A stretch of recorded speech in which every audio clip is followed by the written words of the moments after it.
Yes. Let's make sure I got the right audio device selected. Hello? There we go. Much better. Computer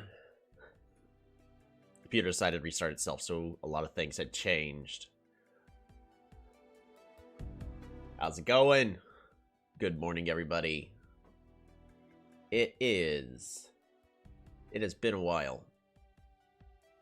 I've still got kind of a deep voice, so it may fluctuate as we're kind of in the recovering process.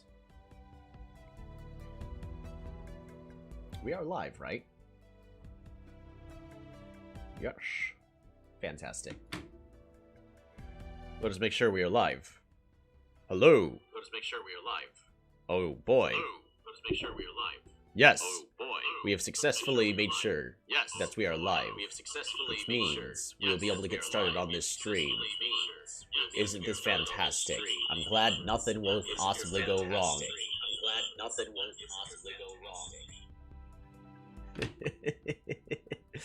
Alrighty. Polytopia.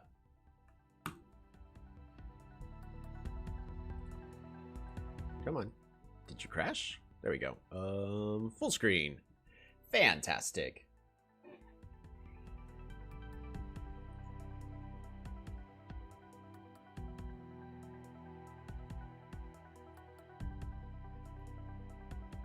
There. We're gonna time out bot Ricks because I'm trying to get rid of that bot. I made it to make things helpful, and then nothing actually was helpful in all that. So, what do we have here? Is going to be let's see, testing. I'm also going to just quickly test to make sure other settings that I had set for my live streaming stuff actually is working. Fantastic. So I made it to where it's actually easier for you to see people talk, because sometimes it's a little tricky on that. Perfection. As we see, IMO is next. Oops, we don't have that on random. It's next on the list. Random. And next. All right. IMO is next on the list. IMO is fascinating because you can get technologies really fast with them, but also it's hard for them to improve their economy until they've got said technologies.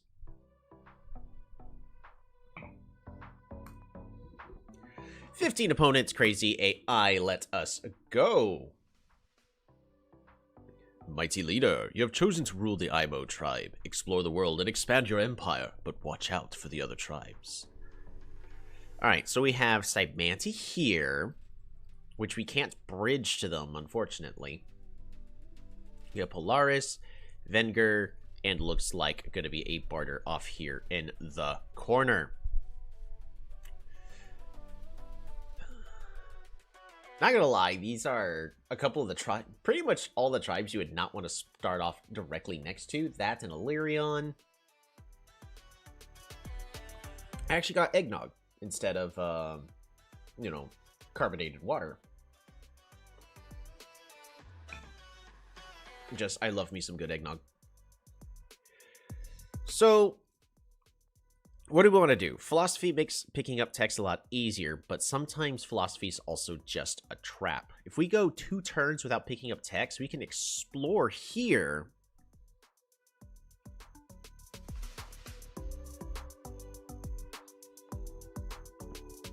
I think I'm just going to go ahead and place this warrior here, train another warrior for protection, and pass the turn. And that's exactly why. Well, there's Venger. How do you do, Venger? I'm going to do everything I can to not tick Venger off. They think we're decent, but we're weak, which is understandable because one of their units is stronger than 2 of ours. We are going to try to sneak by, and we find barter.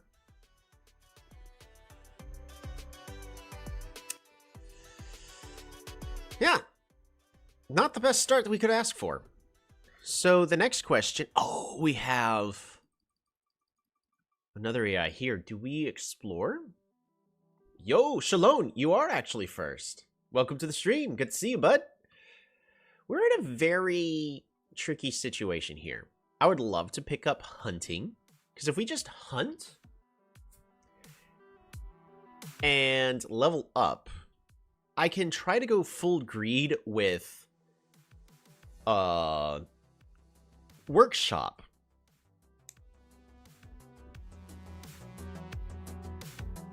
Because it's actually a lot easier for us to ally up with barter because we're touching borders with Venger. So Venger's going to naturally kind of just not like us, which is unfortunate. But the sooner we can pick up diplomacy to start picking up embassies for extra free stars, the better.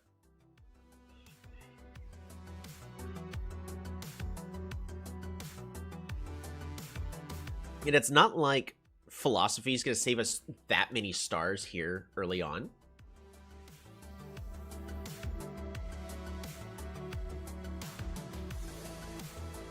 Because literacy makes it to where the price of all technologies are 33% cheaper, rounded up. I think they're just rounded to the nearest. So right now this is 7. So that goes down to 5. It's not bad, but I really need the stars from hunting. So I think we actually just pick up the most greediest of stuff first. Workshop. And we pass the turn. Dang! Dang! Both of these AIs have successfully made it to where I can't get any meeting bonuses, which is unfortunate.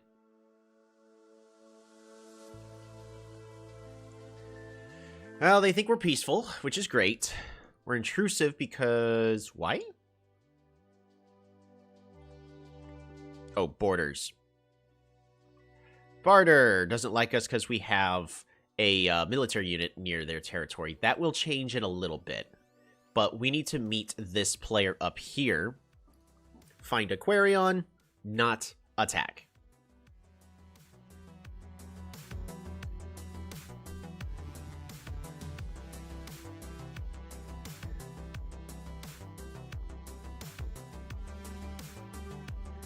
Next, because again, we're kind of just trying to finagle our way through the technologies. The sooner we can pick up diplomacy, the better. So, on one city, would diplomacy be worth it? Because it goes to 4, 4, and 5, which means we save 1 star, 2 stars, and 2 stars. So this would only cost us 2 stars to pick up philosophy?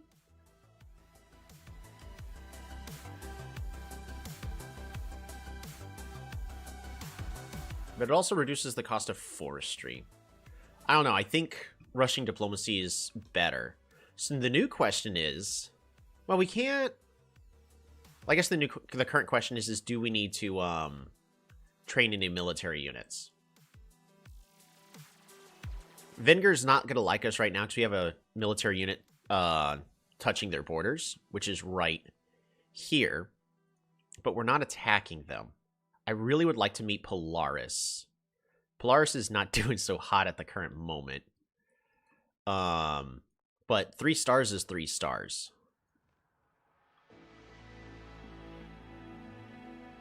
So what I'm going to do, we're going to move our unit here, train a warrior, pass turn. Dang. There we go. Now we get to meet Polaris. Alright, and at this moment... woohoo! IMO for the first time! How's it going, eSpark? We're actually in a very interesting situation.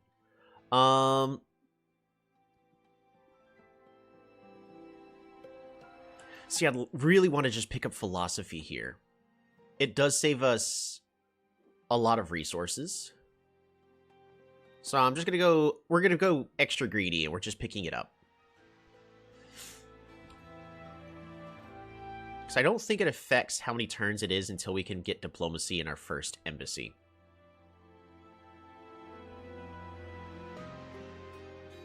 Now, at this point, we also need to decide who we're going to befriend, because we can't befriend all 4 of them. It would be easier for us to know who to befriend Because, like, we need research diplomacy in order to have that kind of insight. Which we'll get next turn, but we can already start influencing who we're going to become friends with. And I think with just the positioning of everything, we may need to just say we're going to fight Venger. Because they've got 2 forests here, which means we're somewhat likely to have matching technologies between all of them. And I would like to kind of try to sneak my way around to this front over here. Now, Barter is fighting Aquarion. So if we attack Aquarion, Barter will no longer be touching their borders, and Barter will want to be friends with us in a couple of turns.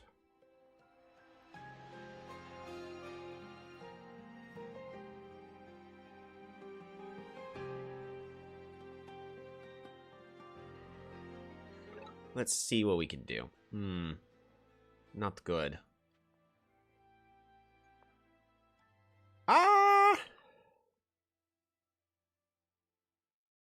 We're gonna just recover.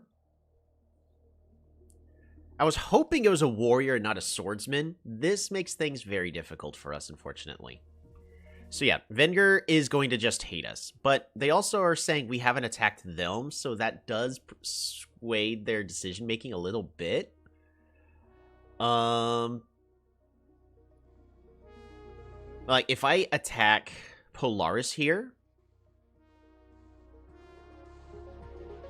threatening and intrusive, there's a chance that, because Venger will see that we are attacking Polaris, and that will actually, since they've attacked Polaris, and they've been attacked by Polaris, that'll tell Polaris, hey, or tell Venger, hey, I have not attacked you, and we're both fighting the same enemy.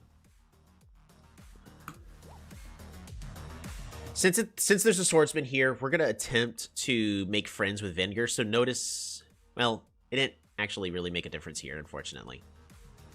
Pass the turn.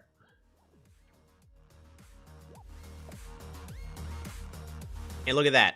Even with the unit inside of our borders. Christopher, good morning! I've got some eggnog. Don't forget to get something to drink.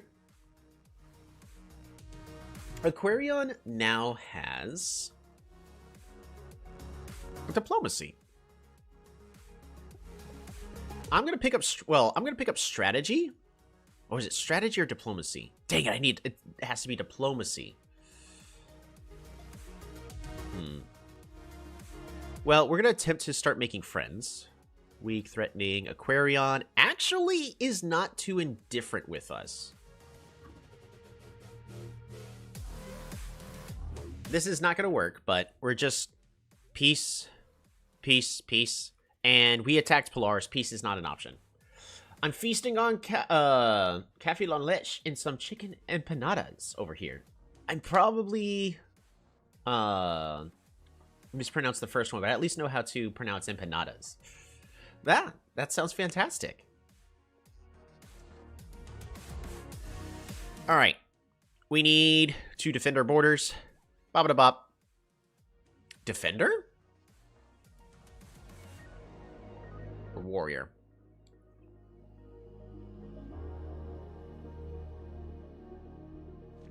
We're going to try to make our way to this lighthouse here for free population. Peace treaty rejected. Understandable. Rejected.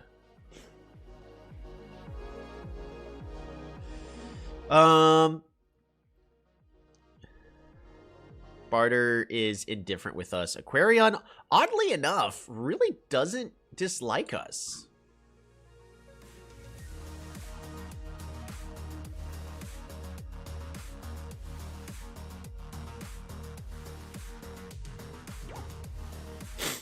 All right.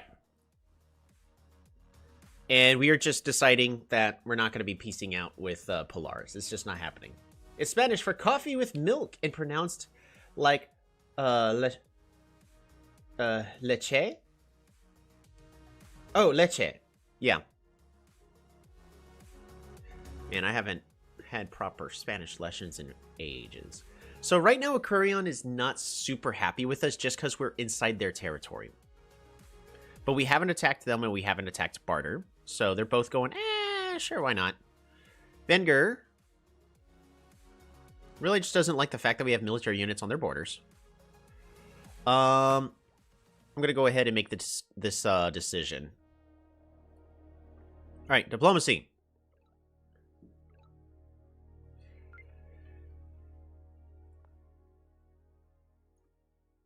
All right, Aquarion, I'm going to attempt to offer you peace. They're not going to accept it. And Venger, we are also going to attempt to offer you peace. Both of which are going to fail this turn.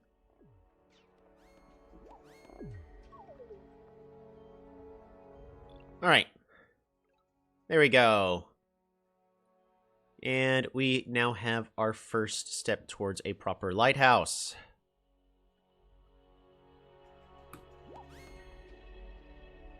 Warrior, and pass this turn.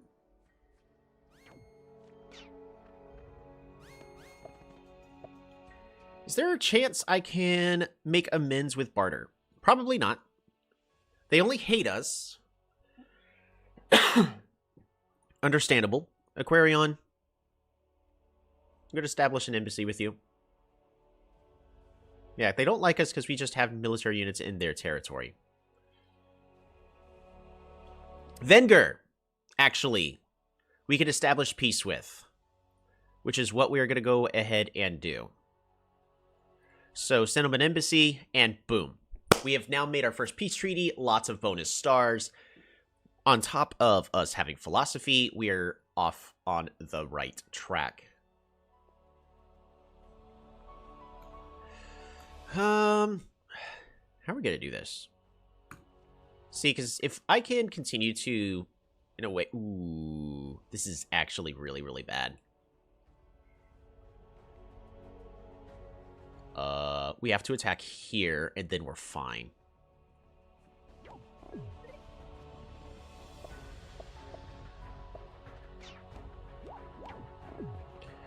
Whew.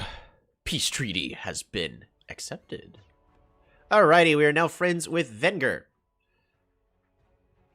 And there's fire.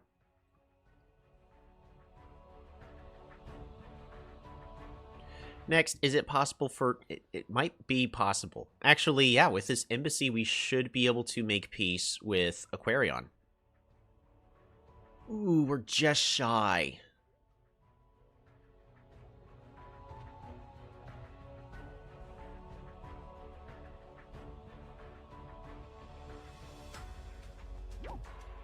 Cymanti has expanded their borders. Cymanti doing what Cymanti do best. Do I even... I don't think I need this warrior, do I? We can go pretty much full greed. Yeah, we're gonna need a warrior. Pass turn. There we go, and now we have a second friend. Which is excellent.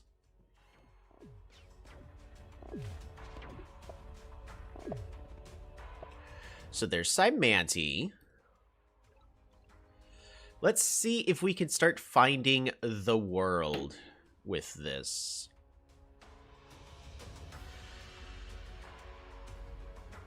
So we can now actually put our warrior here to heal up.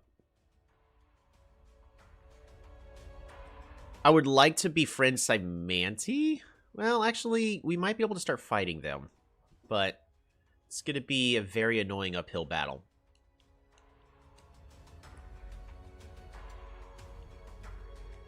How do we even get our giant? Cymanti hates us. Threatening, intrusive, weak. Right.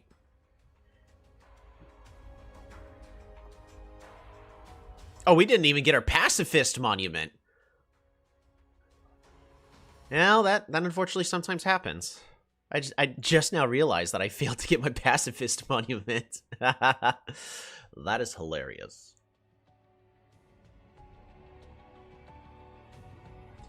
All right, so we got 21 stars this turn. How do we want to use them? Polaris cannot attack us. I am sending them an embassy to expand our vision. That way we have a little bit more vision of what's going on. Same thing with Cymanti. Establish embassy. Dang. It's It's going to be tricky for us to find people at this rate.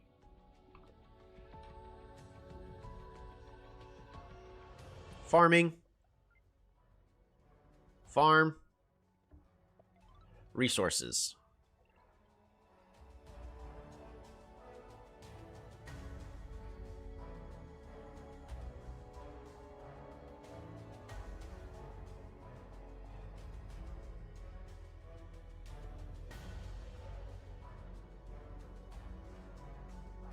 They've already got aquatism? Sheesh.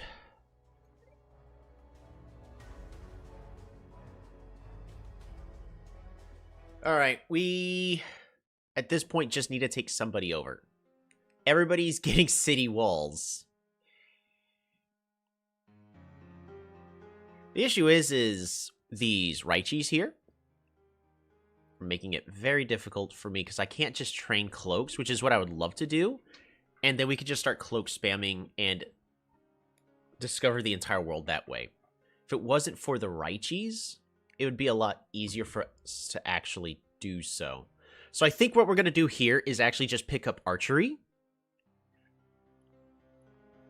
Raichis one shot. Archers don't they? They do. Do they have the... So they have creep, so they're not affected by movement penalties. But they don't have the ability to just sneak pie. I think we make a gamble here. I think we have to make the gamble that, so we go here with our unit.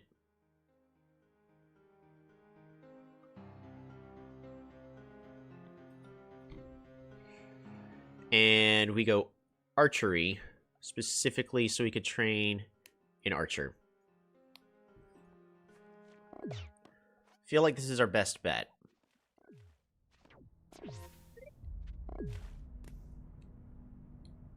Luxador! Offer them an embassy. We're not going to be fighting them for... That poor Luxador spawn. We're going to go ahead and attempt to offer them peace. Just free stars is free stars. Simanti. They like how we're diplomatic because we have given them an embassy. Which, by the way, you know, is a thing. Enjoy some eggnog for the festivities. They just really don't like the fact that we're touching borders. Borders are very close.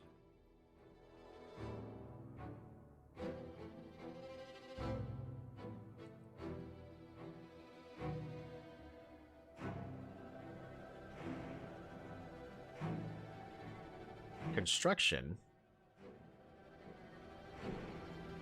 allows me to expand my borders. So I can get this tile and, well, this tile and this tile.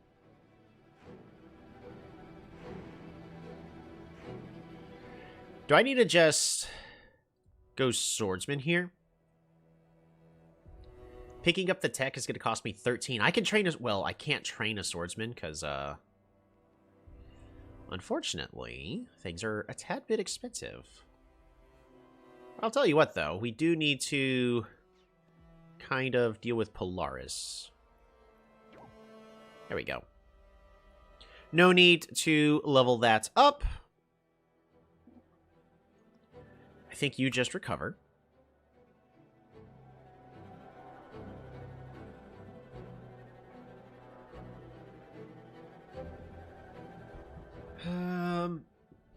At this point, I think we really just need to level up. Construction, forestry will allow us to chop a tree. Man, there's no, like, excellent way for us to do this. Because I could do that. That's 9. And then we can't level up enough. Because I want to try to see if I can level the city up without expanding the borders. And then eventually get this one and expand for these.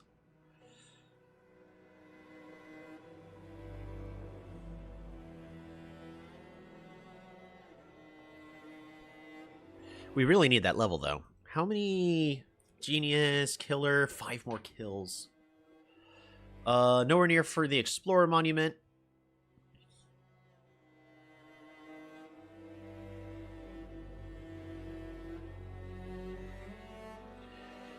Do we have metal? We at least have metal.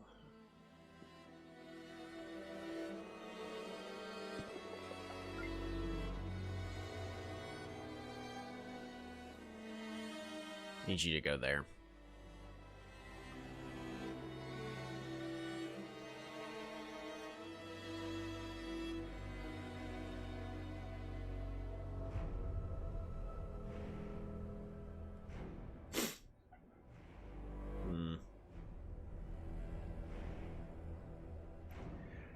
Well, depending on what the AI is thinking, I might just die here.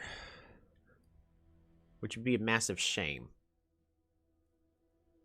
We'll attempt to offer peace to Cymanti. Right now, really, Cymanti is the biggest problem for us.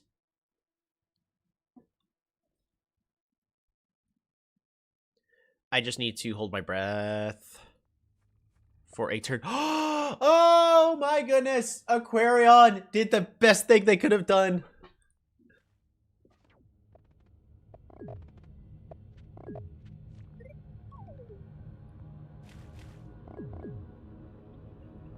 And Cymanti does what Cymanti does best and immediately makes 2 centipedes. Mind you, this is the AI.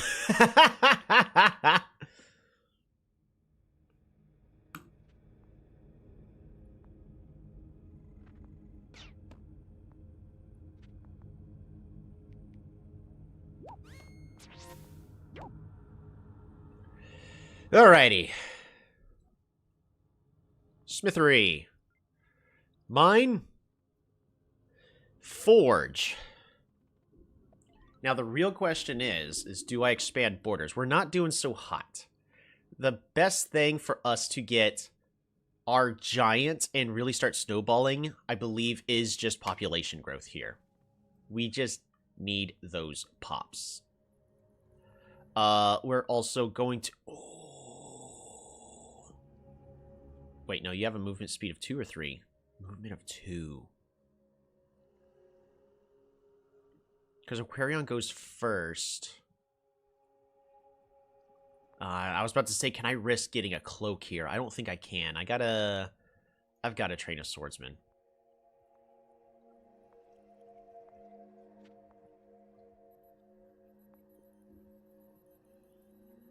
Alright, after that, Luxador.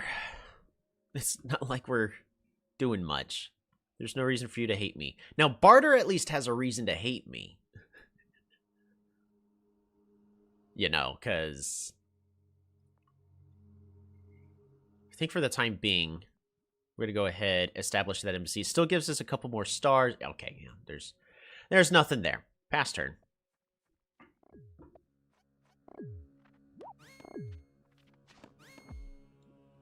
Embassy has been destroyed. Oh my gosh. Venger, I love you. We are being carried by peace, despite not having the peace monument.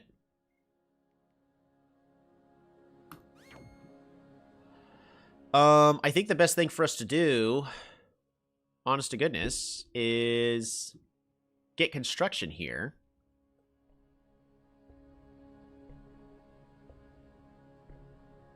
Yes. Yes. Clear this forest. Clear this forest. Burn. Farm. Super unit. The metropolis is complete.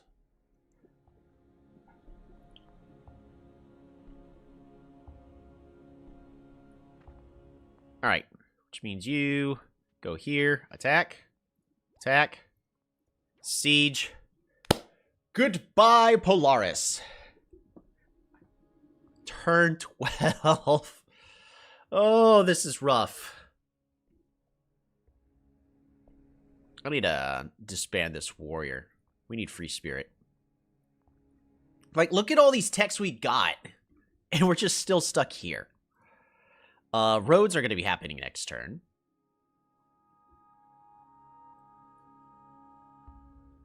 I think that's it. Pass this turn. Oh, don't kill Yadak. Dang it! I wanted that meeting bonus.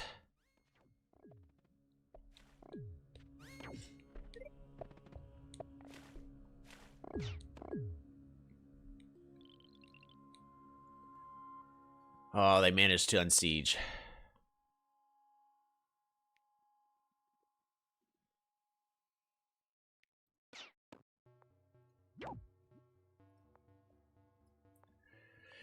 All right, fishing. Port. Swordsman.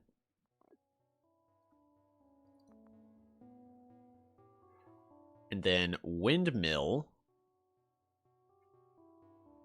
Here.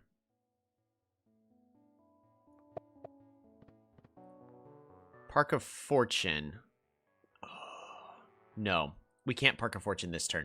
So the reason being why we cannot Park of Fortune this turn is... Go ahead and attack there. Reason why we can't Park of Fortune this turn, doing so, giving us a Giants would push the Swordsman here, or I could get a Park. But I need my Swordsman available to road here and then here to siege this city next turn, which is a no-go for us. So...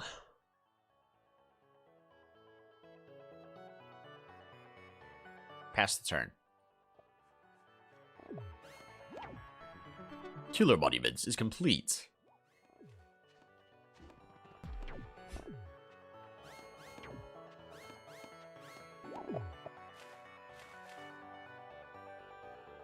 Oh, we get the city. All right. Please, Luxador. Why do you think I'm weak? Oh, it's because they have so many boats. Well, if I can...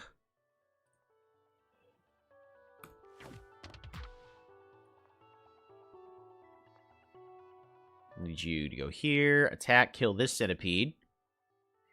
We actually capture the city. Okay.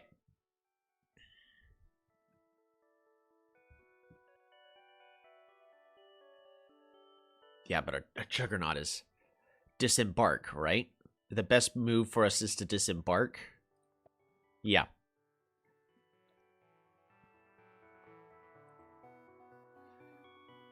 Swordsman. As much as I would love to just start spamming cloaks here.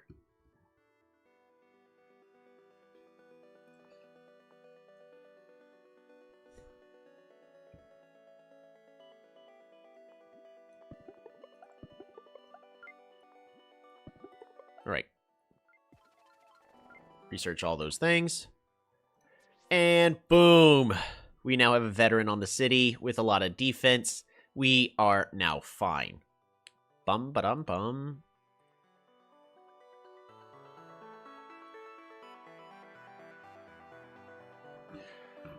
Our economy is doing terrible though. But now we really need to try to start snowballing everything. Yeah, we're not making it this one. This is just a really rough spawn.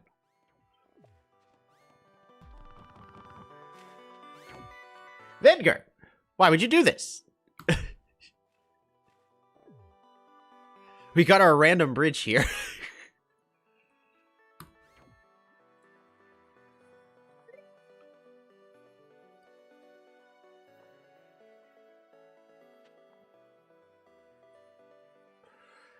Okay.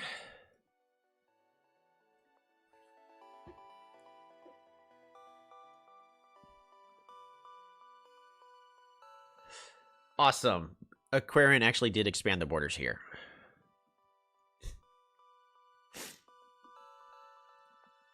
We now build a market here. Get us an additional 3 stars a turn.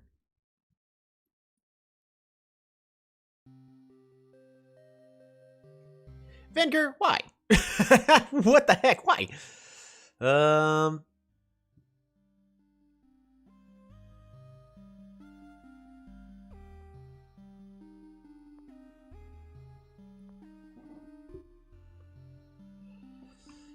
So I think at this current moment, I just need to pick up Free Spirit. Just so I can get rid of... Well, no, we don't get rid of you. We just recover you. You're just blocking barter.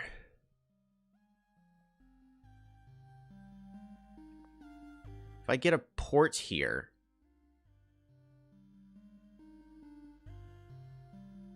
we can put the swordsman on the water. Which, of course, this city's now locked out until I start getting roads and all those road connections. But I really need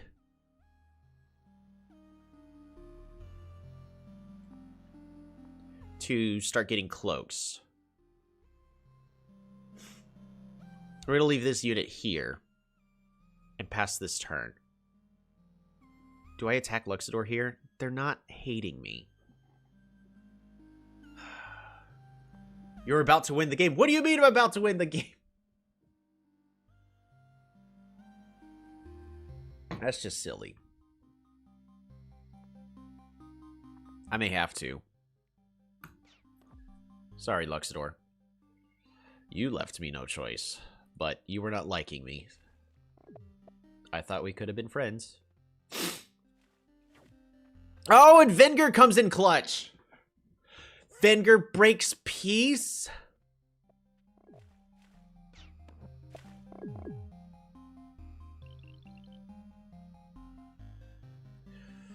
My homies.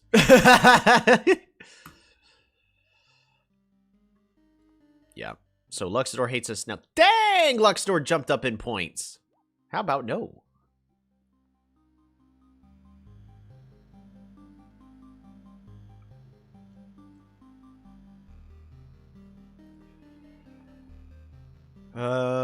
Aquarion's scared of us because we're dominating, which is understandable, as they rightfully should be.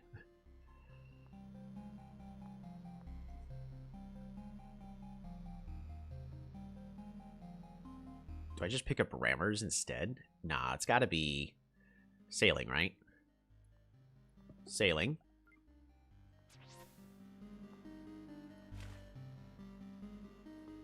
Zebazi. Zebazi's alive.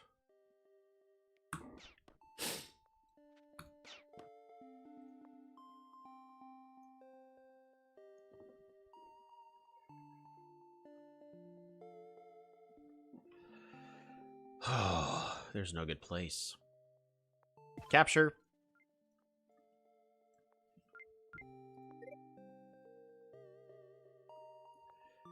If I go here... Man, there's just no good place for us to actually go. This tile here probably would have been the best spot.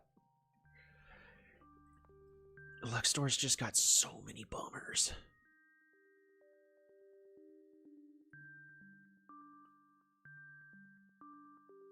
Do I get a defender? Just so that way I don't start losing stuff? Swordsman.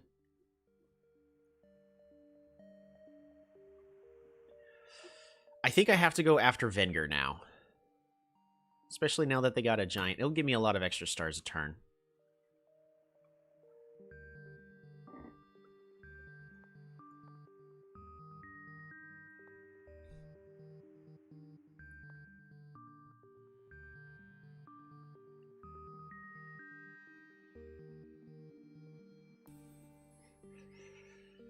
Alright, port here. No, port here.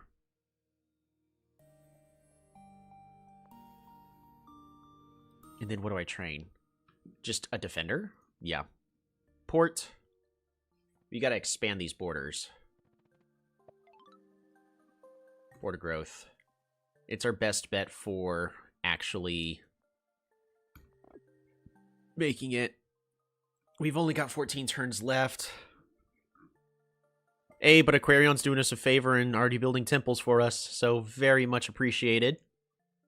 It is still possible for us to win with perfect score. We'll start wrapping around like so, I guess.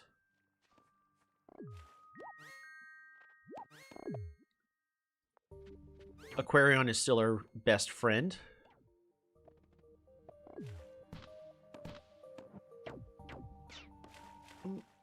stop, stop, stop, no, stop. Shoot! Fuck! Darn it! No! Stop! I have to get a giant here now.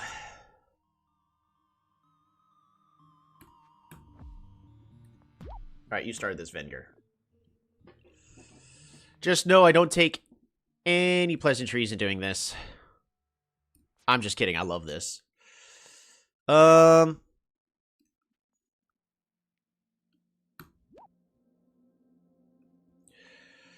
Fruit! Mine.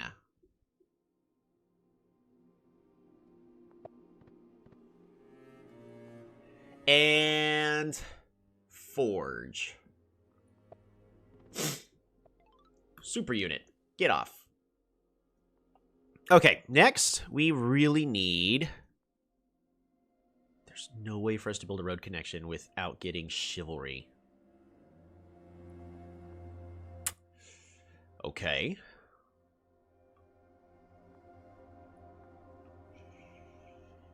We can't train a cloak here. Our capital will be sieged.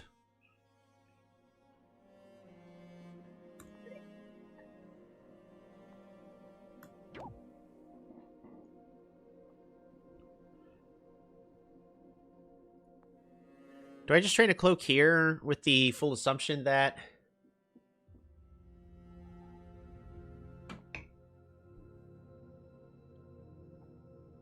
I can hit somebody else, or maybe just find some people. I think we... I'm going to train a cloak. It's really risky.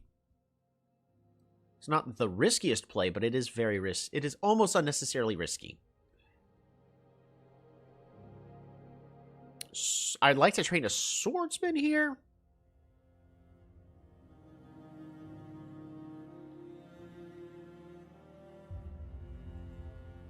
It's a little more expensive than a defender, but allows me to land a little bit easier.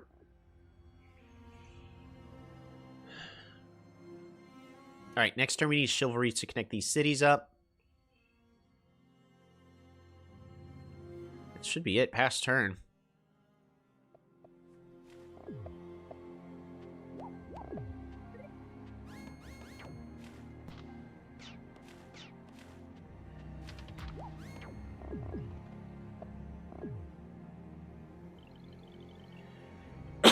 Luxador.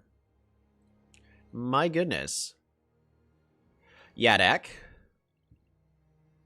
Shinshi. And Kiku.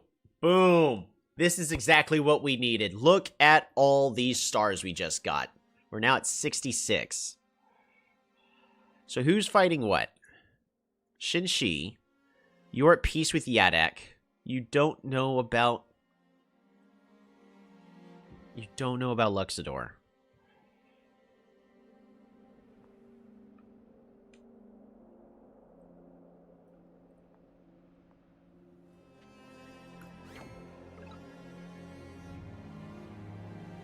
Okay.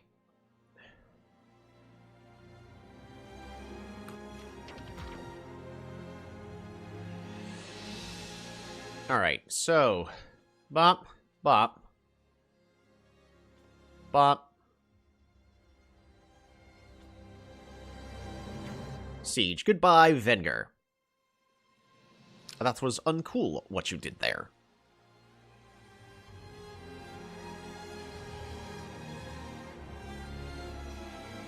That is one interesting bridge.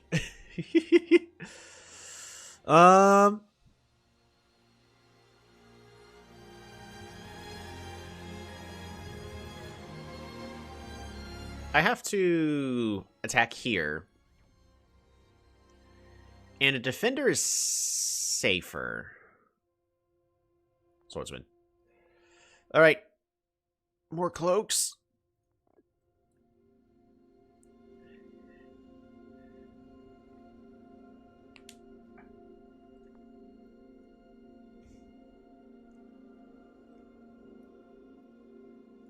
There's 3 tribes dead.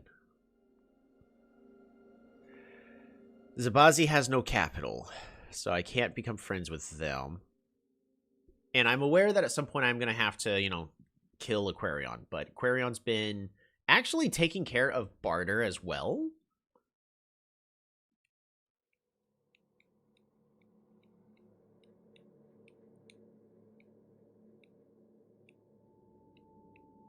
This turn I should focus on my economy to the maximum. Kiku is gonna die. We just need to assume Kiku's dead. Yadak. Really? I don't think I'm gonna be fighting...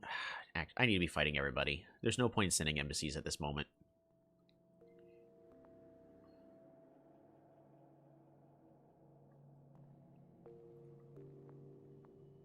Alright. Market.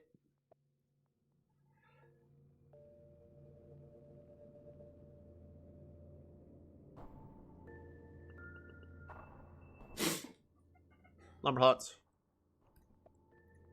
Math. Free spirit. Chivalry. Oops. Chivalry. There. That'll do what needs to be done. Sawmill. Another Lumberhots. What do we got here? I need... Destroy this building. Port. For a park, right? I mean, a super unit's nice. I probably need the super unit, don't I? Because we're still hurting on our snowball. Yeah, we need the super unit. Dang! Alright, this giant needs to start moving out.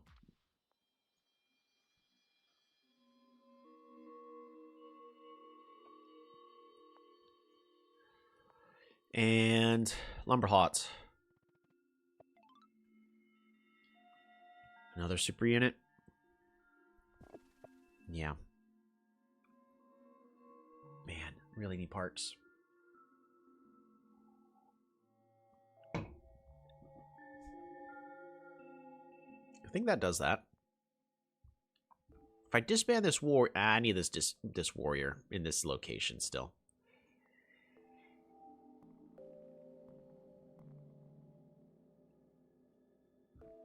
You just stay there. Pass turn.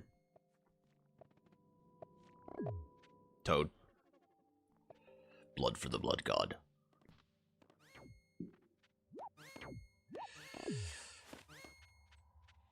Oh, Shin-Shi. Moving out to go after us, I guess.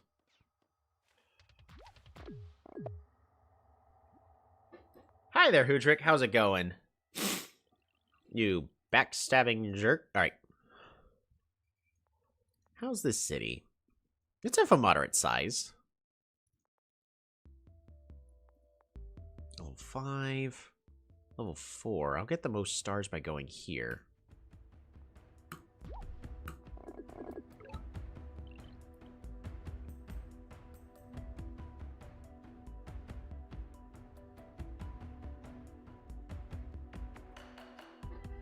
Alrighty.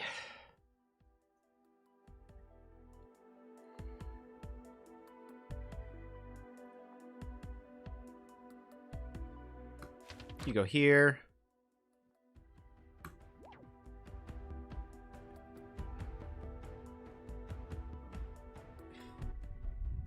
Aquarion. I just need to start capturing the whole map. Like, we've got, for 3 cities, a good economy, but it's just not good enough. One, two, three, 1, 2, 3. That's actually... Man.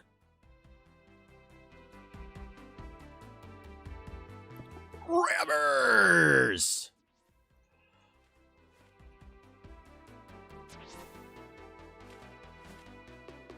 Is there any other text I want? Aquatism?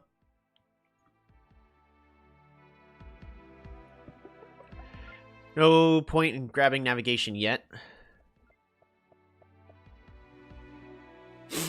Okay. There we go. Vinegar has been defeated. This swordsman at this point is useless. We're going to disband it, get our 2 stars back. Need you here.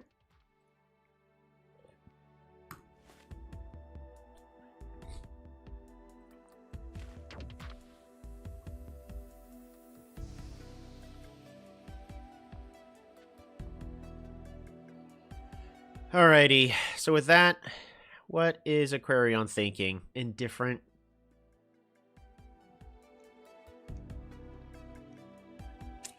See, that's tricky. I think I can get away with just putting this cloak here and trying to hit Yadak again.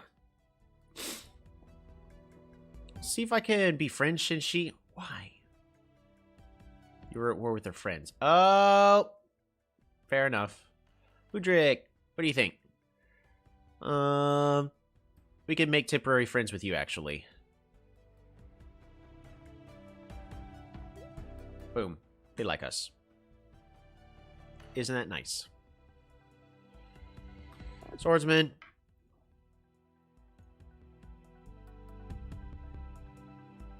Cloak.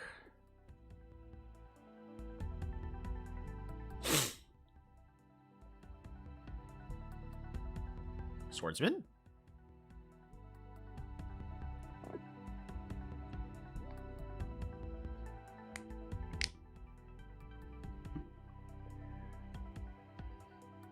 Okay.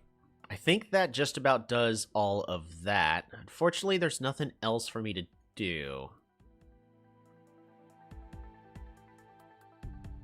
I mean, I could try to reshuffle all of this to... I mean, not really. There's not really a way for me to get another... Oh, there is with roads. I could do that in a couple turns. Roads and then 2 temples. I could actually do that next. I'm one star short. Okay. We're going to keep min-maxing as much as we can. Oh, we got to start moving all of you guys out. Move you there, move you there, move you there. All right. That takes care of all that. They still haven't broken peace with me. Dang. They killed my cloak. Wait, there was a swordsman right there? That was uncool.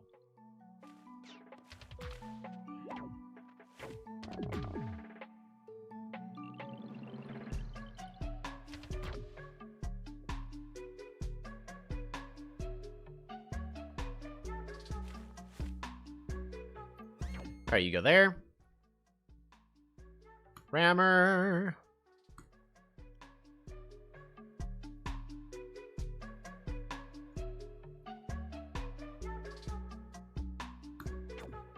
We're going to attempt to fight there. You go there.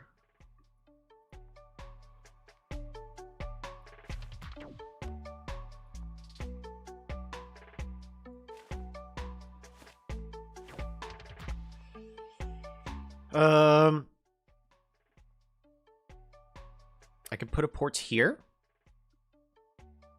Oh, dang. I was actually this turn gonna build up a whole bunch of lumber hots here. Dang. That's actually a massive bummer.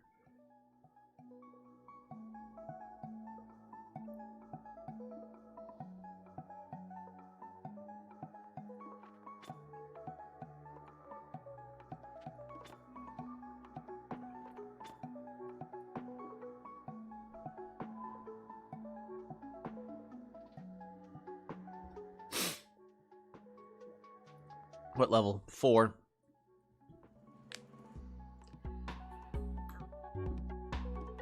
Port goes here. Cloak. Goes there. Do I actually just need to build a defender here?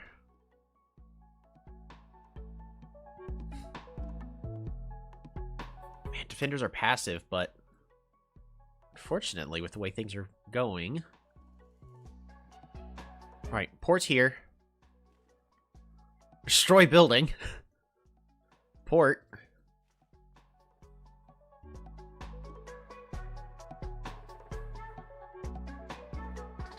You go there.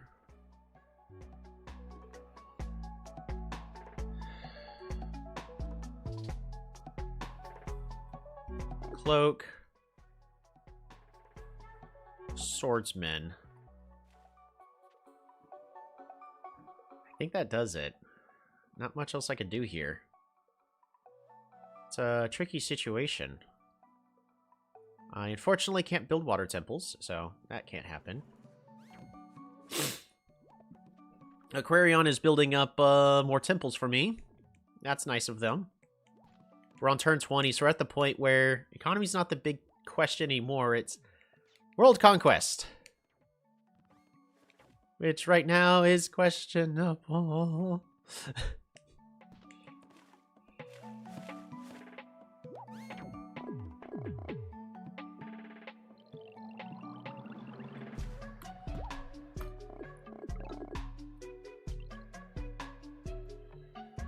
Alright, we're going to be chaining this.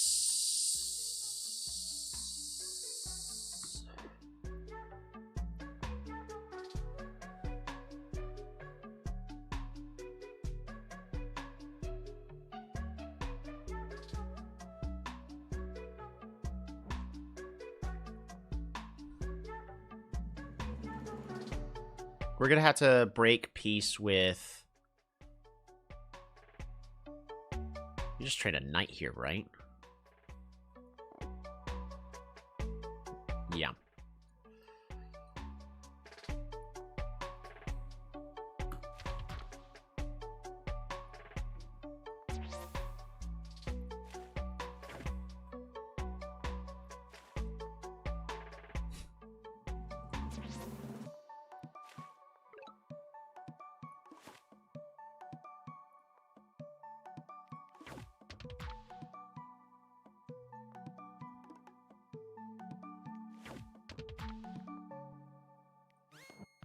Alright, well, we are currently safe and can train a swordsman this turn here.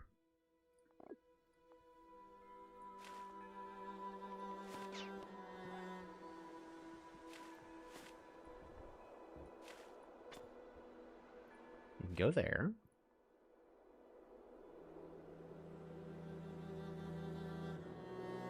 Cloak?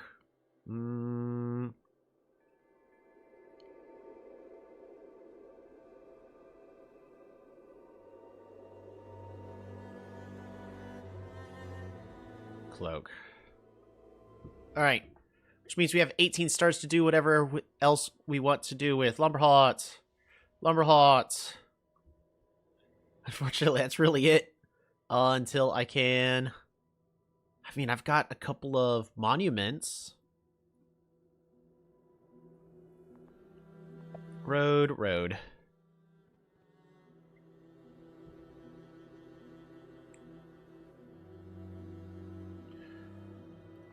If I destroy this building and build a bridge,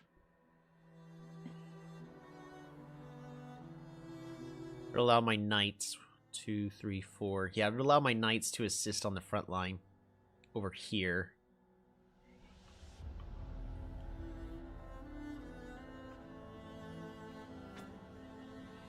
I don't think we're getting this. How's it going, Justini? I'm going to keep trying, but I do not think we are getting this. These two units just need to stay here.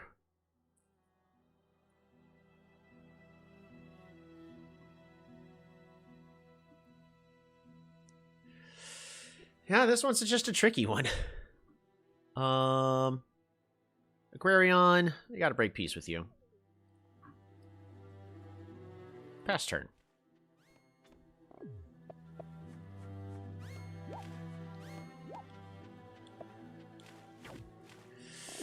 I don't like that knight.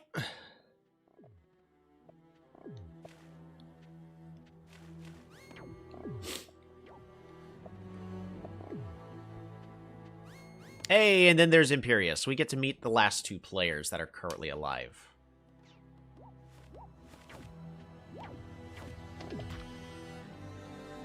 Hello, Imperius. Hello, Quetzali. Alright, we got stars now. That's good.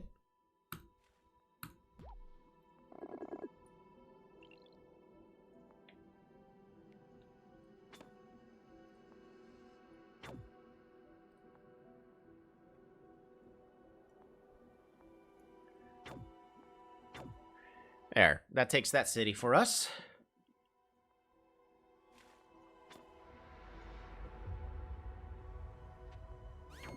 Protects. And you go here, you go here, you go here. Sorry, Aquarion. I mean, you were a fantastic ally, but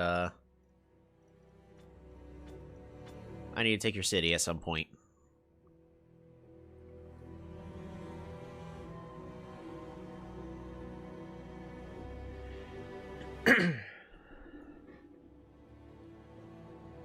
Wow, there is a couple of Aquarion defenders in the worst possible place.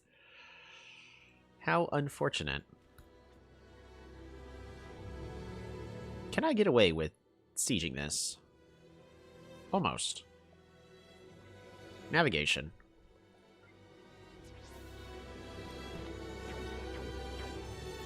Pretty much, actually. The siege is ours.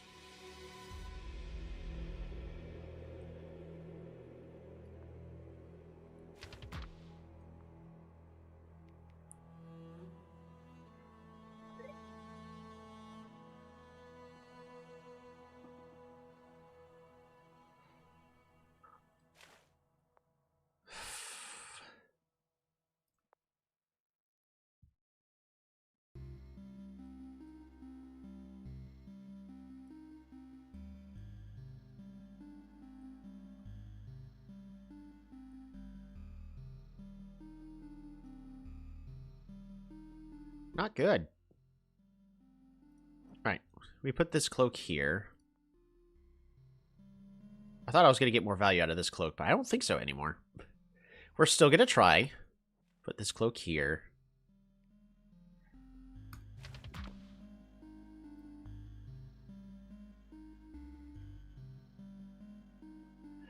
Gotta train a knight. Gotta train a mindbender. And a defender here.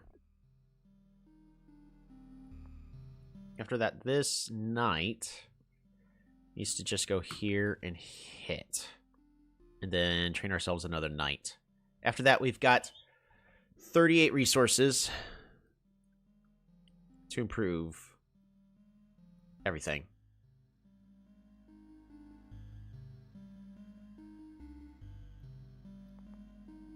Mountain Temple here.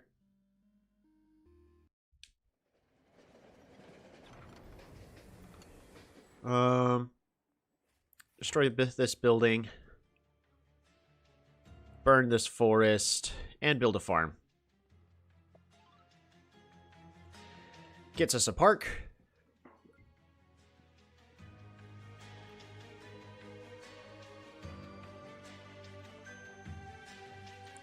And there's nothing else for us to do. We pass this turn.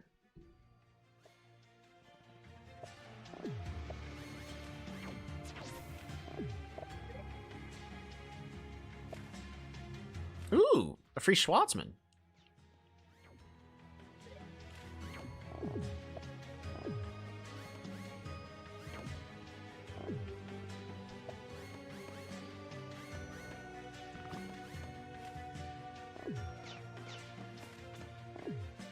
Awesome. Well, there's no reason for me to pick up spiritualism, is there? No. Despite being in the phase of I need to, we're hurting on pretty much everything else way too much right now. Hey! The network monument is complete. Okay.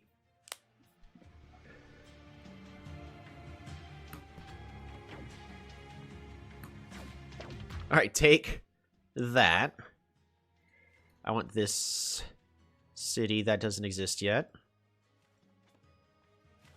That's mine. Thank you. This is getting close for the content, right?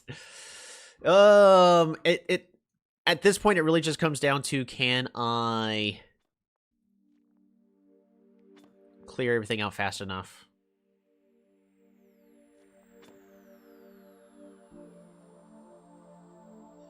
Do I just use this knight?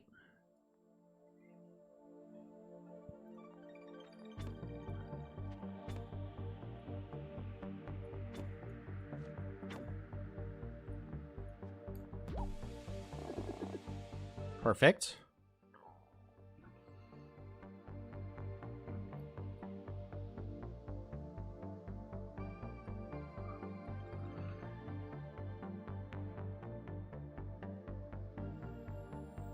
Yeah, so this did not go at all as I was hoping for on this part, unfortunately.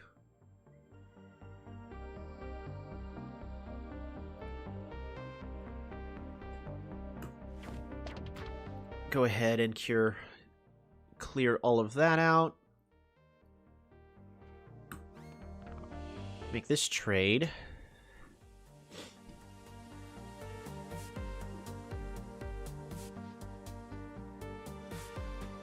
All these cities are already connected.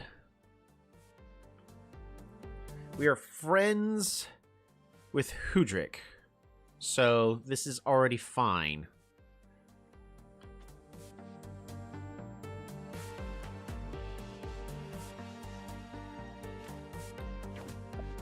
Siege this, it's fine. You can't stop me.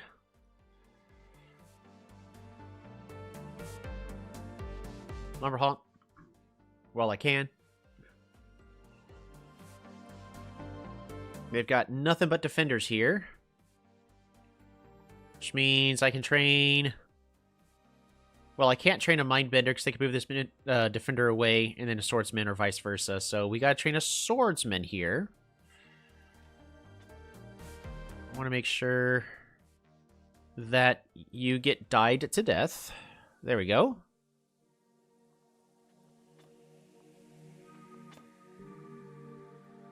Alright, Quetzali hates me. Oh, understandable, because I stole this potential city from him. Got it. So what am I doing with this Mindbender? It was supposed to do a little bit more. We're just going to move you there. Train a swordsman.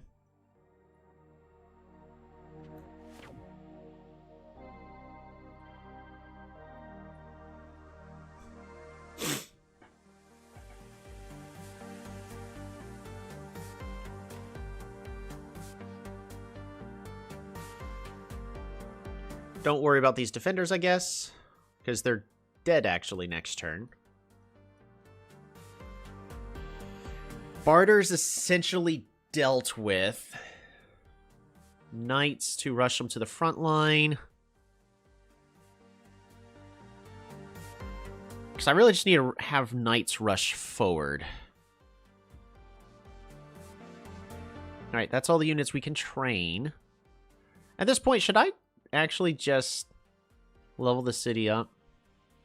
It's probably better to do so. Well, we're going to level this one up. But the real question is... Mine. Super unit or park? I think we just go park. At this point, we got to go full greed. If we're going to attempt to get the perfect score, we got to greed it.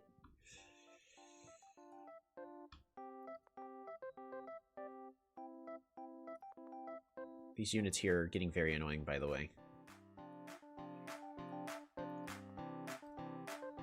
Water Temple.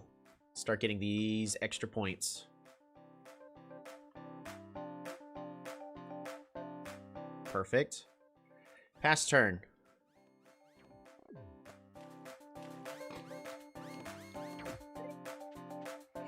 Dang. They cleared it out. That's unfortunate for me.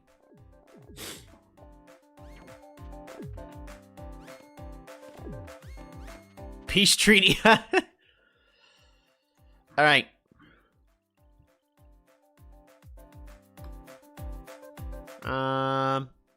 There's no reason for me to pick up spiritualism at the current moment.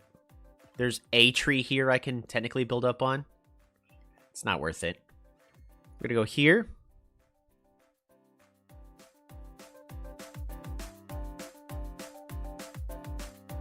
Oh, and capture this.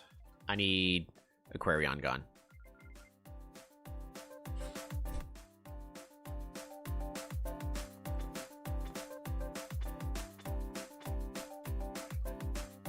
Dang.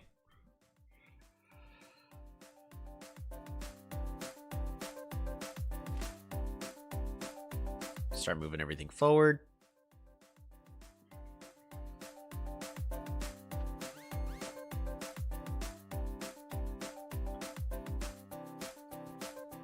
Road. You to here.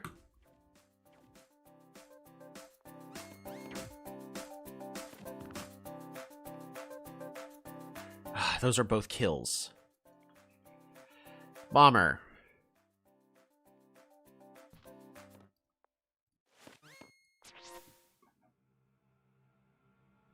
No! Hudrick! Why? I mean, they're being nice and they're being my ally, I guess. I appreciate you. Thanks, Hudrick. You're very much appreciated. Workshop, right? We're gonna get that vision anyways.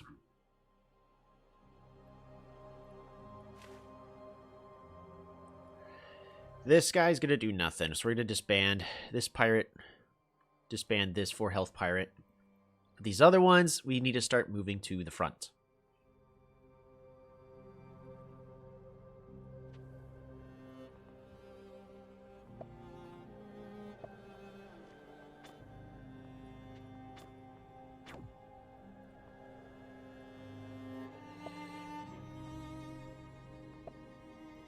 All right, all the way to here. Rush you forward. Wow. That's actually annoying.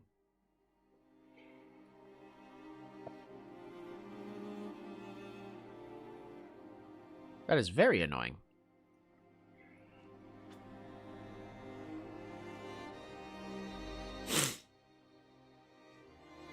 Dang. All right, road. Make this connection. I have to train a super unit here. If I don't train a super unit here, the city gets sieged next turn. So it's not worth losing that. Oops, I accidentally threw my fidget toy. I don't have anything here, so we're just going to get a park. There's no reason for us to build anything otherwise.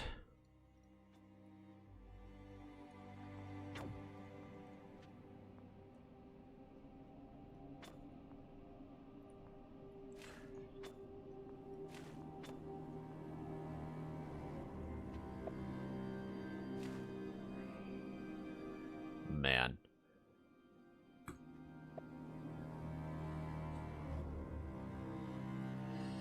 Water temple. Border growth. And then Mindbender. Fantastic.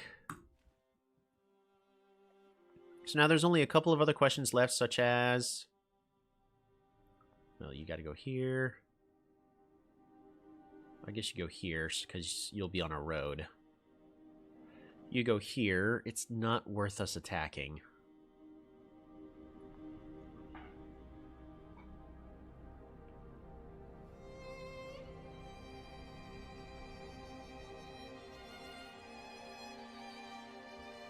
I think I need to stay friends with Hudrick for a little bit longer. Units in Masaku. Do I not have... Oh, I don't have a couple units in a couple places. Wow! That's a big failure on my part. I didn't train units in multiple places. I should not have built this park. Yeah, I guess we train an archer. That's probably going to be the best thing. Good catch. But we're out of stars at this point. I'm going to go and move this here and pass the turn.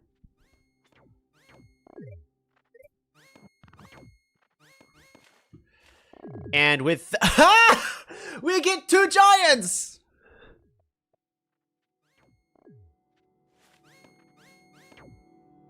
Really?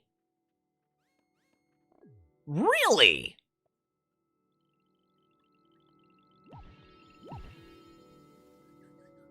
I'll take that. Alright, you go here. Stab, stab.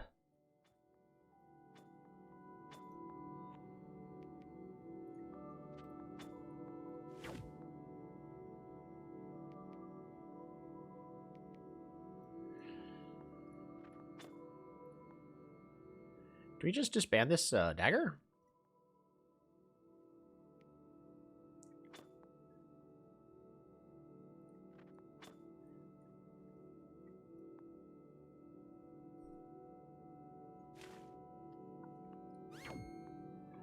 See.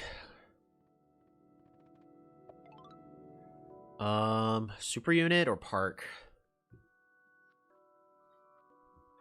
It's got to be a park. We're clutching it a little too close on time.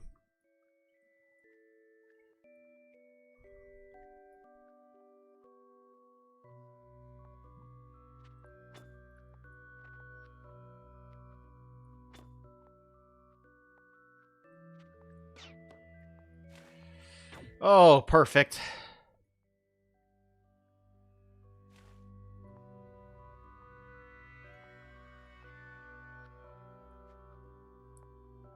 Are you even going to make... This giant's not going to make it anywhere. This unit's not going to make it anywhere. Disband.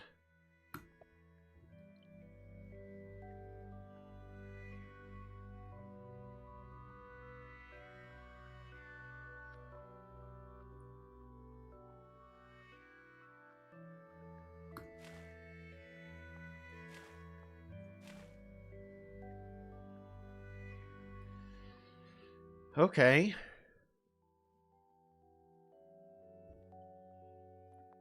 This unit's not going to make it anywhere. I guess we'll just disband you.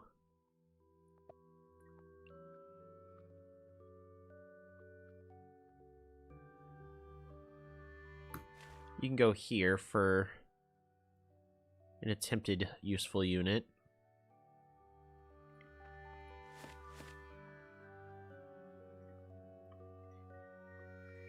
Do we just disband this giant? Because 1, 2, 3... It can't even make it anywhere. Get those stars.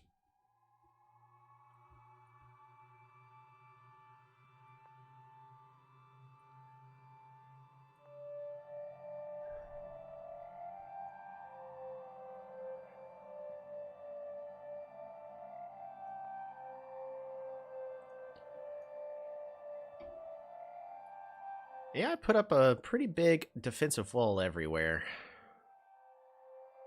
We're just going to train a cloak there.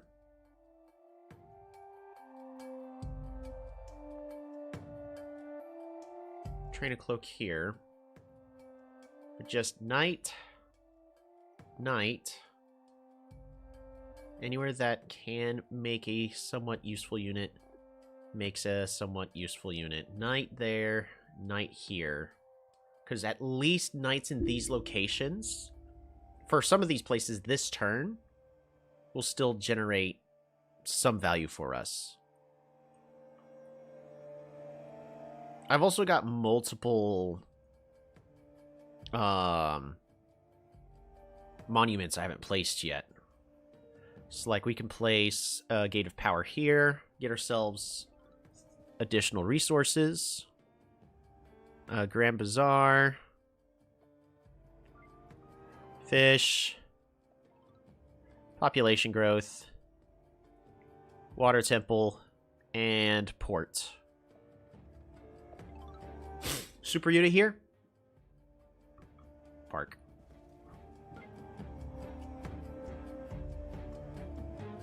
And this unit stays here. This unit stays sieging. This unit has to stay here just so we don't... Alright, pass the turn.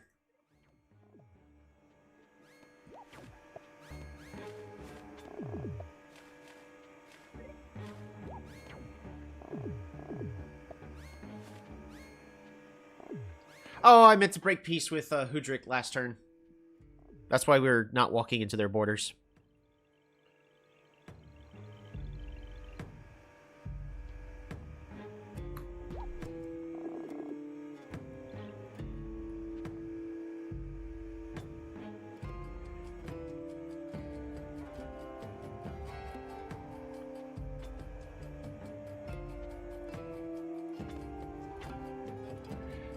Alrighty.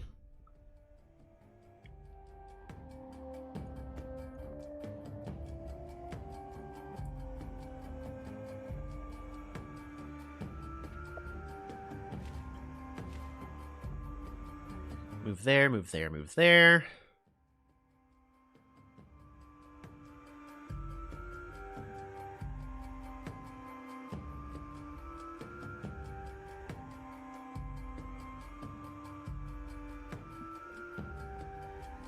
Well, you gotta move forward anyways. You gotta move forward anyways. We pick up Spiritualism, our last tech. Get rid of Barter and all of their units. This bomber can't hit anything, unfortunately.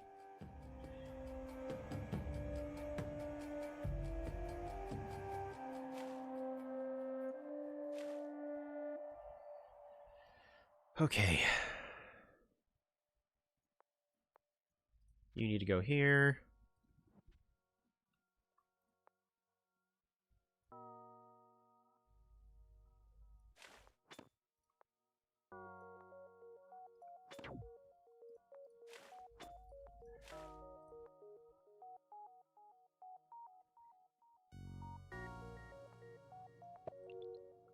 Connect this city up. Go here.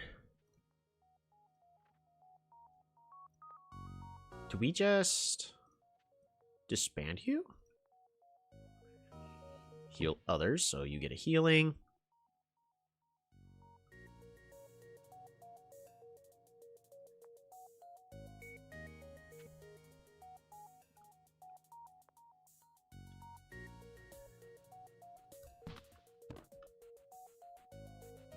I need to finish moving all of my units, so that way, once it's time...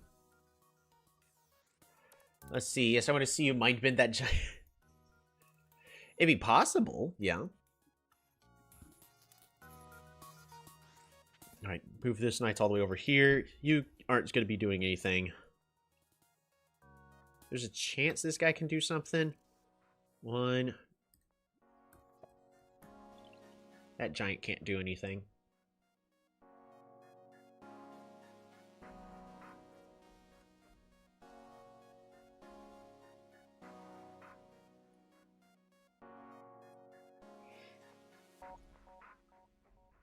I should have gotten rid of this algae.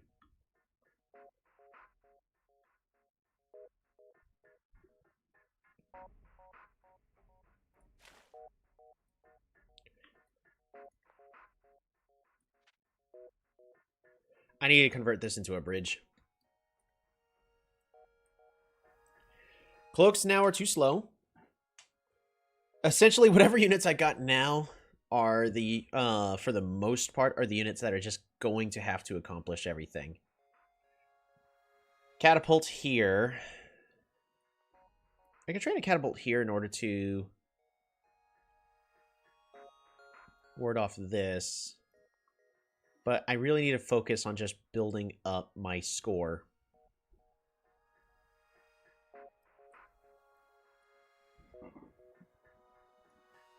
Alright. Knight. Knight. We're just, at this point now, knights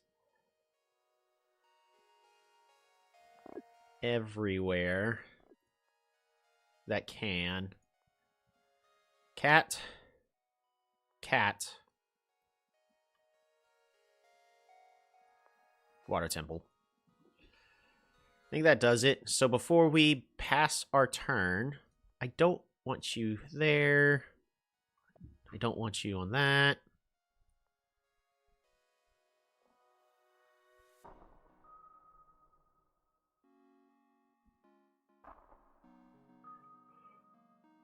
Do I just disband this defender? I'll move you here to be annoying. Alright. So, break peace with Hudrik, because we gotta start fighting Hudrik now. We've only got 3 turns left. Not our best run. Don't do it, Imperious. Just don't do it, Imperious. Don't do it, Imperious. Don't do it, Imperious. Don't do it, Imperious.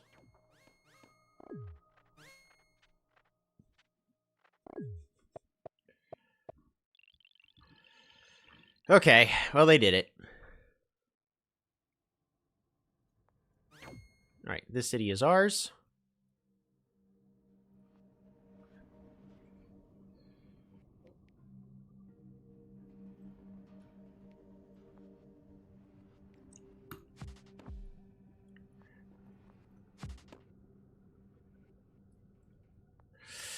Get ourselves a rammer! Put him onto the water. Now, unfortunately, we can't actually siege this city or hit the city with the cloak. So we're just going to go here. Boom.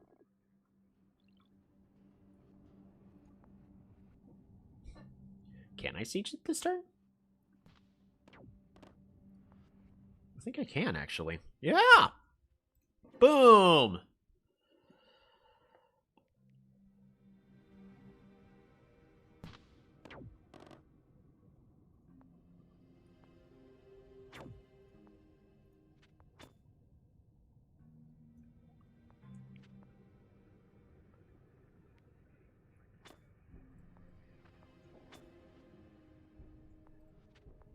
You should just go here.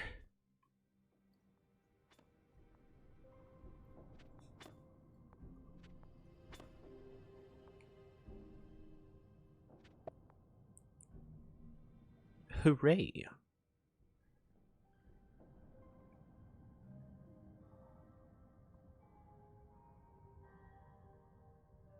Bomber? Yeah, bomber. Pew. That city will now be mine.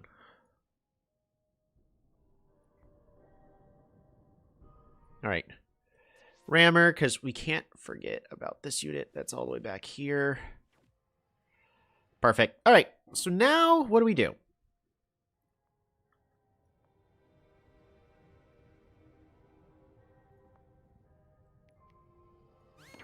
I can go here. I should be able to... Oh, yes. Yeah. No! I goofed. How do I...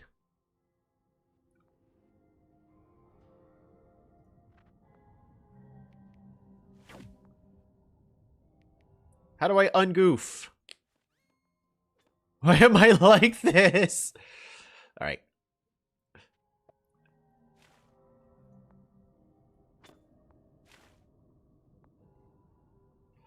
This knight can't accomplish anything, unfortunately. Expensive bomber? It is a very expensive bomber. But I think this what allows us to finish capturing the map in a couple of... Oh, it's going to be really tough. It's going to be really close, actually.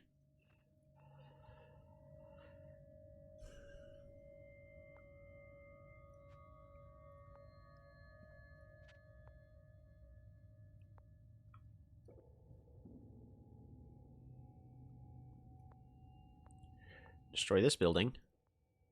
Bridge.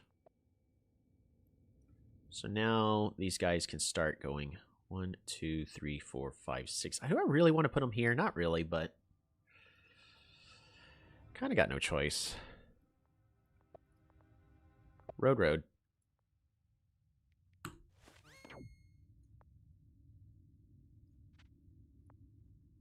Dang.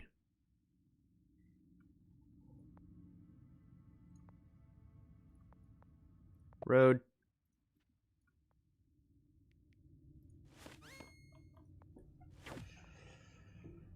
Oh, I can almost siege. If only had one more rider. This Mindbender, I think, is going to do nothing at this point. So we disband you. We have another rider, but or knight. We disband you. Move you forward. Okay. So what we got? With all these little bits left, what do we got? I need more knights. Yeah, I'm just going to spam out knights in all of these back cities for another turn.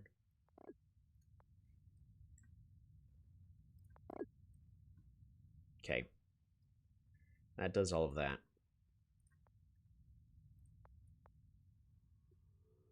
Dang, there's nowhere else for me to...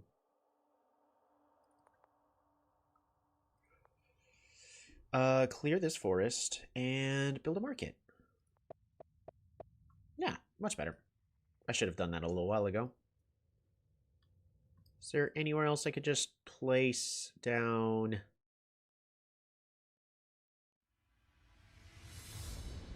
I could destroy this building and just... Park Fortune. Park. We're not making it to 40,000.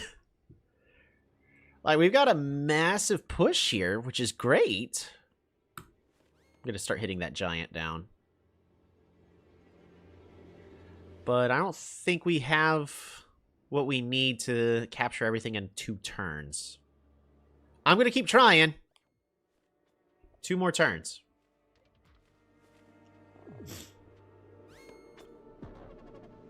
Quetzali has been defeated by Imperius.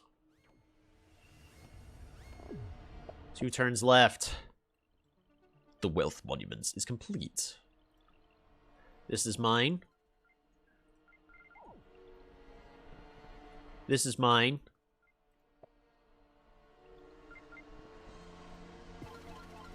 It's gonna be close.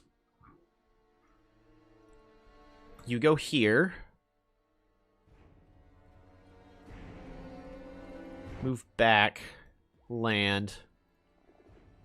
Oh.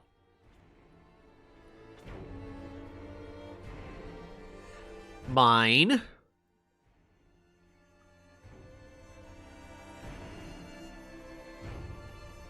Destroy building.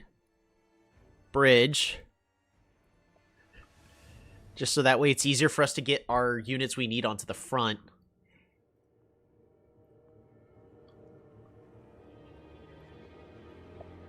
Need to road you forward. We disband this catapult. Because at this point we just need those stars. Wow, nobody else found this lighthouse? Quite fascinating.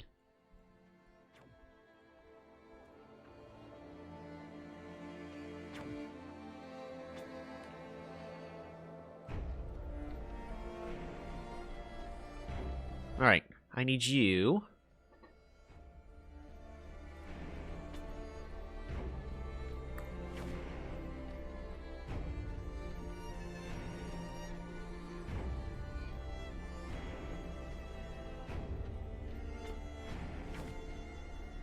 It's so close.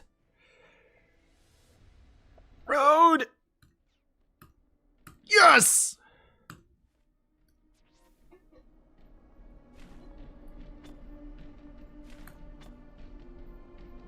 Oh, that feels good. Move you there to block that resource so there's no silly giant push shenanigans.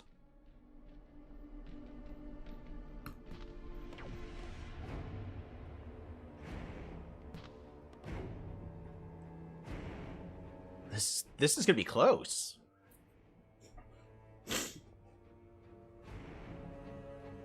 Oh, and then I blocked everything here. Ah, mistake. That's water there? Dang.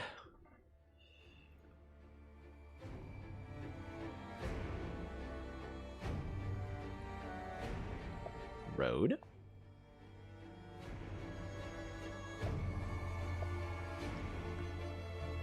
Just roads everywhere.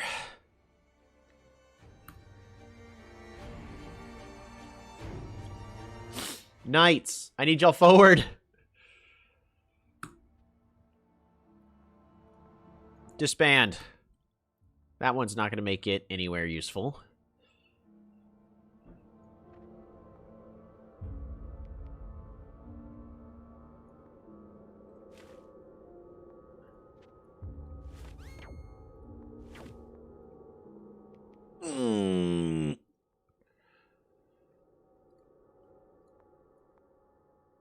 I do have a road there. Road? Road? But why? Oh, road here. Perfect.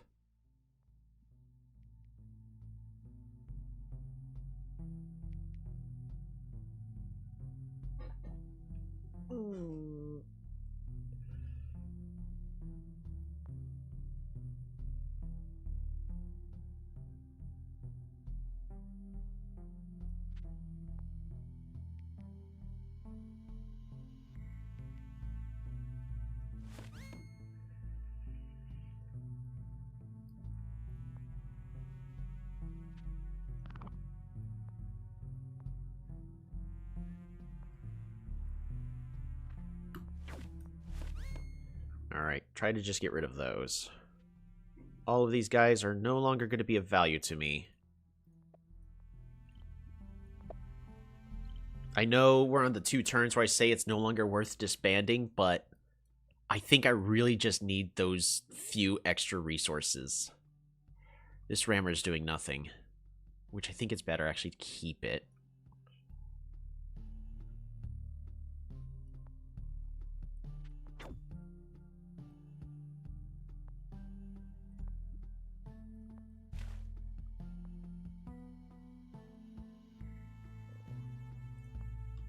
We're going to disband this giant. Maybe a mistake. Knight. Knight. Those are the only 2 knights left that are going to be of any value. Put you there so we can get extra resources for disbanding.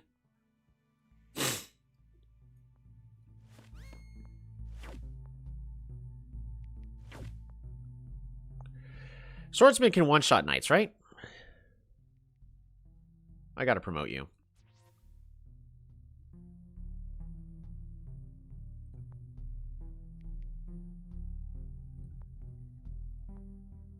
Road you does me no good. Alright, well I gotta keep this giant. I think we just disband this rammer, right? Yeah. Get those stars back so we can get 4 extra pops worth of stars. So 1, 2, 3. Destroy. Emperor's Tomb. Park. Water Temple. That does it. Pass the turn. Oh, the siege held. Imperius tried.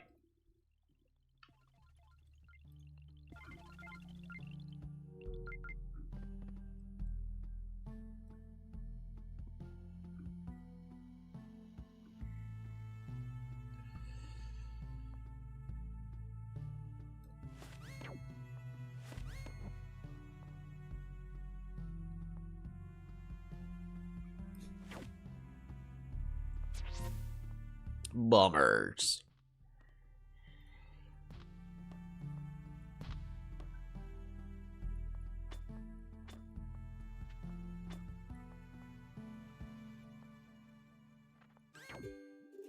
Okay. Veteran Knight.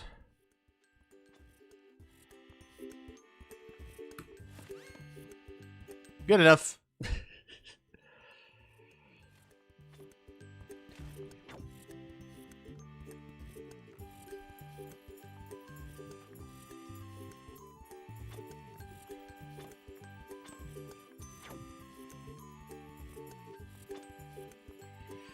Road, you here? Good enough. All right. Sieging, sieging, sieging.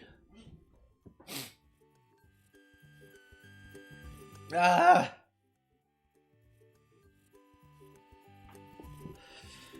Now the question is do we have enough points? We need 40,000. We don't disband any units at this point. Only if, like, this pirate raft is actually going to be quite a bit of value for me. And then we're just spamming, yeah. And then Justini is completely right. Just park spam. In fact, we've got a lot of forced temples here. We could build. Ooh. Hunt. Forced temple. Tower of Wisdom. Park.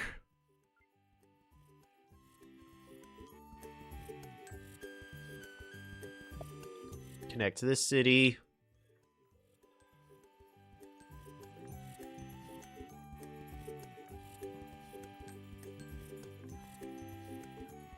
Disband this pirate. Put you on the water, put you on the water. Put you on the water, put you on the water.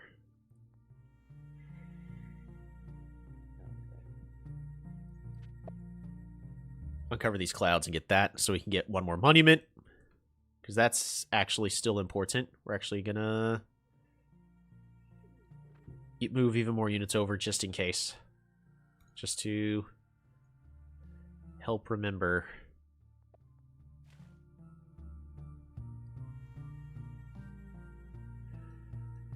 Water temple. Oh, I missed. Water temple, water temple. And that is everything.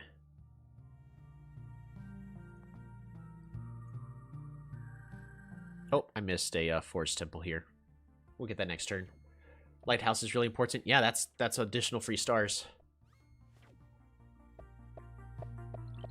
Just to re-verify, yep, we have all the texts. Oh, these two cities we're about to get are going to be really good. More parks. More parks. More parks. Oh! We got it! Dang.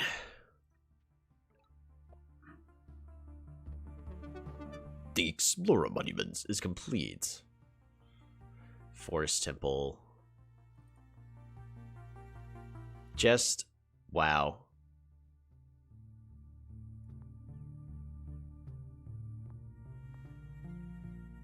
Just wow, Forest Temple.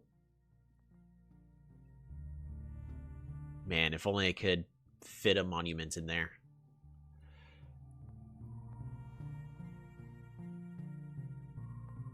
That's a monument right there. I'm just trying to figure out where else I could still fit monuments and get a another park. Because at this point, we're just maximizing our points.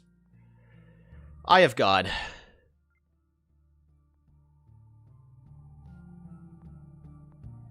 Mountain Temple. Temple. Temple. And temple. Park. We could build a forest temple here and a forest temple here. That is it. That actually ended up as a pretty good score. That's crazy.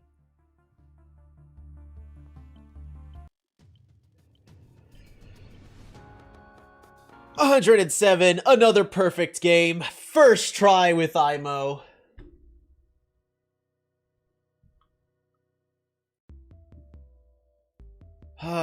I'm not gonna lie, I didn't think we had that.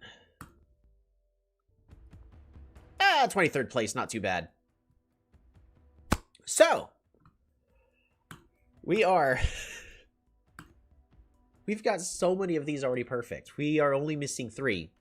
And mostly due to, one of them was a really bad, like, luck.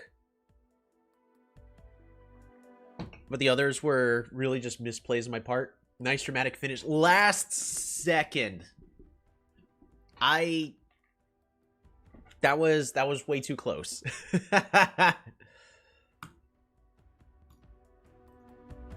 Oh, man. Let's see. So, random match. Now, we've got a couple of options. We could continue to go with, like, small lakes. I mean, I still prefer small lakes. I think as long as the map generated in a more fair way, lakes would definitely be, in my opinion, the best map type. And I'm going to keep playing it. I'm going to keep complaining about it until it gets fixed. But I need to... Man, there's a lot of stuff I need to do. I need to put down some projects, you know?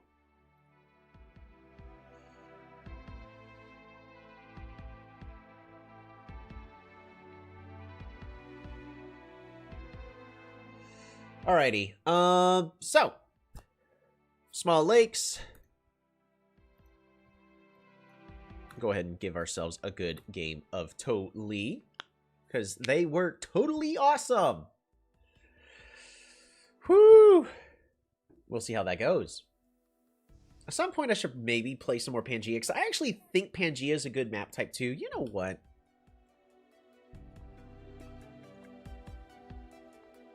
Let's do a Pangea game. The reason why I think Pangea is good is for the same reasons why Dry Lands is almost good. You've got a lot of land inwards, so it makes some pretty balanced stuff. I think it's actually better as a normal size, if I recall. I'm not much of a Pangea player. So we actually have somebody who's more of an expert on Pangea. Justini, I like to upsize. I like to upsize normal. Yeah, I was just thinking, like, because with all the water around, it's normal's the better one for Pangea, right? Just to avoid too many death spawns. I still think small lakes is, in my opinion, the favorite. We'll do a normal Pangea. Why not? And, well, I'm going to go ahead and play... we'll play IMO this time. Yeah, because most times water is irrelevant in Pangea. Yeah, but sometimes it matters. Like if you're playing Aquarion versus a Venger.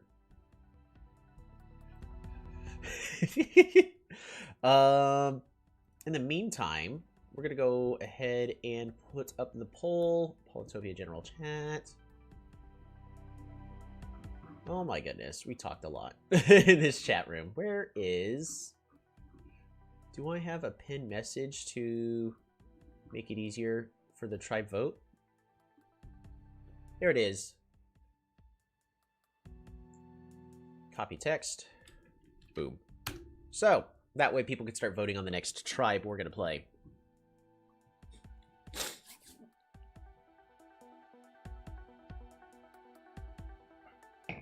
Just finished my eggnog. I might get some more or I might get some water. Don't know yet.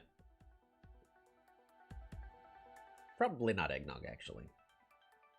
Don't get me wrong. I like it. It's really, really good. But yeah, the way you play a Pangea is going to be a lot different. You're going to focus a lot more on the land, and it's not going to be half the time water. In fact, it's going to be like, what would you say? Well, like 1 out of every 10 times, maybe? It's whenever the game goes really, really late, and you need something to help with the push on land.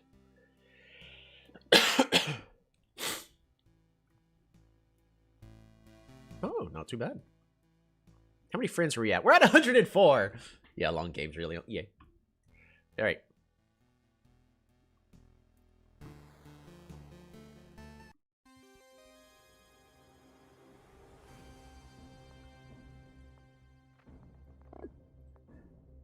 Alrighty.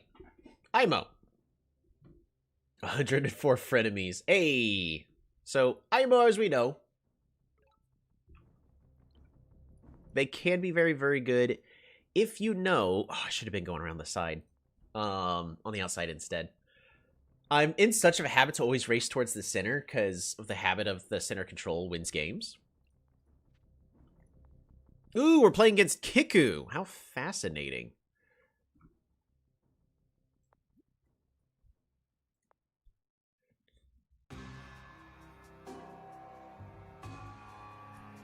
Now, the real question is do we pick up philosophy or do we just start picking up technologies? seeing as their land is here, that means Kiku probably spawned here in the far, far south. We have time.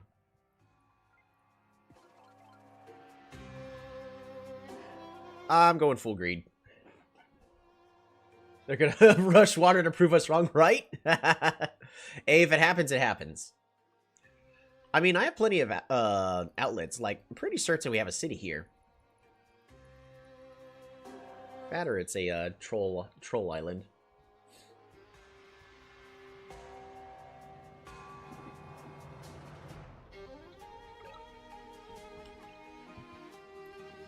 We're gonna continue to go around on the outside. We pick up hunting here. Because now the techs do go up to 5.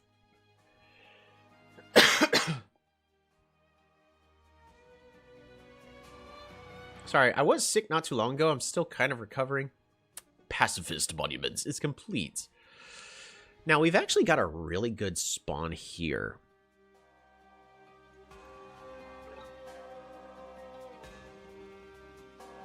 We gotta go take this ruin, hunt, and explore. Oh, that's perfect.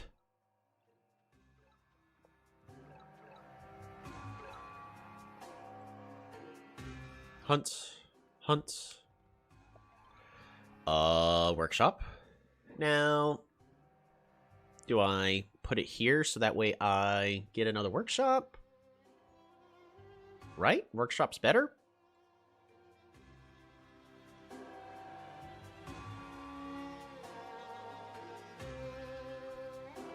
I think workshops are just better. Or if I place it here and I get the 5 stars, I can train a couple of warriors. Workshop. I'd rather go for riders next turn. Pass turn. Because riders give us a lot of control.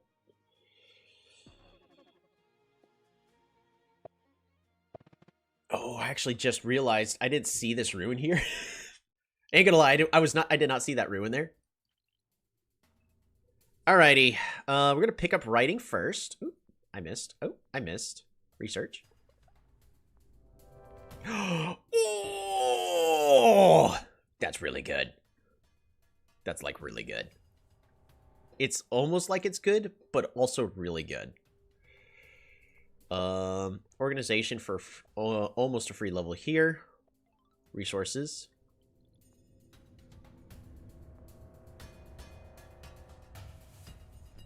And we actually just start spamming out writers everywhere because we've actually got a good economy.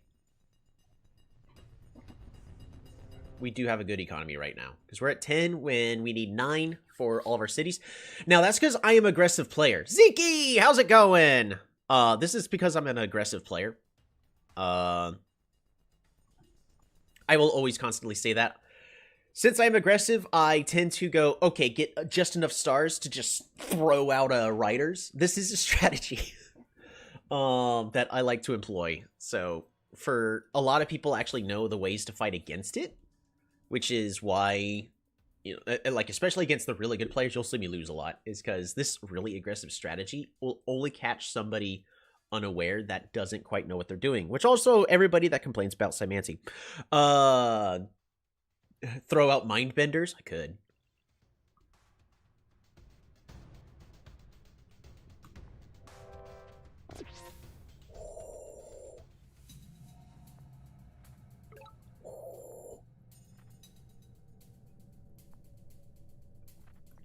Bop-a-da-bop. We're gonna bring it on back. Now, how aggressive do we want to be? They've got a rider. We need to go the slow and more methodical route.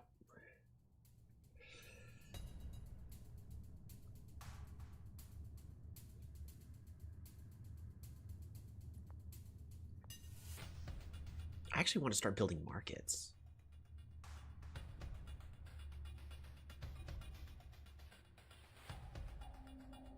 I think this is a markets game.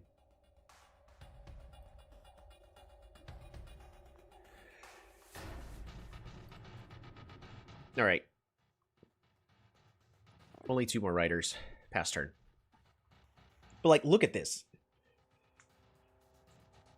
If I see, I will defend or cloak you. So see, that's why I spam out riders. Well, I guess because the defenders, it gets hard to get to the cloaks. But, like,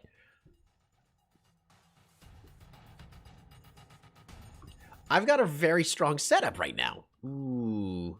I don't think I really want to let them take that ruin. It means I would be grabbing,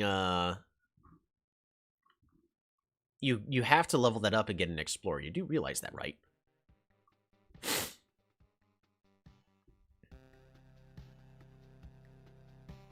Wow, these trees are perfectly in the way. I can't even begin to describe. And then he proceeds to describe how they're perfectly in the way. So you see, I can't, like, easily just rush a rider over. Because what our opponent is doing is they have these 2 riders to defend this city.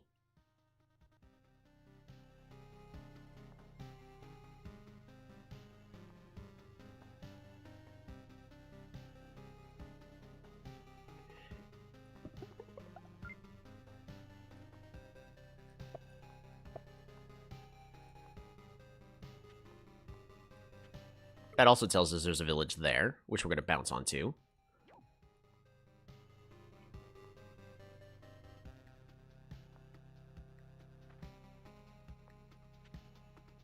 And he resigns. Yep. It's just, at this point, I'm applying a little too much pressure for our opponent. Village up here? There is. Well, fantastic. And at this point, we just finish up the game. There you go. That's how you play IMO on Pangea, I guess. That was a short game. So I guess let's just take a quick look-see and see. Is there something that could have been done better? Oh, speaking of which, we need to finish fixing the Polytopia Games spreadsheet so that way we can start tracking all the games and information a lot better. That's not happening on this one, but I think this would be a good replay. Did somebody say spreadsheet? Yeah.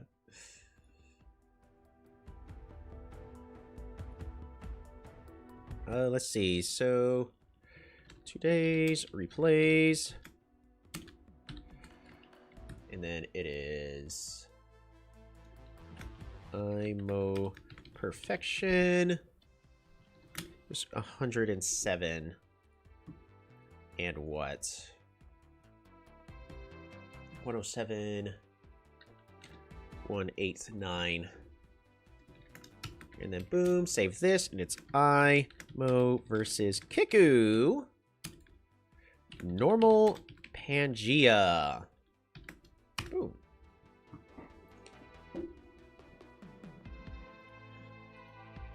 Alright, so let's take a look-see. As y'all know, we do try to help.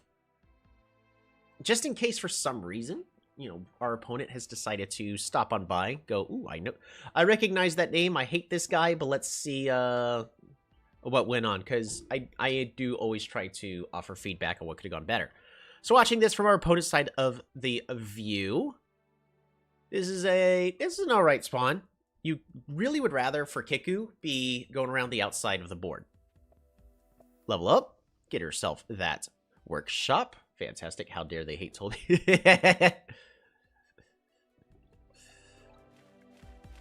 Interesting.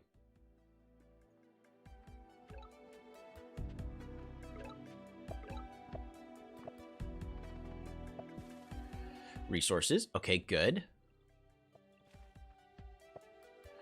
And then they go the really expensive onto the water. Our opponent actually got a really bad spawn. Oh, man. They do have a village here, though. Because that's actually something I learned from Justini. You know, take a look at his channel. He's got excellent professional games.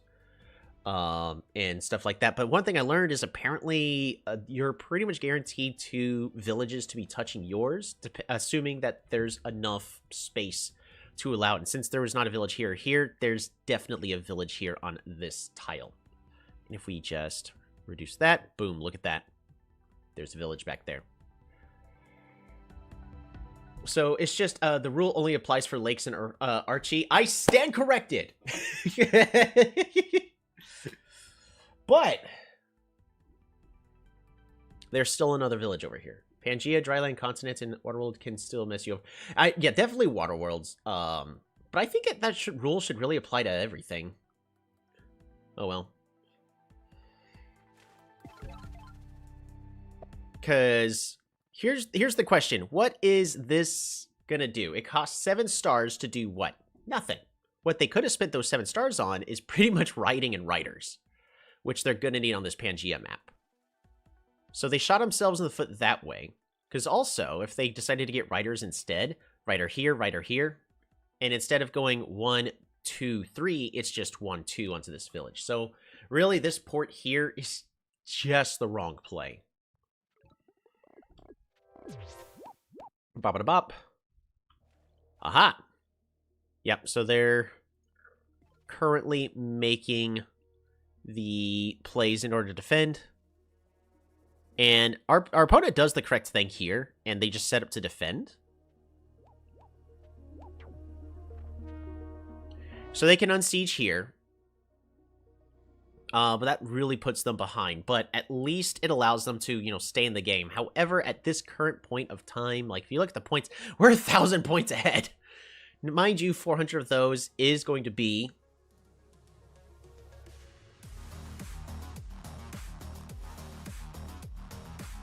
Okay, I'm sorry. 400 of those points is going to be because of a monument that IMO has. But they can go here, bop, bop, bop, bop, bop. Unsiege, train a warrior here. Because they would still be at... Yeah, and then that's just the end of the game right there. They would still have 13 stars next turn. So train a warrior here, but go rider and rider. Yes, that's going to eat up 10 of your stars, and it leaves you with almost nothing for the turn. But at least you can start fighting for the areas. But, like, this mountain pass, this little lake, this tiny little body of water here, this one forest here, makes defending this city a massive headache. And... yeah, it's just, we picked up writing first, so we expanded faster. If we go ahead and turn off the replay fog. Yeah! That was... I hate to say spawn win. But, I mean, like, these four... And then there's that one that's closer to me. This one's actually closer to our opponent. It's just, we have 4 easier to access cities to us, or 3. Whereas our opponent had to work a little harder for their first couple. So, that's what did it in. Our opponent could have continued the game, but since they invested so much into the water here, they shot themselves in the foot. It would have been at least a lot closer if they didn't go ports, right? I mean, next turn... Actually, I mean, misplay on my part. Just 1, 2, 3, level the city up for +1 star per turn, then get warrior, warrior, rider, rider. It's not the best, but at least you're able to fight for the area. And this guy's going to slowly go over here. I don't know why this person is going on the water here. They're acting as if they're trying to invest into sailing. When, this is a very much, land-focused map. So you got to focus on the land first and then water. Alrighty. We have 2 votes. We have 1 vote for Banu, and we have 1 vote for IMO. So I'm actually going to go ahead and grab a drink. Don't forget the votes currently on the Discord. So vote for the tribes. Whichever one has the most votes is the tribe we play next. Don't forget I have pretty much everything. We're going to continue to play Pangea. Today's going to be a Pangea day.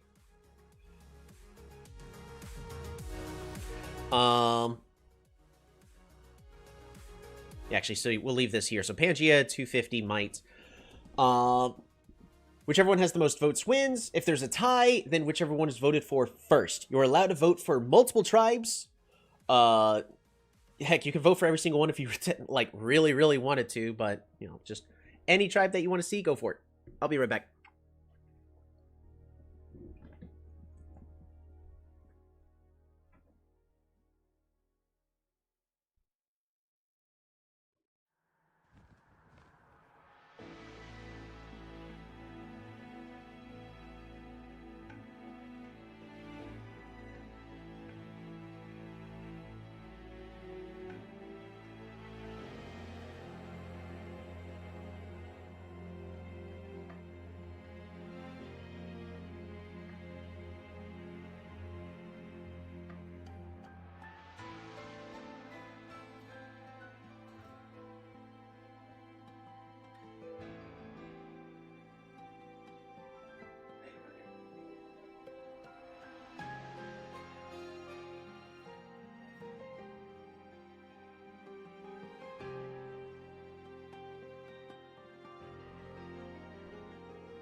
Alrighty.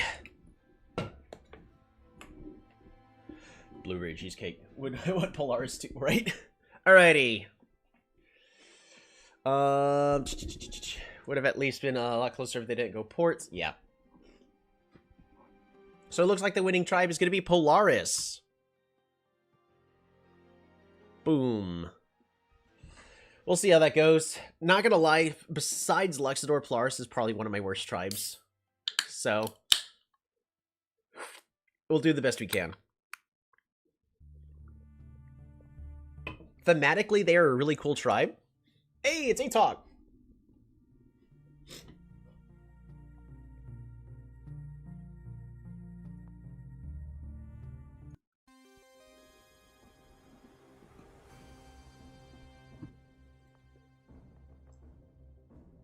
Polaris.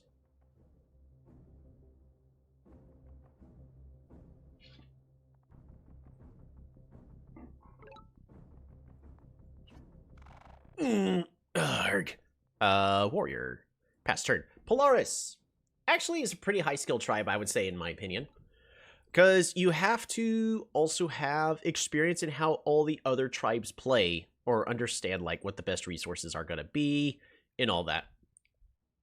Because we know that Quetzali has, you know, insanely great resources. Man. This is actually making things really tricky for me. Now, Quetzali typically likes to start off with organization, followed up by hunting. If you can get away with getting hunting first, it's always better. On Waterworld, Polaris is pretty easy, right? I'm surprised nobody hated me for the joke about Polaris being cool. But anywho, ooh, there's a city over here that only we can get.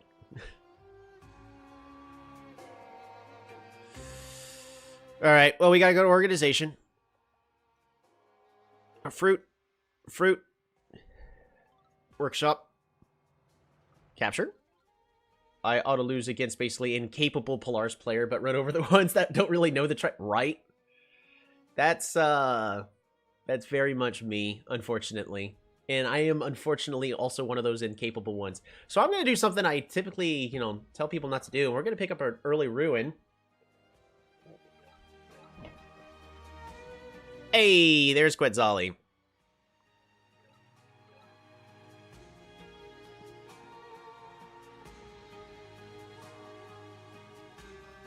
You know there's a village here or here. The issue is we can't see the...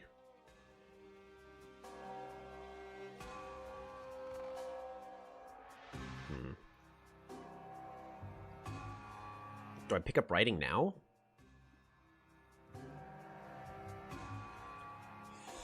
You just went right. I try, at least.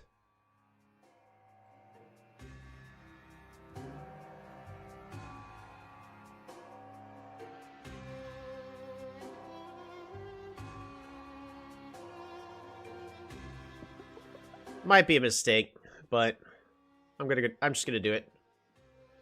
Pass the turn. That's all you put up a good fight. I will do what I can. Rush knights, yeah. Give quits a taste of their own medicine. Sneak a cloak in their capital. I have seen those Polaris who saw the Simanti background color and resigned on turn 0.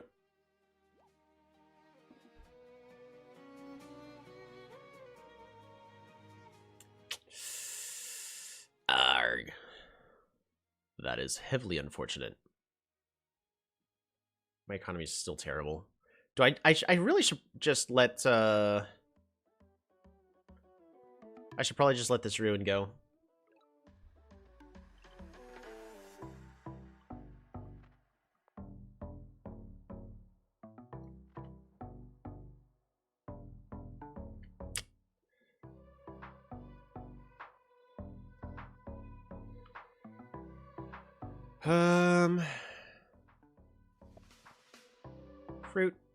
Fruit.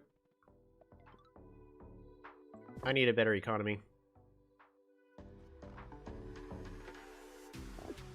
Train a warrior past turn. It's not great. Oh, it's playable. You just have a slower start, worse trade, and worse super units. Yeah. Well, I kind of argue my super units are kind of better. I love the Gommies. I think they're honestly fantastic. To be able to just slide around and freeze everything. But that's also because of how much of a aggressive player I am, where I could just throw them at my opponents. But we were already dealing with riders.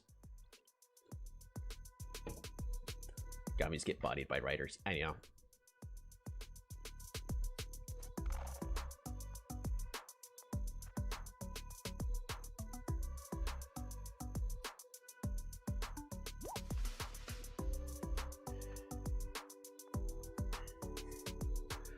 Alright, so I guess the real question is do I go ahead and... Because we know there's a village here. Because of this fruit.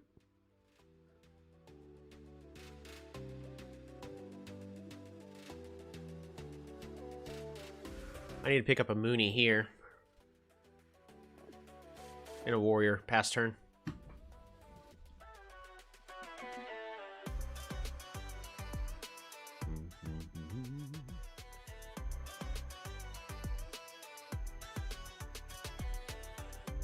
Yeah. We actually delayed the capture of that village because of that play we did.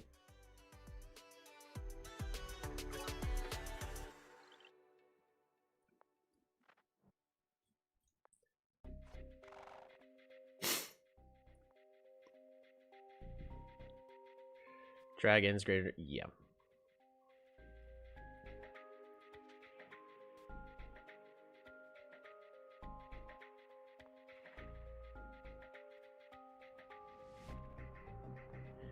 I actually have to let... I can't capture this.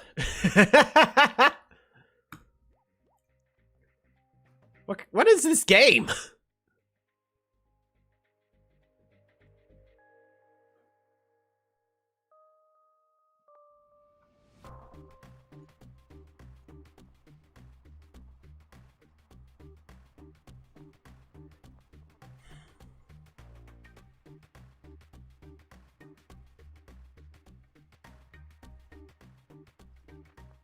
Mooney. Pass turn.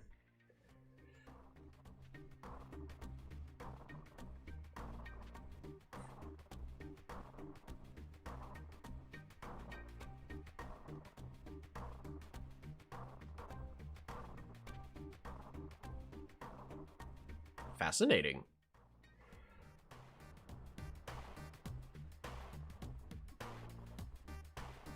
This game is one heck of a puzzle, I'm not gonna lie. Because I want to capture this village here, but I can't let him take this village here for free. Resources! I'll take that.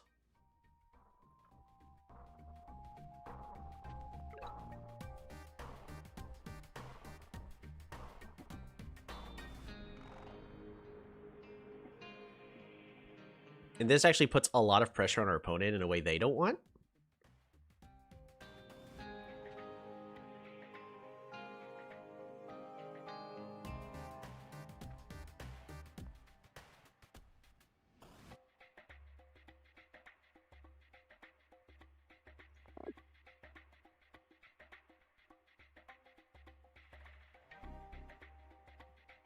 Our opponent can't even deal with this Mooney.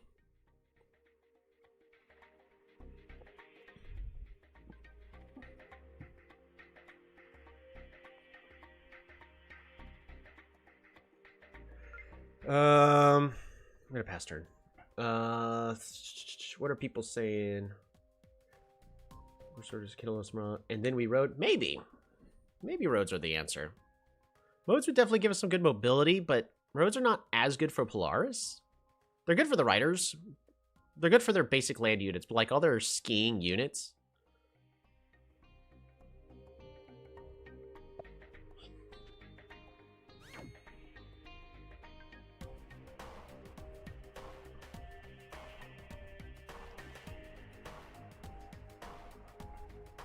All right, but we win this trade.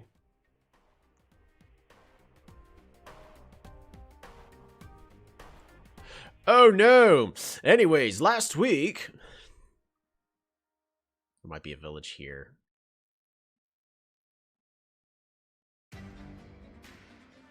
Yeah, those road that was a very expensive investment by our opponent with the roads.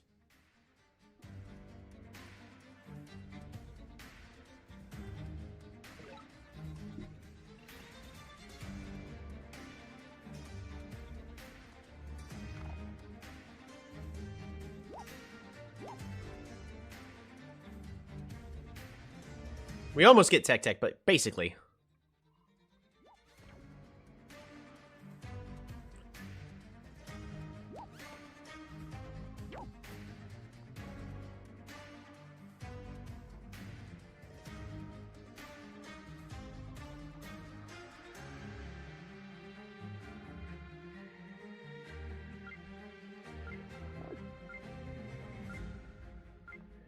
And I can't level anything up.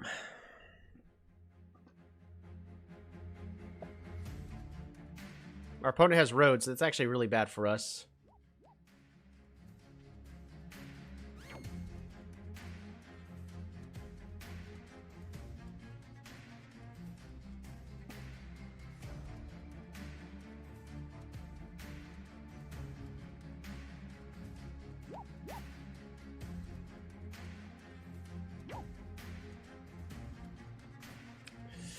Yeah. Man, that swordsman absolutely just decimates me.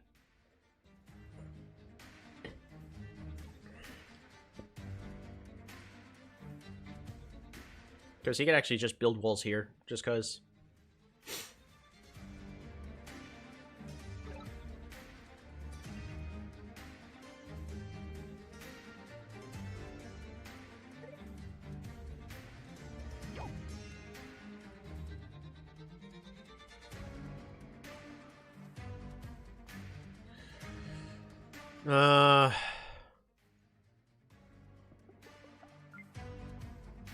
Hunt, lumber hots, resources, pass turn. Oh, man. Where did I mess up on those trades? An early swordsman center map of the room can just own a game. Sometimes they can, yeah. He chose not to capture. Interesting. I would have captured and gotten city walls. Especially since, like, he can unsiege this, he gets this city. I would have just captured and built city walls here. Yes, it would have been annoying, but... then after that, he unsieges, trains a defender.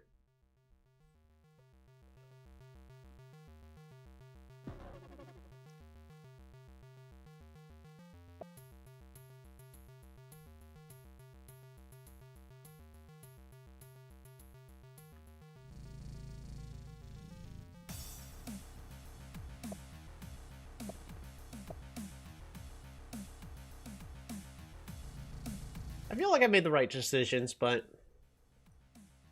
at the end of the day, our economy was just slower than our opponents. I have an idea for Polaris.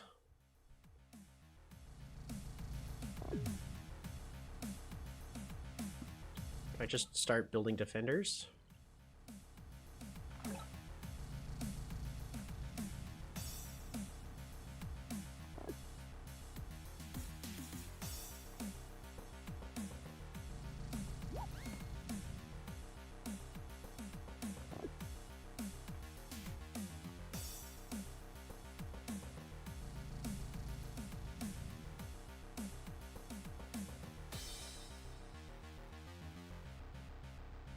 New unit with 1 HP, but it works like a jellyfish, but with freeze, and every unit it comes to, like a little, like a frost sprite or something like that? Maybe. But isn't that already what the Mooney does?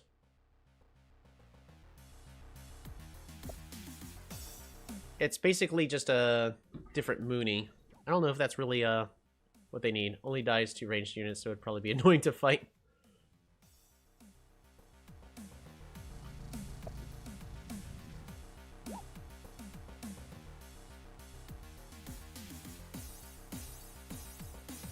Yeah, I think that swordsman absolutely shredded us.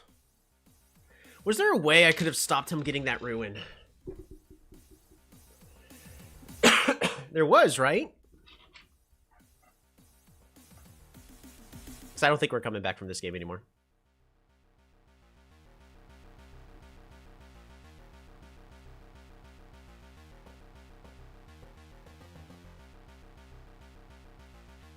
How many kills are we at? We're only at 2. Of course we are.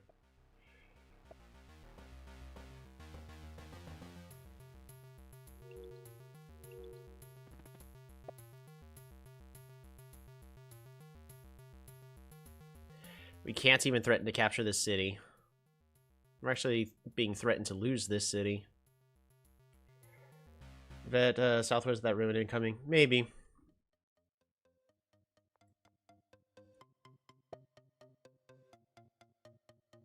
How's it going, Zeppelin? Yeah. You guys know I'm all about, there's always a chance for a comeback. I am not coming back from this one. ATOC. Oh, that was an excellent exchange. We'll get him next time.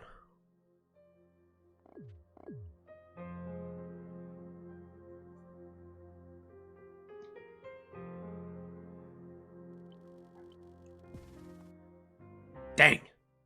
Yeah, I'm just not that good at Polaris. We'll get him next time. So, one question I have for myself is, would I have been better off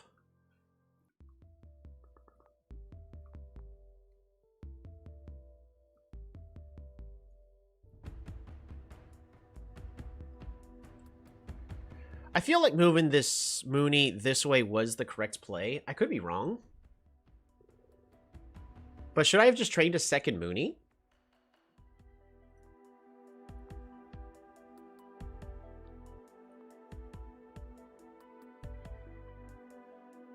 And then prioritize getting these back cities? I don't know. I feel like that's just the wrong play. But then use the outposts we start with?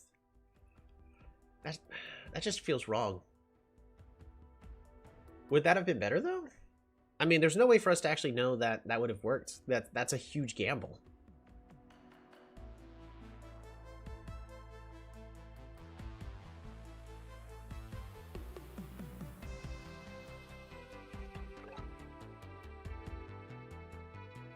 I miss the days when Polaris was viable on dry lands. Warrior is the normal opening with land maps. I would assume it's Warrior, right? Because you gotta at least have some sort of presence, because 2 Moonies do nothing. You can't fight with 2 Moonies. We take the early Ruin.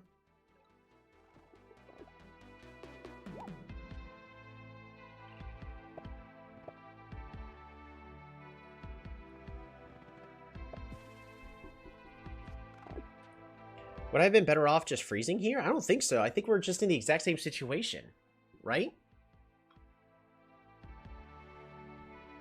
I think we're just in the exact same situation by freezing, but...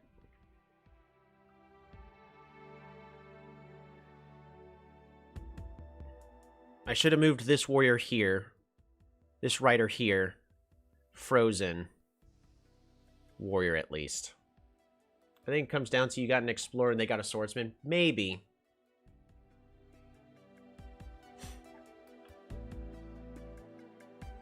Well, I guess I should also see, like, what were they looking like back... Oops. That's me dragging the media player around. Let's not do that. I thought they would have had another unit back over here, but I guess not.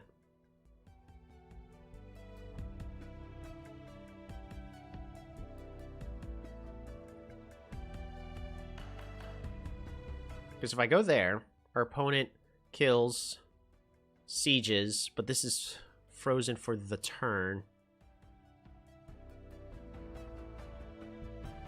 I don't know, maybe I actually, since we have outposts, maybe I should have just gone hunting. Maybe that would have been the correct play, because that sets us up for ice archery, and we would have been in a better spot if we had ice archers instead of me training Moonies. I don't know. If you had 10 stars, then you have a chance, yeah. I mean, because that vision was very important for us. I think next time we, I need to remember that I have outposts. You know what? I would like to play another game of... We're going to go ahead and copy this. So there's going to be our next tribe vote. I want to try out another normal Pangea with Polaris.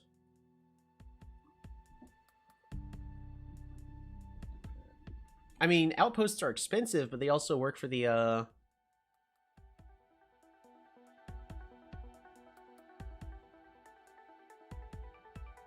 networks, which can give an additional pop. If there's enough ice between the two.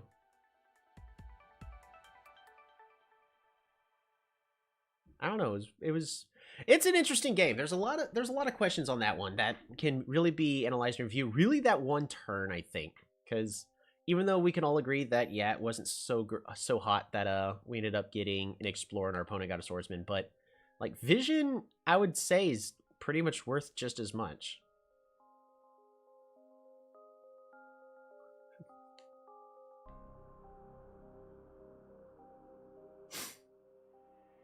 Chilito.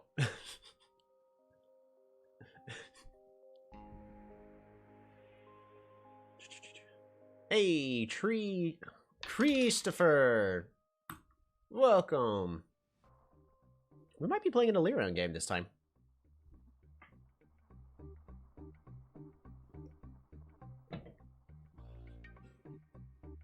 Wait a little bit longer, but looks like we'll be playing some Illyrian.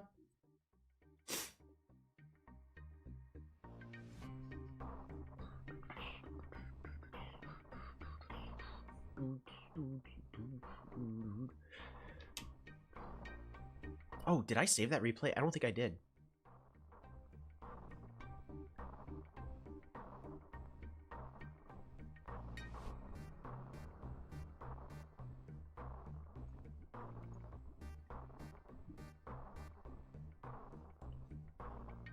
I did not.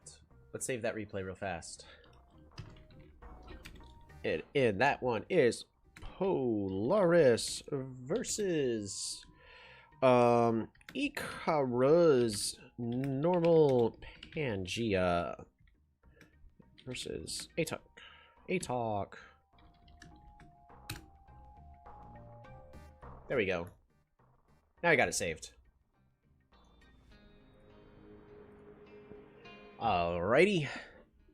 And the winning tribe is going to be Illyrion. We're going to go ahead.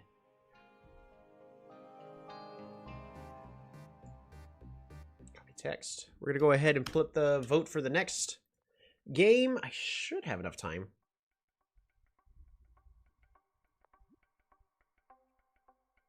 It's a lot. That was a fast game.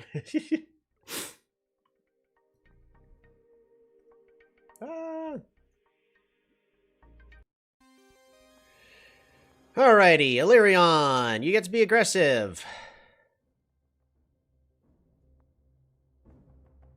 How much? Yes. How aggressive? The most.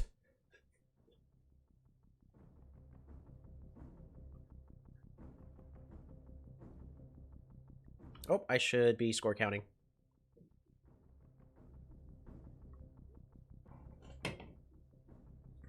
Cymanti.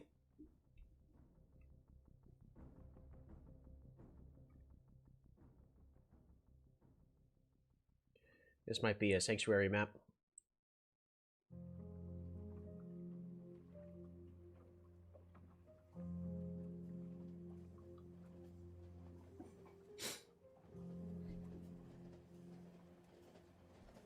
Possibly. I think I want to use this Polytar to capture this village. It is a Cymanti game. Okay.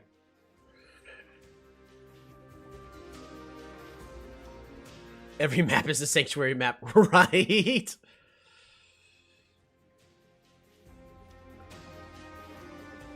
But like, we are definitely going to get our value out of sanctuaries on this map.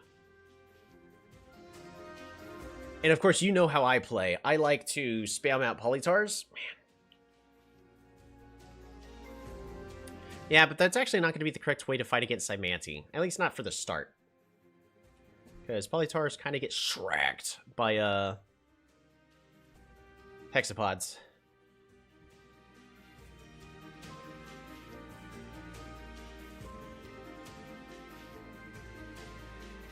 I'm also kind of appalled about, like, our our starting city setup. By the way, our opponents spawned in the north, so we're going to take this, we're going to take this, we're going to take this, and just pass the turn. So our opponent seems to be struggling on time. Maybe they recognize my name and they're trying to pull up my channel. If we know our viewers immediately goes up to 8.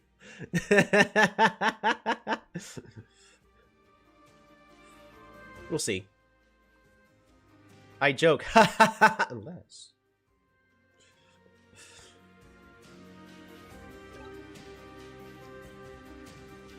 All right. Forestry capture. Yes. Workshop.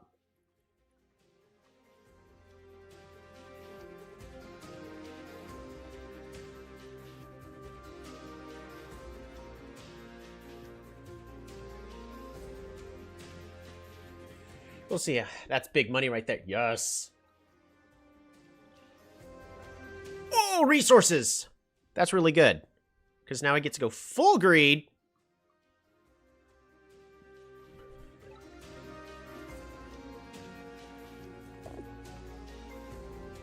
Sanctuary here for more points.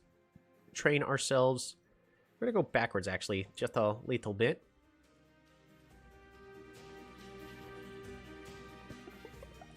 And get a rider. Pass turn.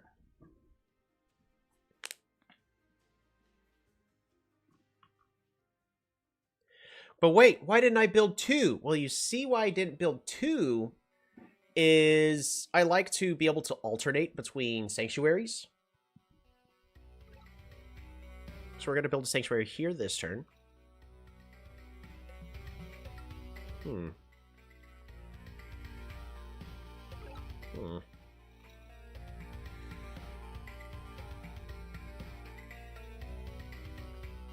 going to go around a little bit on the outside. The outskirts. Pass the turn.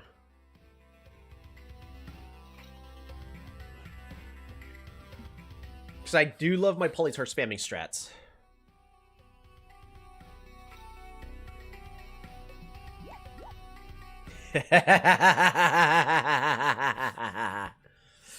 Oh, this is going to be fantastic. This is going to be rich.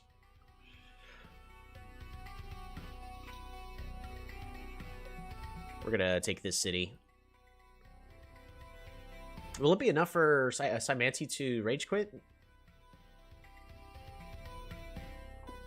Because this Polytar moved from here to here, so it's currently facing this direction. So if we do a Polytar push, put it here, boom, siege.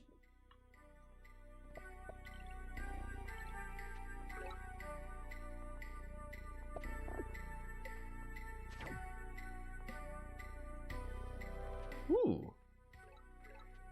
Explorer's really good.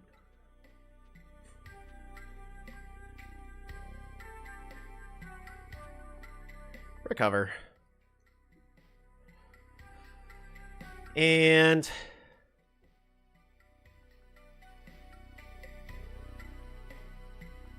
just spam out riders, right? Pass turn. And we can actually start getting roads soon. Probably should have built on the front tree.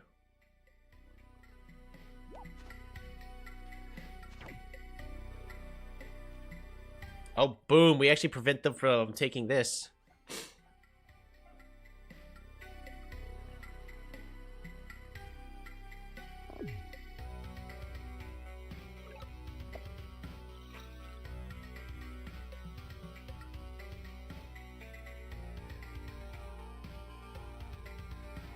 Bop-a-da-bop. Move you on back.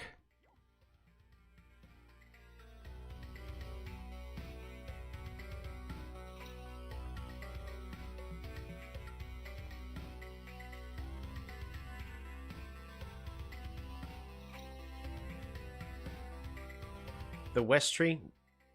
Are you you're talking about like right here? Maybe.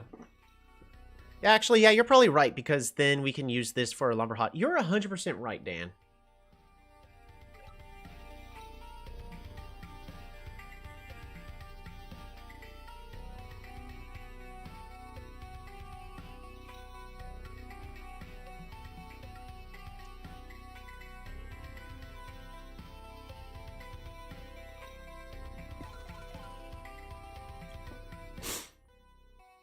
We're going to put our sanctuary here. I was kind of wanting to get roads, but yeah, you're 100% right. Yeah, we've got 3 spots each. Yep. Nope, you're 100% right. I should have. We pass this turn. Animate the Polytar and siege next turn. You got it. But yeah, so by going here, we'd still get 1, 2, 3, whereas this still only gets 1, 2, 3. Plus, if we expand any borders, we get 4, 5 here. It's actually way better for us to have put the sanctuary here. That really is a missed opportunity, and I lose a pop on the city. So, misplay.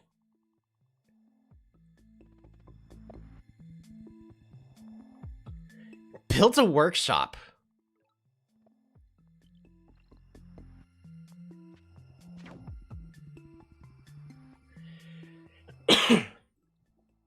Really want to build roads if I can. I don't think there's anything over here, so we can actually just take this city.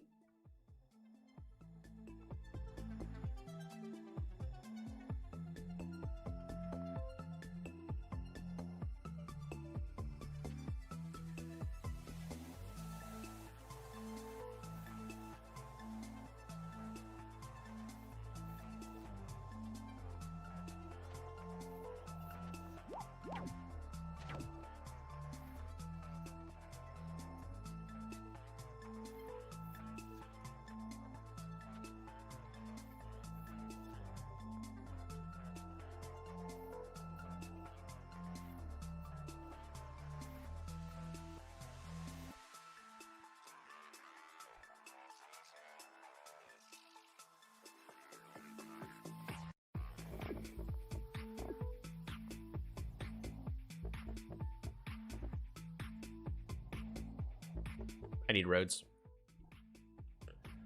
Once we get roads, we could just start harassing our opponents so much.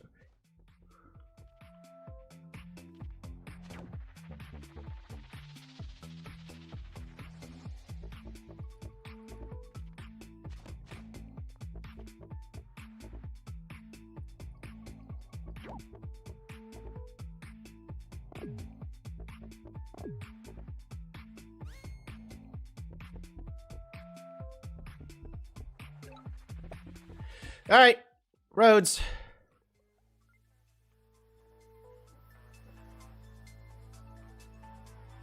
We put this road here.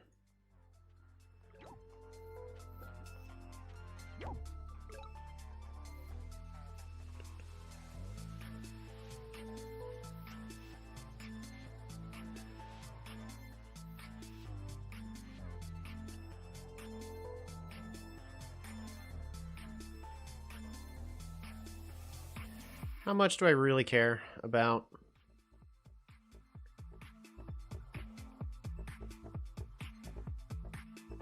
Spamming out polytars. I don't. It'll improve my it will improve my economy by not doing so.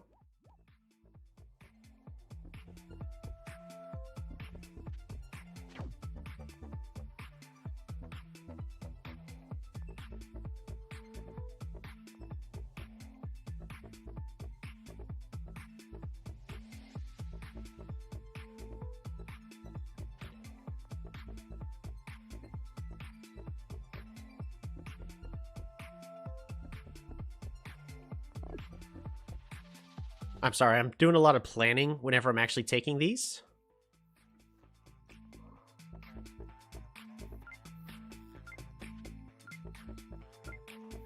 Past this turn.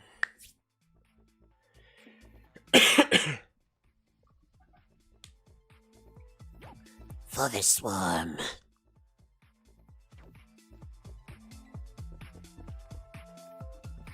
Yeah, that's not what they wanted to see at all.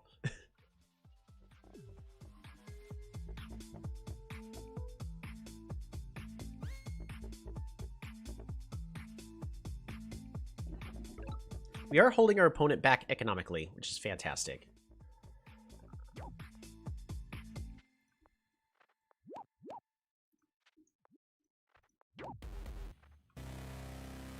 We're going to threaten that siege.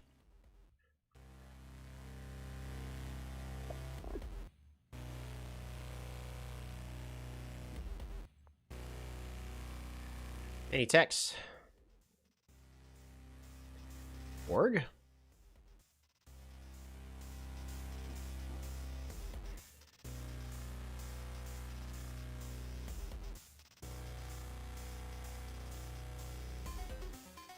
Archery?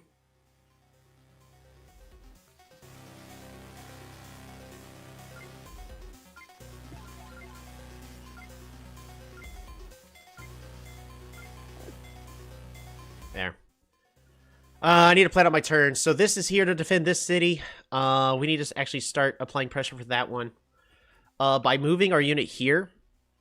I should have trained the Polytar this turn, but that's okay. That means we get an extra couple stars. So it's not the end of the world that we missed a Polytar. Oh, but they let me take this city. Fantastic.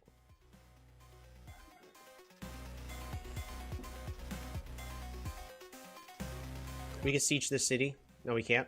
I lied.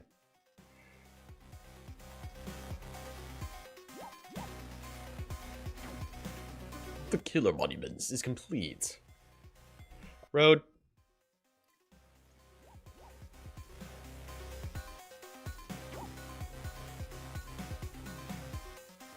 Go there.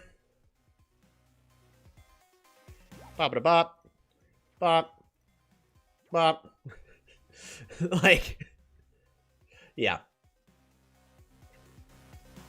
So, methodically just taking everything from our opponent. Fruit.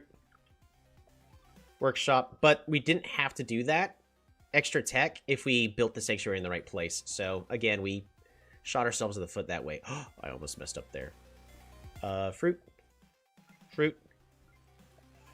Workshop.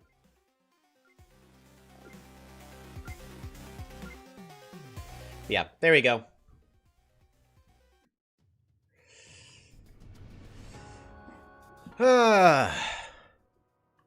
So, by the way that they were doing it, I wonder if they're just trying to learn Cymanti or not right now.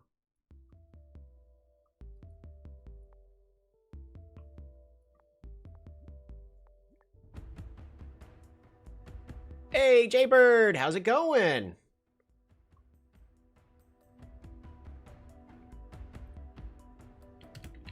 Boom. Illyrion versus Cymanti. Normal Pangea. So let's take a look at that. What went wrong for our opponent? And also, while every time we do this, we're going to be learning more about how the Pangea map spawns. It tries to seem to spawn a certain amount of land mass, and then centers it around that. In this case, the land mass is kind of centered around here. So there's so much extra space on this side of the map. Surprised me to see a centipede, so yeah, it might be new to Cymanti. Not with this spawn. But let's take a look from Rio's point of view. So what went wrong? So in this case, depending on how you want to do stuff, Shaman goes here. Fungi.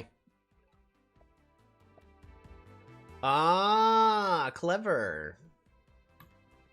That actually makes sense. And then he moved the Shaman. He should have boosted here. Mistake.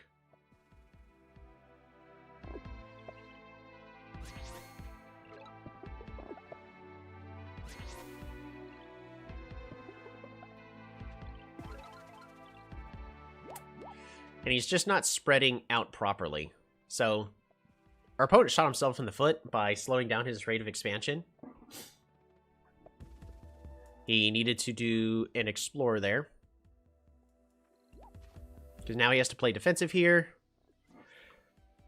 Okay, so a lot's going wrong here. It's just my unit mismanagement. This centipede should have gone here to unveil this tile, which, if we take a look... Hey, there's a village there. Yeah. It's just at this point that he's starting to get swarmed by all these other units. Why did he border growth? I mean, border growth is the greedy way of getting a whole bunch of extra centipedes from the capital. Yeah, a lot of this is it's just the wrong plays, unfortunately.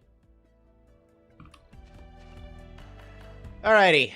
We already have the vote for the next tribe vote.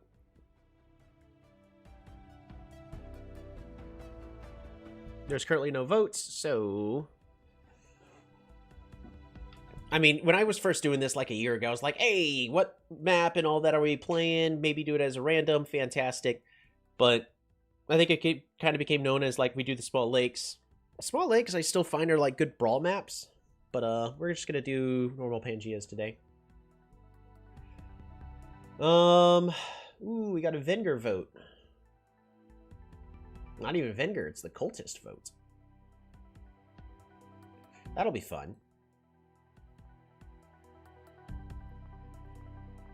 Oops. Alright. Well, I mean, I accidentally clicked it, but I'm looking over. We already got 3 votes in out of 7 viewers. Yeah. Alright. We go ahead and copy text. Get the next vote up for the next game. But we might be able to get a few games in.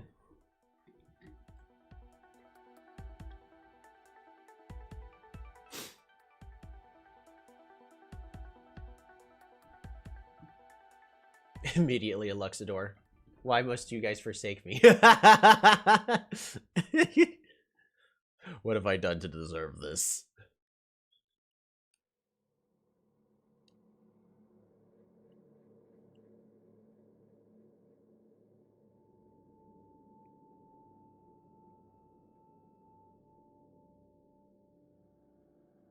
Ooh, simplistic chef. Ooh, almost 200 games. Got a pretty good ELO. I mean, we're nearly back at 150.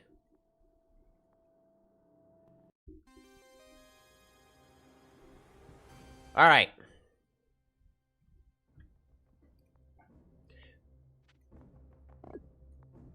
Venger. Resources are terrible. We must take it from our opponent by force. Therefore, we are going to rush the center. 890 points. Cymanti again?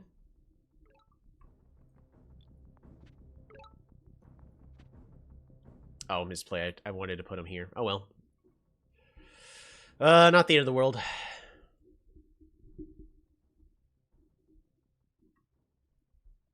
I think we just have this swordsman skip this village, and we just keep going towards the center, right? That's what I'm doing.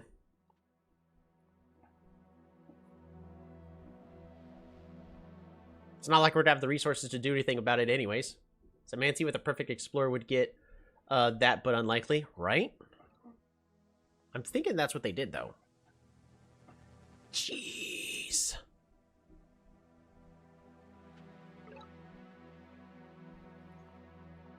Hunt. We don't even have mountains? This... Oh my gosh. Do I skip this village? That can't be where the right play. Like, I think we gotta go back for the village. I'm moving on. That village is so bad, I'm skipping it. I'm gonna see if that's the wrong play, but Vinegar's economy is already terrible. I don't need a village that also gives me absolutely nothing. Farms, probably. I'm thinking that's farms, but that's why I want to capture this one first.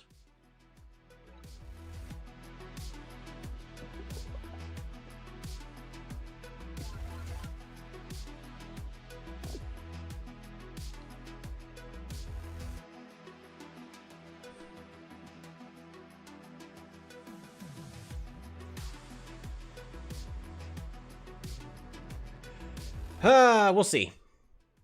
Huge gamble. Fantastic farming location, but it's so expensive just to get to that. Alright, it is Simanti.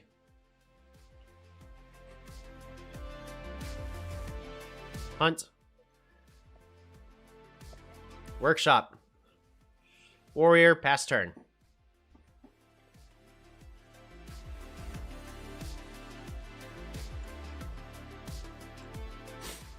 You guys want to see a massive gamble? Are y'all are thinking what what I am insinuating, right?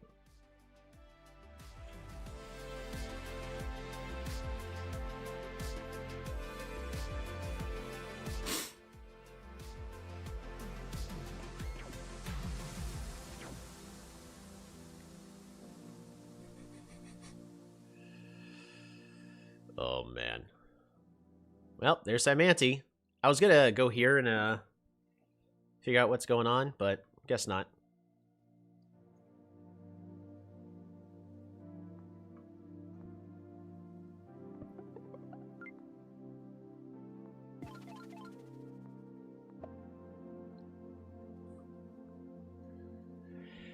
I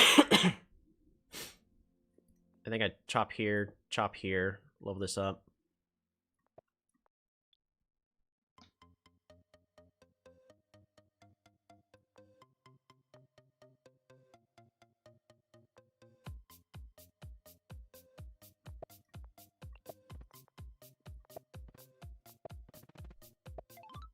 Resources. Schwarzman. Pass turn. I mean, there's a chance we just lose outright. Yeah, they have a lot of vision. I mean, that's why Simantis like to do that explore play, is because they get all that vision.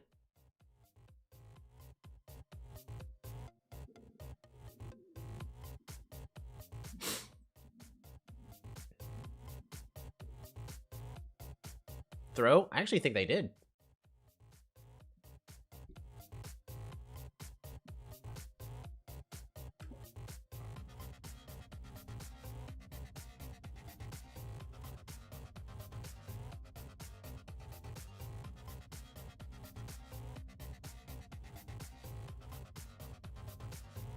They did a border growth. They got the city here.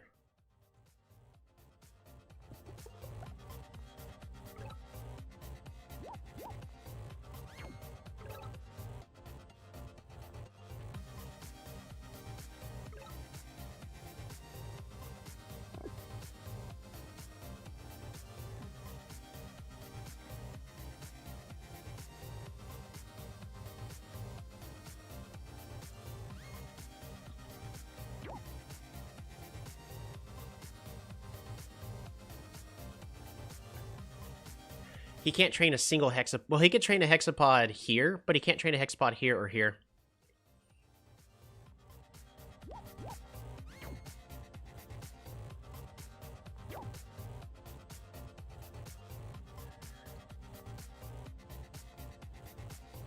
Dang. Do I chop?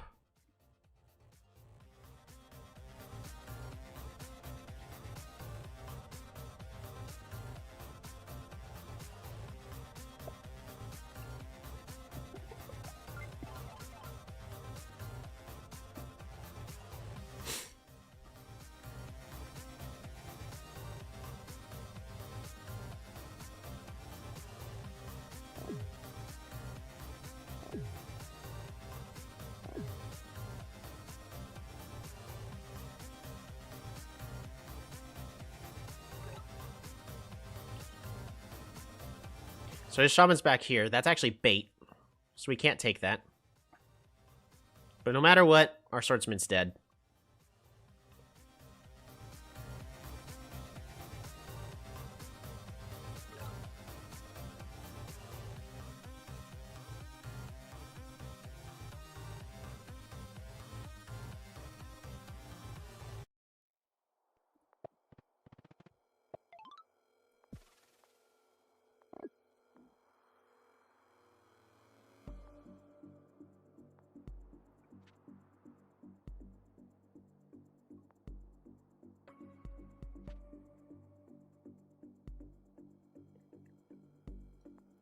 We gotta move that back there at least.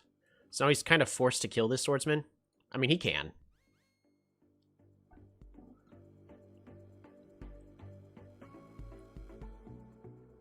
But his shaman is right here.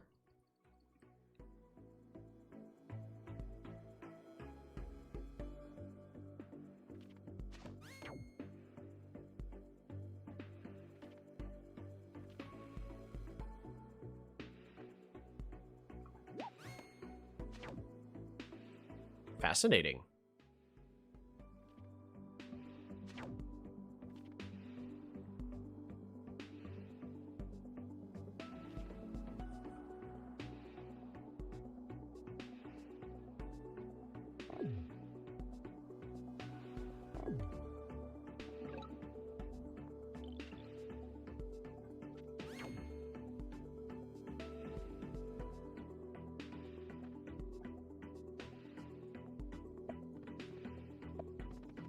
Level this up.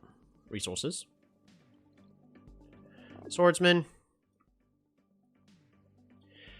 And I think I gotta go greed. Pass turn.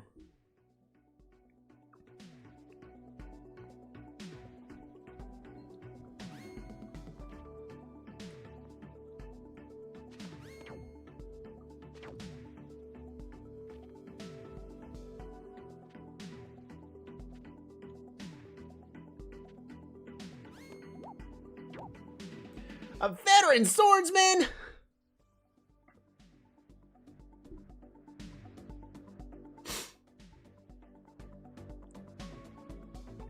Man, if only I could finish getting writers.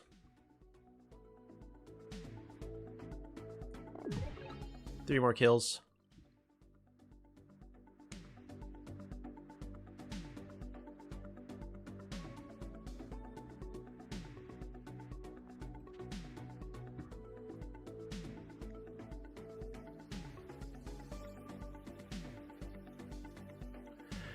Lumber halts. Farm. Population growth. Farm. Super unit.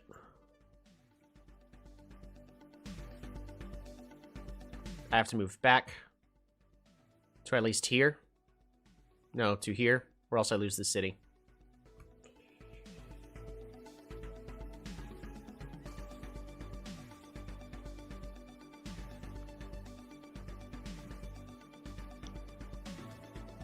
Trying to decide, because now I have a monument, the Park of Fortune.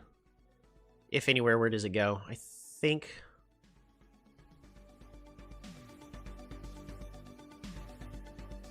Well, level this up.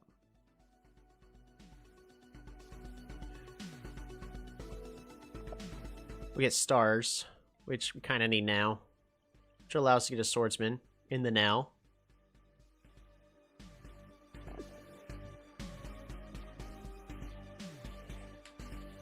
Fast turn.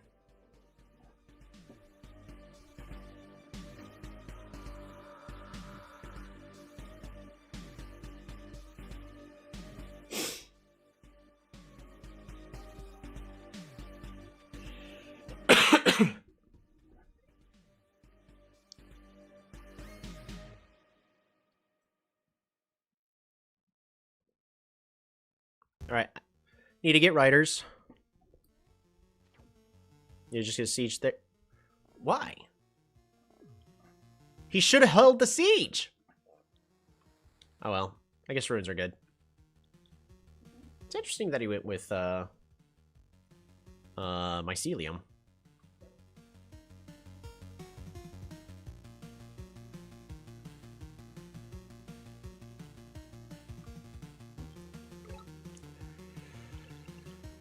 Mathematics.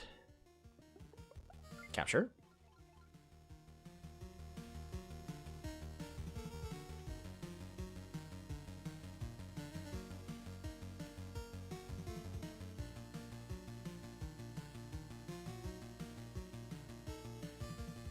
And warrior. Just to avoid a free siege, but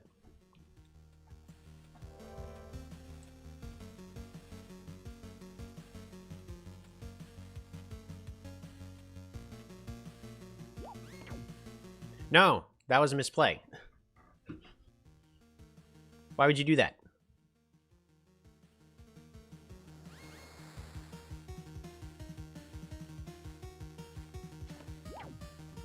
Killer Monuments is complete.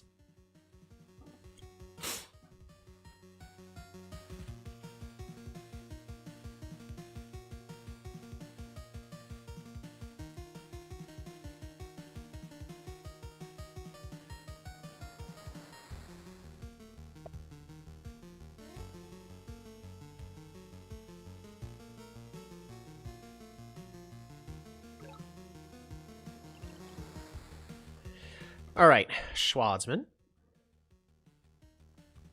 Sawmill. Gates of Power. Population growth.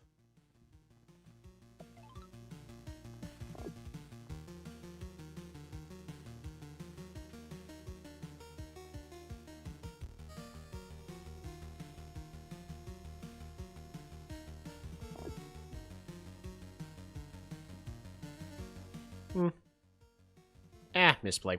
Oh well. Not the end of the world.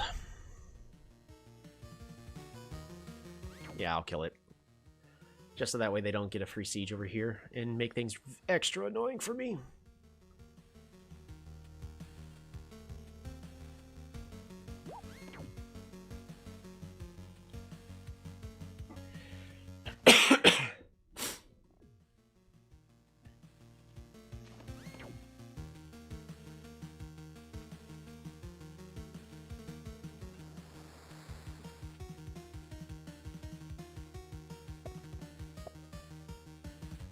His economy's not that great. He got a couple of centipedes out, but his economy's not that great. Why are you leveling up this city? Don't level up this city. I'm about to take it from you. Don't do it. Why would you do it?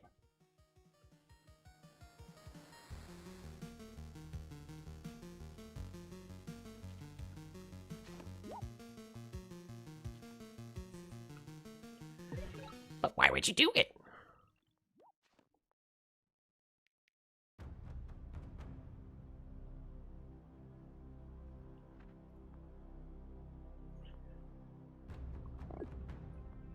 Hunt.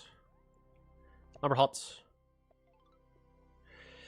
Workshop. I'm just gonna continue to play blind. Because that's fun. Vision. Lumber huts. I think.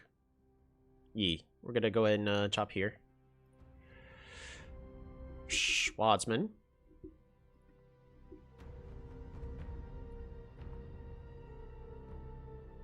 I'm just going to take that.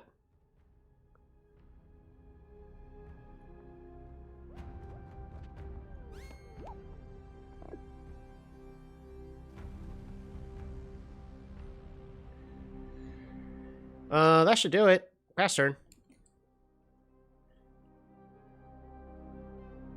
Now, if they are able to fight that back for this, you know, fantastic. But we also have catapults, so we can hold our line.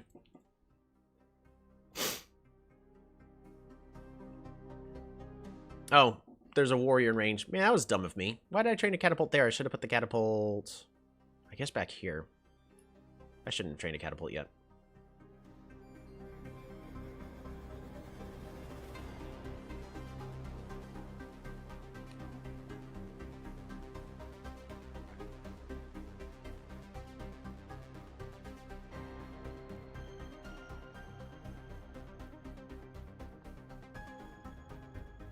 They might go for the village instead of the catapult. You mean the one that's right here? That, or might be here? Or that might be ghosting you here. No, like, I don't think they're in a situation. I think they're just going to play a different game for a little bit, because they have so much time built up here. Because I doubt that I just put them in a situation where they went, nah! I mean, you never know. It's a Cymanti player, so. No smack the warrior with the injured warrior and then siege with the swordsman. Yeah, that's also another option. But then we have this to unsiege. So, they could.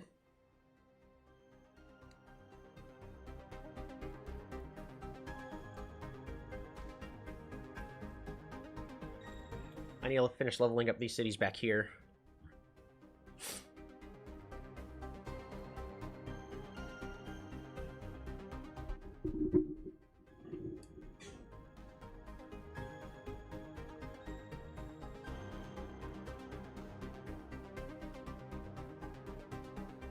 I really need Rider Roads. I really need Rider Roads. Veggie OP?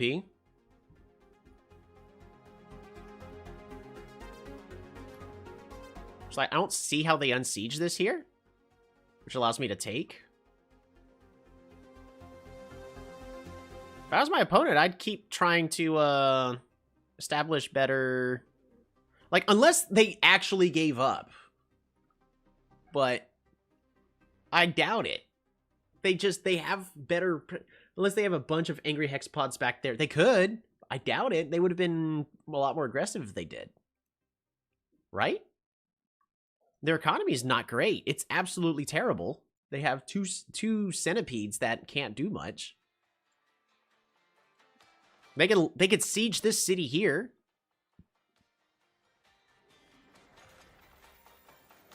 Yeah. I'm pretty certain it got ghosted, but I have had these situations where they return after, you know, 7 minutes, so we'll see.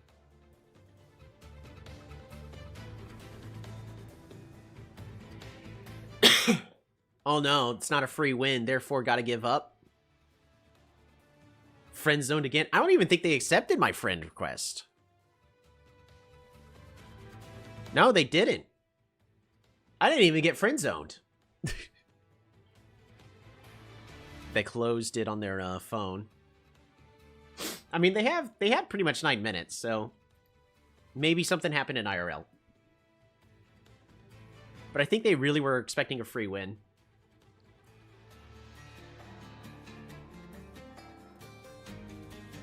I'm actually really surprised about the progress and the state of this game.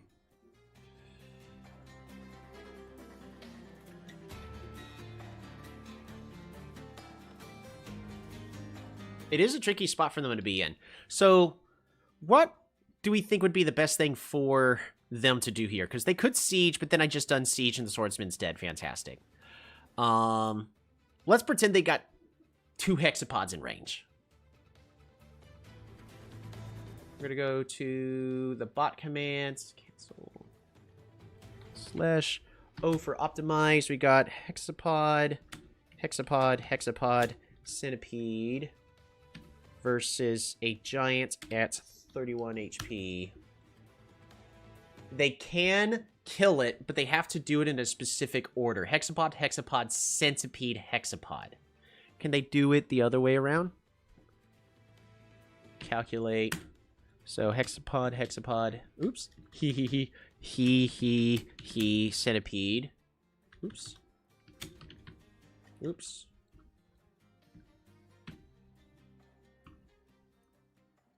And then a giant at 31.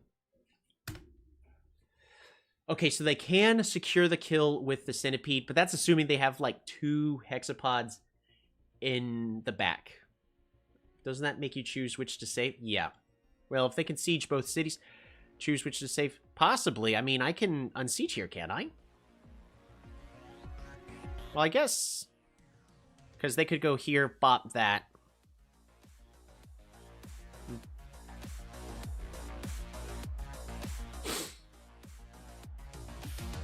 I guess it's possible for them to siege here and here.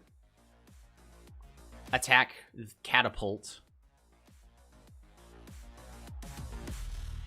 Possibly. Hey, they're back. Let's see what they do. Maybe they were pulling up my stream.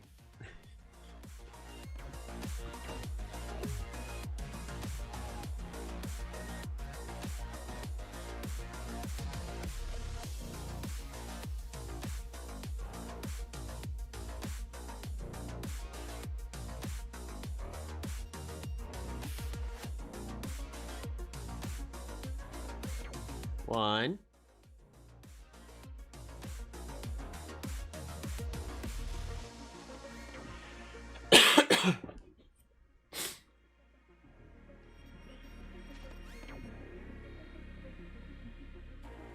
They should have sieged the city down here. It doesn't. It doesn't siege. We were all wrong.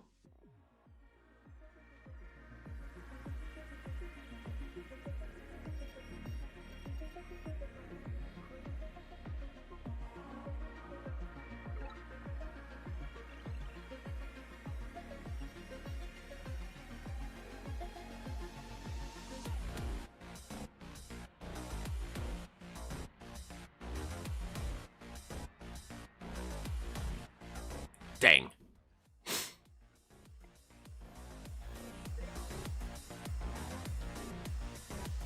Got me a little unorthodox.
Is that second shaman or just moving? They moved it.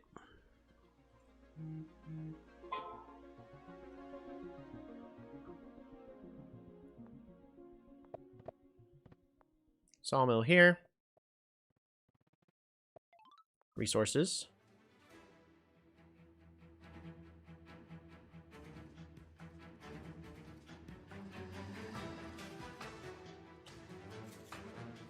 Catapult.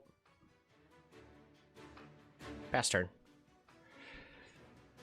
Might be the wrong play to do it like this, but I think I'd rather go to take back this village. Because this deals with the centipede.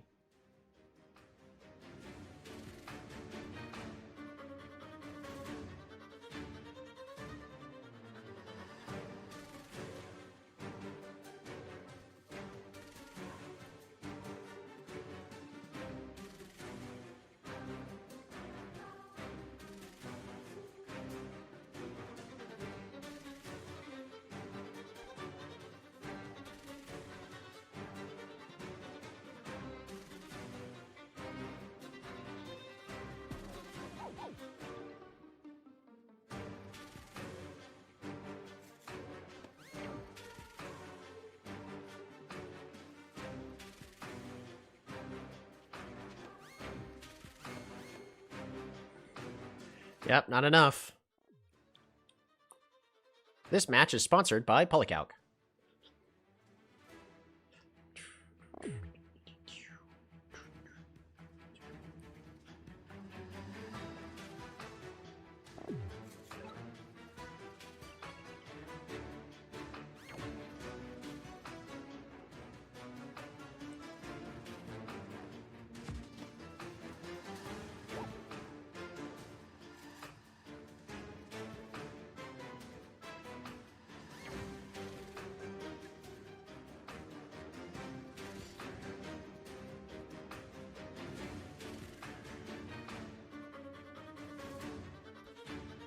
Yeah, Giant's dead. That's fine.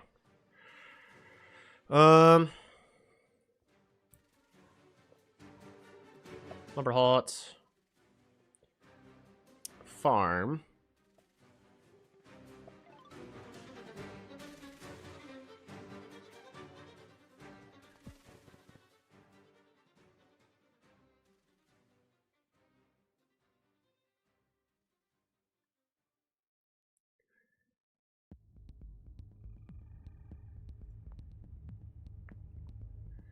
Boom. Cat. Pass turn. Because Hexapod Siege.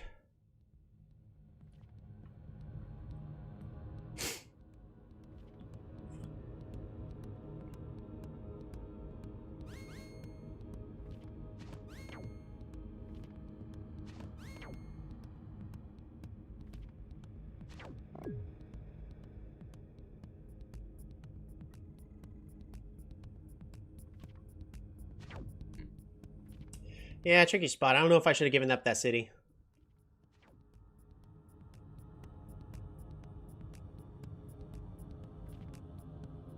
Siege! Guess not.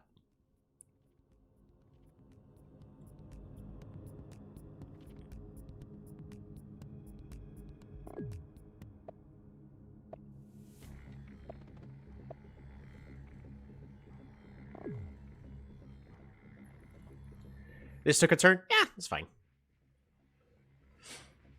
We're being outproduced, so I don't really think there's a way where... Man, I really need writers. Writer Roads would definitely be winning me here.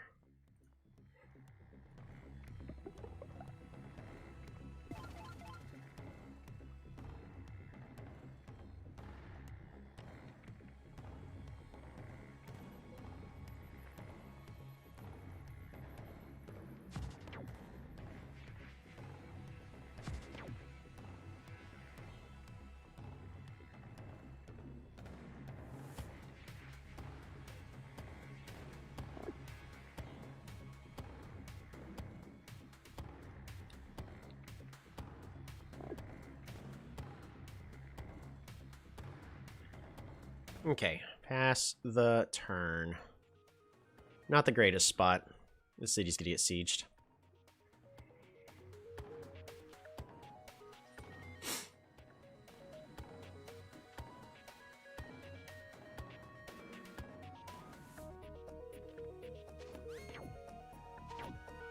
What kind of weird methodical thing are you trying to do here?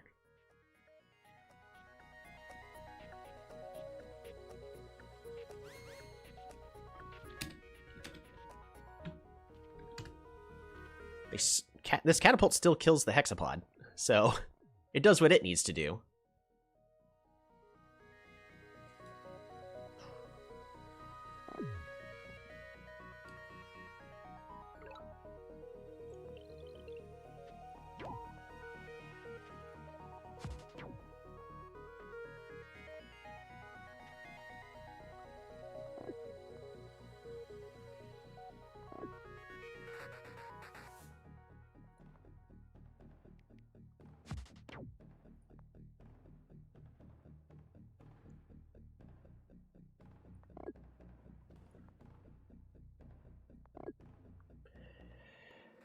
Pass turn. I just need to improve my economy a little bit. If I can get a backline of catapults, enough riders, and then road setup, I actually still can win this.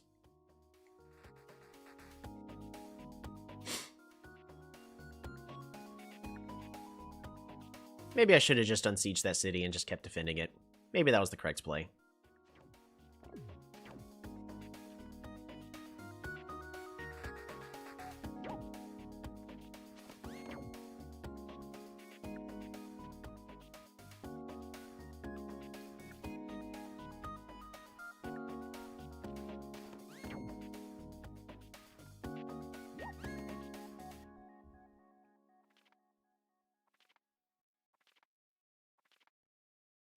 My goodness, so aggressive.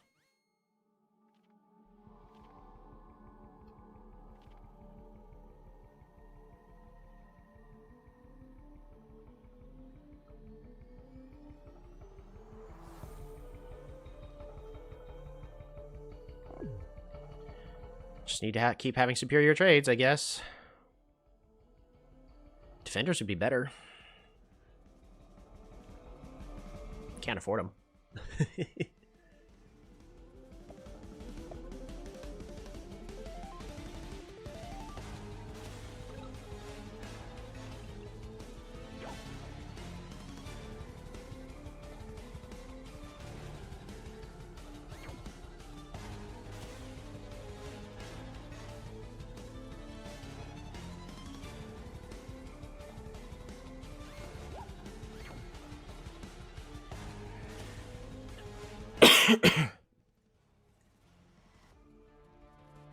It's hard to see, but this one's moved, this one is not.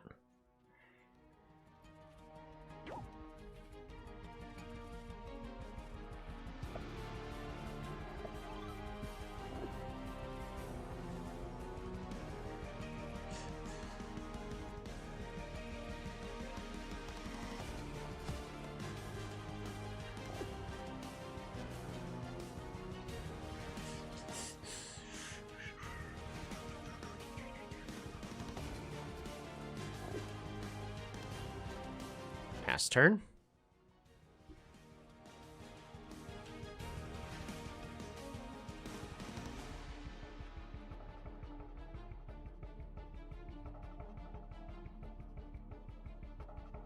He has to deal with the catapult. Yep. Kill the catapult.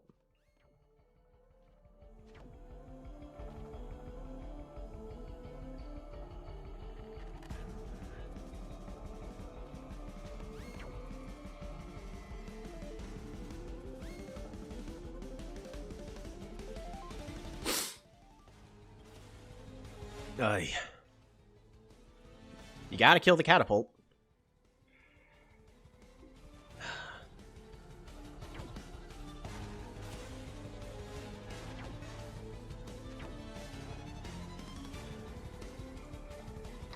Yeah, I think this is it. It was a good run.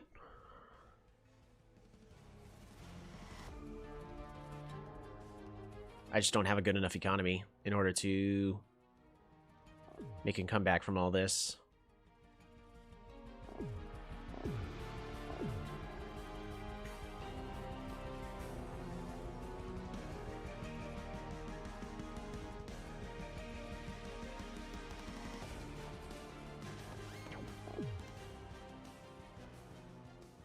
Cool. He lets me kill the segment.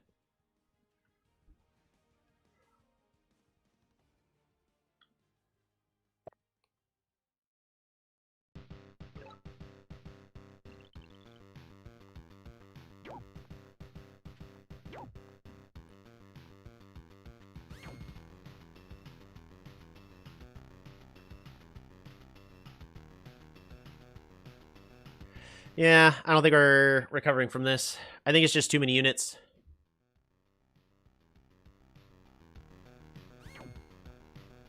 Even if I do this.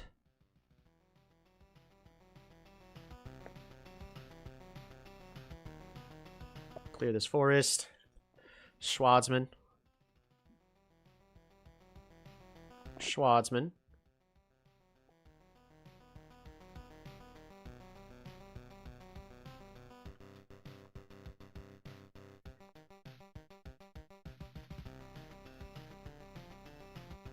Dang. I can't even level the city up.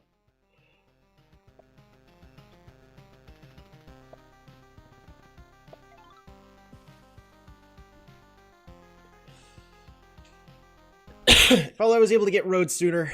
I needed those Rider roads.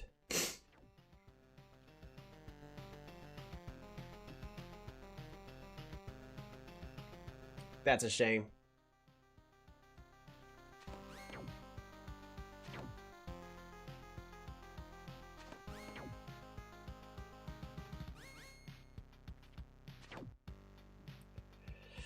Yeah, the throw was right over here when I gave up the city. We'll go ahead and resign.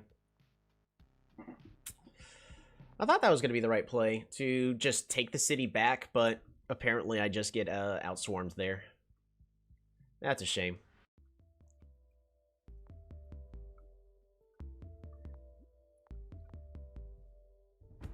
Because sometimes, you know, giving up a city, I mean, you'd want to generally avoid doing so, but sometimes just going, okay, you know what, give up the city now, make a counterattack is the correct thing. But it only would have worked if I actually had roads to Rider road out all the hexapods.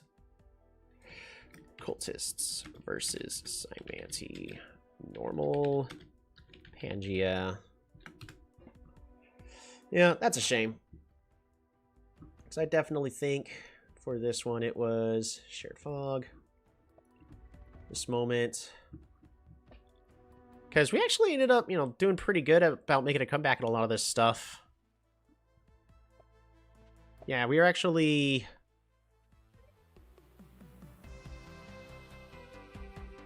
Yeah, I should have just, slash calculate, and then Warrior 2 versus a Giant against a Centipede with 16. Yeah. I should have just taken the city back with this Warrior and that. That was, on that part, my misplay. I think just unsieging this and killing the Centipede was the correct play. And I also should have taken the city way earlier. There's no reason I shouldn't have ever taken this city. So I was missing so much resources in production. Yeah, that was kind of my game to lose there, and I lost it. That feels bad. We'll play it on our opponent, though. Because that kills that, that kills that. This goes here, dies, unsiege, train a swordsman here, get vision on here. And then just do everything I did here, normally.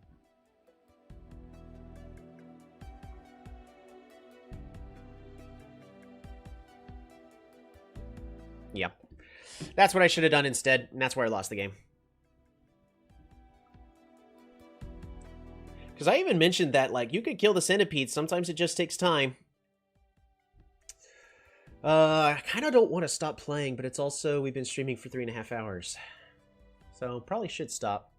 We'll go with one more. What was the tribe that was voted? Every tribe got 1 vote. It's currently Luxador in the lead.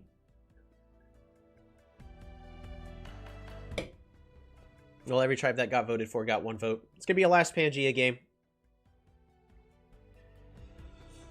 Man. That was my game to lose there. Oh! Hudrick's now in the lead.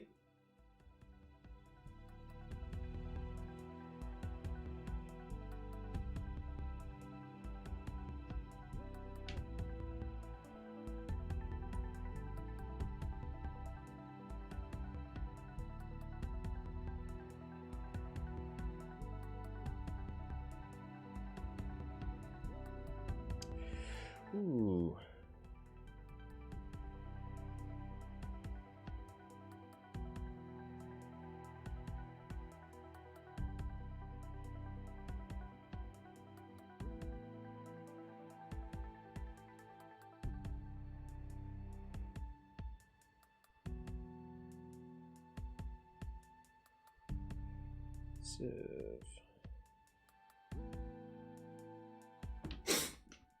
All right. After that wait, looks like we're going to be playing Hudrick. Hudrick actually ended up winning with a popular votes. Oh, I also need to remember to start putting the stream link onto the Polytopia's stuff. It's too late now, but I need to remember to do that in the future.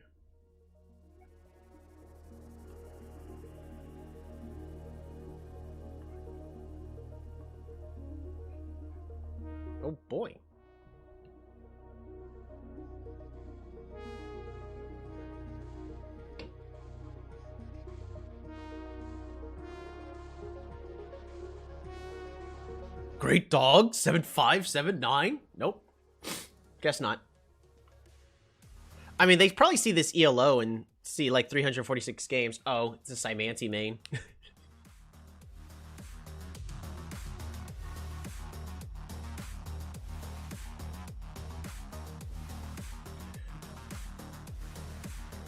Coercive Bronco. Oh, man. That's probably a Cymanti main.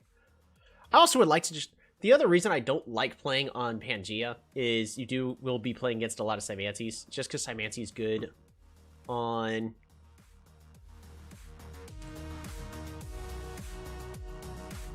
these kind of maps.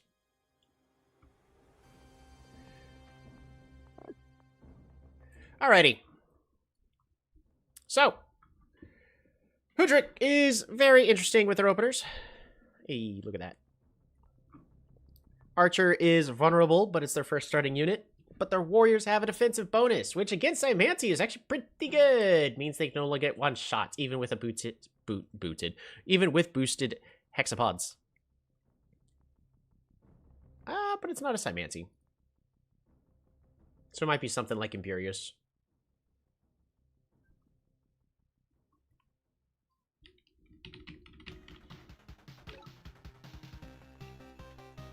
Hunting. 1, 2. Workshop. Because we're actually going to push this Explore more south by having our Archer.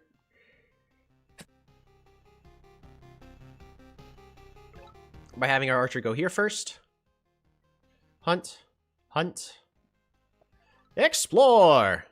And then it still goes that way anyway. Ooh, it's a Toli. That's a totally different tribe than what I was expecting.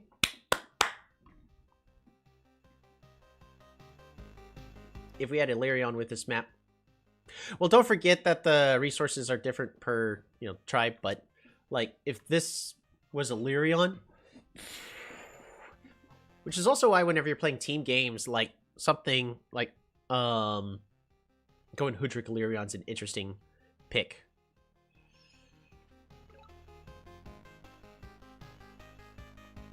Right. Hunt. Hunt. Explore. Oh, man.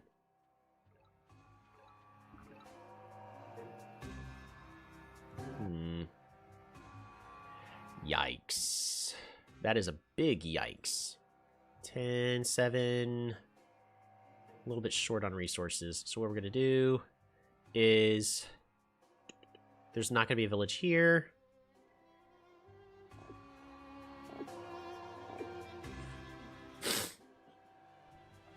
We're going to start sending a couple units forward. And then focus on economy. Wow, I got totally distracted and missed 2 hours of the stream. I'm upgrading my arcade one-up play retro games. So many glitches to... I mean, arcades are... can be a lot of fun. A good pastime with friends, you know?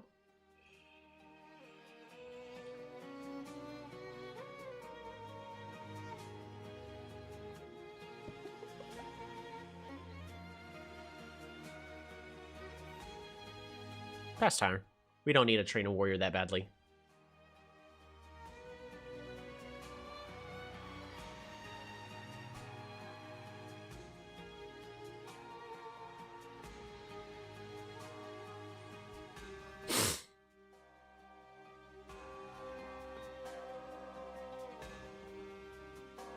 We're going to start pestering this swordsman. Give us an advantage, and we're going to claim this village here.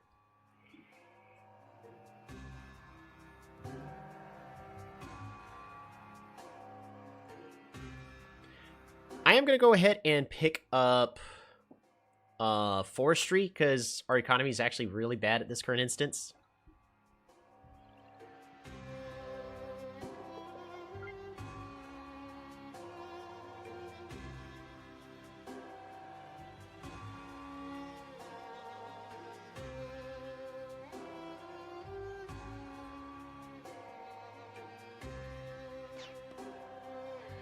I lied. Archer, archer. Hunt. Hunt. Workshop. There we go. Now we're slightly better off. Even though it's going to cost 12 now, but it's not as bad anymore. That is a dead veteran swordsman!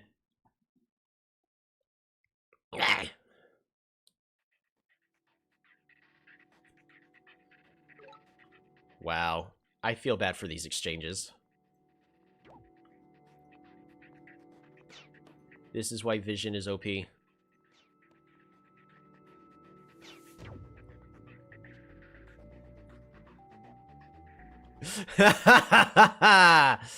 Yikes.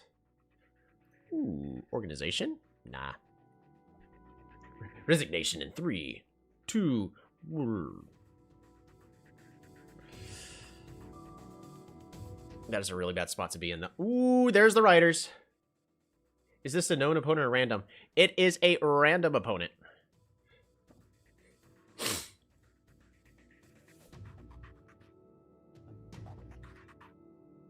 We can zone so much with these archers. It's not even funny.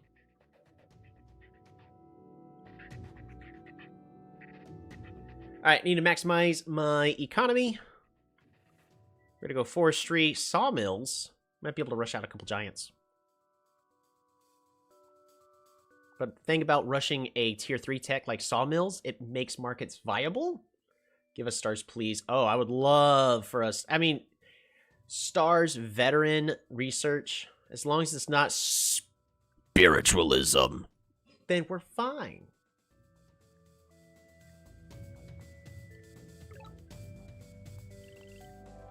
Resources! Ooh, that's a mathematics just instant pickup, right?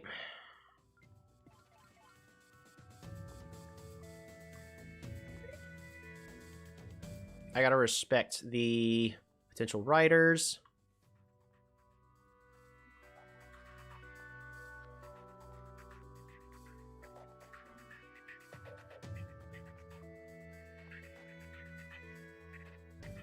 I think you just stay here, right?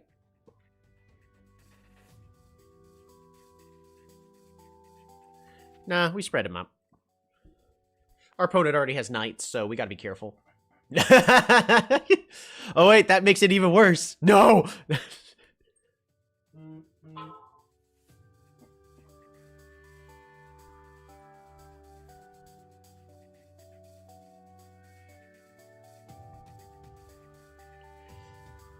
Alright, well this is another free kill.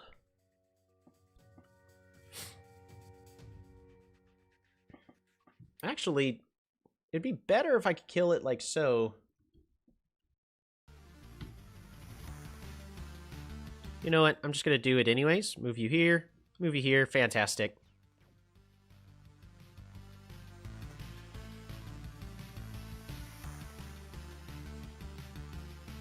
We're not going to explore. We're going to just play blind. Hunt.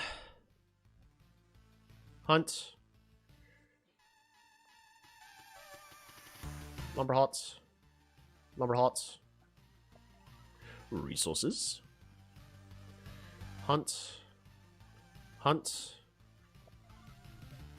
Workshop. Mountaineers will do the exploring. Oh yeah. If we just put an archer here, that applies a lot of pressure.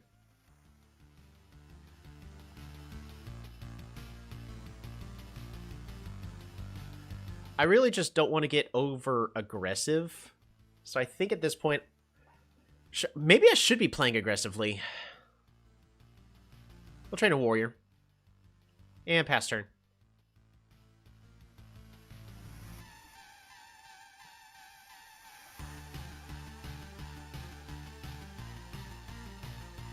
I've been ignoring this village back here. That's just something I'm going to go ahead and acknowledge. Oh, man.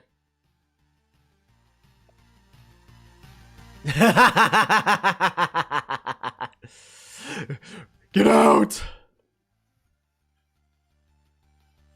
If I could just get roads, then... I mean, I am very much incentivized to pick up trade. But I need to finish improving the economy. So we're not even going to worry about trade at the current moment. I'm going to do sawmill here. And then lumber halts. We're going to do a border growth, actually. Just because the giant potential is insane. Lumber halts. Lumber halts. Clear this forest. And another lumber halts here. Super unit. Metropolis is complete. Oh, man. That's not good for our opponent at all. That's not what they wanted to see.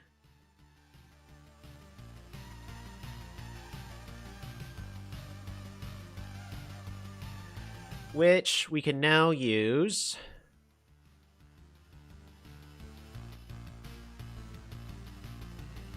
Clear this forest here. Which means I'm going to just place a Park of Fortune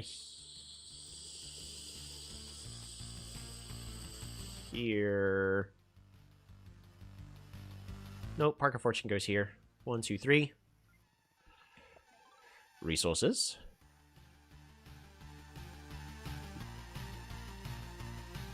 And then we're just going to keep leveling stuff up. 1, 2. Market goes here. With a market here for this one. So...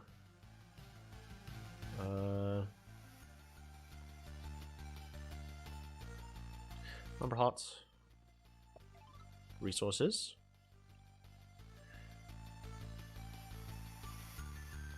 We're going to just clear this forest really fast. And I'm going to build a catapult in order to get a little aggressive.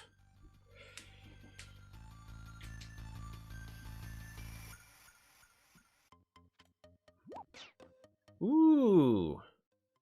Good. That's good on our opponent. That actually secures that village for them.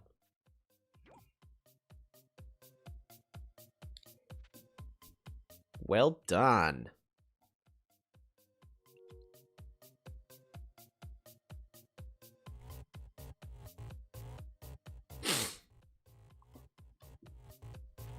It's now time for me to start making my way towards Rider Roads. Nice. I was going to say, they need to do something here. Oh, that's not what they wanted to see.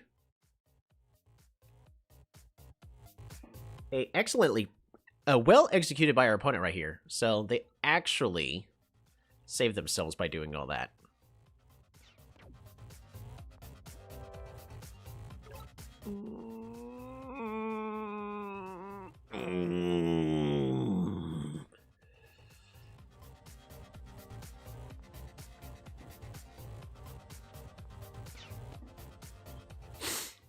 Okay, so at this point, we're just going to start slowly pushing forward.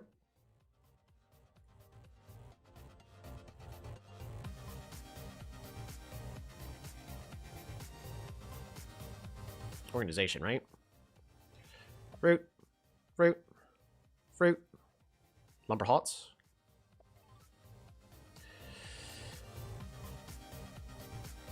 Border growth.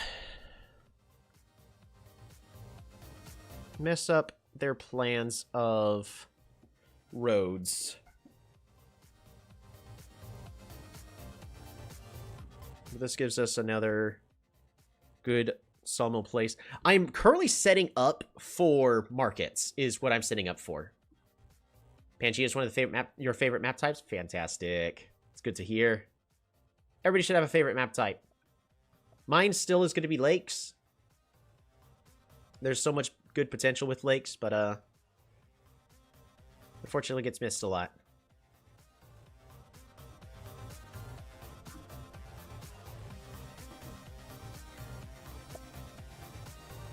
Alright, so the next turn, we're just going to level up all of our cities. And I'm really just trying to set a defensive line of do not pass. Because, honestly, this is our game to lose.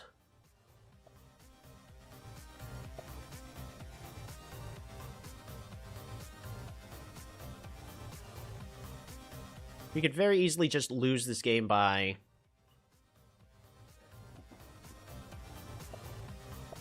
making the wrong plays, because our opponent's improving the economy. Our economy is actually kind of just mediocre at the current moment.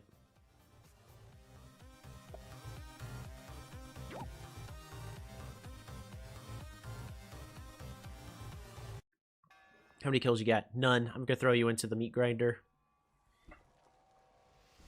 Ooh, they're going to go for a road play over here. Beautiful.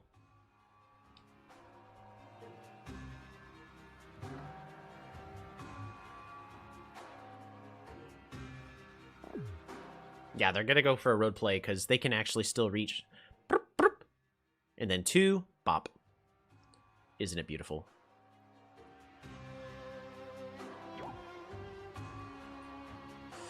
That's a lot of riders.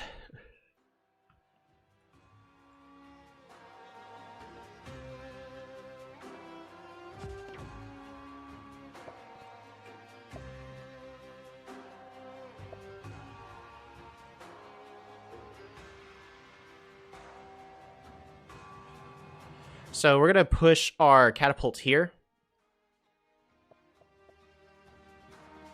So that way they can't do the play they want to do.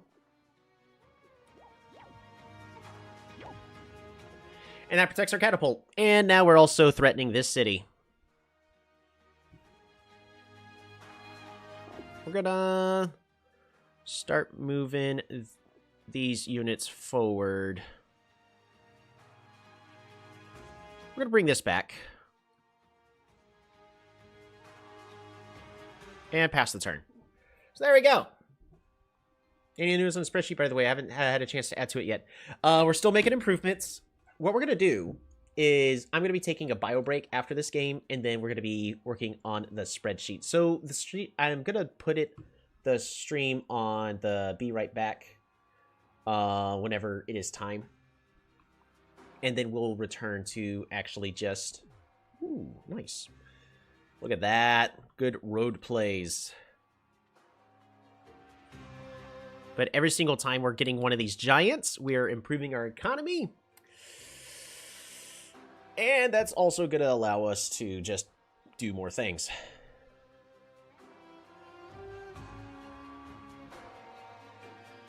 There.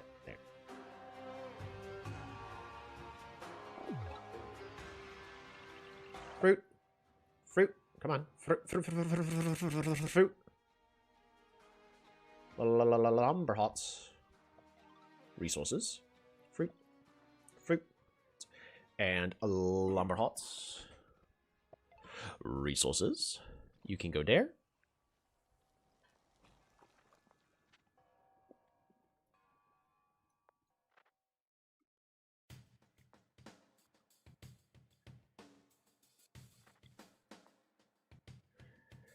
This catapult's dead, by the way. But we need to kill this. It's still dead.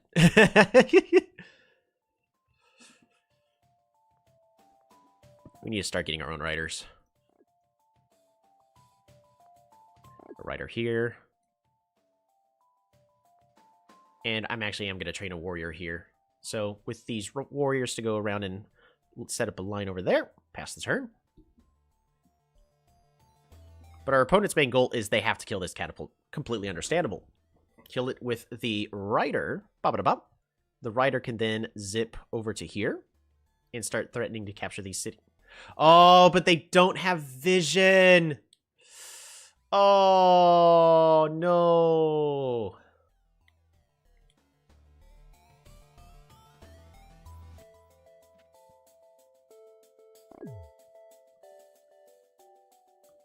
Ooh, they got a giant. All right, we're about to have another big boost to our economy.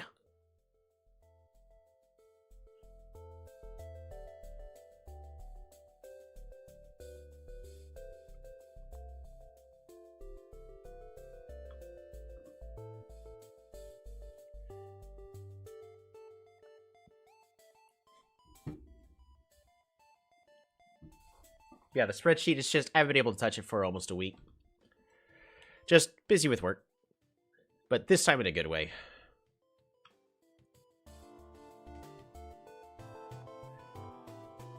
We're also really, really close to trade.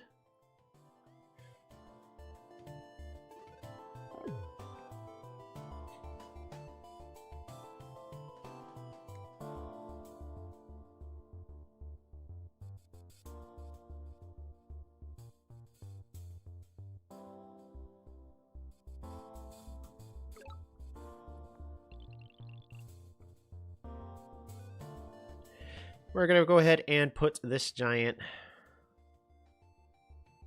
here.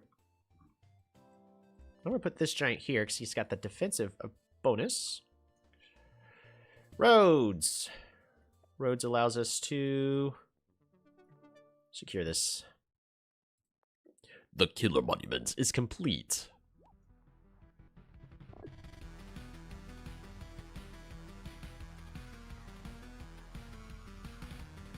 And we're just not gonna get too aggressive over here. Train another rider. Pass. Ooh, mind vendors.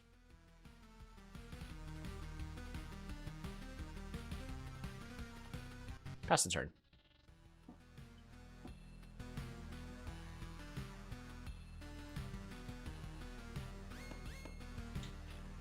Man, that hurts. Bop-a-da-bop. We also need to assume they've got a Mindbender here in the fog. I mean, I would. If I was my opponent, I would totally have a Mindbender right here if possible. Because this protects this giant, allows it to start healing up.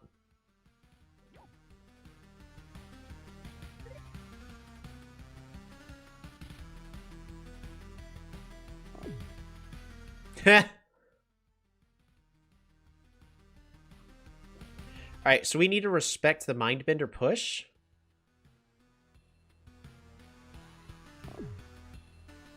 Because what our opponent could do is level up the city. It'll push the Mindbender. They can move the warrior here and then force the Mindbender to go here or here, even though it should go here. Which will then convert my giant. So we have to respect the play.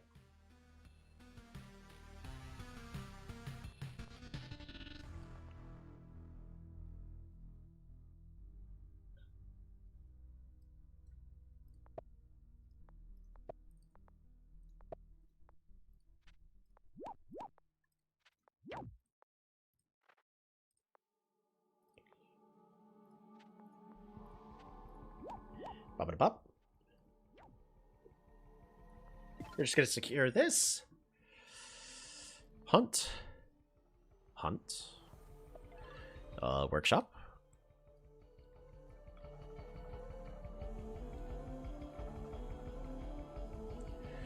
Bump, boom, boom. Sawmill goes here. Road. Population growth. Lumber hot. Super unit. And we could still do whatever we need to over there if needed be. I think we just pull you back. He is a little overexpanded.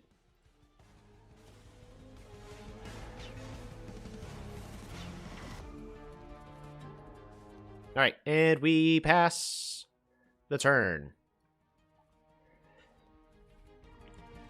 I am not playing this aggressively like I normally do, but it's just Hoodrick's not... I mean, they can be... Any tribe can be aggressive.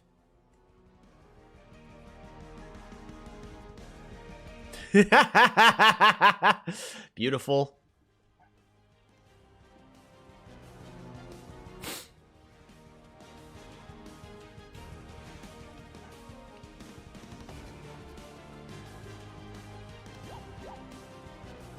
Ooh, they got catapults. I mean, I'm giving them time, but this, again, this is really going to be our game to lose. And by our game to lose, it's... They do not have climbing as of that moment.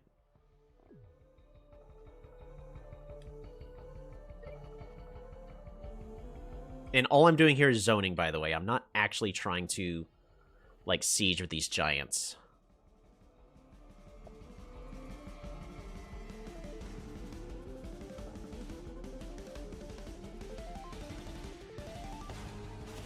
Because we have more cities, so we'll just win by default. Do I focus on killing this Mindbender?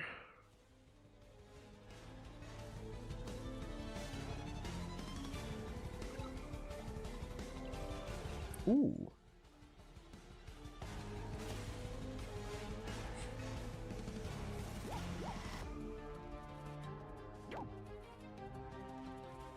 We're just going to move you on back. Move you on back.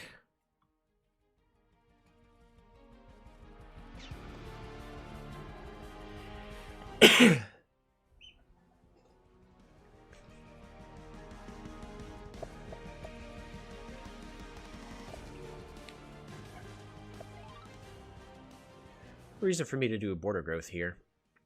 So, population growth. Lumber hot. Super unit.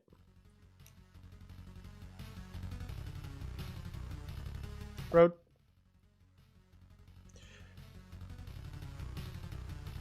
Fruit. Fruit. Lumber hot. Resources.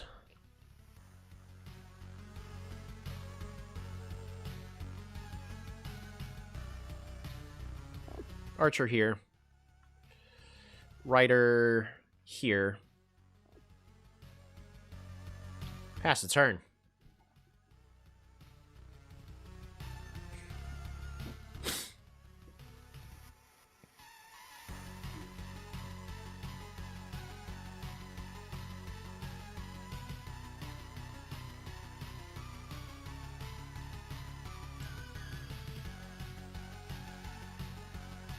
We can actually start applying a lot of pressure. We've got quite a concave here. So we've got 4 cities that can pressure this one. And we've got 2 cities to defend this one. So this is actually the point we need to be pressing for. What we will have to follow up with is knights. But I kind of want to... Beautiful, look at that. Beautiful, look at that. Secure the kill. Do it. Dang. Moves back. Mindbender heal. Ah, it's beautiful. I'm sorry. I like to admire my opponents, so.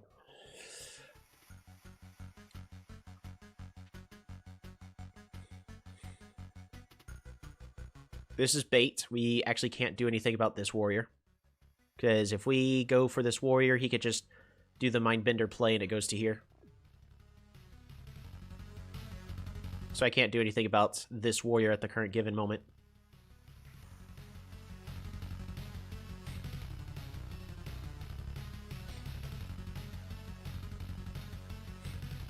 I'm going to sacrifice a rider. I need vision. We'll sacrifice this rider. But I want vision of these tiles. And our opponent probably knows that if I get a knight, that's it. 1, 2, 3, 4, 5. Yeah, if I get a knight, the game's over.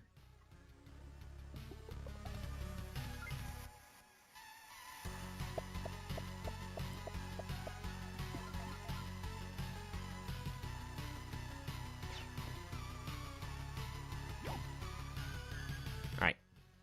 That gave us very important intel.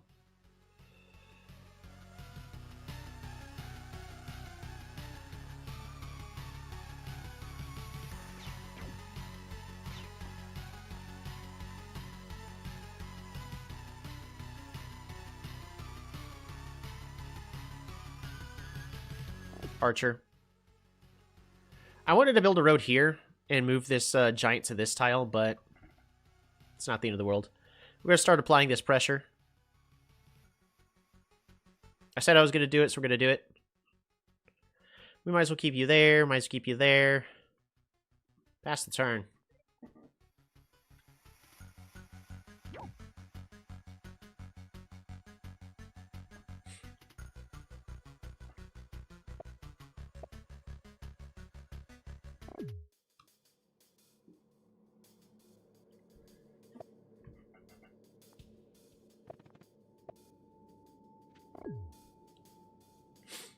This is about to get crazy for our stars per turn, by the way.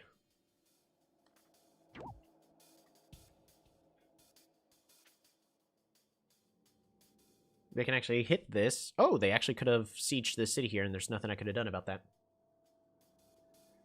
Lack of vision on our opponent's part. But if they rode it here, which they did, they could have gone 1, 2, rode here, then 3, 4, bop-a-da-bop, bop-a-da-bop. It requires them to pick up climbing, and then they siege.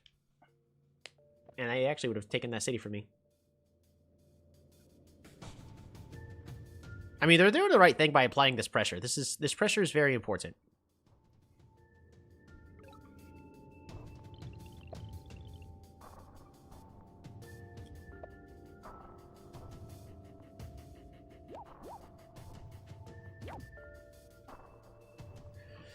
Don't forget that these warriors are bait.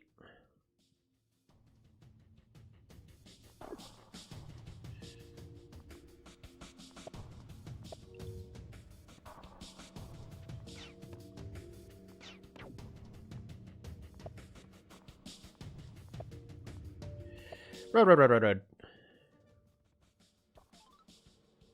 Workshop. Another super unit.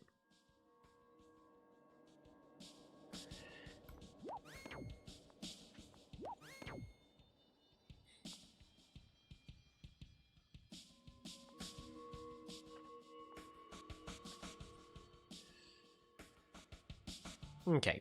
And then Archer goes here.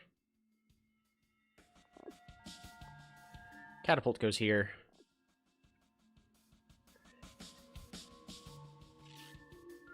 Not much else we could do. I'm just going to pass the turn and save my resources. I should have built a market.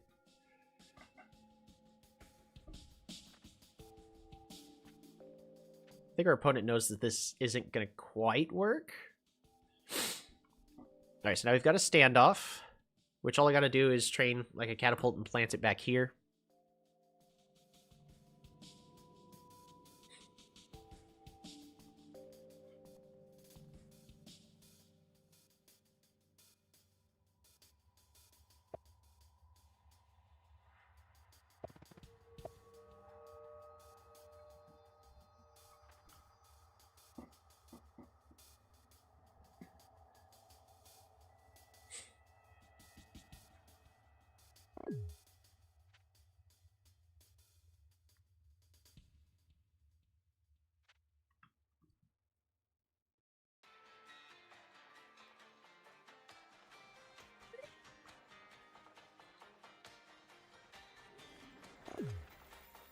I think our opponent's also kind of forgetting that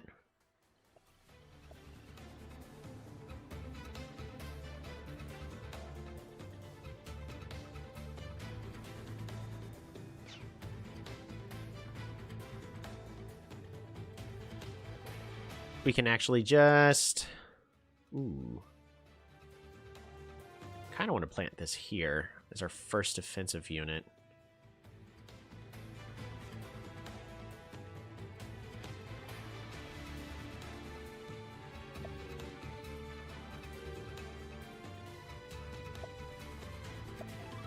Workshop.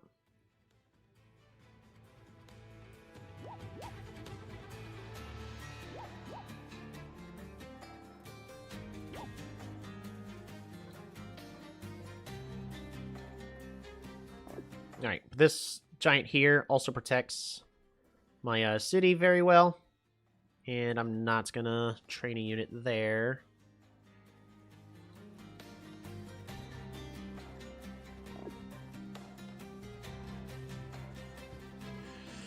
Alrighty, market. Market. Hunt, lumber hots. Fruit.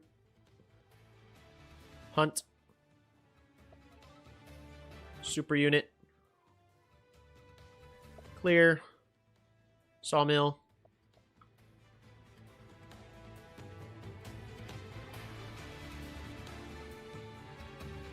Clear.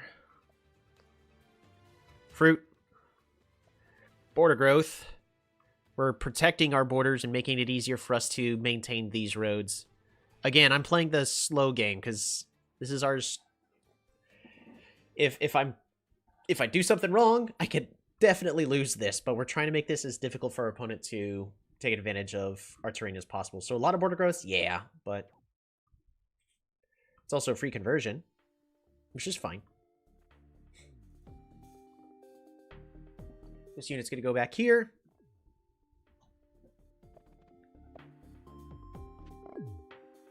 See, there's the play that they were probably trying to bait us into previously. But since I haven't done it for 5 turns, notice they finally went, okay, it's not happening. So they gave up and got the giant anyways.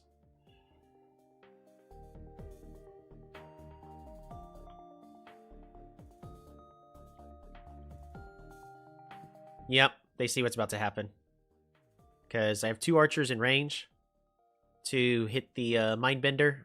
So basically, next turn we just force a siege on the city. And the Mindbender would still die. So the giant would not be theirs. Defender. Good play.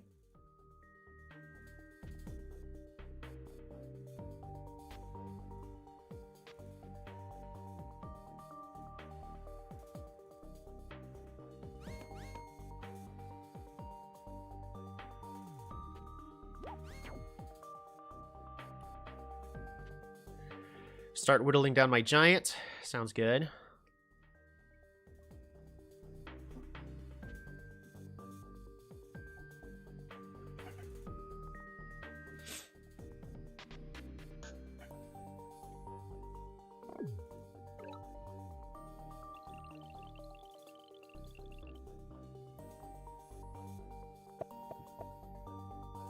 I know that completely reveals my hand of what's going on, but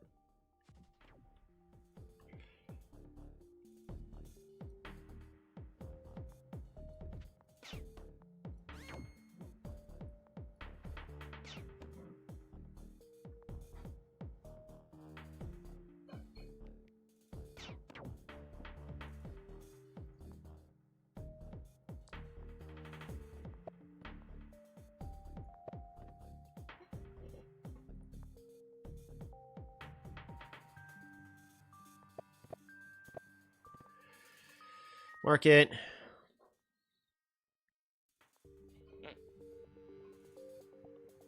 Rider.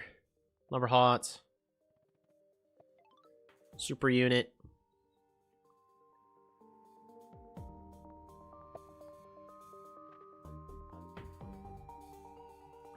We can start whittling our units forward. Ever so slowly. Road you back.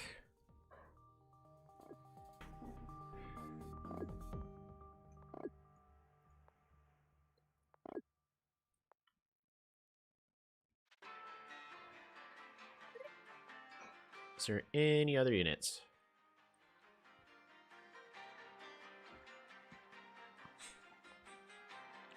Sawmill. Lumberhots. Market. Lumberhots. With border growth, right?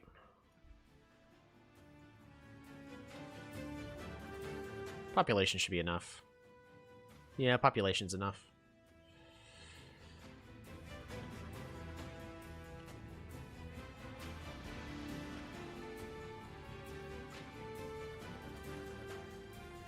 And we're going to go ahead and get ourselves another rider here. Pass the turn.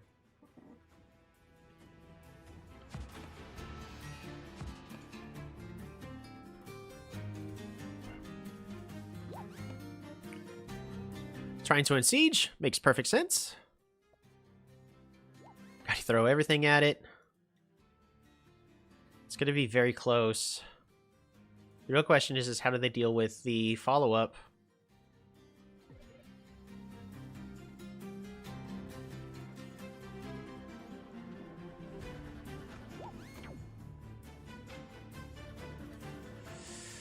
Yep.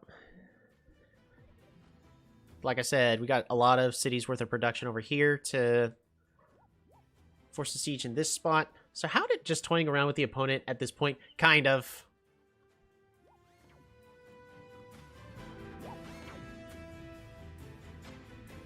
Kind of toying around with the opponent, but it's just, I'd rather not just throw a winning position.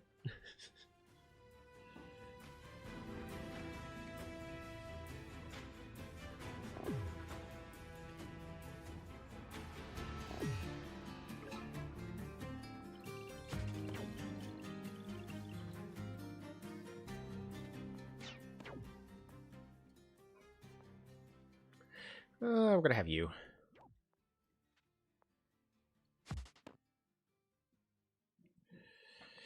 All right. Road you forward here. Capture.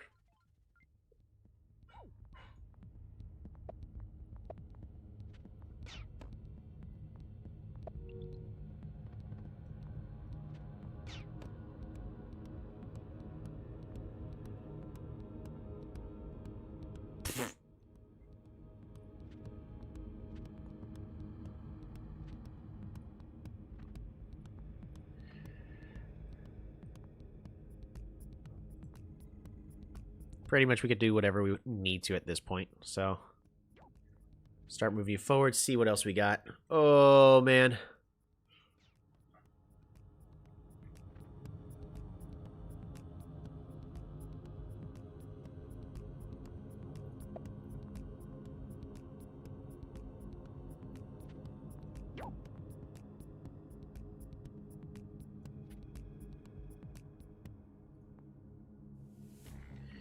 And move you back.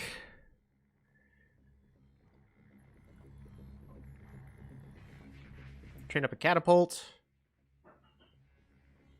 Train up a catapult. And literally at this point we could do whatever the heck we want, so I could just start picking up mining. Pick up meditation. Because why not? And then just any cities in the back, writers. But thanks to the power of markets, we have all the resources we need. I think our opponent basically knows that this game is over.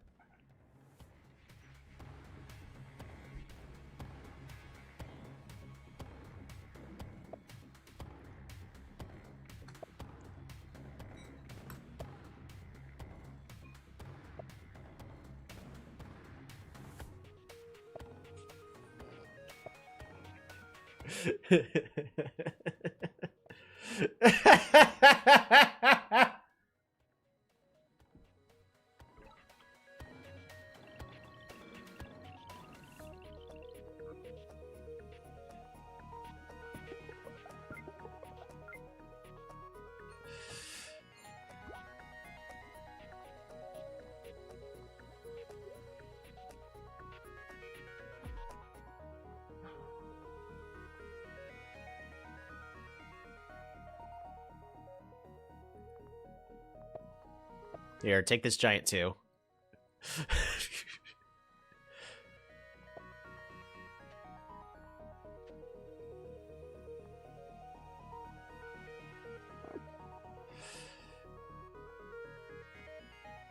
Oh, I'm out of resources.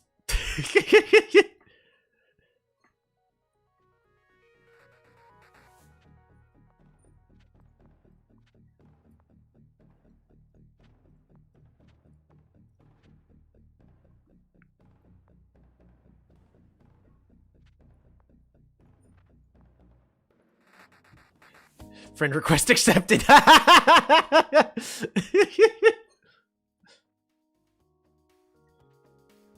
Alrighty, there we go. 76 stars per turn. Oof. Hopefully he resigns. Yeah!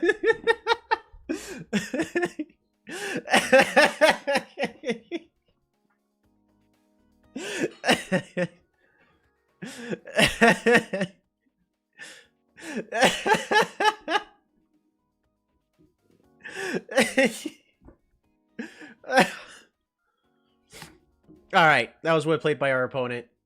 That was not a good position that they were in basically that entire game.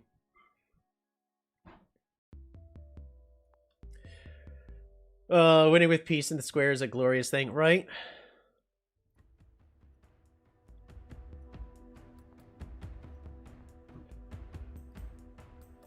Alright, so that was the last game. But so after this point, for those who are just interested, we're going to be working on a spreadsheet that's going to try to tell us a lot of useful information to help out with guides, to help out with just checking like win-loss ratios, what are optimal strategies, and whatnot.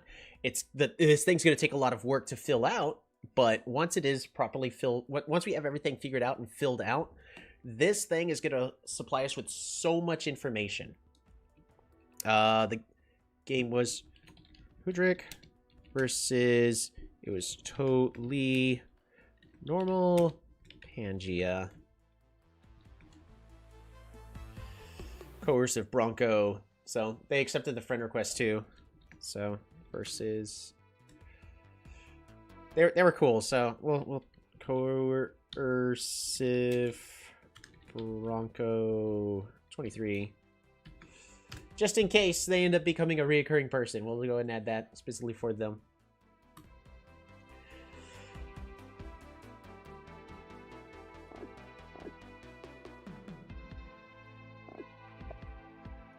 I don't think they ever got vision of me.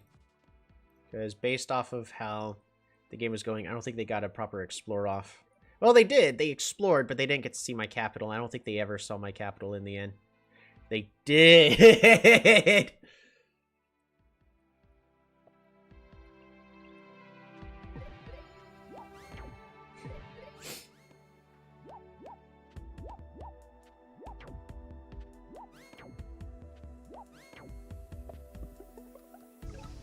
Yep, so that's when they discover my capital.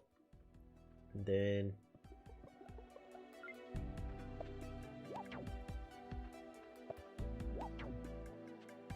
boom. So now that the autofocus has been fixed for this one, we can turn on shared fog.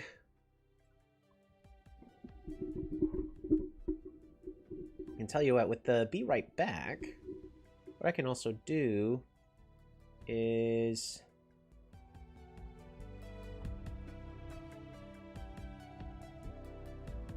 let's see, game capture.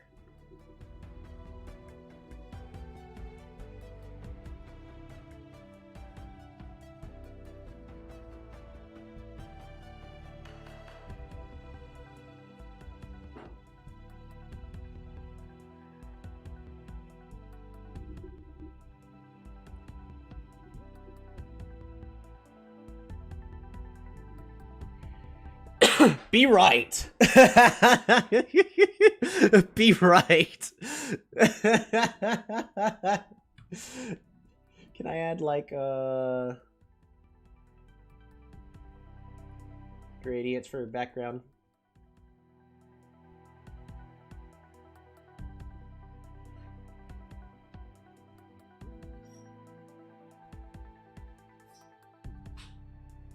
Cancel.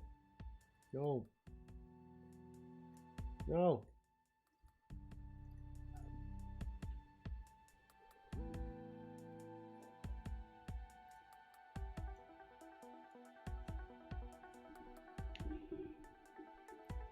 No. It's trying to help me and it keeps closing it. Background color.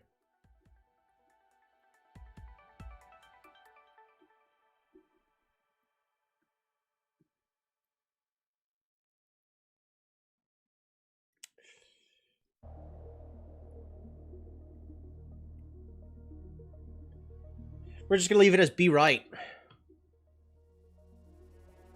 So there you go. I'm going to go get some food. And we'll be back to work on some spreadsheets.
And we're back. Okay, so if we go to Polytopia scene, finish this game. That one was a good one. If we switch this back to... Why are you pulling up new things of... Perfect.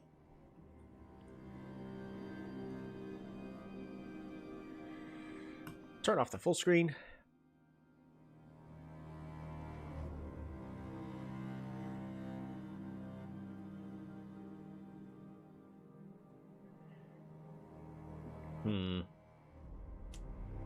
Where did he go? Where's the earth-shattering kaboom?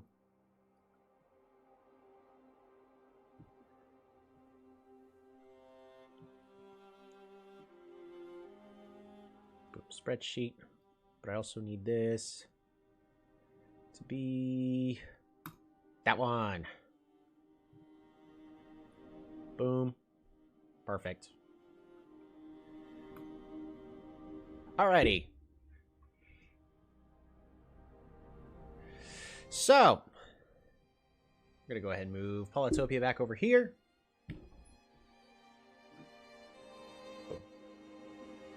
For the time being, we'll go ahead and hide said Polytopia. So, on the topic of fixing the spreadsheet, what are some things we were missing? I had to actually write down a list, and then the beautiful people of my Discord channel have talked so much that list is gone. Hold on, I'm scrolling. There it is, found it. Okay. So we go to game data. This is all quite a bit of useful information. We can absolutely add more because we currently got 14 games of information on here, but we're going to be extending all of the we're going to be extending this information. So we're going to insert one to the left, and it's going to be player 1, tribe 1, one to the left, and then we got player 2, tribe 2. Boom. So I believe this Toli game was mine, right? If I recall. I mean, all I got to do is Alt-click, if I recall. Control-click.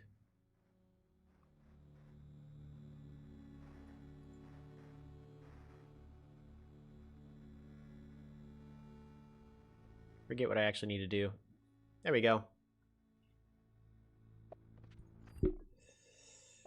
Yes. So player 1 is going to be TOLBBY. Yours truly. Player 2 is going to be Daniele for Yao. Boom. And they are Simanti. So what this allows us to do is make it to go, okay, how does Toli fare against Simanti? You know, so on and so forth.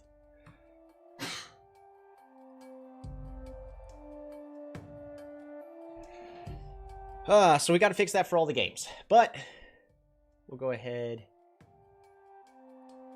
So player names optional. Opposing tribe. This will allow win-loss for tribes on certain maps. I honestly don't know how I missed this. All right, opposing tribe statistics. This can help record 2 tribes in one go. So P1 villages per turn. P1 stars per turn. And P1 text per turn.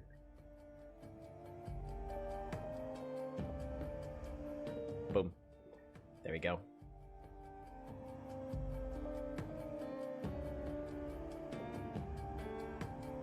That should do it.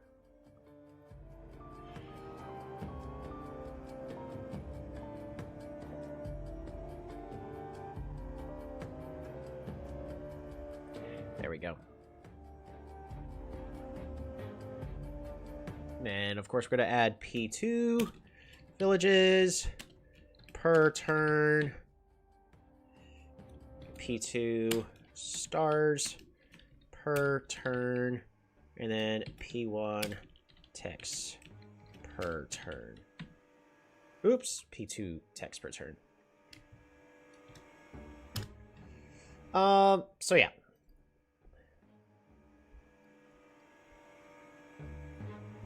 Get that. Oops. Double click. Get that fixed. Move this over here. Click, click. Move this over here. Click, click. Excellent. So now we have the statistics for tribe 2, so that way we could technically get, you know, multiple tribes put in all at once. The logic shouldn't be that difficult. It probably is. There probably is a way for me to combine these lists correctly, but what I'm probably going to end up having to do is use multiple more of these sheets just to have one for the player 1 stuff, one for the player 2 stuff, and then another, and then one to combine all of them together. The issue is because I don't want to create a command that's going to suddenly mess some things up.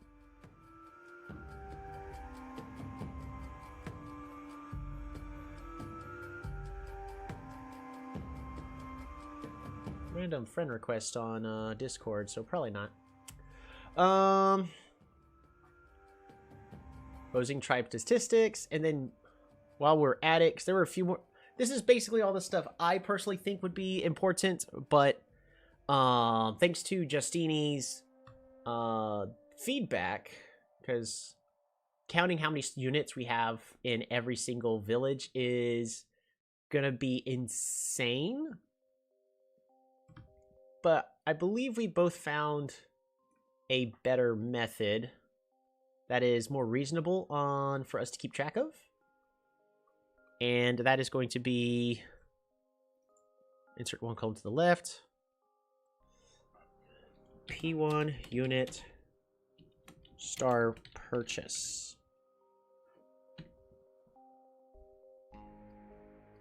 Basically, how many stars you spent to acquire units. So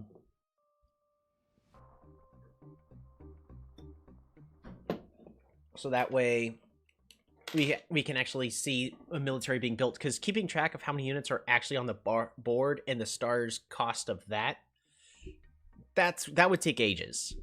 Not gonna lie, that would be better information, but unit star purchased will make a lot more sense on keeping track of like how much you're investing into a military, because we know that around, you know, turn, I'm just gonna throw the number, I think 7 is when in some cases you really just start throwing a lot of resources into military, because you gotta at some point. But also this allows us to see what tribes are doing on turn 1. Are they acquiring a technology? Are they improving their economy? Or are they investing in more military units? Like barter, they're not going to have any units purchased on turn 0, but they are going to have a unit purchased on turn 1, and so on and so forth. So, and then we could do the same for P2 unit star purchase. Boom. So that gives us more information to work with. And then note these changes are not in effect yet. Okay, so these are all the things that I need to just add to the spreadsheet. So at this point, we now need to add the logic.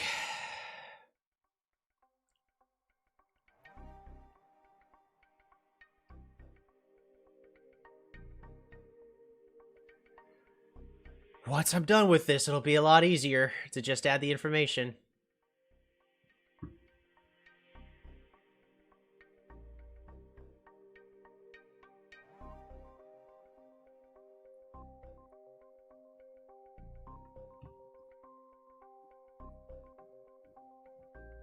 But also one last thing about adding the player names is if you really just want to see your statistics, then I can have that available. So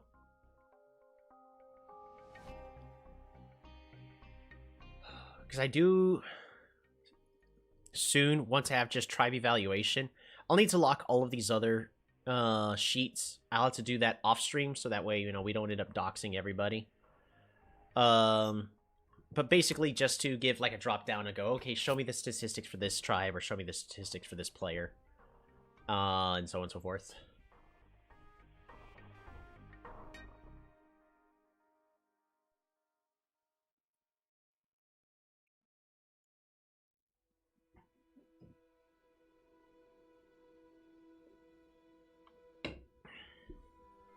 I'm kind of just staring at this, having the indecisive of going, do I really want to do all this? And I feel like the answer is really yes. I do want to do all this. It's just, it's a lot more work. Okay. So we're going to include... Totally. Settings, turn off shared fog. And then we can go ahead and show Polytopia again. So we bought a unit, so that cost us 2 stars. And then nothing on the turn after, nothing on the turn after, so 0, 0, 3. 0, 0, 3.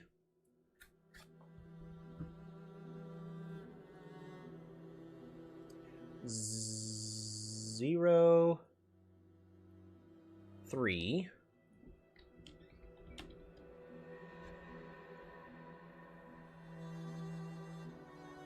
2.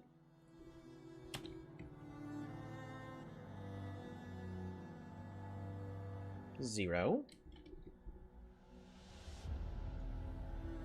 5. Mindbender.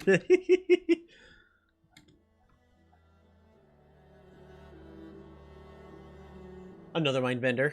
Another 5.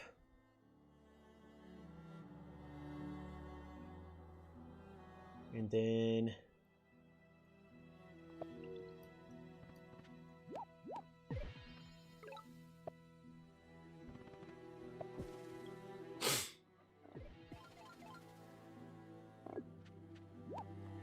So I guess the real question is do I include giants?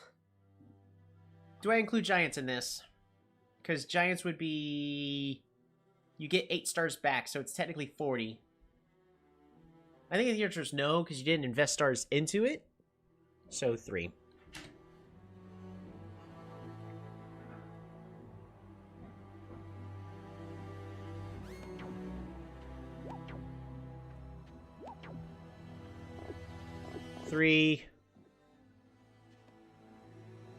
And I actually trained that unit, right?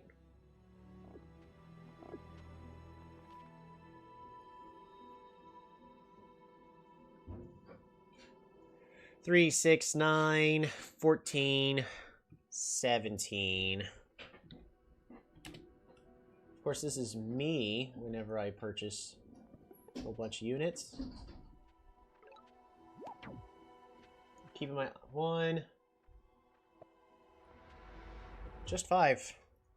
Interesting.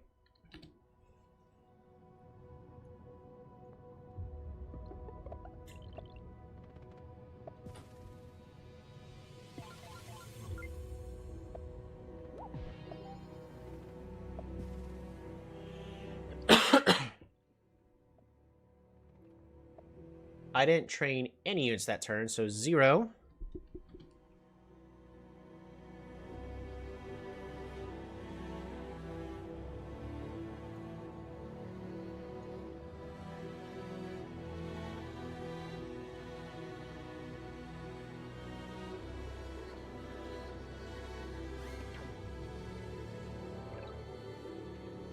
Alright, and then for this city,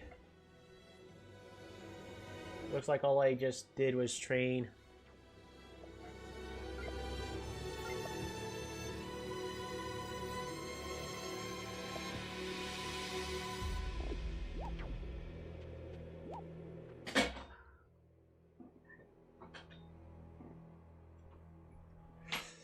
Alright, I didn't train a single unit on that turn, because the game was essentially already over.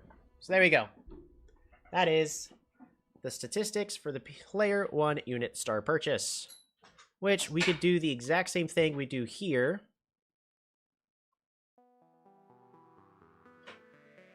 So in fact, we're going to go ahead and just duplicate this one. Rename it to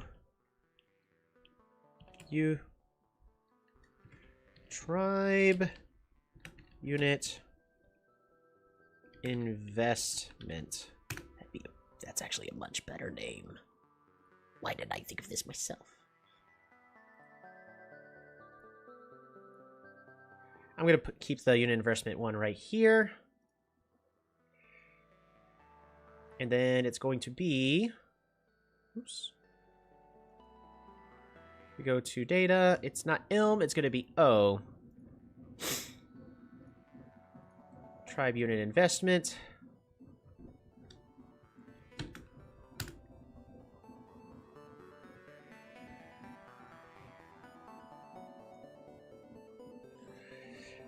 Brrr. Oh.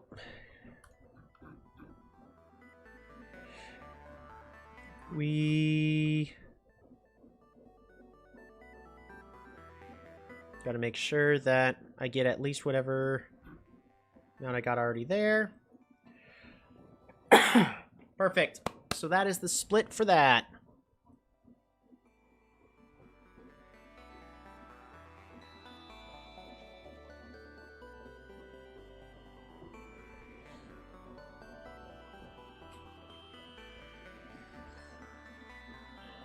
There's gotta be a better way to do that. Yeah, so with the way I have this set up, I'm gonna need a separate spreadsheet just for the unit investments as well.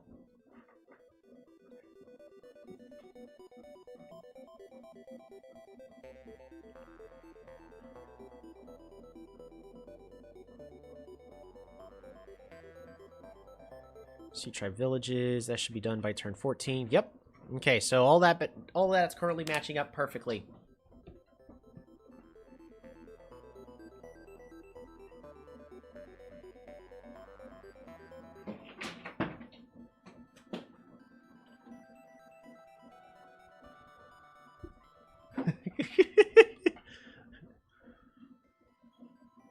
Okay. So that takes care. We can now hide Polytopia for a brief moment. Ooh. No, don't convert it to a table. Just the way that's currently set up is fine. Don't magically convert it into a table, please. Thank you. I know you want to make it look nice. We'll make it look nice later, Google. But this isn't even the fancy part. The fancy part that needs to look nice is the tribe evaluation. Okay.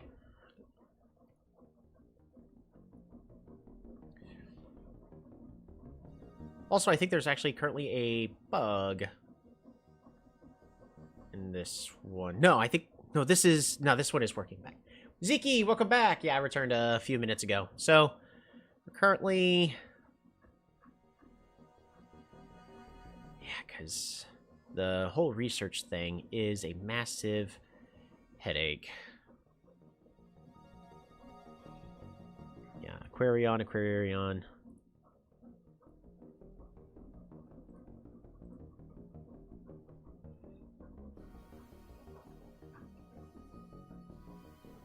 $16.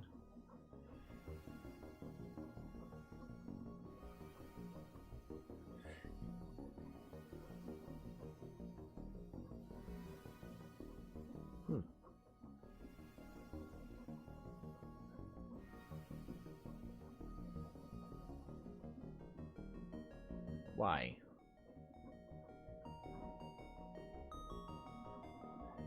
$14.15. So why do we have data? Did some data get put on a different row that doesn't have anything?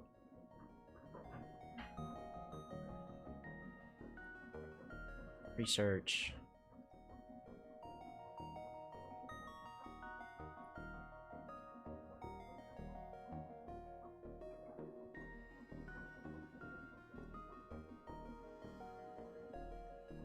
That's why. Alright, there we go.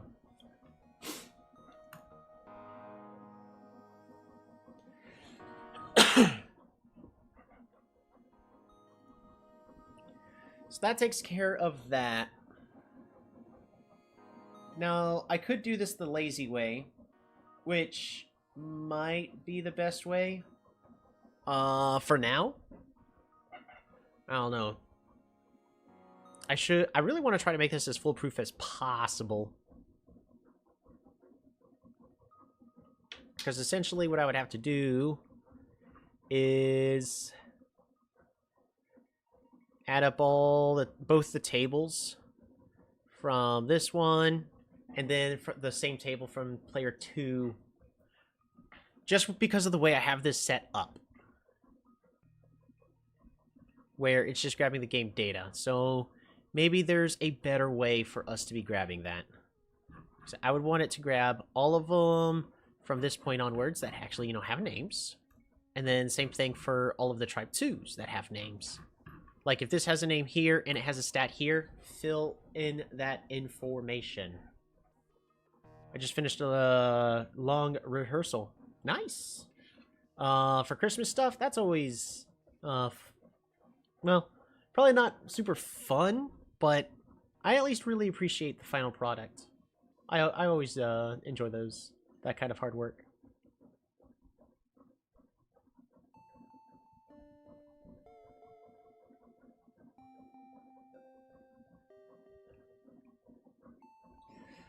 Alrighty, so the other potential thing I could add is what is everybody's actual ELO for the games, so that way it's easier to actually add a filter. It's just that's just adding more stuff, and the more stuff we keep adding, the harder it is to put in information because it's more tedious.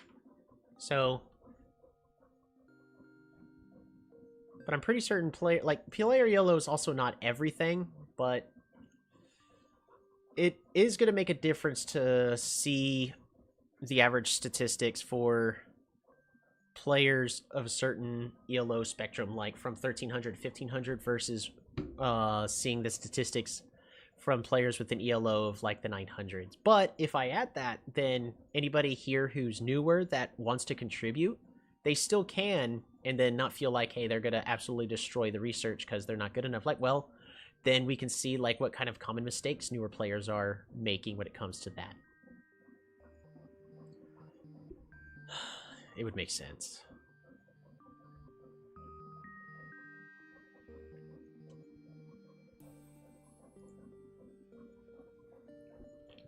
Player 1, yellow. P1, yellow. And then P2, yellow. There. That's a thing that'll probably help with sorting later on.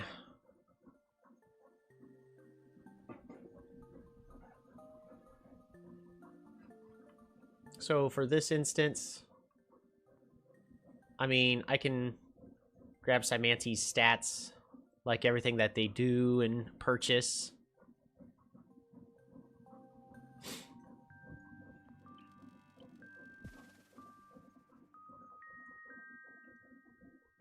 One, 3, 8, 4, and then 1, 3, 8, 3. Wow, that was actually a pretty balanced game between the two of us. It's quite amazing, actually. I'm sure also that there actually is a system in place to try to pair people up of similar ELOs.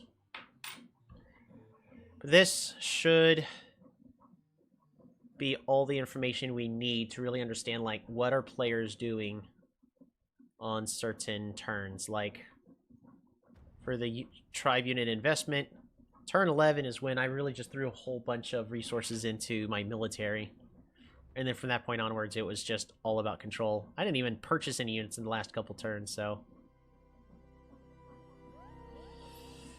Yep.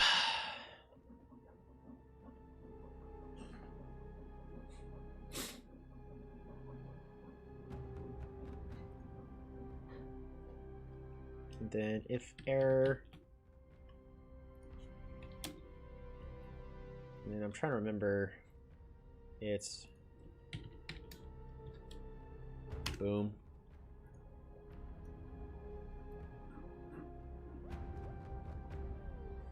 Scroll this all the way down.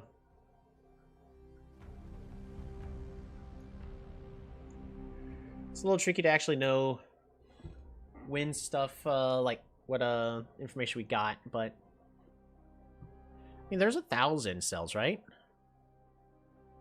There is. So technically, by dragging this to all the way to 1,000.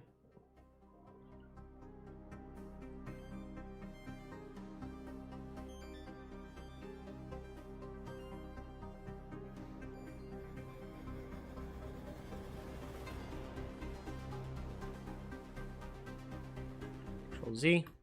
Okay, so it doesn't auto-populate, which is silly.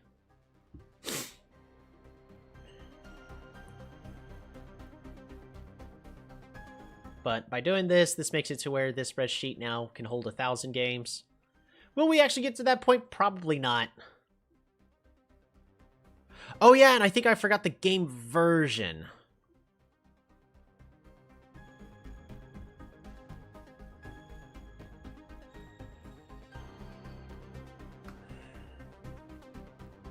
Oh no, we have the game version. Fantastic.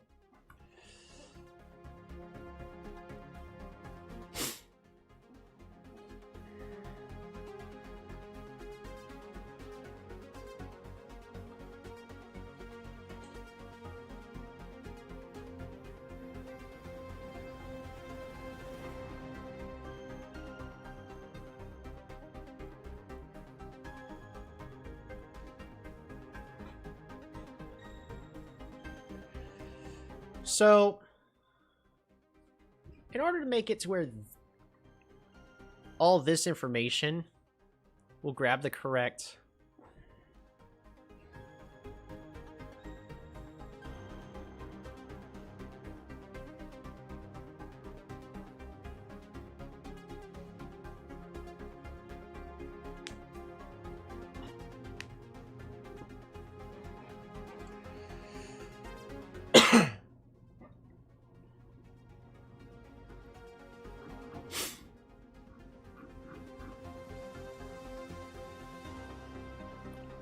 tribe evaluation. All right. We're going to do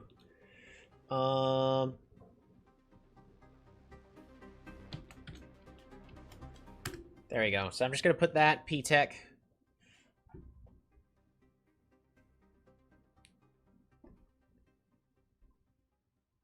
It is getting dark.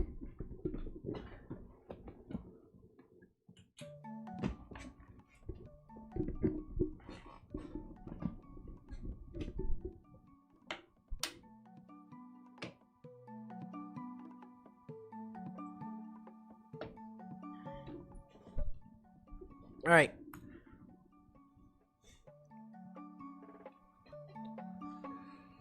So let us figure out how we want P-Tech to work for us.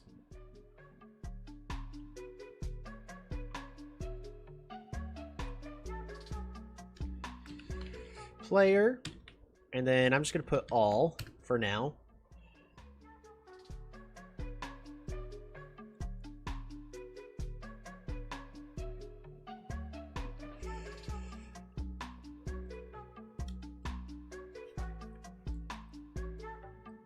Drag that down.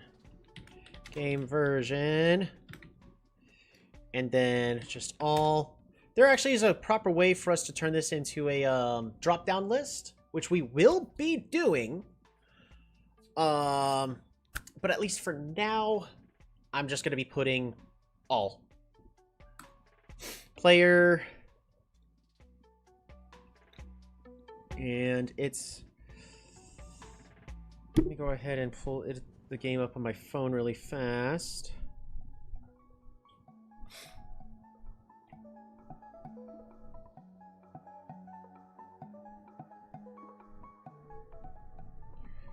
Creative. If I do this. Map type, then map size.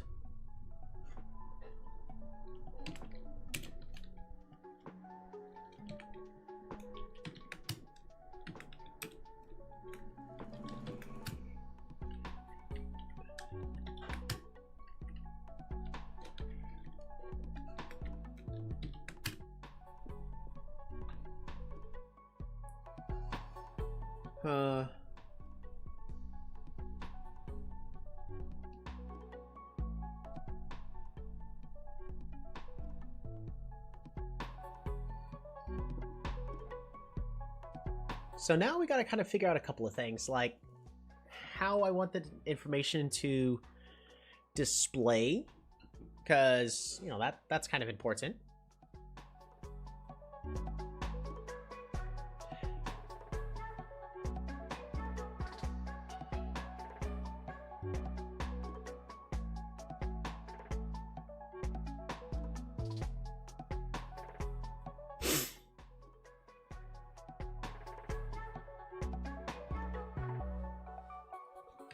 Apostrophe, yeah. This one's gonna be a bubble.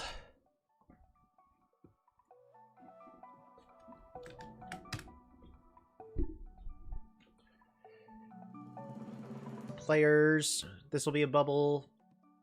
I mean, in theory, you should really have one player selected, but if you want to see it for like multiple players, I guess. But it should.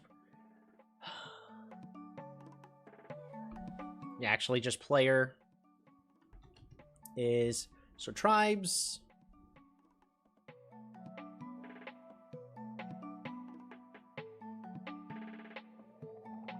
Player, and then we've got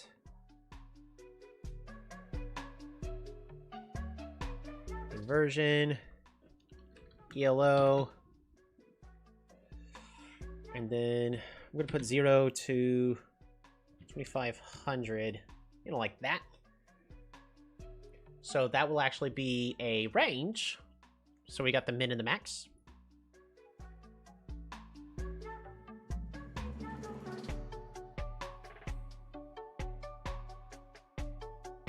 What else?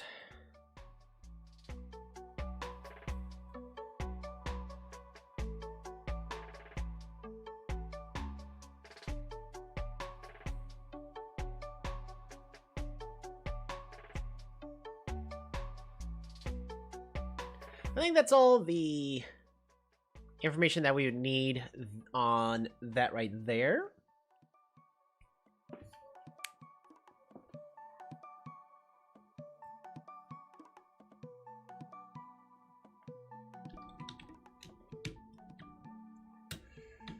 Zero to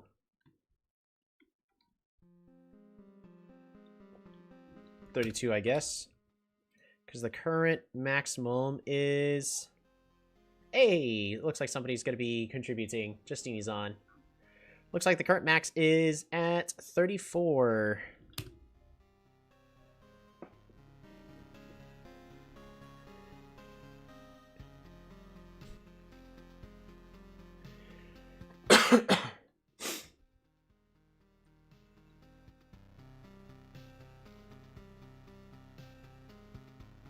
Alright, so what do we got? I think that just about does that. So now it would be about outputting the information. There's some going to be some that are going to be graphs. There's some that are going to be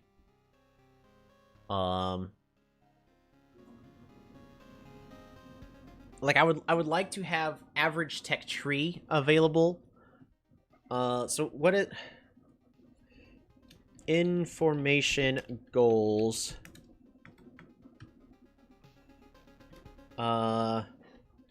Average tech tree.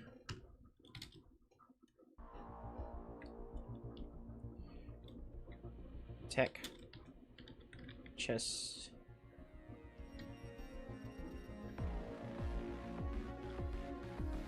Tech purchases.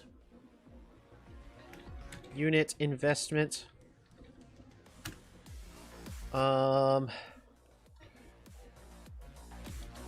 Stars per turn.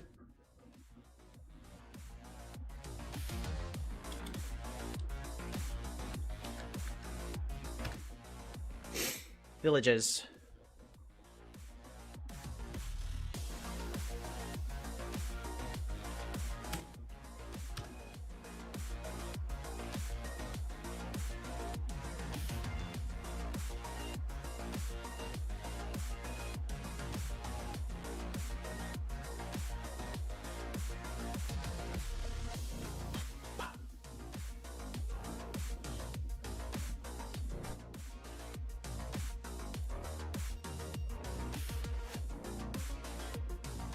So I think the next one I would have to do is...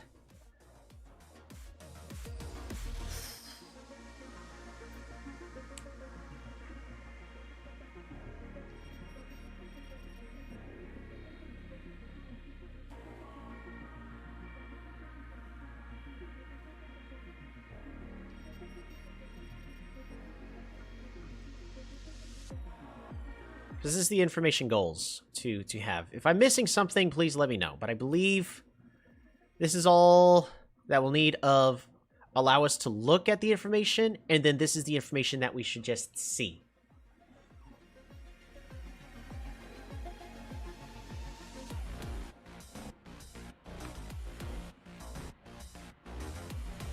And this is going to be for all of these.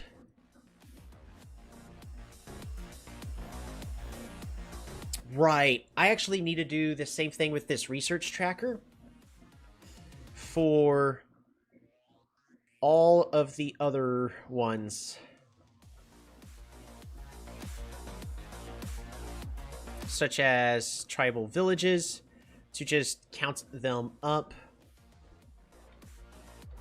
And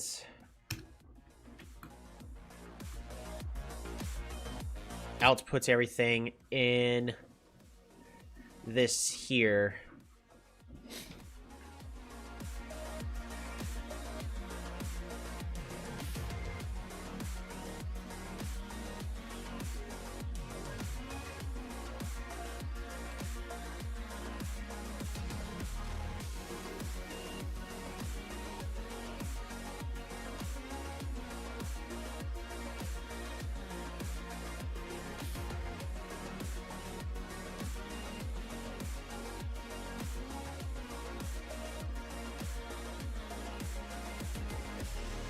I need to look up how to make a drop-down list, I guess.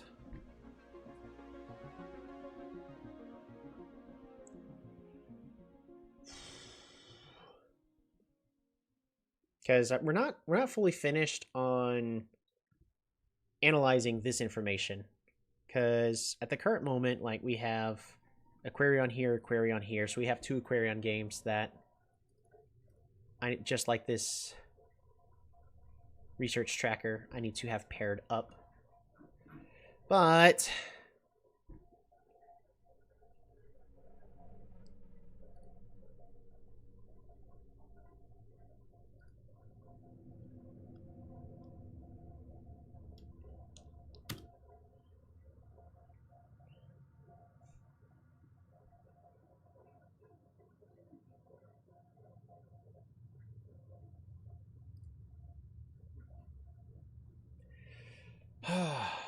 I think the next thing, should super units be tracked? I was thinking about that. It's just, what would be the best way to include super units to be followed? Because, like, if so, then there's a couple spots here where suddenly it would just be 40. I guess I could have, just like we have these comma delimited, have it count like how many times there's a star in it. Because I could do something like, I need to actually go over and reopen this game.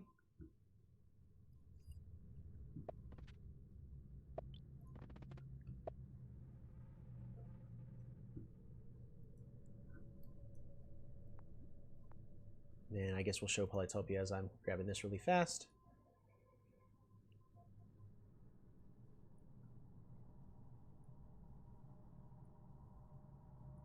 So on turn 10, right here, 0, 1, 2, 3, 4, 5, 6, 7, 8, 9, 10. I could do like a star.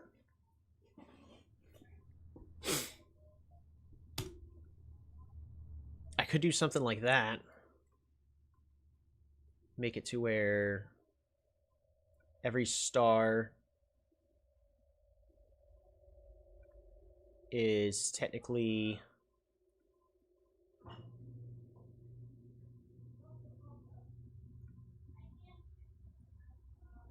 yeah, that's when I get another one is on the final turn. So like there and there. It just means that now I gotta add the logic. But that, and if you end up getting like 3 giants, just star star.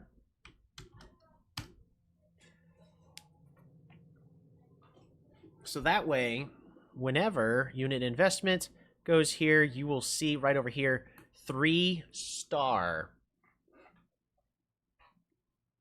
And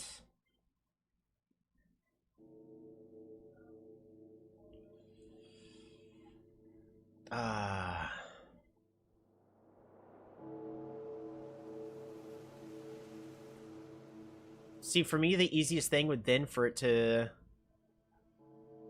make 2 more of these tribe unit investments. One to grab the list, or I could grab 1 more unit investment and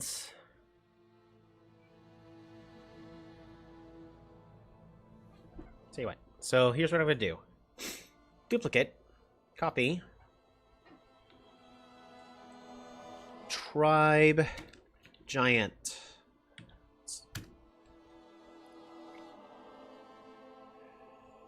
So this grabs that information, and then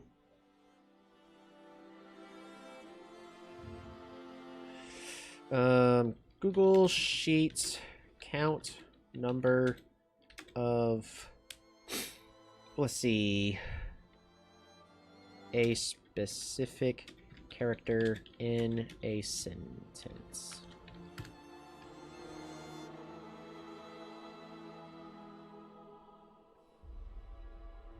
Len.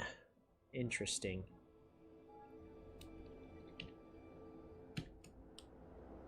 Len this text.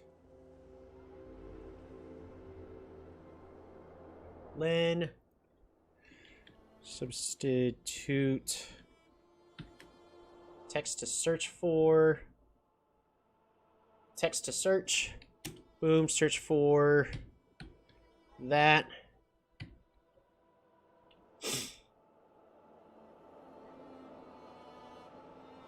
And then character to count.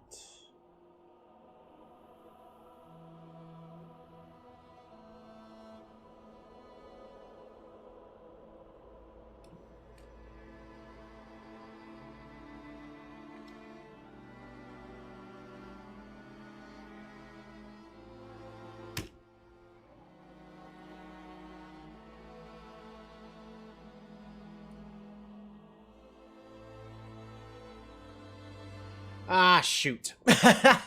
Dang it. It's not going to work.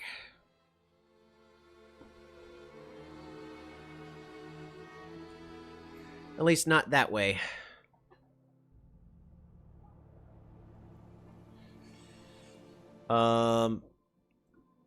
Which means I got to do it a more roundabout way.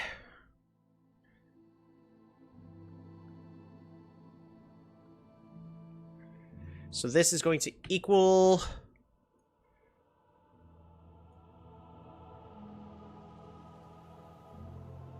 C3. Oops, nope. B3. Boom.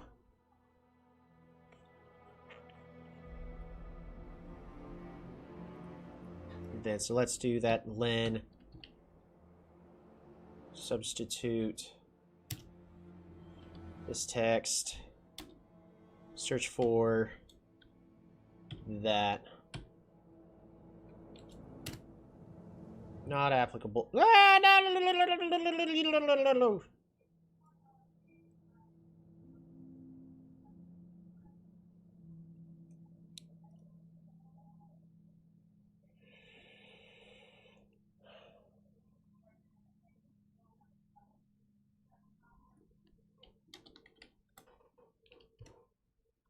Oh, there's one right there.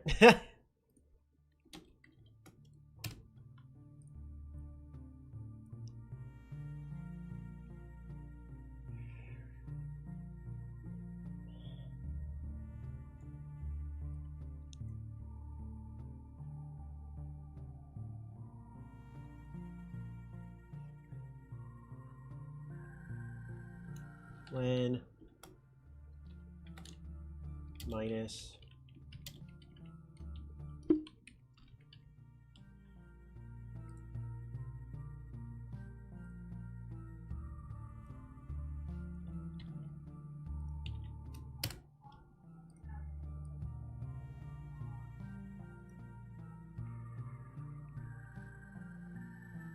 all right, so there we go.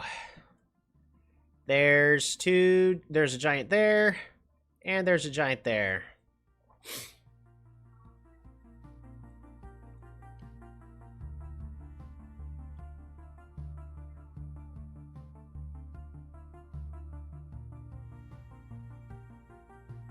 Which means, so like if I go and drag this all the way over to the turn 44.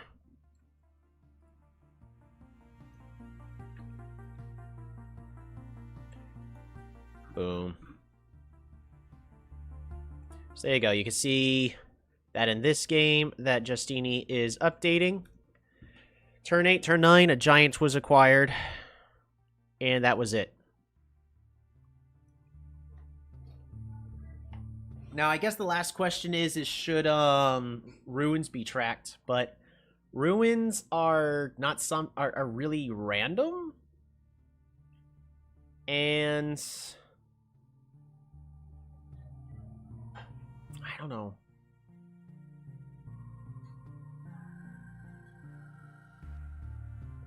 I think the technical answer is yes.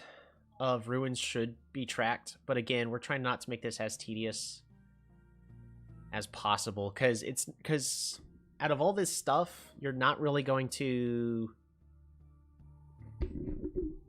And in the grand scheme of things, ruins are going to be balanced out between all tribes, anyways. Or between all the games and all the tribes. Because it's not something that players really have full... Well, except for do they get an explorer or not. So, technically, the real thing is would more information be more useful? And the correct answer is yes. More information would definitely be more useful.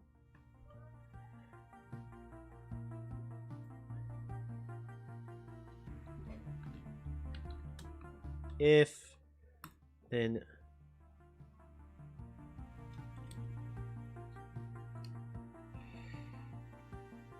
If there's a problem, that's fine.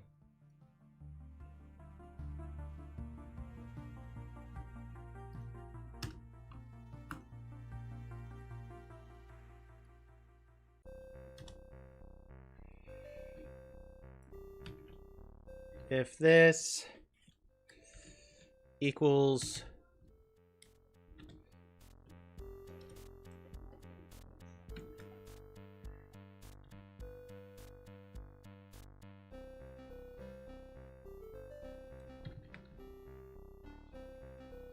there we go. I think that should do it, right? Ah, shoot. Tribe Giants.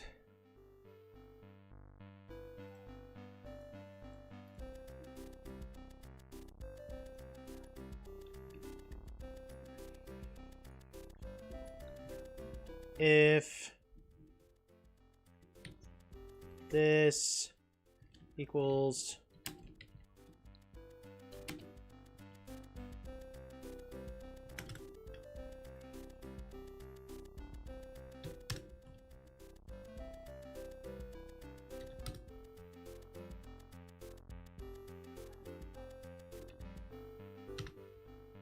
false.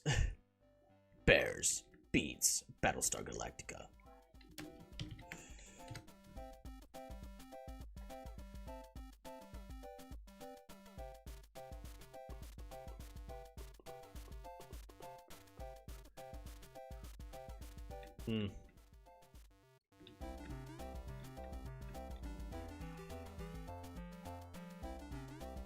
Boom. Better. Much better.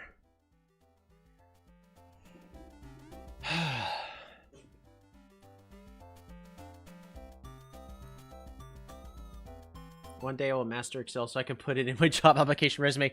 Right? I mean, you can technically make a game in Excel. It just takes proper knowledge. Oop, I need to hide Polytopia.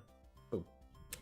So there we go. So with this, we now have the total number of giants only on those turns. So 0, 0, 0, 0, 0, 1, and 1 and all that. So you can see when people actually get their giants, you know, roughly around turn 10 is the majority of when those tend to happen.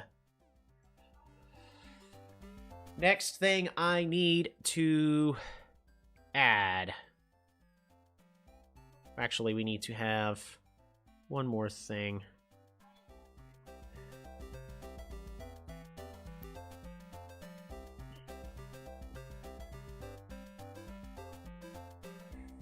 Copy of Tribe Giants. Unit purchase.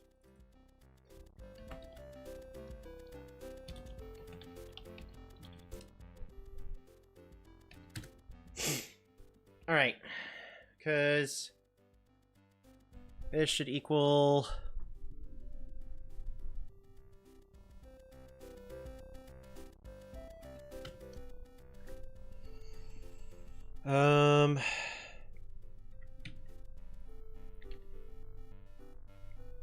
what is Google Sheets remove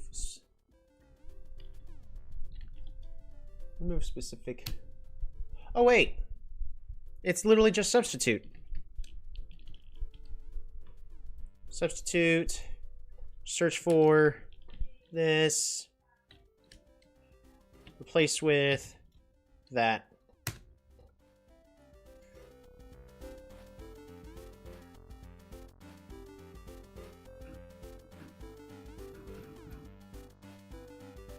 There we go with that.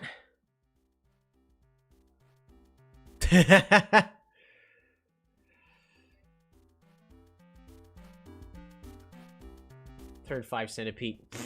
Yeah. Humanity 3 sports spawn. Let's go. Hooray. I love a free 9 pops.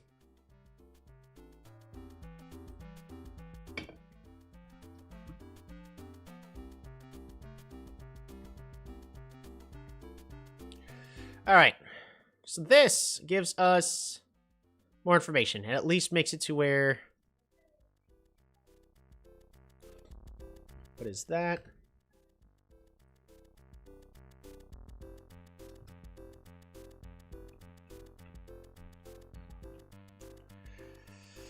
So why...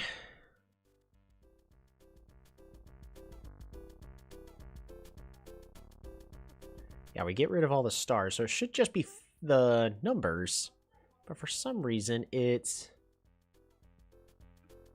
doing some weird spacing. That's crazy. Equals average of these two. Boom. Divided by 0.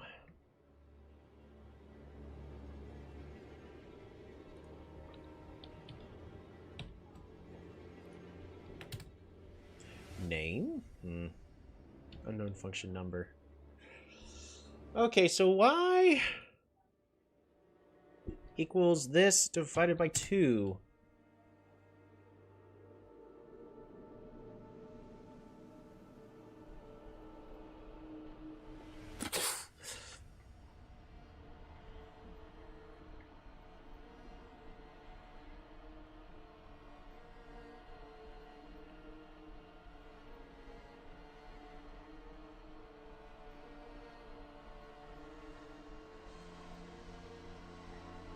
It's raining outside, and I'm sorry, I just was staring at it. It's peaceful.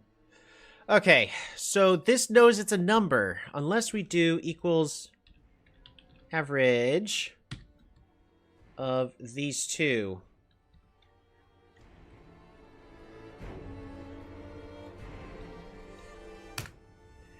Divided by 0. Caused a divide by 0 error. But it's 5. It's the average of 5 and 4 is 4.5. Why? Okay, so...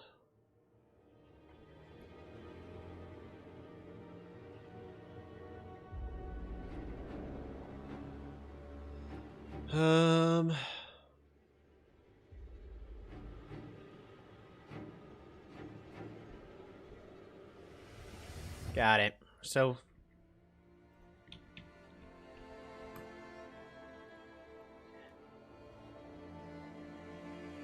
there's that.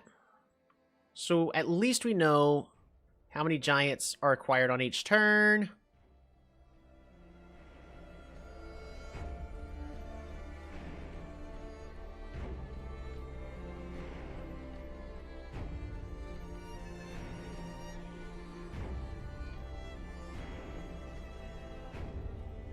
That's just really weird.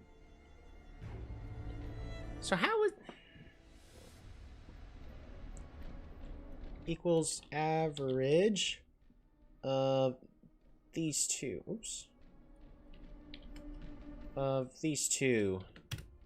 Divide by 0. Why?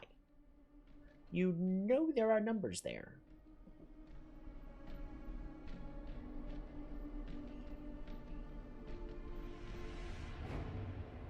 That is fascinating.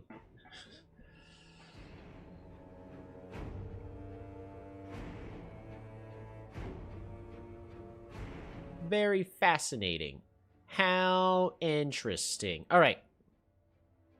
Which means this research tracker here, we're going to have to duplicate.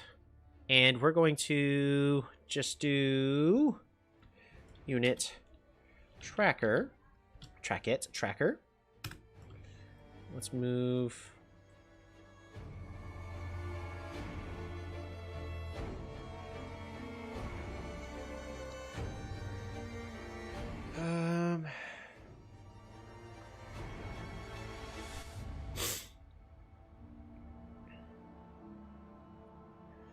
What about, so if it's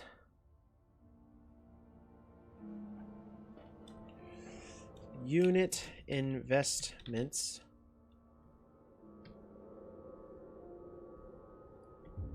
copy this, paste this, boom.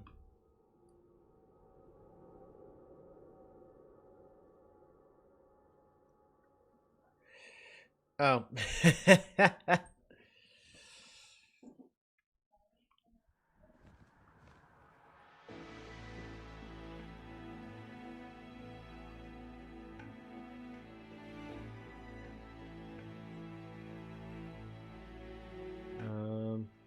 Where is it? Not unit tracker. Yeah, it is. Unit tracker equals unit investment. Boom.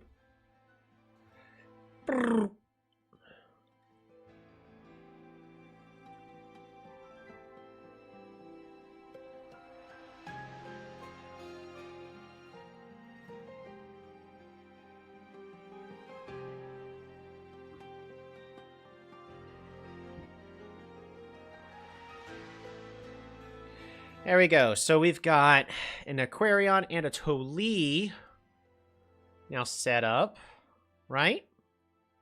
Yeah, Toli and Aquarion. So unit tracker. This is currently giving us all of those.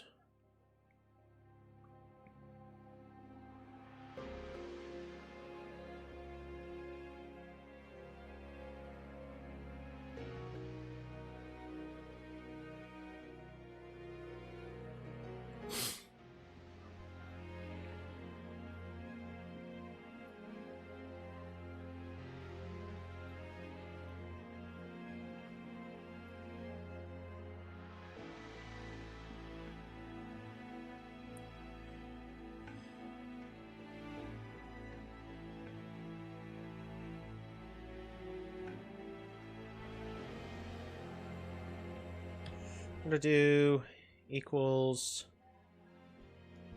Nope. I need to.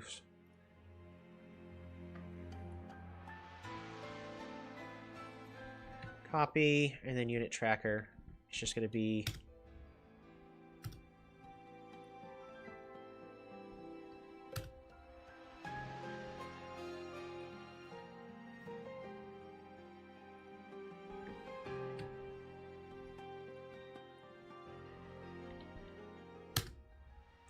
Right? Because it would overwrite data in 0, 1. Right.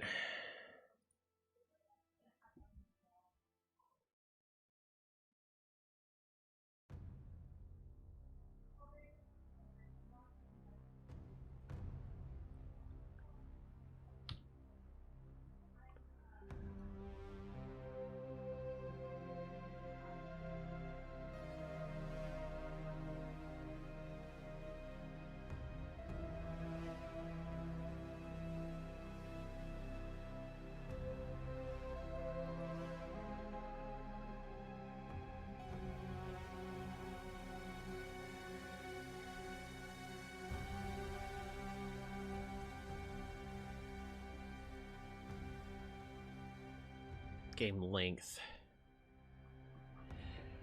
All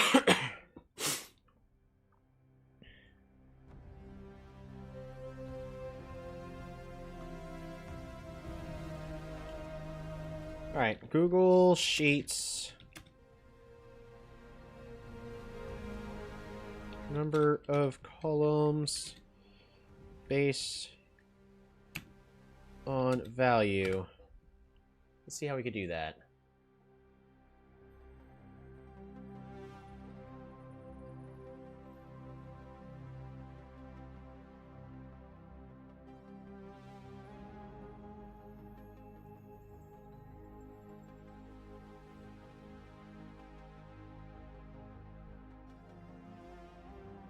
Count number of cells, one column equal.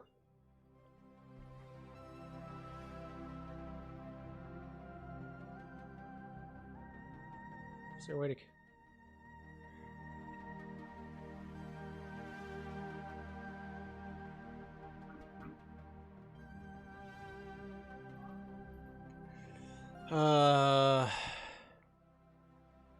I may have to just manually do this, which for me hurts. Hey, look at that. So we've got like Luxador's information starting to be filled in too. Because that Luxador game got added.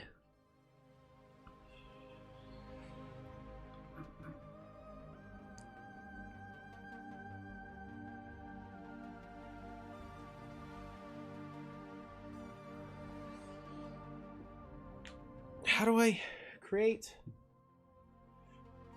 Google Sheets? Create delimited list to count up to a value. How?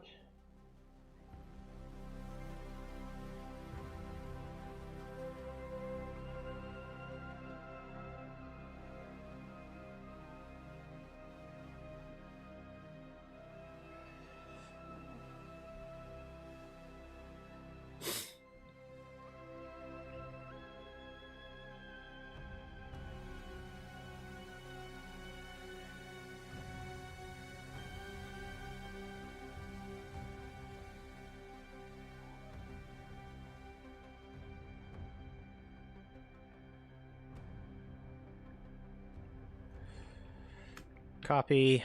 We're just going to go back to unit tracker, paste, boom. And that then does give us enough. Yes, fantastic. Clear this out.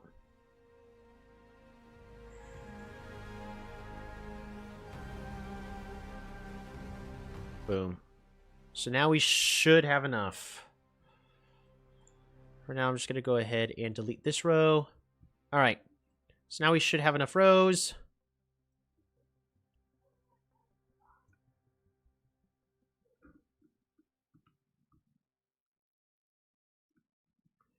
Excellent. So that's doing a lot better. So now we have our unit tracker. I could do the same thing for our giant tracker.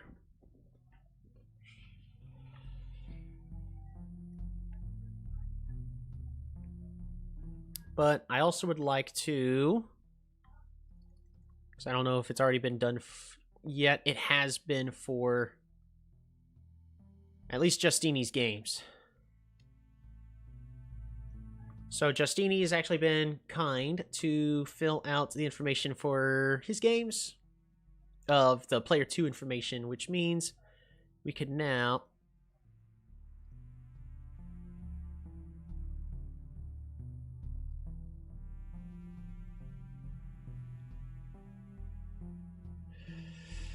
yep.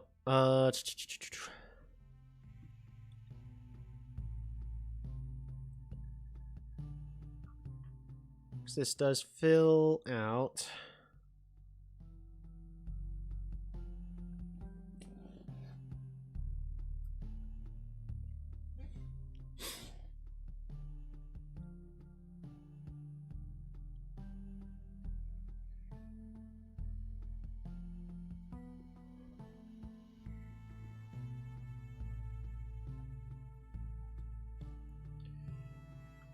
I need to start closing some of these tabs.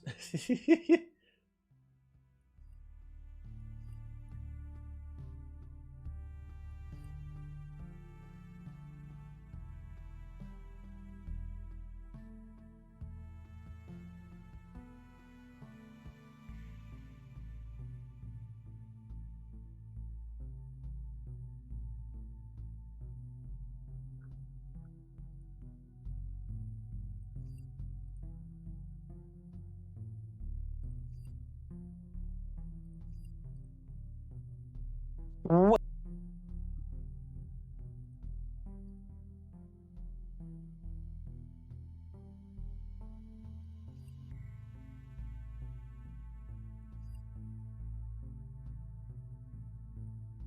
Okay. So I just closed, I think, like 10 tabs. I think I still have 30 open, but whenever, whatever. Well, at least 30 tabs open on this internet browser. I have the 3 open for this one that y'all are looking at. In fact, I'll close those two, so there's just 1 tab on this one for our lovely spreadsheet we're working on. Okay. So, and this one should be easy. Google Sheets, combine 2 tables. Add multiple tables to my document. I'd like to merging multiple tables. Well, Stack Overflow, fantastic. Query both of those.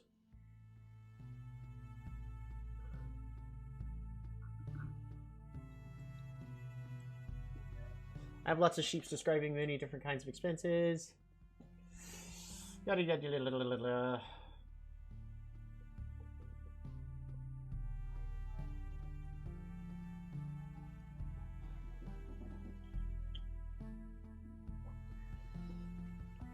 All right.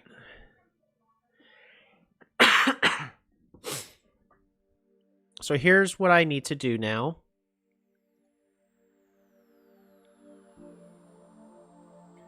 We're going to start off with tribe star per turn.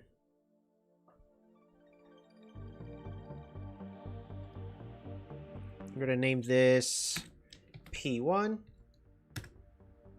Because this is going to be the brute force way. But I think this will be less likely to have problems. So this is the way I'm going to do it. We're going to duplicate this. And then we're going to put tribe star per turn player 2. This needs to equal in game data H instead. H. Boom. Look at that. We've already got 3. Beautiful. Yay. All right. Equal to game data. Not O anymore. It's going to be player 2 stars per turn, so S. Boom.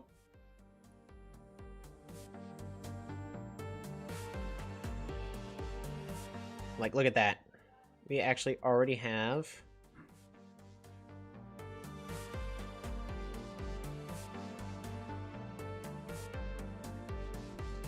data.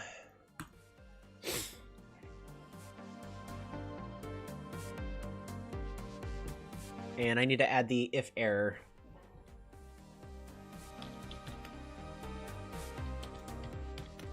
Boom.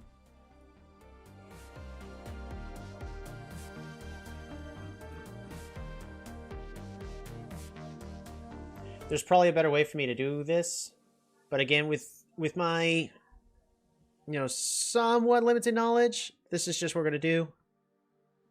And let's go all the way down, I guess. You know what I should be doing instead? Grab both of these. Hey, another Cymancy game's being added. But you'll be able to see a lot of Cymancy statistics.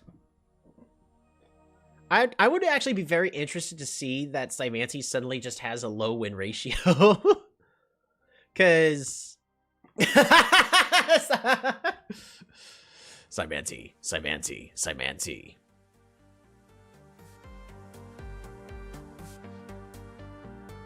Like, look at all these Cymancy games. But you'll be able to see, like, what the average ELO gain is going to be for each tribe. Oh, tribe evaluation.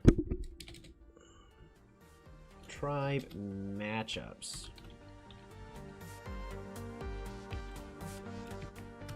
Tribe matchups, win-loss.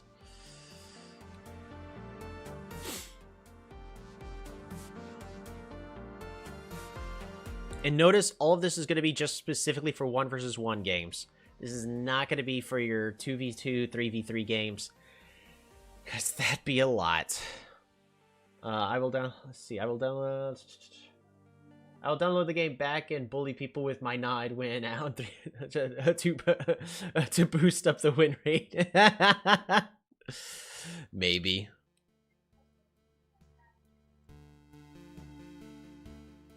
I mean, technically, like, as long as Mijiwan added a proper debugger and all that of every game that should finish, like, this information Mijiwan should already have access to be able to help see everything. And Mijiwan, if you don't, you should actually make a program to then grab the replays of every game, to then grab the statistics of each of the games, to pretty much just grab these statistics so you have access to this information. Because even though do you need to balance everything, you technically don't. But for the longevity of the game, it would be better for everything to be a little bit better balanced, and for you to actually see, like, with numbers, don't forget sometimes numbers lie, but to see with numbers, like, how each tribe does. And in this case, the last one would be the most important. What's the win-loss ratio of each tribe? Because if a tribe is going 30% win ratio on every map type, doesn't matter map type or size, that tribe is needing some help. They should just have a chart. They should. They really should. All right.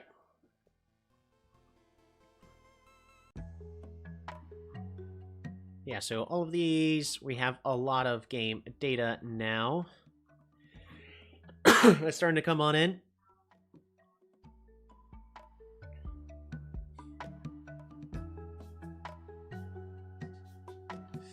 So now I'm gonna need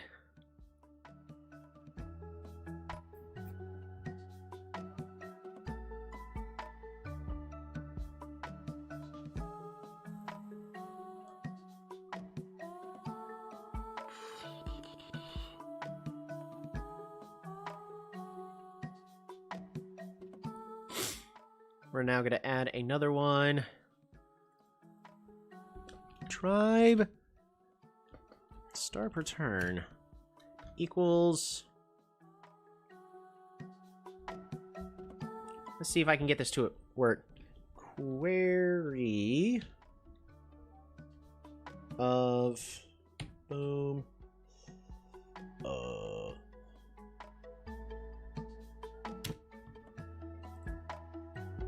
this down here. Oh, one further.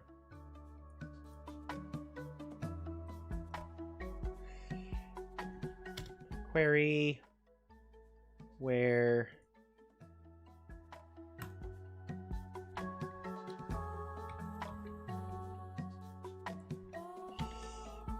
that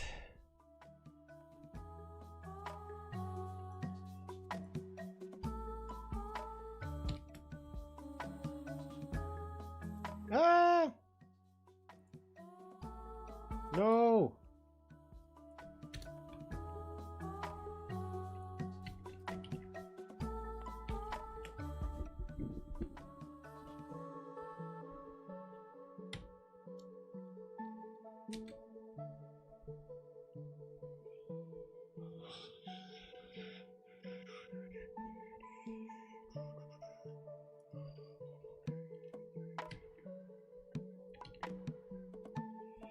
Layer 2.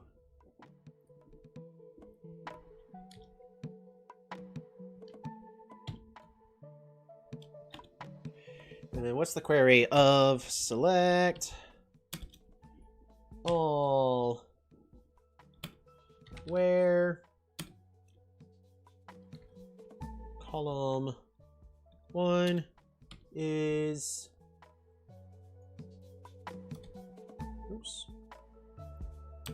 not null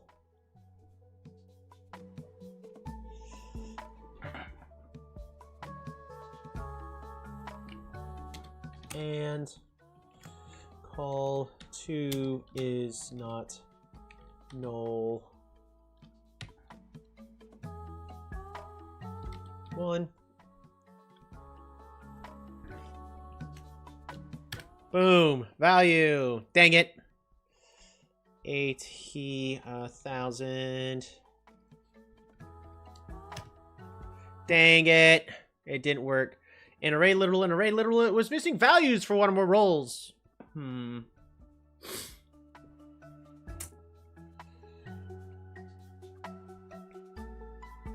need to increase the size of this just a little bit. Where A is not null and B is not null. Where A is not null. What do you mean? All right, in array.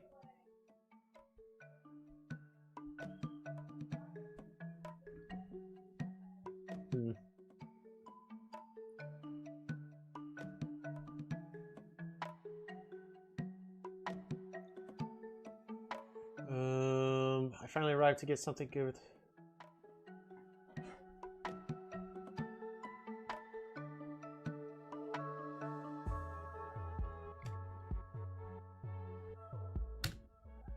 Dang it.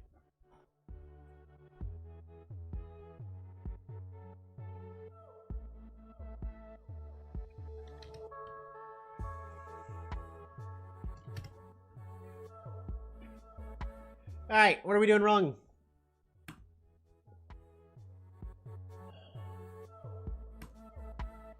See, the funny thing is how much...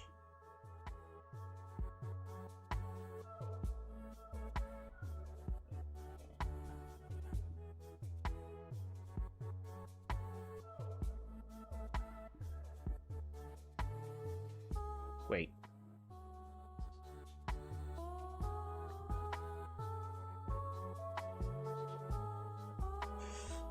Now I see what might be going wrong. Let me...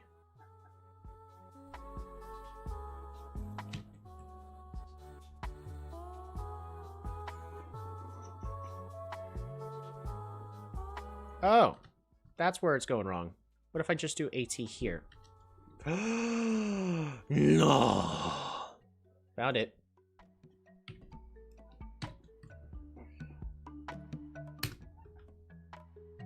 Unable to for function query to no column A, where colon.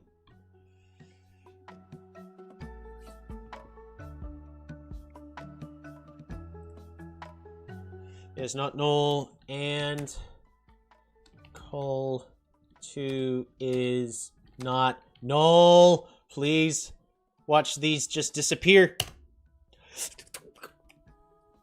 Yes! This is making things so much nicer for us.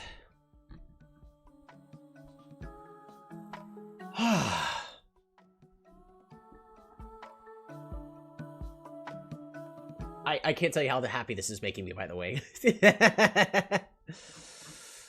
But this... So now the real question is, well, what if you want just out of a specific player's games? What I could do to fix that is...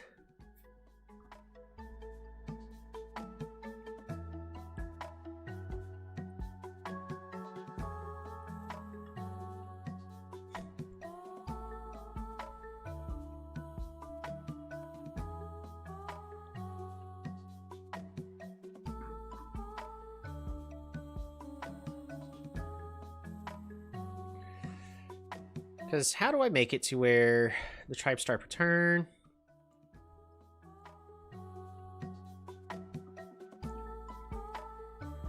Also, as Justini probably fills in one more game, you should be able to see this go to from 19 to 20 auto-magically.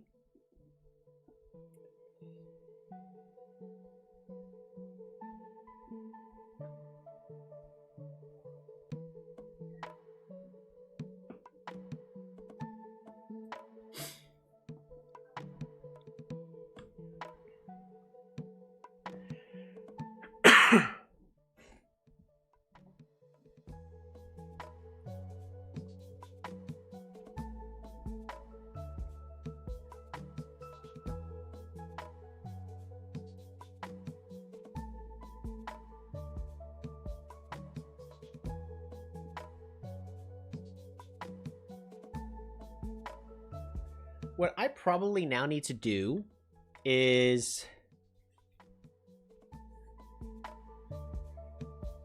add for game data one that a cell that is kind of hidden.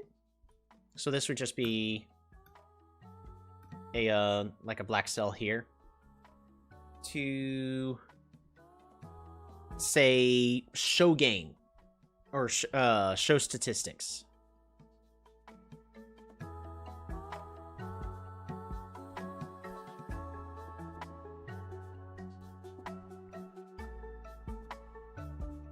Show P1 question mark. And let's just clear that out. So show P1. This this column here is going to be untouched. So show P2 question mark.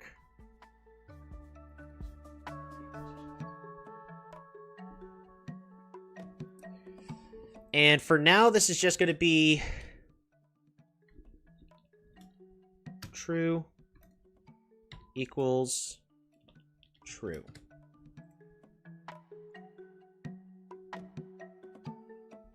And we're just going to have show P1, show P2, true. So what this is going to allow us to do over here is when we're actually going to be trying to grab the evaluation, like if I say, hey, grab it for the map types that only exist for game version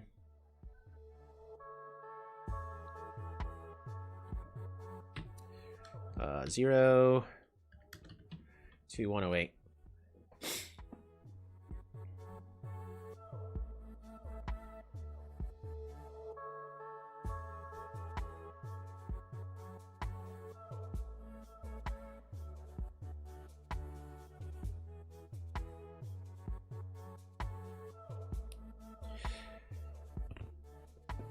So this will make the next part easier. So if I'm just going to go ahead and just cut this information out. So if, and then we go to game data, true, and then value of true, else false is empty. So did that change anything? No, it did not. Or did it? I'm going to put the $sign here because the column needs to stay the exact same no matter what. Copy, and then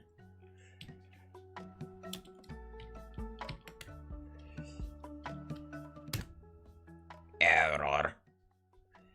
If true, oops, boom.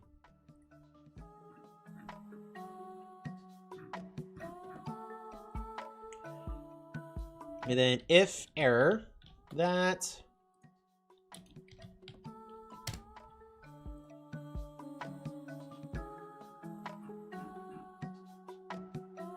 so what this now does, and I'm just going to drag this to the entire thing, all the way to cell 1000. Boom. So did this change anything? No, it did not. Or did it? So the thing it actually changes is, let's say I set this to false. That game is no longer grabbed for its information. So whenever it's doing all the calculations, boom, it's gone. So we're going to go ahead and just set that to true. And that means that all I have to do for showing certain game information is if this is going to be true or not, if it matches the criteria for this.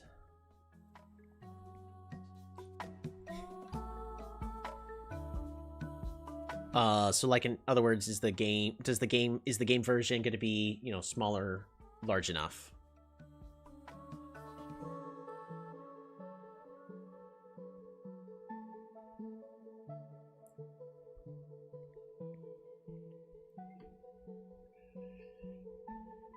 Yeah, that's but for right now, all it's going to do is say is true or false. Just make that easy. But also means that, you know, this right here, copy, needs to be copied for this, but now for H. Boom.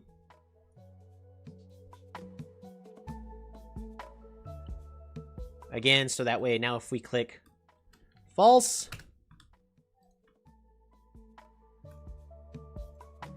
oops, I need to actually fix one more thing.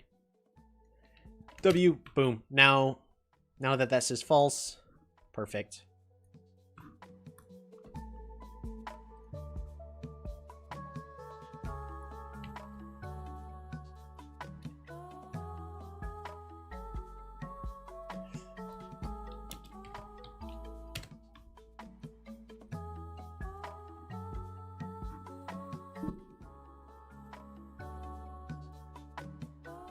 Beautiful.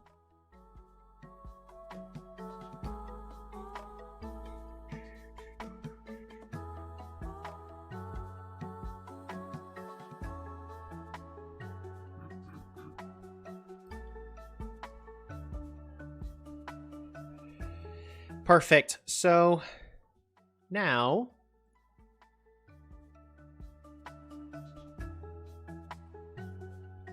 equals true. And there we go. That Simanti game is now back. And if I say this Justini's game I think is irrelevant, boom, false. It's no longer true, therefore that data is now gone. Okay. That also only... Actually, so let me go ahead and set it to false. Boom. If I set these to false, look at that, we now have a lot less games available. But if I set these back to true,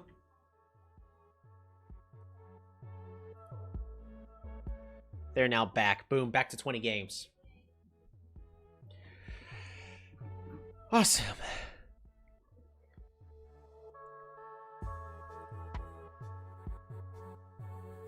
Which means now the next thing should be unit tracker.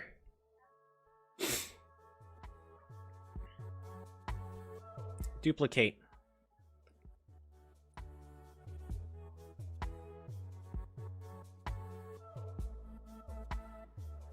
And then start return tracker.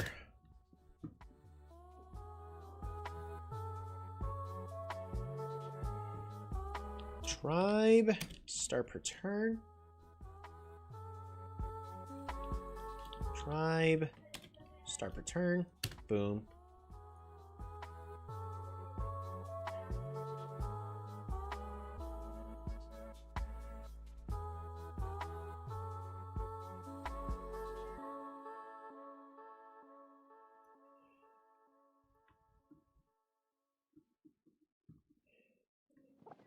Boom. And we are now appropriately getting information. Look at that.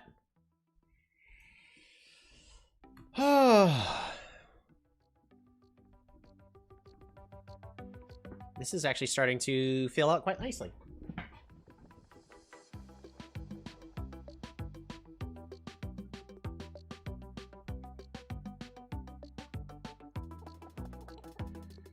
So that's the start per turn tracker. Now properly filled in. We're going to just bring the start per turn tracker up here to the front. So that should be completely working there for our tribe stars per turn.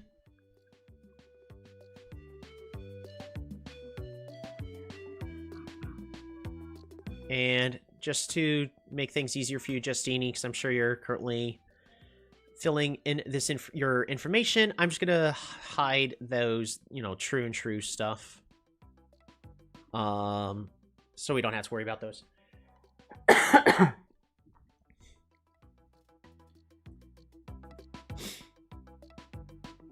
Look at that. Justini's been busy filling in this entire chart. Also, just watch as his ELO is just climbing up.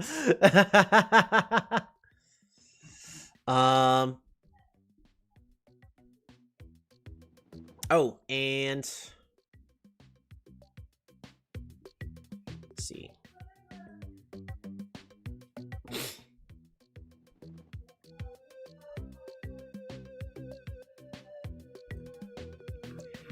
There we go. That's going to make things a lot nicer. That starts per turn finished, I believe.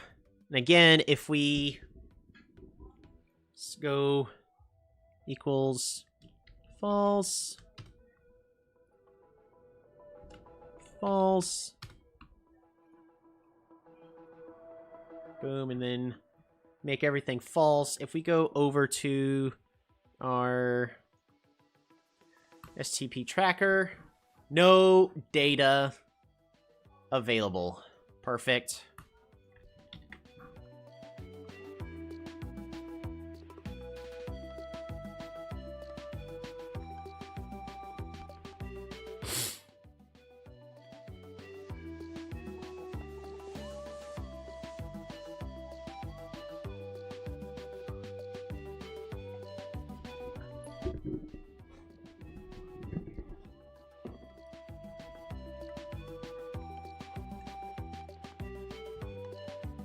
I'm not gonna lie, this is filling me with excitement. Like, look at this data.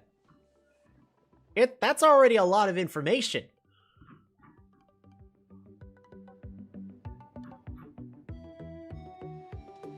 This is a lot of very useful information. You can also see how much skins are not used. Like, I at least used the Forgotten skin a decent amount, but like, I think that's nearly everything else. Wait, Totally should. No.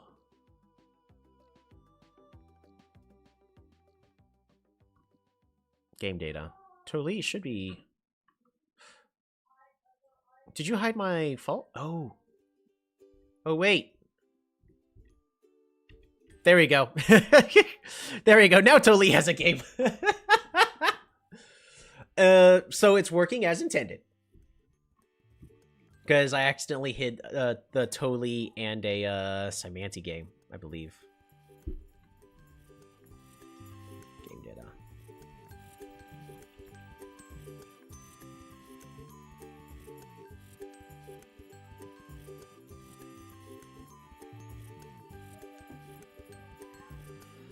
Oh boy. So there you go. That's all of that. So tribe stars per turn is filled in correctly. So tribe unit investments needs to go to P1.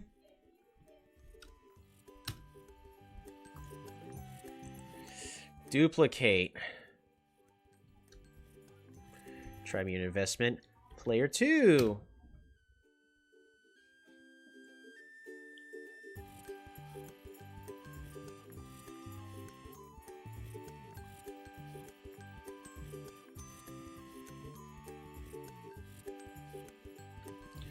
Copy, Tribune Investment Player 2, boom, paste.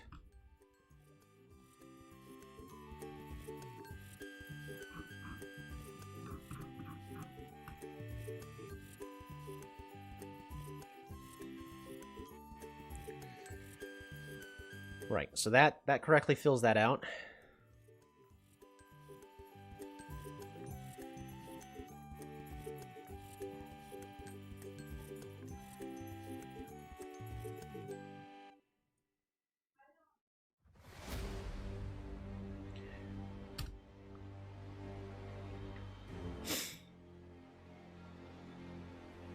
If error. Okay, so we already have the if error on this one. So I really just need to if boom. But that's also game data R2.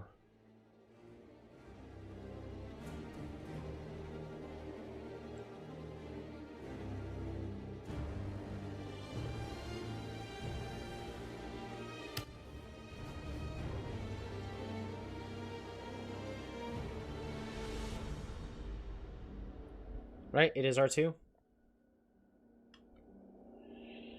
No, that's villages per turn. I need U2.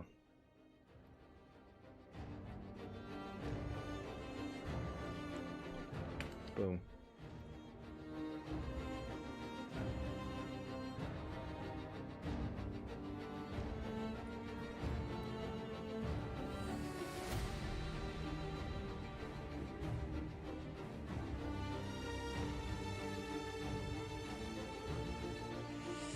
Alrighty, so now we just need to do the same thing. Duplicate.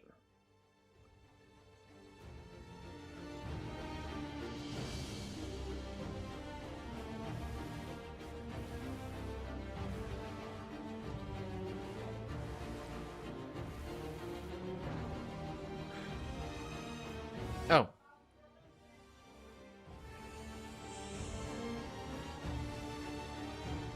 Tribe unit investment player 1 unit investment boom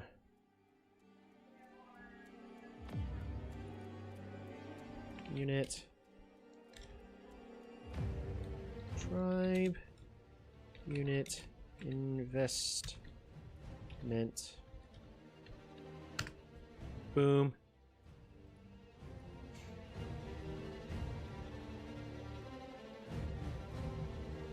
Alright, so there's not a lot of games for these yet.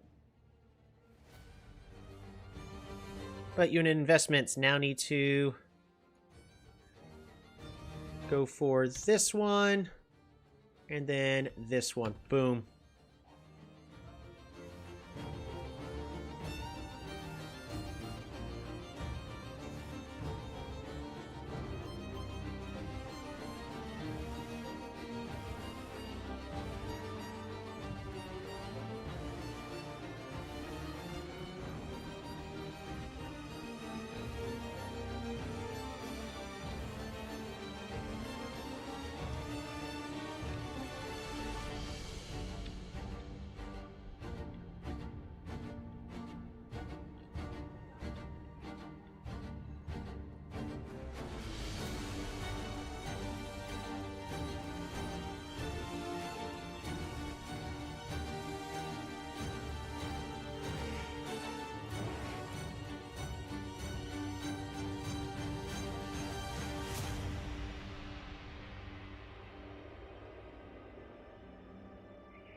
equals...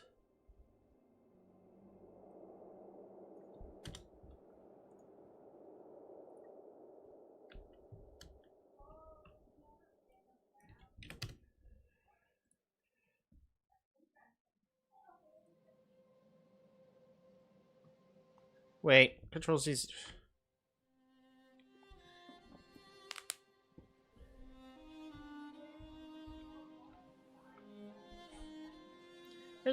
There's something way better we could be doing here. Pretty certain we could be doing something way better here. So tribe unit investment currently really doesn't exist.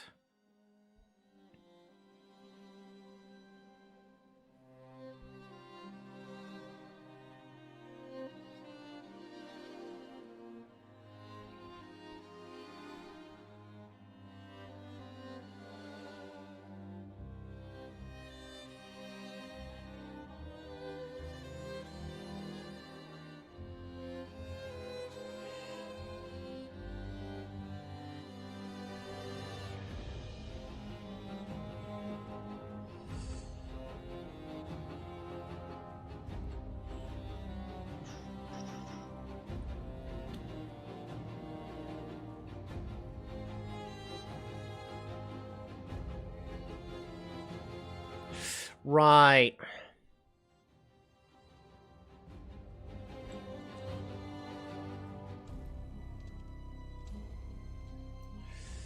Equals...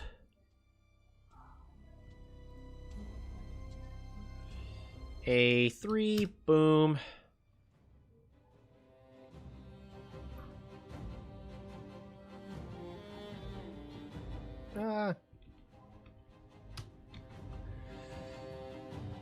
Tribe unit investment.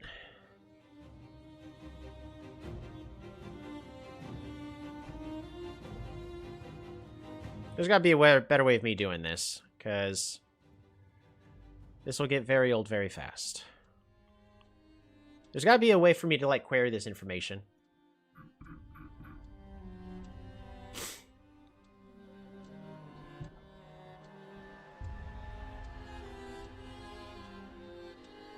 Oh, wait. Not in this case. So right now there's just 12 games that actually have unit information being tracked. All right, and then we actually have the game's information being filled out. Aquarion, Aquarion, Aquarion, Aquarion. So 4 Aquarion games. Yeah.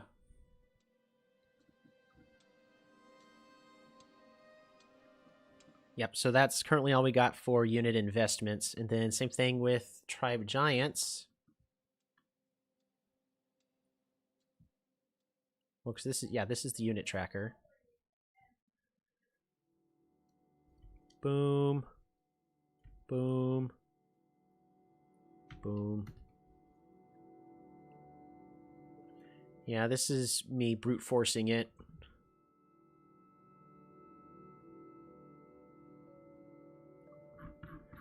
So we're just going to brute force it for a hot minute. Copy.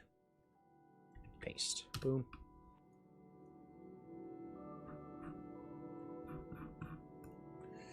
No turn 0 giants get good at. No turn 0 giants yet. But also don't forget these are for 1v1, so this spreadsheet is not going to be able to be used for anything beyond a 1 versus 1 game. After that, it's a little chaotic.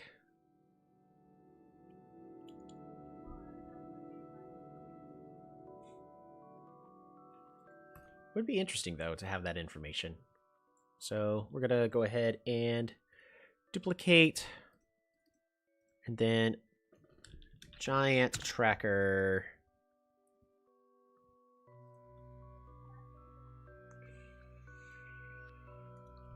Tribe Giants. Tribe Giants. Boom.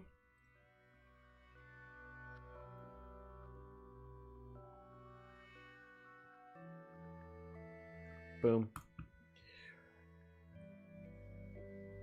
So now you can see... Hey, look at that.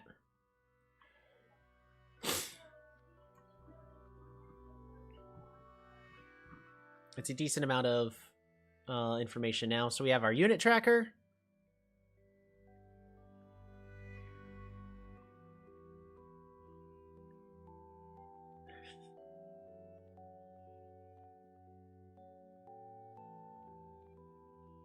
Stars per turn tracker. Can we move our Giants tracker?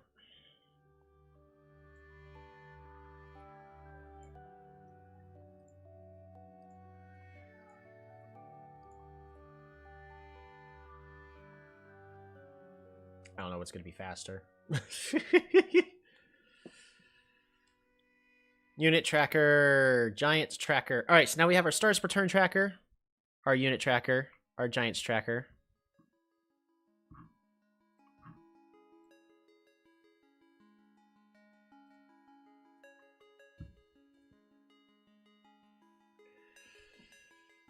Oh boy.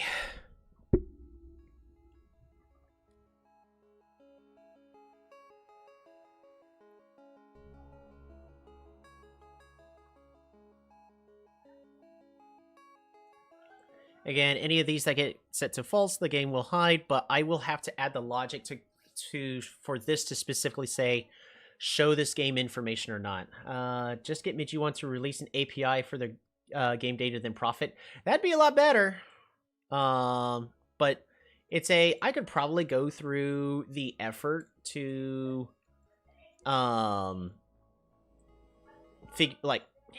create a program. I mean, I don't know how I would do it, but like to grab the replay of a game and then for a program to automatically get this data, I think technically breaks the EULA of Polytopia, and I'd like to not. So, well, it's modifications, but I'd have to look more further into it. But really, I would just say, Midge1, please, like, can we have this information available to us, like on the Polytopia website or something? Because that would probably be something players would actually be interested in. Where if you just go to, just go find Battle of Polytopia. If you just go to the official website, and then you could just see this information. Like, you don't have to make an account for this information. You could just go, because by the way, this website's done pretty dang well. But to be able to see this kind of information, like, okay, all the players that use this name, like, how's their win ratio or whatnot. So that I personally think would be useful, but also to just go, again, back to the information we're really wanting, which is tribe evaluation, to grab just what the average tech tree of a tribe is, the tech purchases for specific turns for a tribe is, the unit investment, like, on each turn. That one would probably be like more of a bar graph. The stars per turn of a tribe on average on each turn. The average number of villages that a tribe has per turn, because then you'll be able to have a guesstimate of like how quickly a tribe expands. Like, that's really what that's for, is for us to go like, how good does a tribe expand, and then tribe matchups to go like, what's a tribe specifically good against or weak against. Because I bet you we're gonna find some common denominators of tribes pairing well against others in certain scenarios very frequently.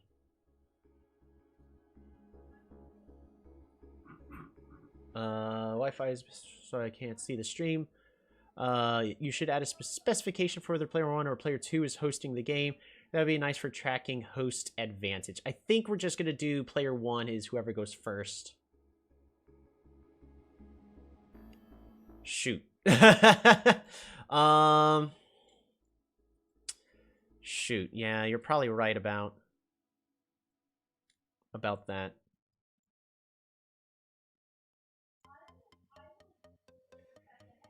Yeah, I should add that.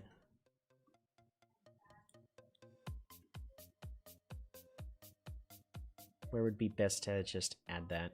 Player version, player 1, player 2.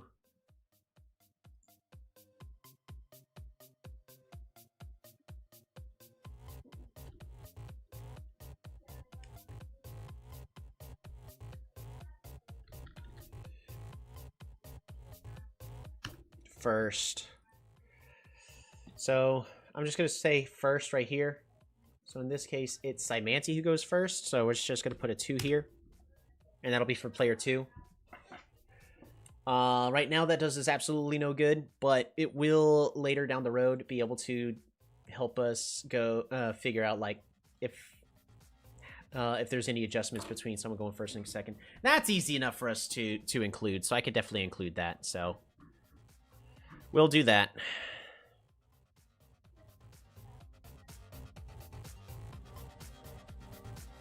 I'm gonna put first question mark.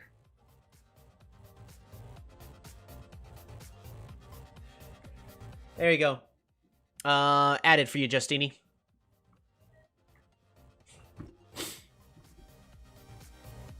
And then for the ELO, just put the ELO after the game. So that way, all you have to... Literally, you're just grabbing whatever... When you get to the very end and you just click this, just grab this ELO. If needed be, I can literally just have it reverse engineer the math of, oh, like, oh, well, this player was much lower, or vice versa. Oh, hold on. I'm saying like this, like that, and I'm not showing the actual Polytopia game. So just grab whatever ELO is here at the end of the game. On the victory screen. Don't worry about reverse engineering all the math. Just, you know, make it as easy as possible in that case. But there you go. So that should help about that information.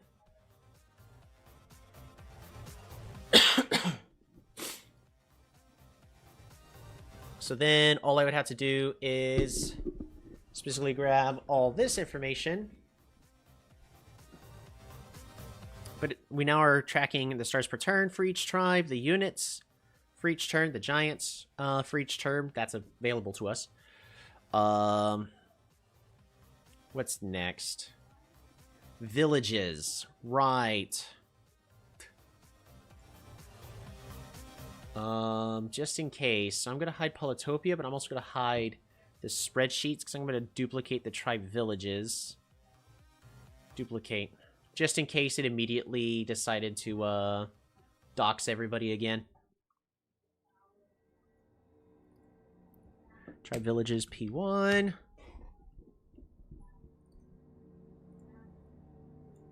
Tribe villages P2.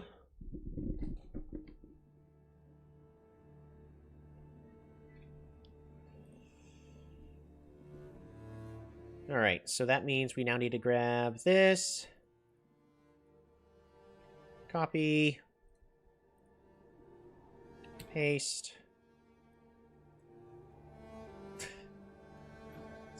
That's always interesting that it decides to suddenly just paste. Boom.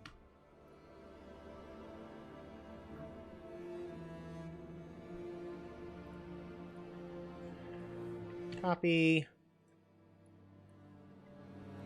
Paste. Boom.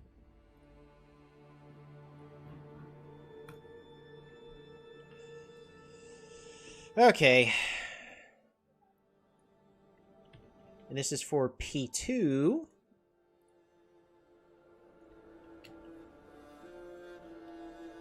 To O2.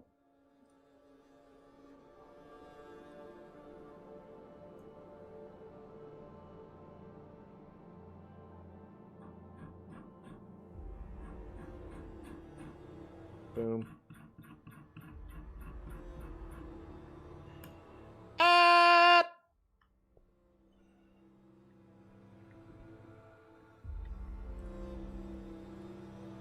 Oh, is stuff crashing? Yes. Oh.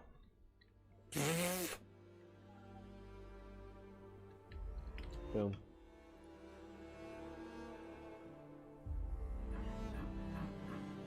I'm just going to do that for now. So I don't need hundreds of games yet.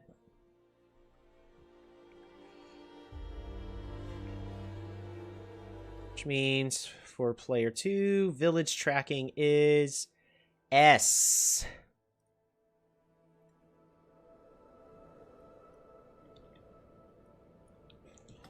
S2. Look at that.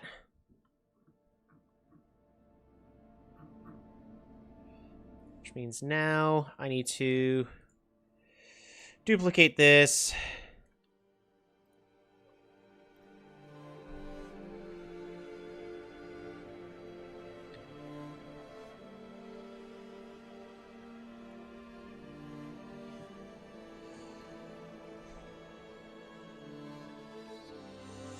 Tribe, villages, villages.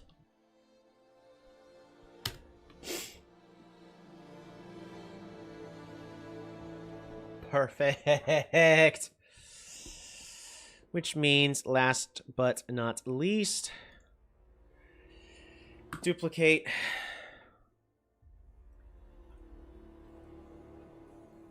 for tribe,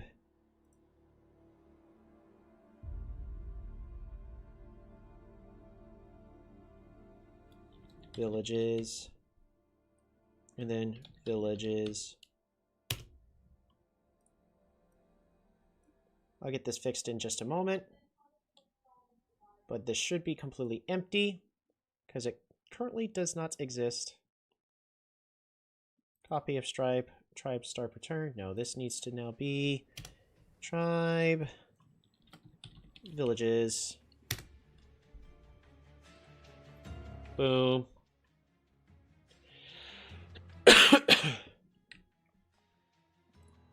Now this is the village tracker.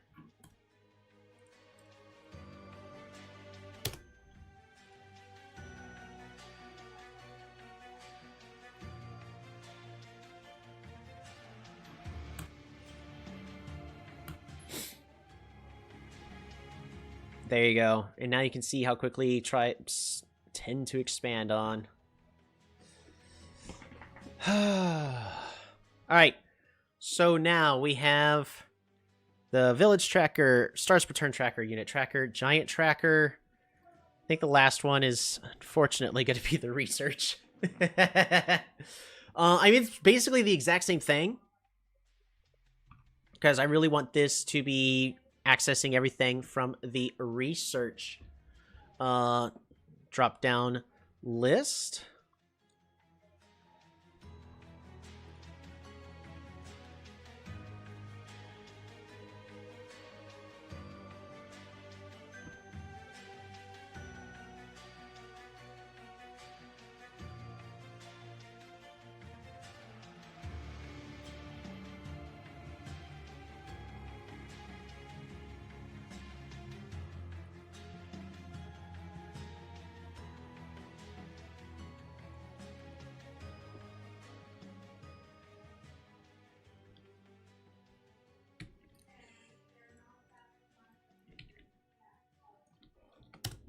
Forgot to include the drop down for that. Much better.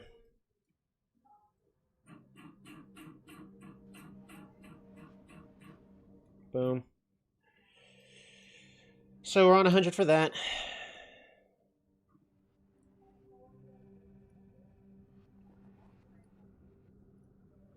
Oh, whoops. That's crazy. I managed to do it for everything but...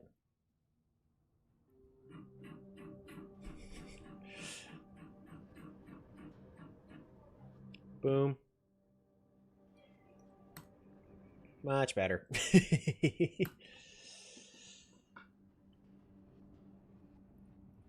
Awesome. Tribe unit investments. Alrighty, yeah, so again, this is just brute forcing a lot of this. The last one is going to be for us to grab the research.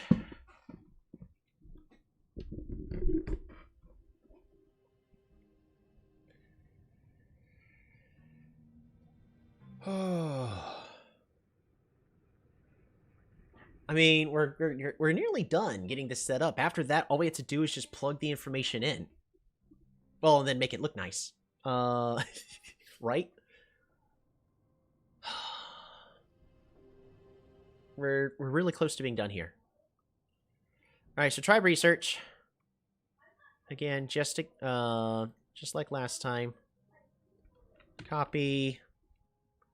Tribe research. We're gonna go ahead and put that there. Oops. Paste. Boom.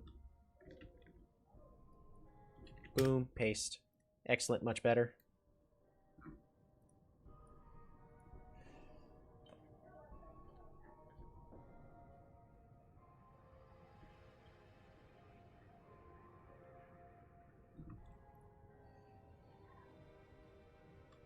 I am appropriately doing the... Yes, I am.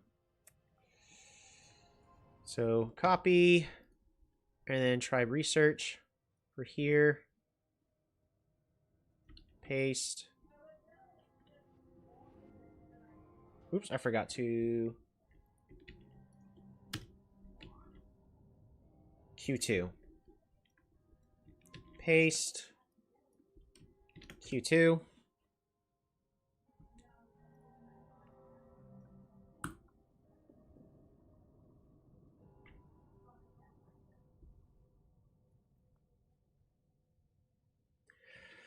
Okay, but this is all for the player 1 stuff.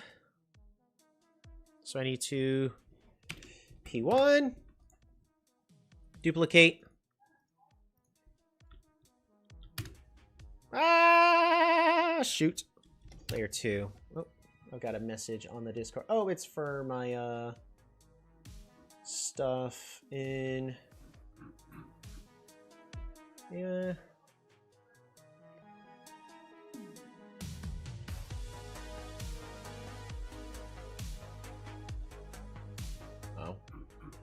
Yeah, it's asking for the Polychamp stuff. I used to be pretty involved in Polychamps, but just I don't have time for that anymore.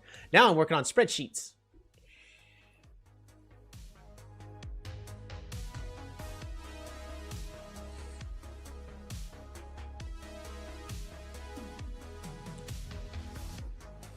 All right, H2. Boom. There we go. And then actually need to figure out data. All right, U.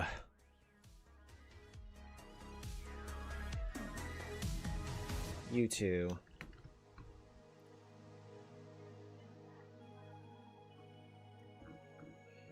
Fantastic. And then this can go all the way to 1,000.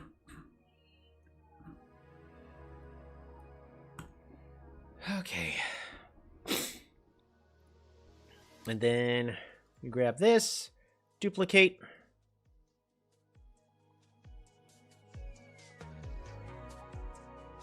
Tribe research.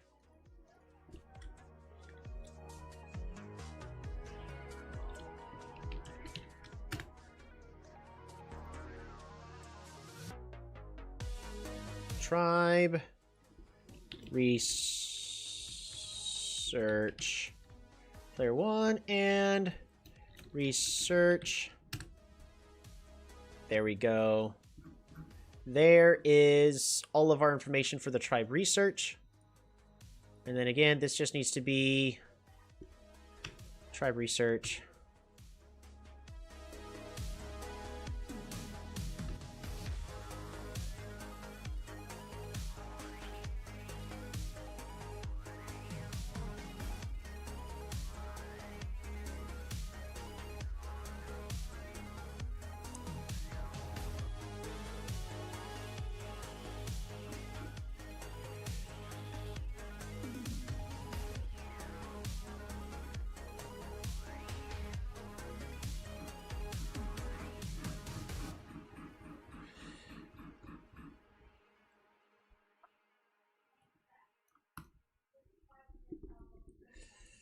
Okay, try this again.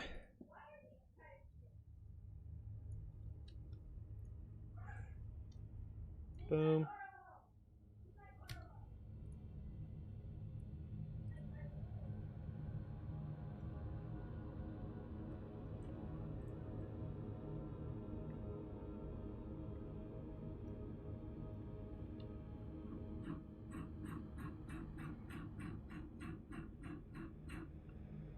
Boom.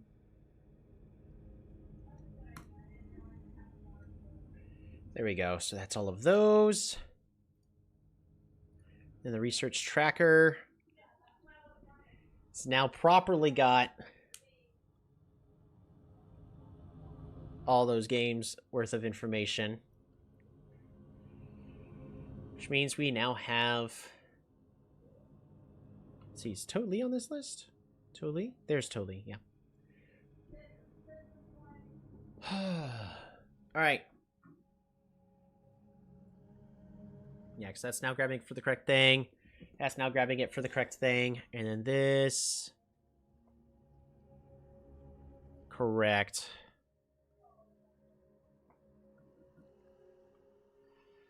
Research tracker. Let's bring this all the way to the front. So now we have all of our trackers.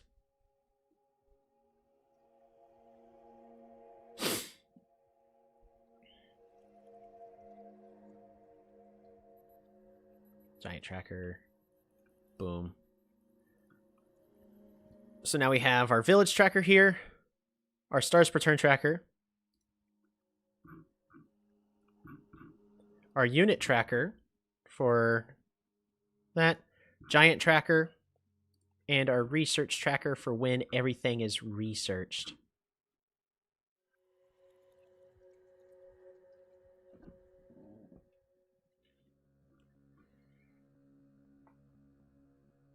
I don't know about you guys. This is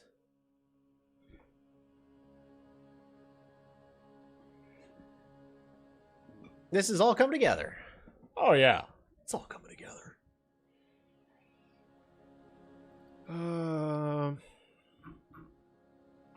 So now the last bit, which is having the tribe evaluation show us all the information that we desire. Right now it's going to be ugly, but we can make this part look nicer later. And also what we can do is for game data, because there is this button up here,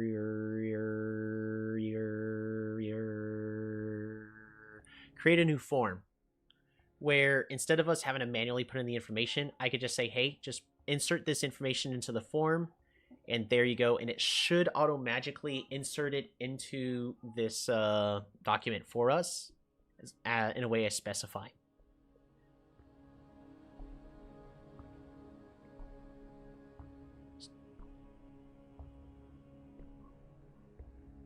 Justini's been busy. He's been playing games. Alrighty.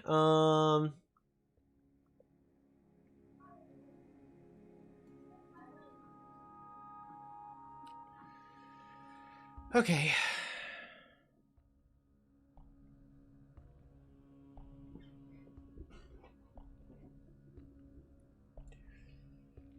So the first one is equals if, equals if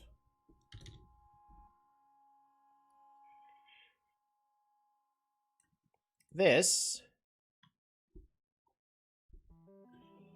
is greater than or equal to this,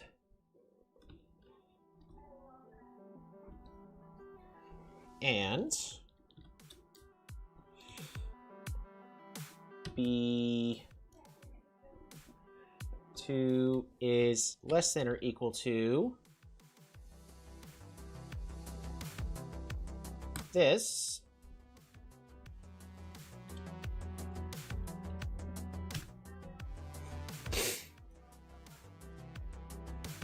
I need to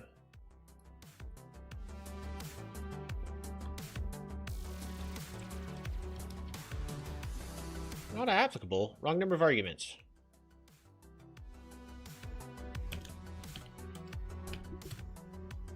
Error?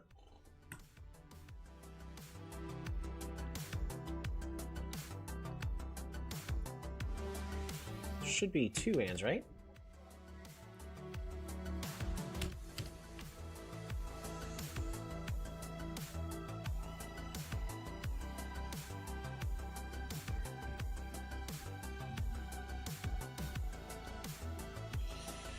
Google Sheets, check if value is between ranges.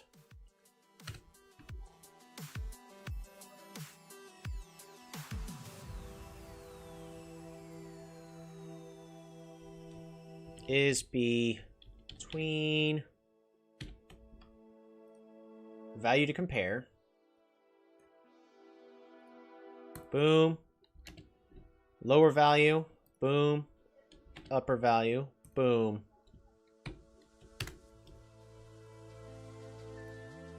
What do you mean? Wrong number of arguments. Expected?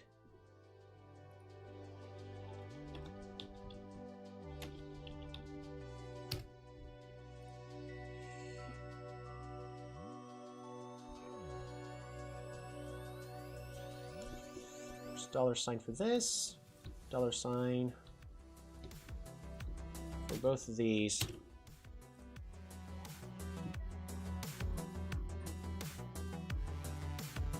There you go. So all these are set to true. So now if we specifically want to say, which is, perfect that Justini included this game, tribe evaluation, if we say no, needs to be this, then this information is now auto-magically set to false.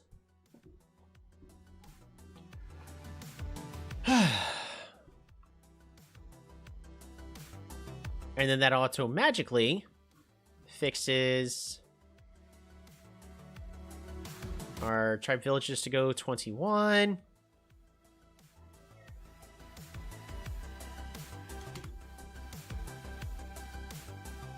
To 22. Yep. All right, it's working. Perfect.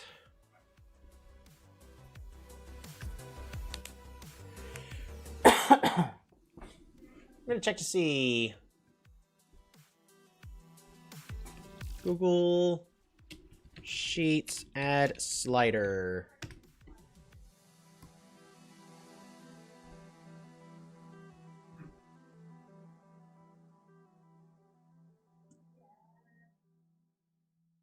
Hi, Steve. It is not possible to insert a slider into a cell.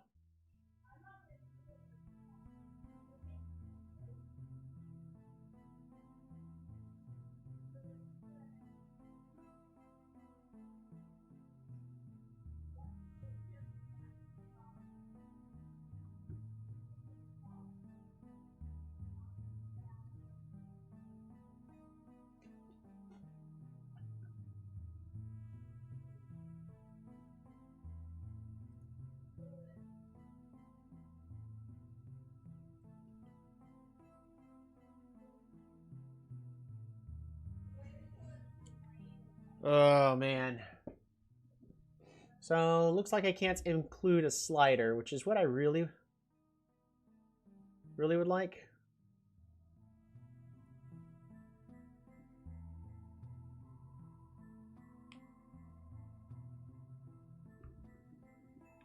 It is possible through app scripting. Google Sheet slider add-on.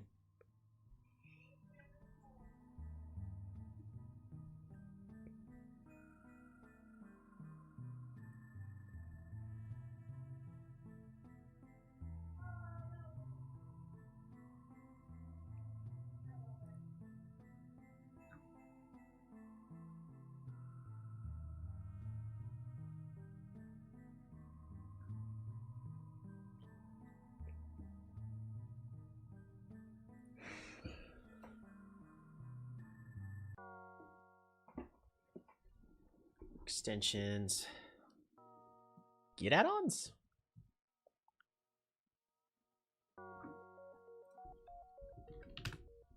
Slilder.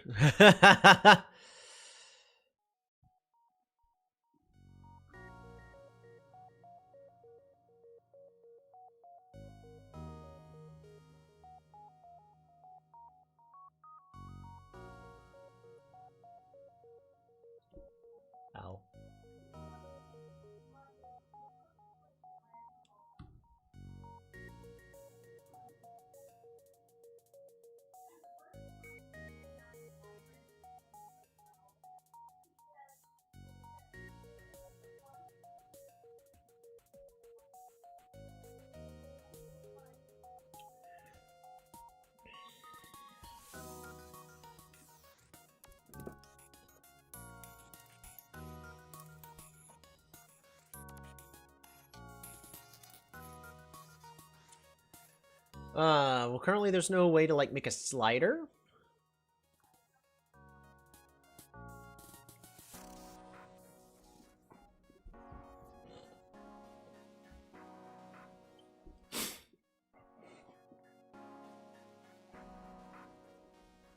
So what I can do...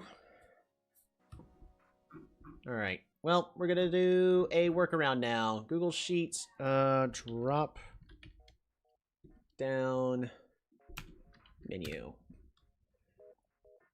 Create an in-cell drop-down list. I'm trying to remember how to actually do this. Open a spreadsheet, select the cell, create a drop-down list.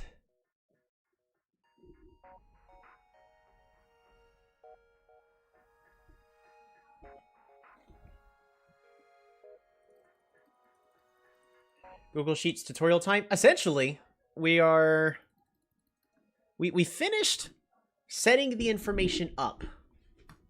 I mean, all we got to do is finish putting information in, but now we need to make this useful to show us the information that we're asking for.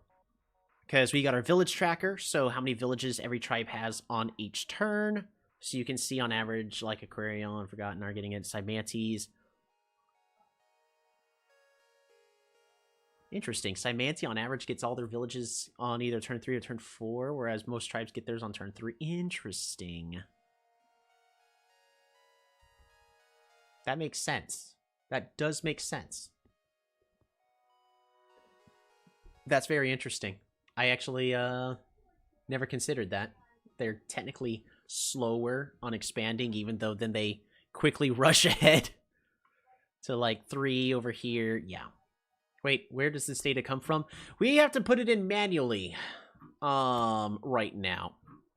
But essentially what we're doing is we're just watching the replay and then putting all the information in. Like, what's the game version, who played, what was their ELO, who went first, in case we want to differentiate between who went first or second.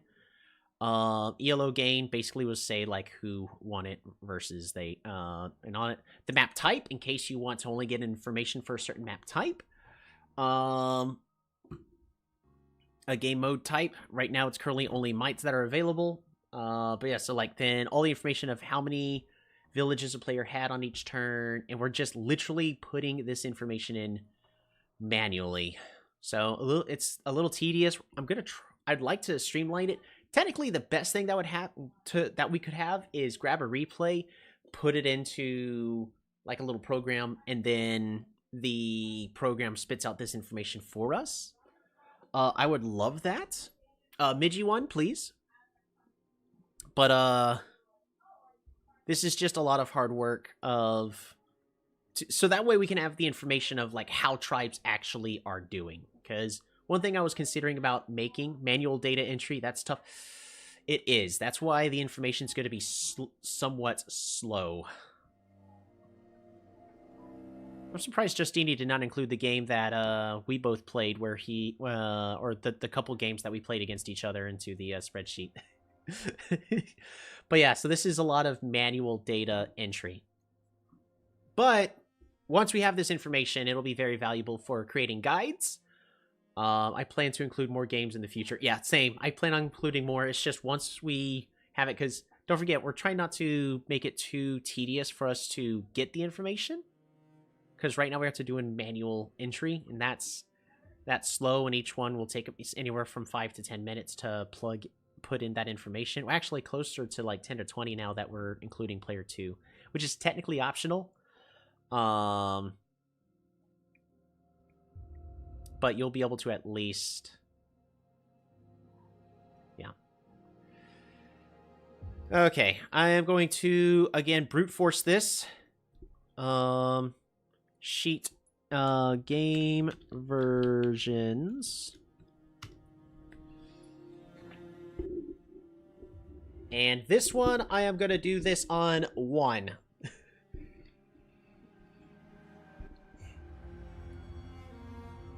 Game versions is going to be equals that. Wait, what I can do is better yet. Because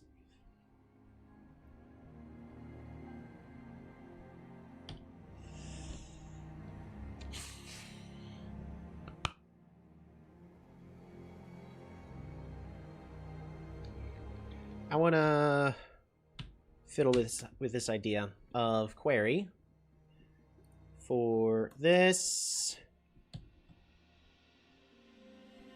B.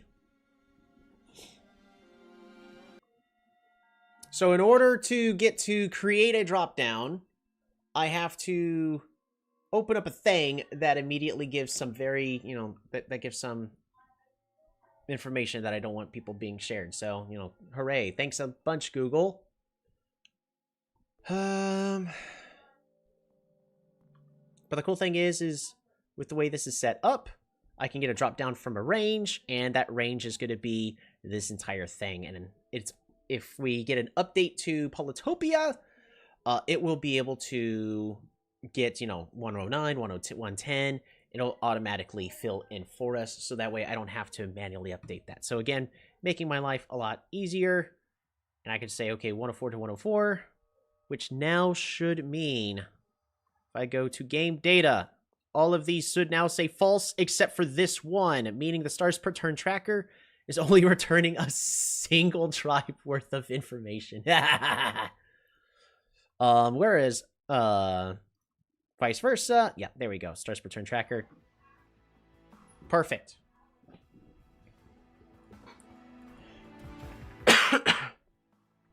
And right now, this is the only one that I have an actual rule for.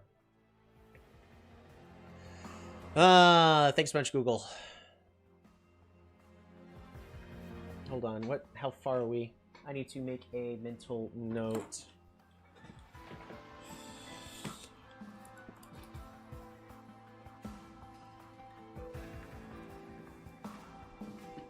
Because I'm gonna have to edit this live stream afterwards. All right, map type.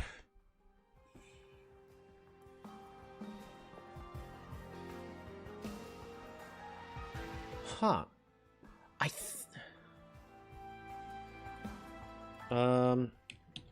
Drop down menus.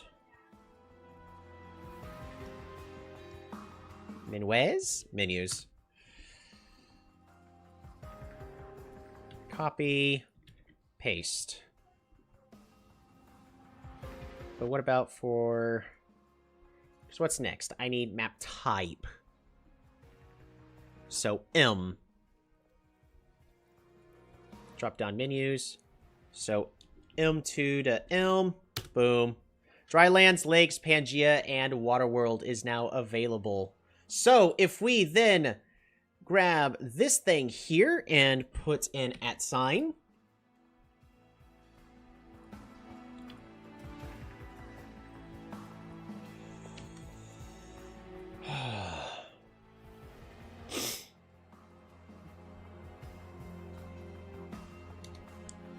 See if I can fix this. Nope. It's just always gonna...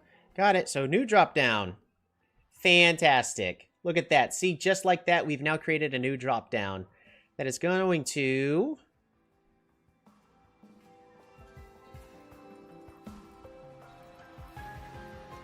drop down from a range. Boom. Done.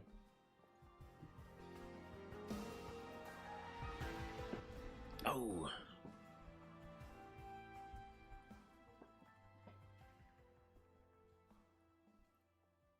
There we go. Now we also have Drylands, but also, so if we go to drop down menus,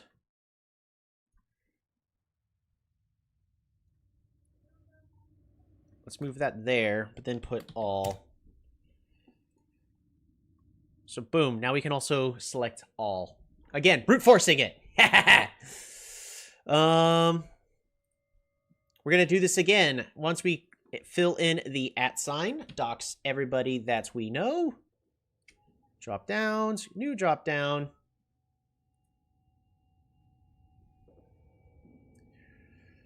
And it's going to be a drop down from a range. That range is going to be this.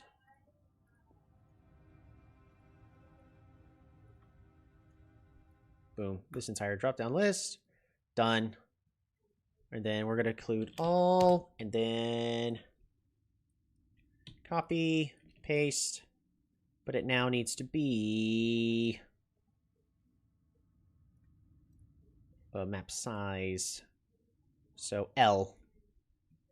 So this on L. This on L. Fantastic. So normal, small, and tiny are now included.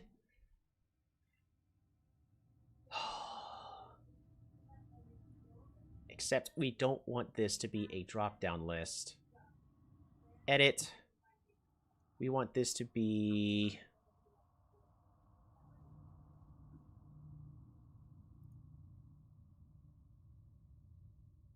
checkbox.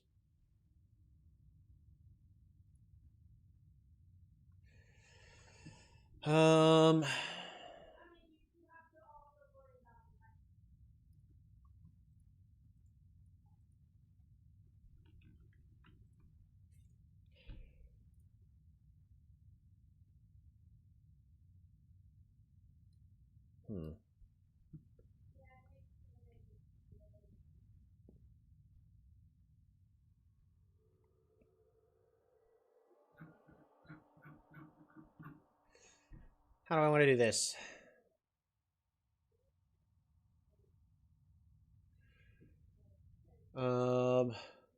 Drop down bubble menu. Does that exist? Does not have a bubble menu.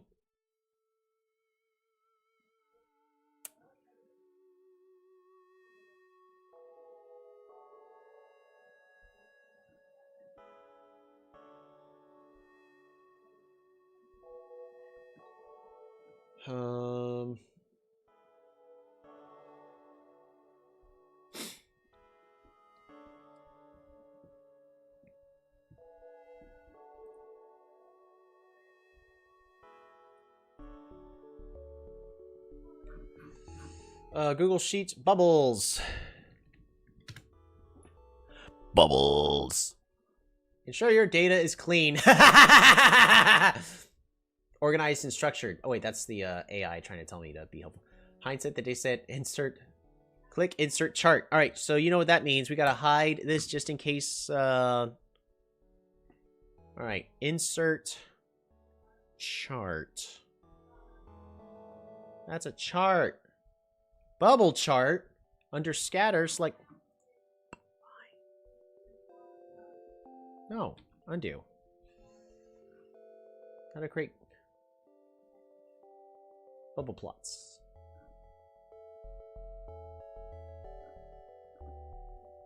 That's not what I'm looking for. All right, data.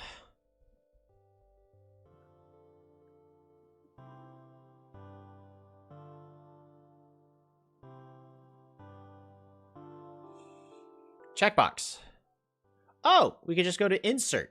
Cool, we don't have to dox everybody. We could just go to insert. What if...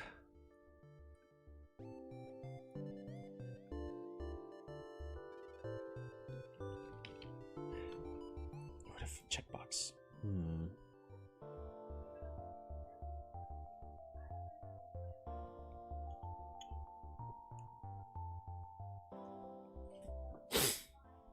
Can I...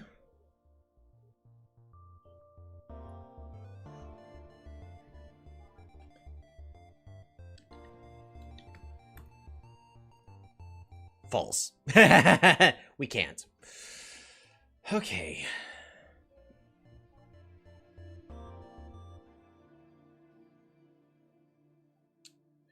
All right. Meaning.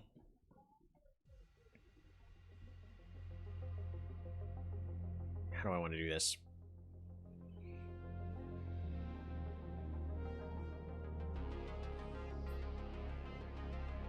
Because this drop-down menu is not going to work for this one.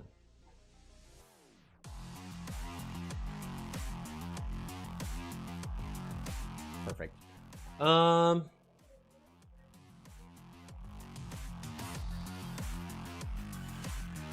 What if we try this? If I go create a filter? No. Control Z. not for filter.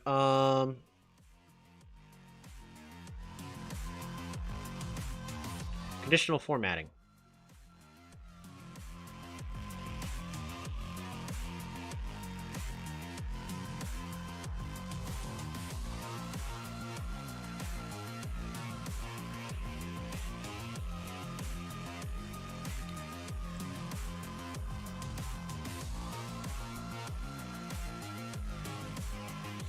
Dang. So that doesn't work the way I wanted it to. So how do I... So I want to add a checkbox, like, right over here. Checkbox, boom, it kills the entire thing. See? Insert, checkbox. Reference, yeah, because it won't fit in there.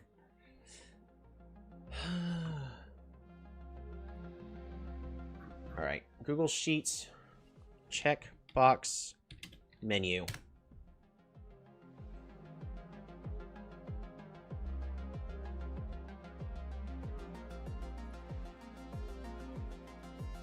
Ow.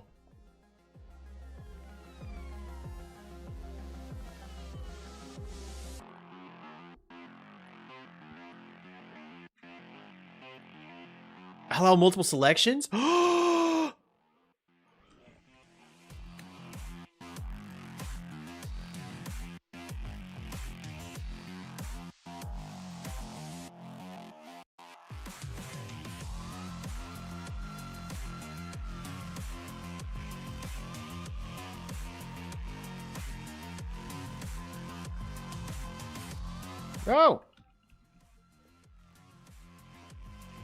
Edit.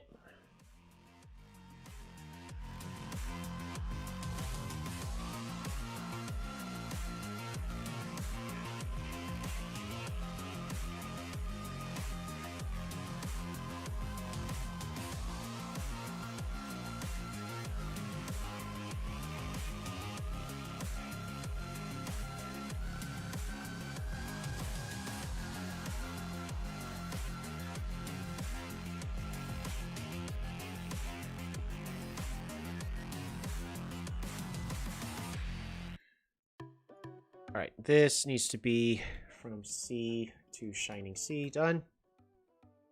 All. Oh, wait. But now this also needs to be... Allow multiple selections. Done. Yes! All right. I am here now. You are done with the shift. Perfect.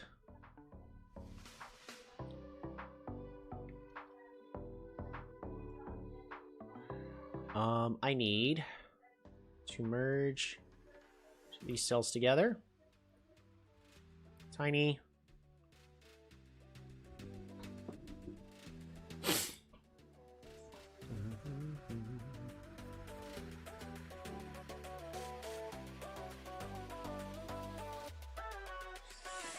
Right. Menu, but...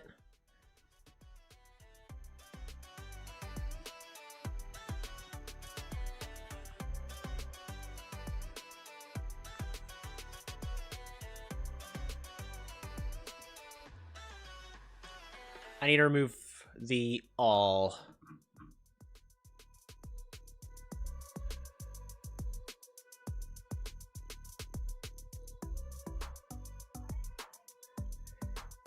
Because man, I wish I could make it to where...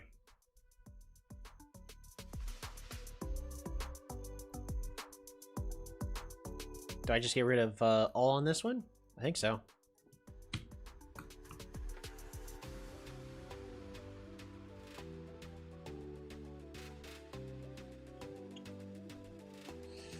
Got it.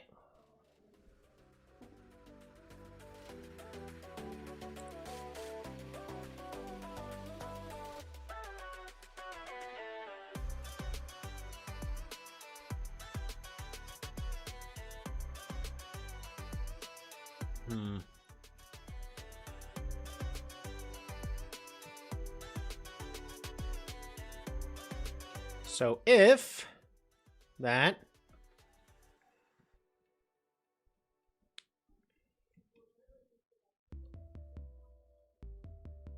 So now I need to specifically grab the one where it is...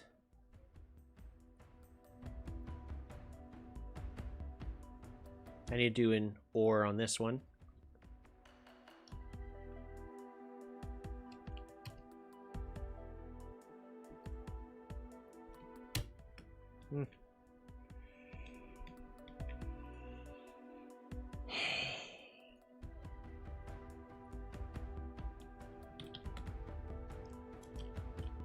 Or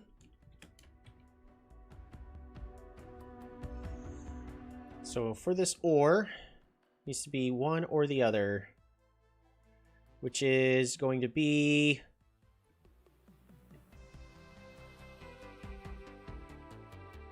map type.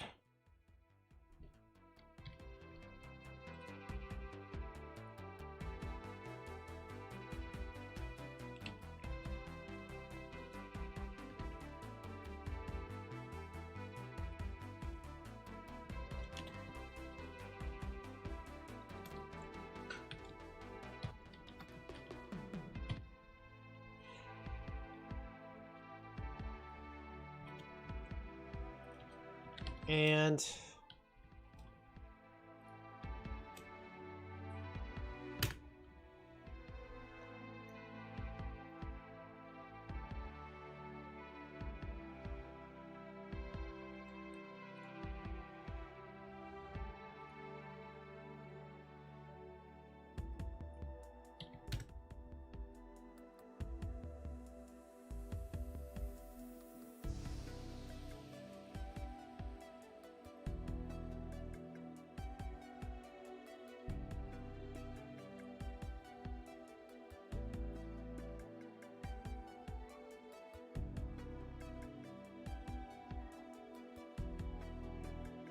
that's true.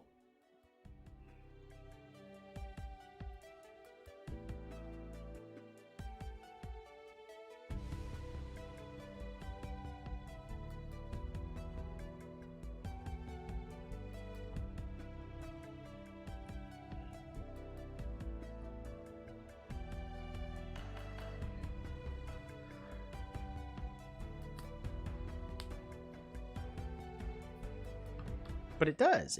It's all, right?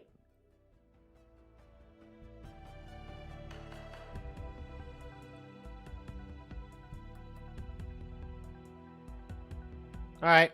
What's going on?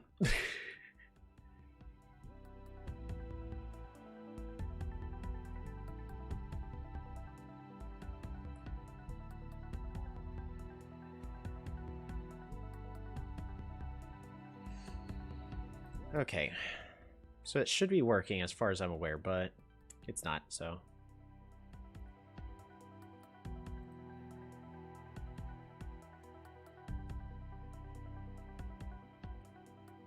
Or is it upset because I put it in quotes and it needs to be...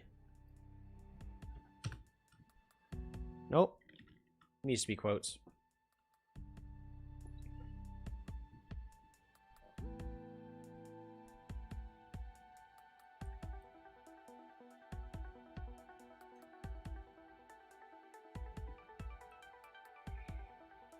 It's saying it doesn't match all.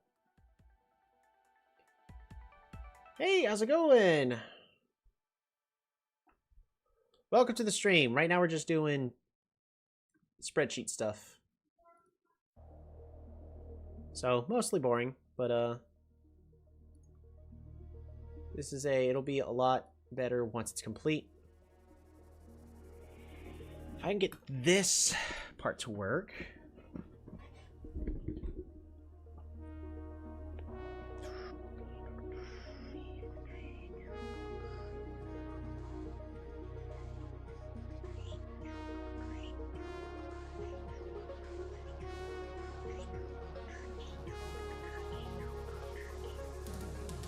The ore value command works. It's just, this is not. That says it's false. That is a lie. It is true.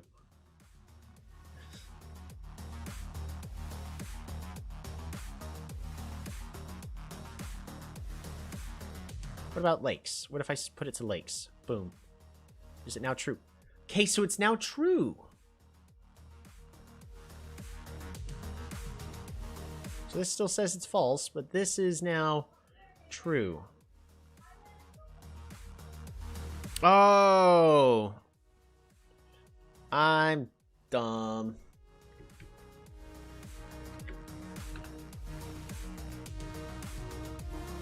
See, programmers like to follow a thing what's called garbage in, garbage out. You get the garbage you put in out of a program.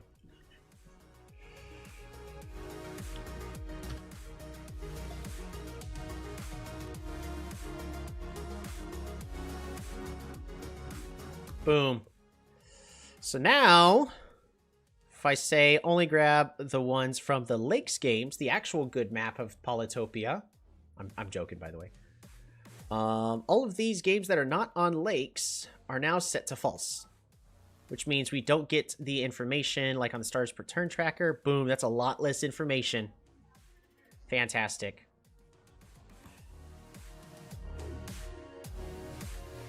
Currently, it is a nerdy time. Later, it is nerdy time strategy game, right? Okay. So, what does it mean if I do this? Normal / small. Got it. So this is creating a comma delimited list. We know how to sort that. Awesome. We could definitely work with this. Tiny. Yeah. We could definitely do that.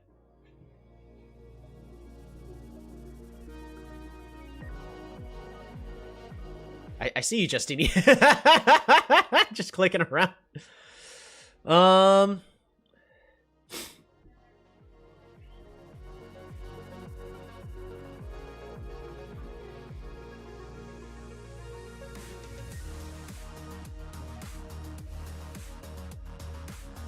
There we go. So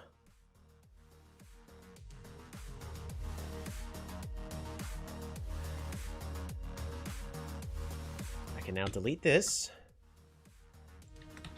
All. Copy. Paste. But instead of that, it's going to be...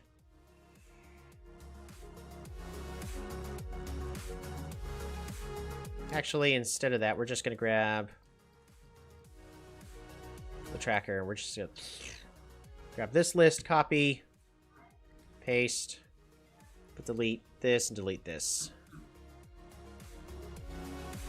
All right, so now if we go to Insert, Drop Down from Arrange, Game Data, Drop Down Menus, boom. Done.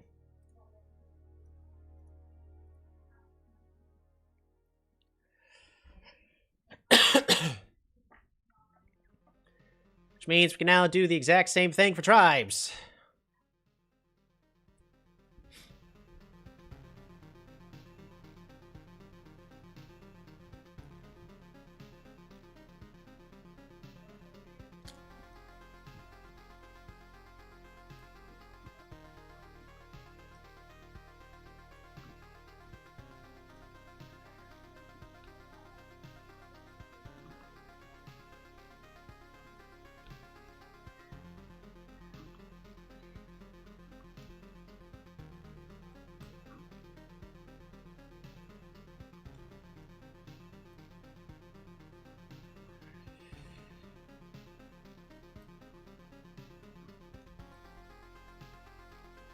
Give me a moment.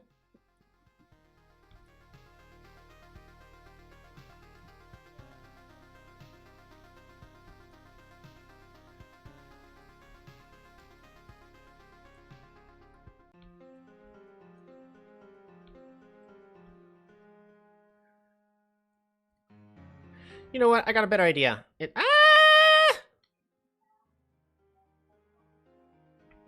mean to do that. This one we can actually insert a checkbox and then add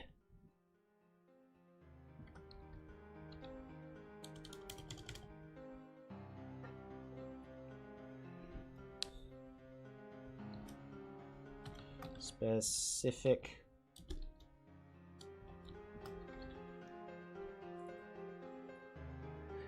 specific skin.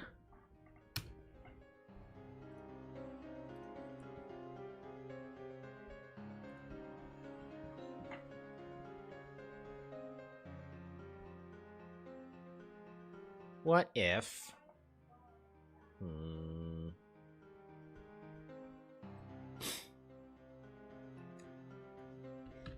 Boom.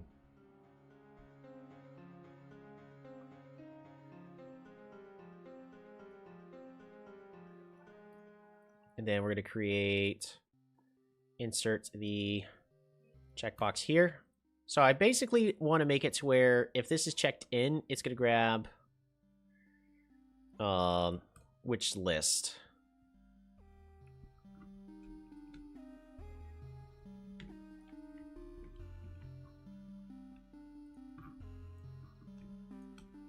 We're just going to copy these over. Boom.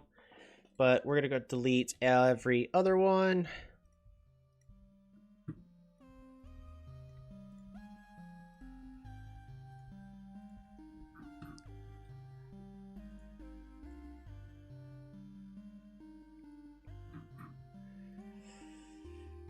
So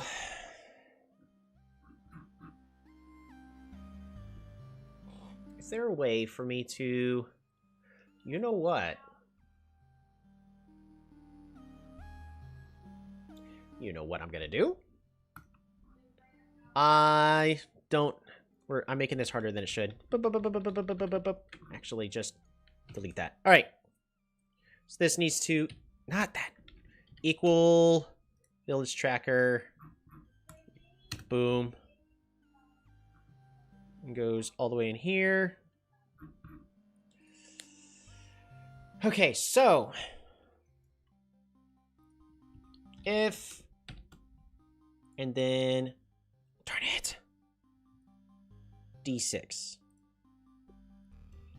D6. So if true, then that, else,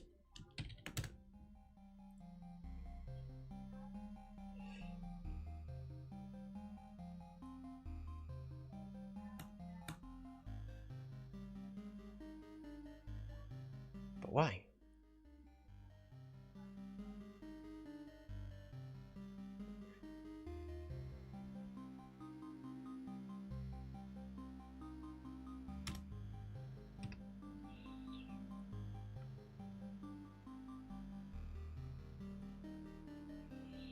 Logical expression. This, value of true, high. Put text high.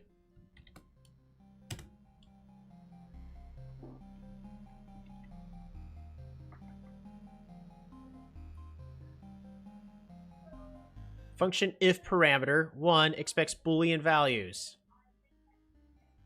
Right, value if true. It's this. This equals true.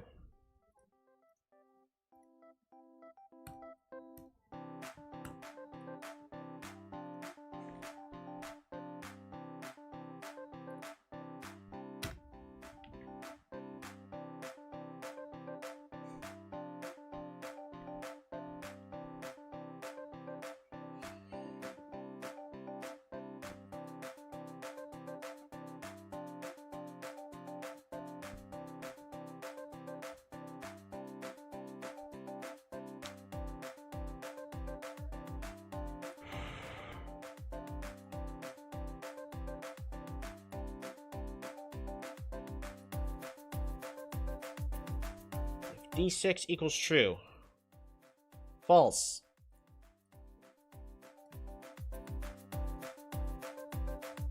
Also false. Why is it false? It's not false. It literally is true.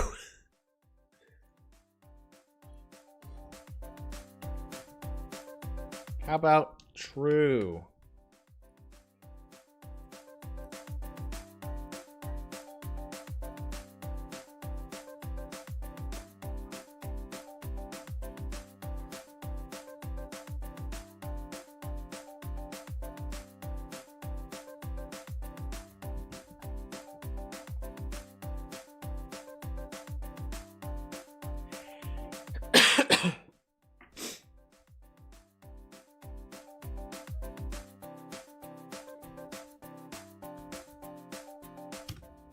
You know what? It doesn't equal true. You know why? Because for tribe evaluation, D6.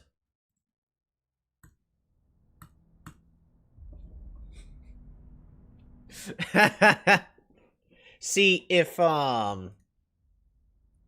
Justini starts clicking that true and false button, you should see Chapeau just start flickering on and off.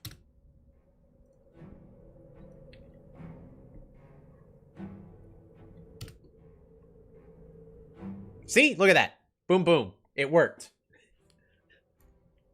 So this is going to be step 1.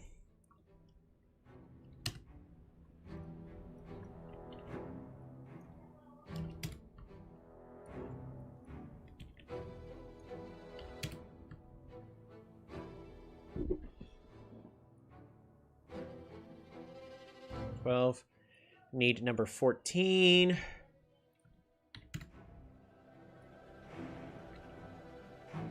$16. 18. 20. Boom. 22. 24. 26. 28. 30. And then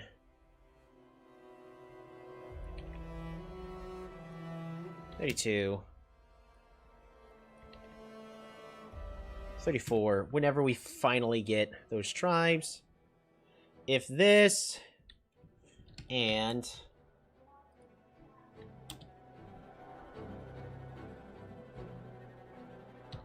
village tracker, oops,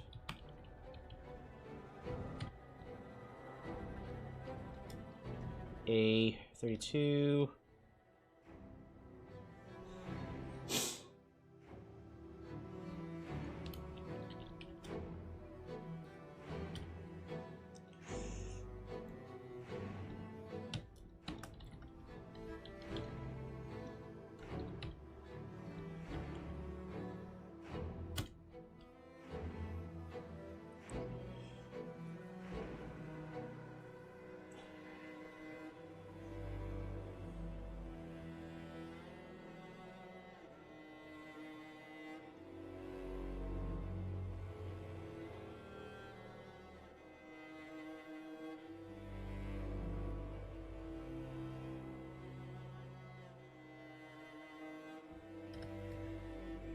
And a wrong number of arguments for if. Expected 3 arguments, but got 1.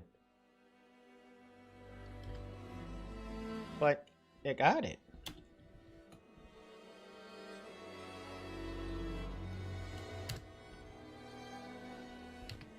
Fixed it. Fixed it! Oh. Copy. Boom, 34. And 34 also needs to not be a placeholder. Boom. Look at that. There we go. So specific skins.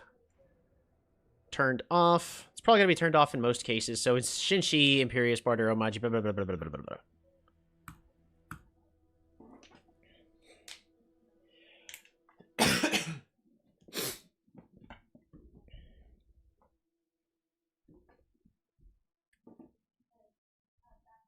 The Chill Man, how's it going? That's pretty much what's going on right now. Is we're pretty chill. Yeah. So if you turn on specific skins, boom. Now we have like Chapeau available to us, Leader Apache available to us. There we go.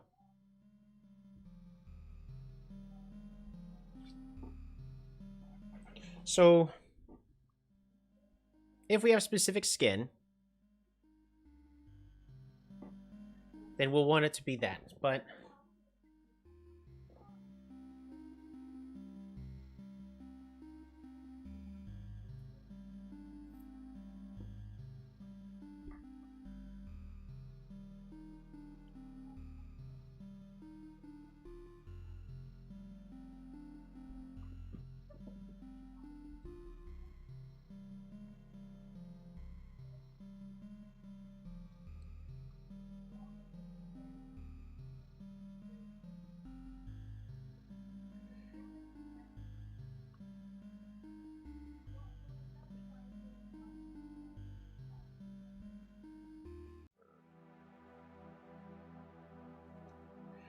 So here's what I also need to do is have this spreadsheet know which tribe we're specifically looking for if it's supposed to be one of two specific things.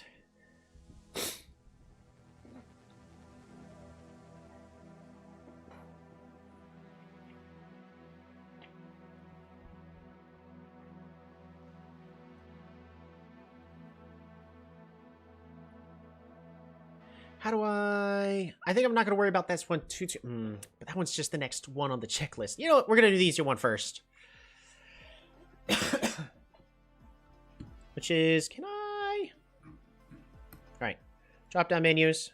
We're just going to do all or copy, paste.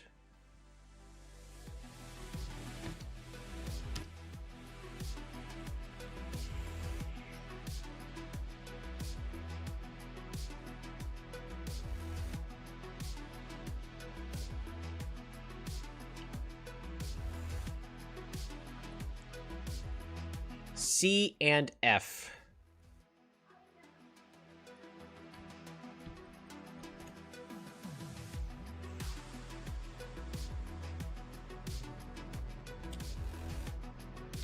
Game data F2 F.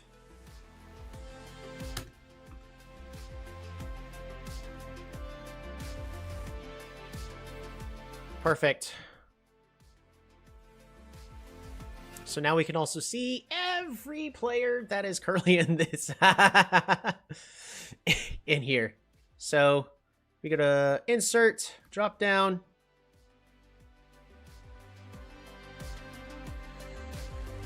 Drop down from arrange. Boom. Done. So we'll be able to also have it go, is it from somebody that exists in one of these games? Fantastic. And that'll be easy enough for us to implement. With that. So if you, Justini, if you want to see your stats, you'll be able to see that. But in most cases, I'm assuming we're just going to want to set to all. And that's, of course, also why we have all here at the very, very top. Okay. Meaning we also need to add the true-false clause on these.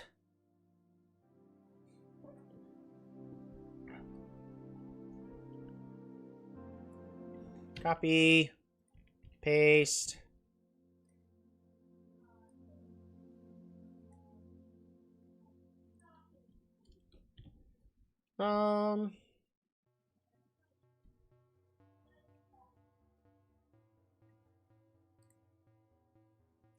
B7. 7 and 7. Or if it's gonna be the same as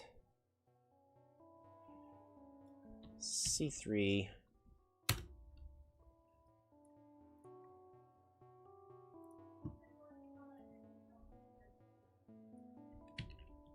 Boom.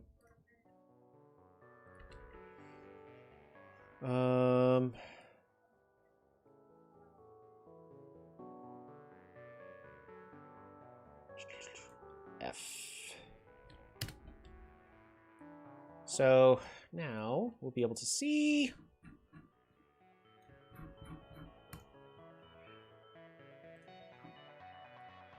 Justini. Yes, look at that. It even individualizes them, like, so true just for this and pulls out that one. So you'll be able to see Justini's stats specifically now.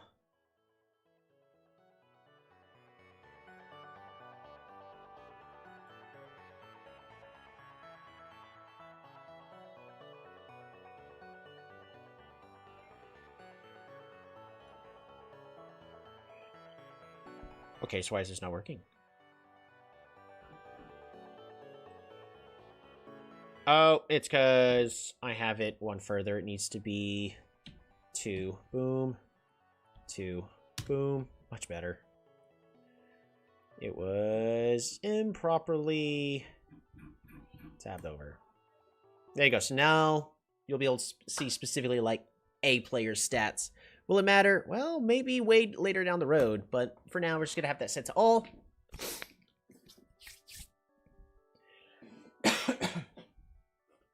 Next, I need...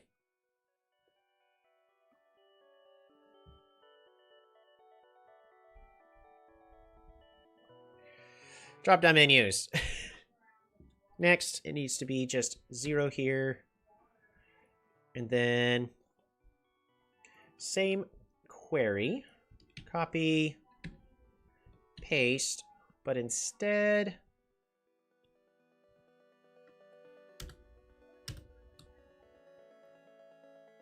so D and G is what I'm going to need it for. Boom. D, G, G.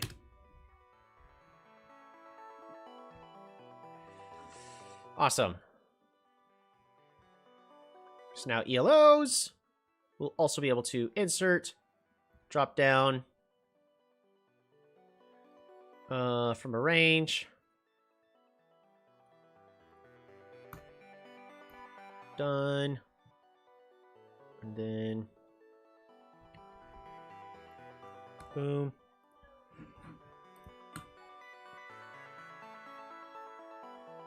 So now we'll be able to have a range. So that way, if we want to see specific player skill levels, we'll be able to do that.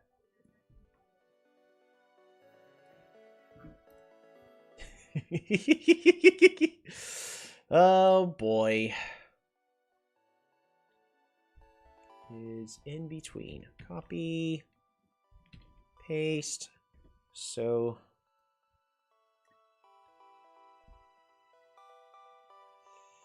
BC. So if D2 is in between B8 and C8.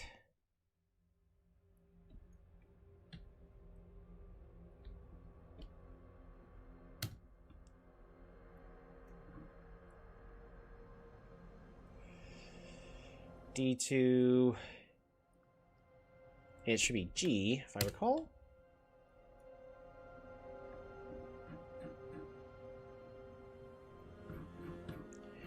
Boom.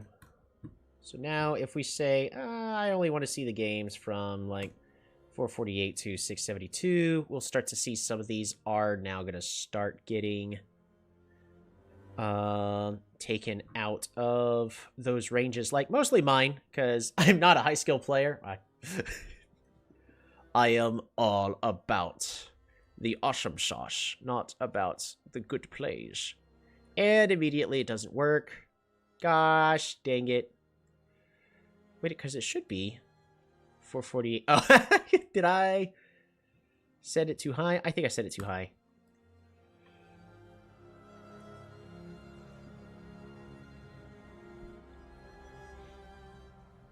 This says it's false. Some of these things are saying sound a lot like chess as well. Yeah.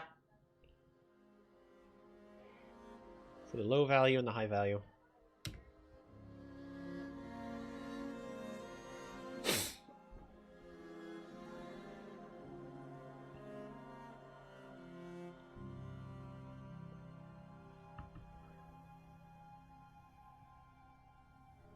So if I set that, everything should be true. So why is it not? Is it because...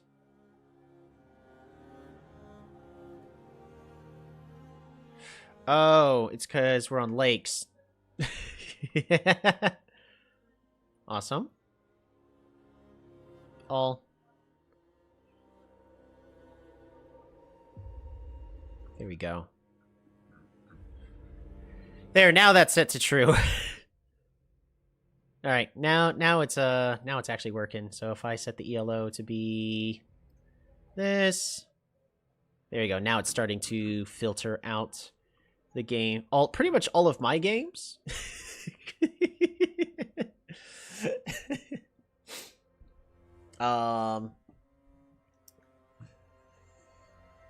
Yeah, there we go. So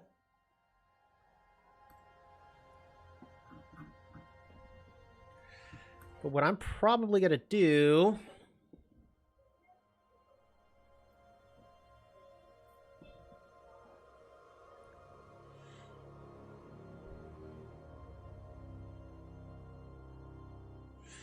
where column 1 is not null, and oops, you know what? So here's what I'm going to do.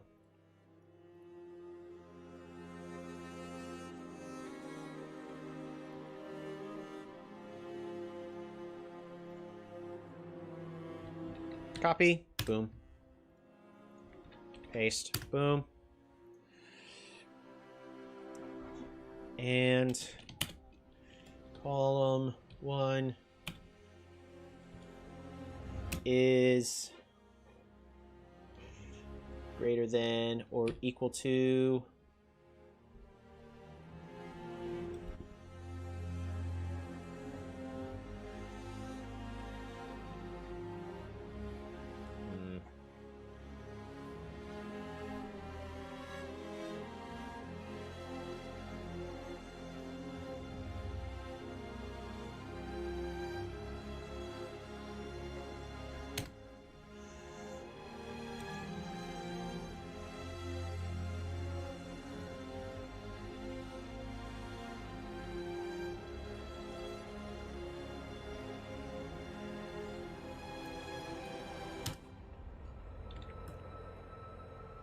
See, I want to make sure, I want to make it to where the drop downs, because I don't know if this will break it.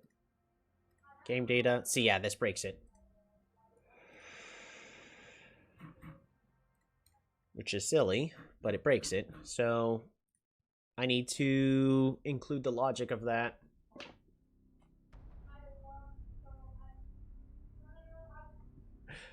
I need to close the door.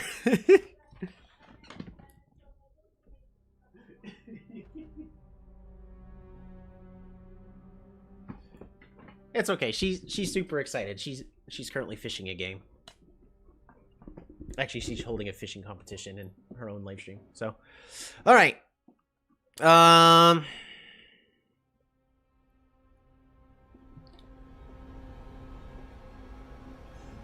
Let's Google Sheets query for list of data greater than a cell's value.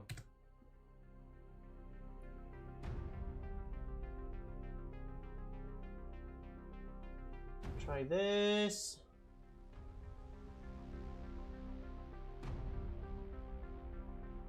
Select F.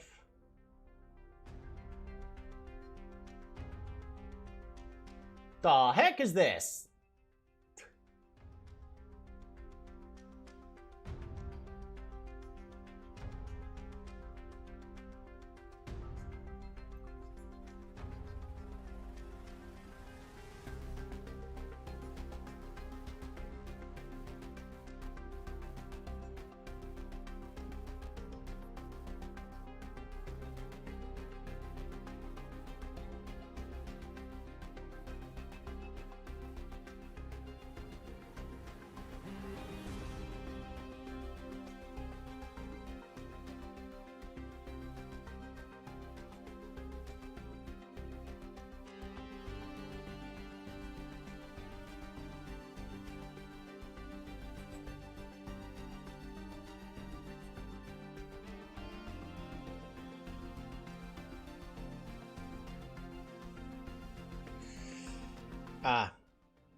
And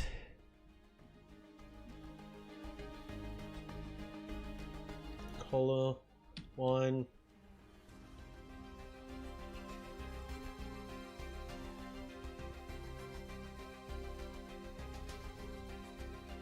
is greater than or equal to, and boom.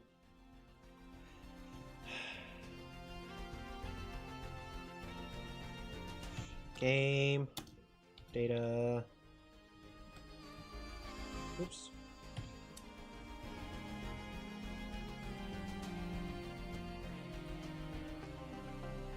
B8.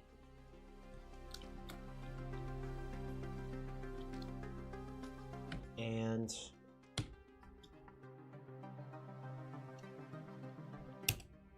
error. Formula parse error. You're a formula parse error. I'm sorry.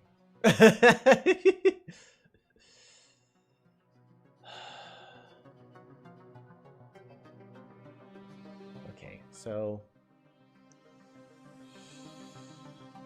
what is that? 108.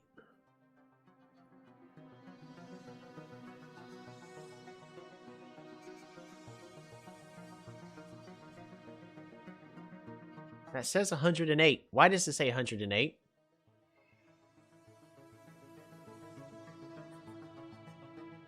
B8.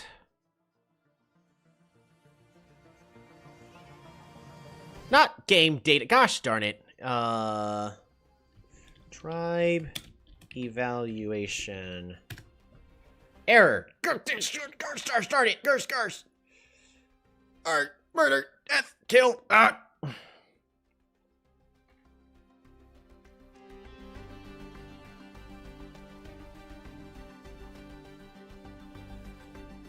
So that should work, based off of what I'm seeing here.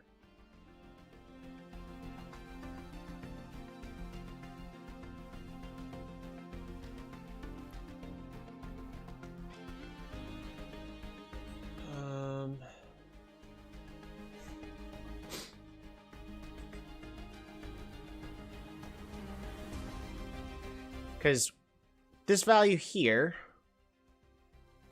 it is the correct value.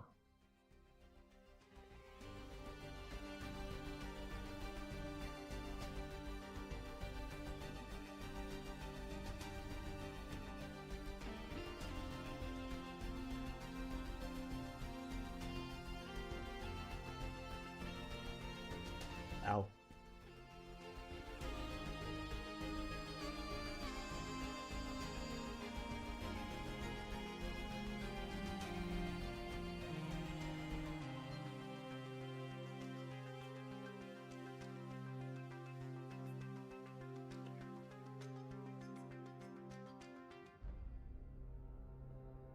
Select where column 1 is not null and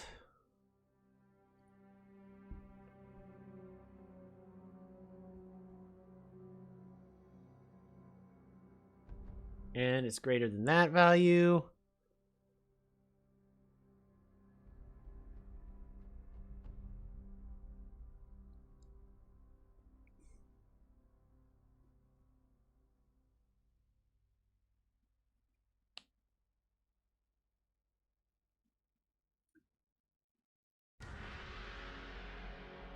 Interesting. So why are there quotes here?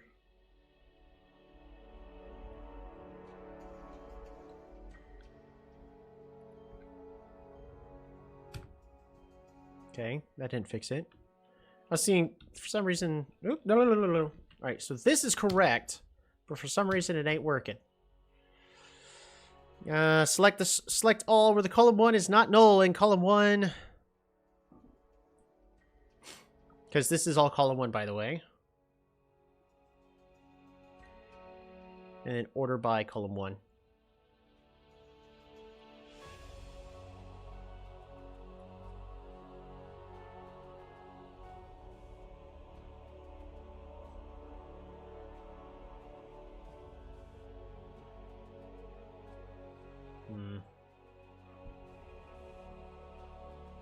Because, I mean, if I just hover over this, yes, I'm getting the correct value.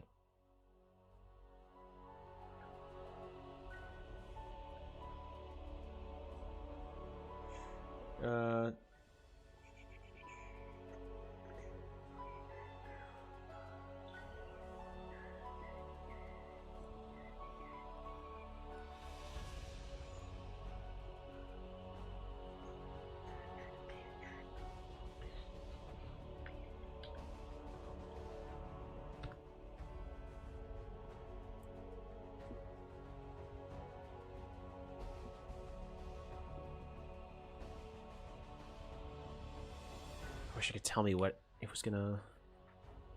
essentially be where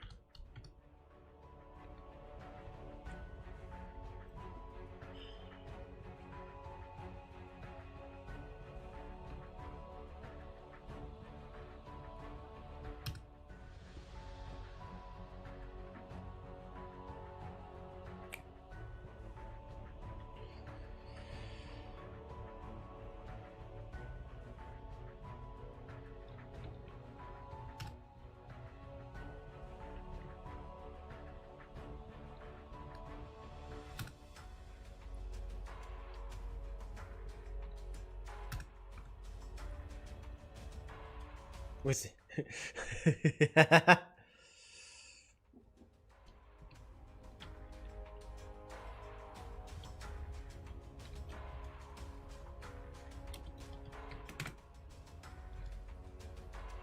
boom.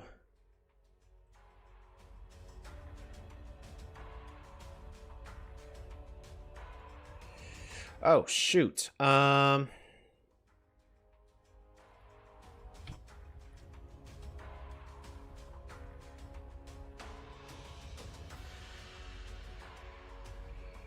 Insert, drop down from a range.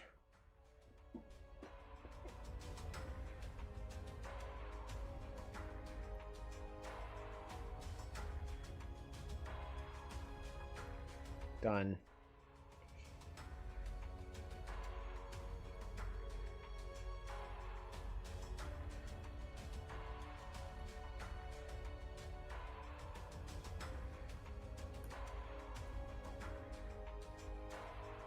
Oh wait. C8, not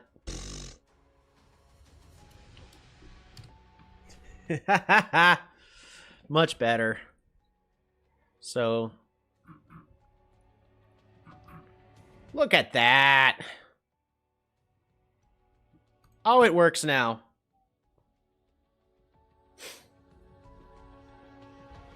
So now it'll no longer break it. So if I say only show me the games of the highest ranked player, well, you're going to see it right here. It's going to be Jack Struthers at 1672. There you go. All right, so that works now.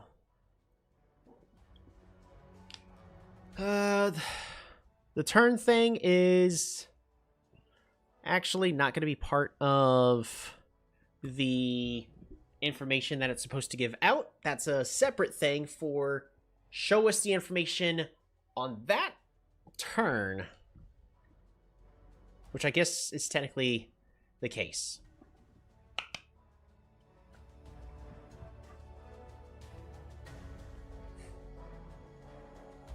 All right, so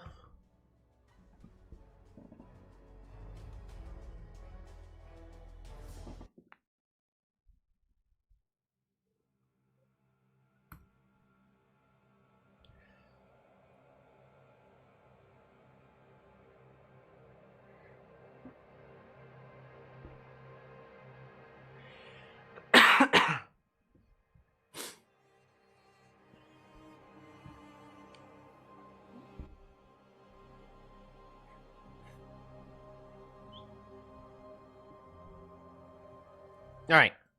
So the last thing I need to do is do a big giant if list. It's got to be a better way. Because essentially I need it to go... Because Totally is technically the same as IMO. So if specific skin is unchecked, which in most cases it probably will be, it should just consider Totally games as IMO games. Which means...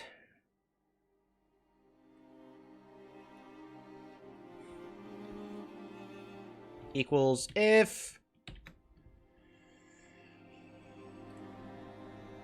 true.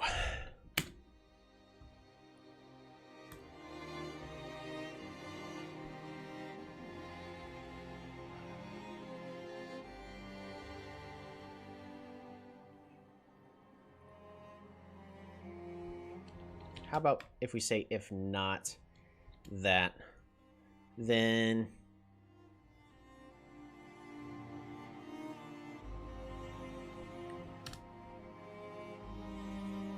it's essentially going to be this tribe. Boom. And then this is always going to be on the same exact cell.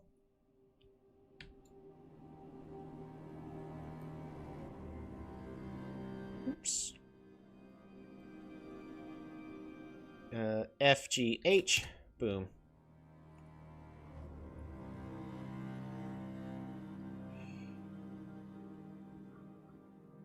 Right.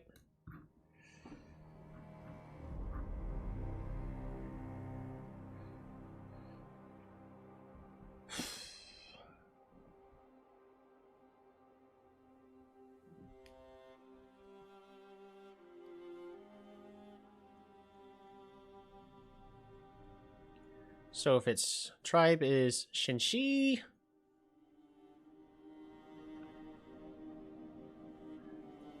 what if I do specific skin? Then it's just going to be false. It is false.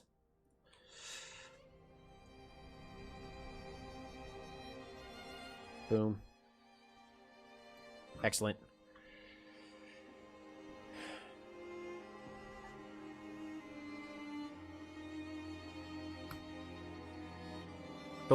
But I need this to convert the tribes to whatever they're matching. I'm so excited all those numbers and stuff on a graph. Yeah, it's going to be a lot nicer to actually see all the information on a graph. At this point, like, we don't need to be entering in more information. I just need to get the information analyzed with what we've currently got. And then after that, we'll just be able to start flooding it with a whole bunch of actual information. Because what you've done here, Justino, is fantastic of putting in all the names in the background, or putting in all the information in the background, because that, like, just checking this tracker, like, boom, there's all that information already available. So, and we'll be able to specify everything, but for now, we've got essentially all of them. All the map types, all the map sizes. Oh, shoot, I completely forgot to have it specify for the size.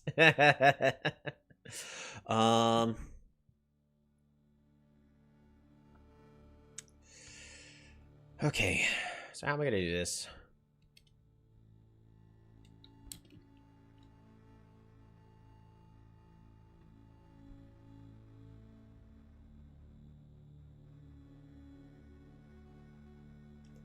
What is gonna be the best way for me to... Because I needed to understand, like, what swaps to what.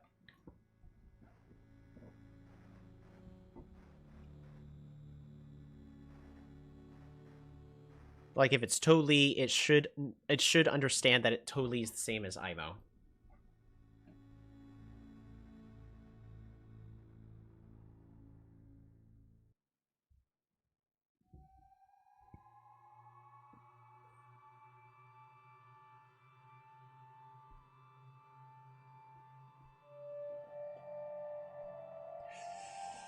I could do this in the ugliest way possible.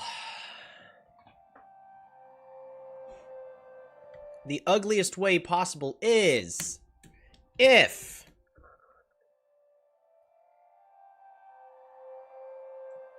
this equals, and then it'd be chapeau, right? Just, I have a chapeau on here? I do not have a chapeau on here. Sh/po. If that equals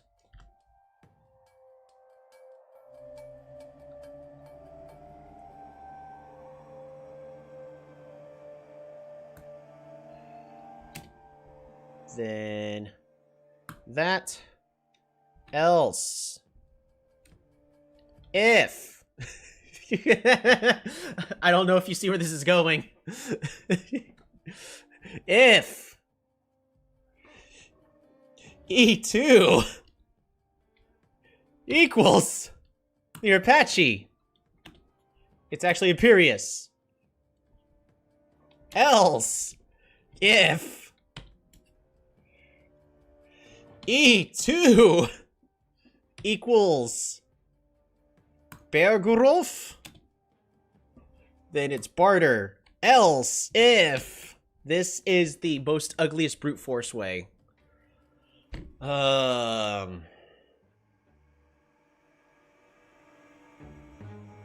If E2 equals Condor, then Omaji. Else, if E2 equals Ragu,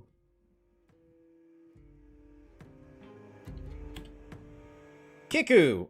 Else, if E2 equals Yorthwobber, it's actually Hudrik. Else, if... Again, this is the most ugliest way to do this. Oh, and is brute forcing pain and suffering. Yeah.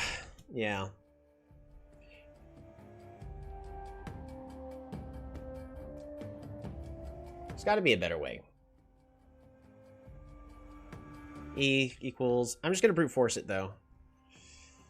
Amux. Do you know what the worst part about this is? I'm entering it in for the wrong information, because the moment you click this checkbox, it hides them all. Ah!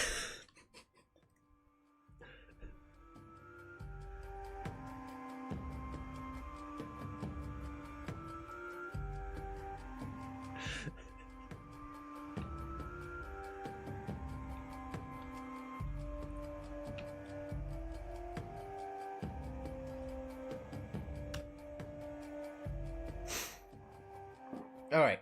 If it equals Shinshi, it is Chapeau, then it's Shinshi. Else, if E2 equals Learpachi, it equals Imperius. Else, if... By the way, like, anybody who's an actual programmer, if they see this, they will cry.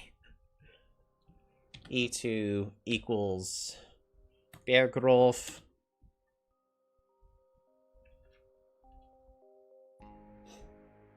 Barter. Else if E2 equals... The nice thing is all the colors show, so I actually already know what I've clicked, and I don't have to remember everything. If E2 equals Ragu, it's actually Kiku. Else if E2 equals Yorthwobber, Hudrik. Else if E2 equals Almux, it's actually Luxador.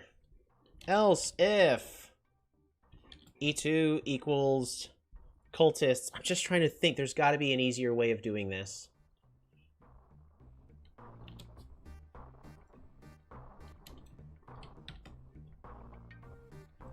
Two equals... I only have to do this a total of 16 times.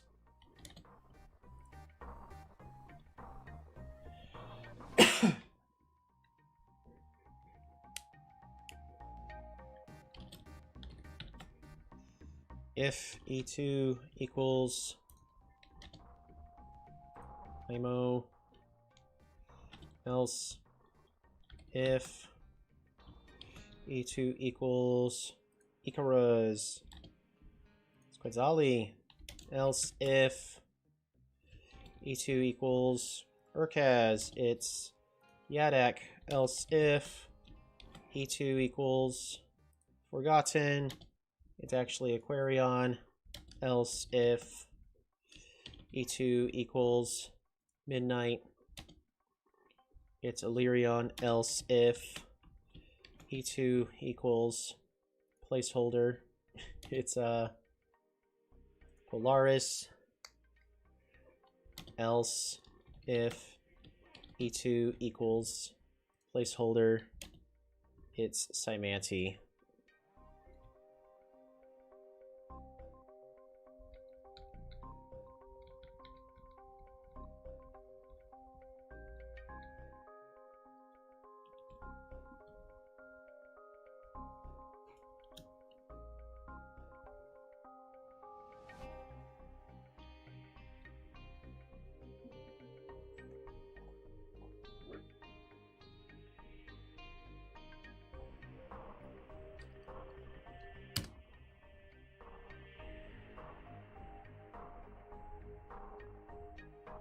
So now it knows it's IMO. And now it's To Lee.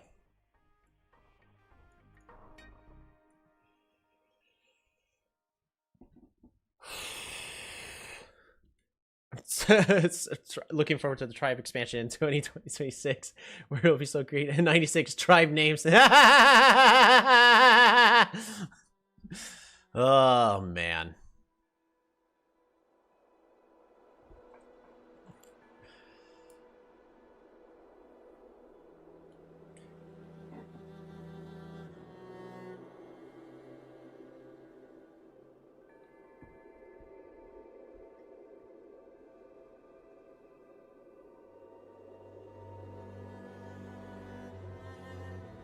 Okay.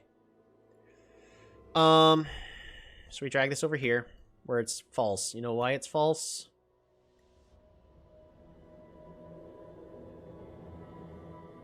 I'll tell you why it's false.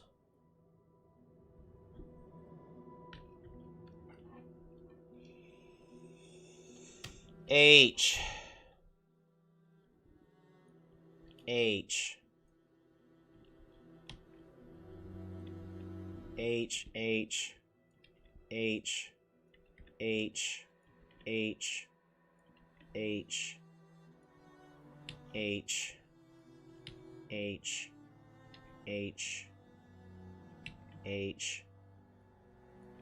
H. H. H. H. H. False!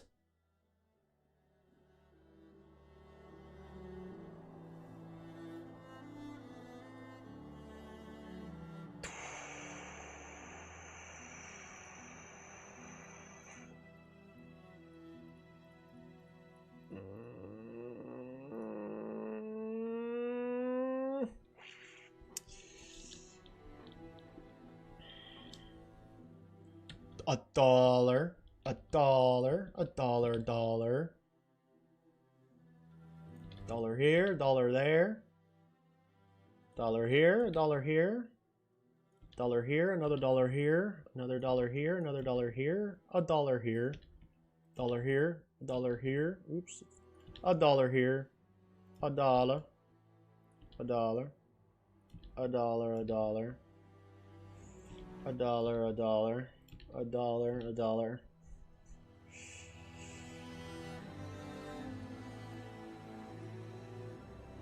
Where?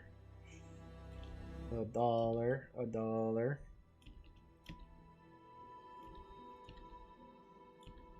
So I have to fix all of this. Oh, I gotta fix in reverse.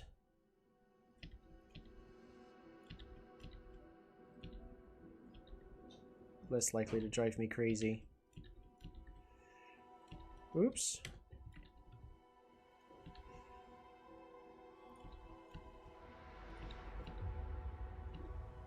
There's gotta be an easier way to do this. But now that I'm done brute forcing this,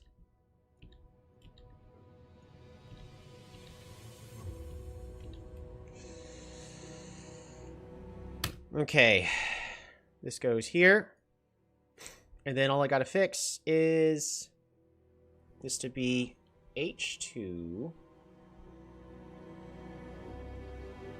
H2, H2, H2, oops, H2, H2, H2, H2, H2, H2, H2, H2, H, H, H, H, and H. Boom. Why is it not working?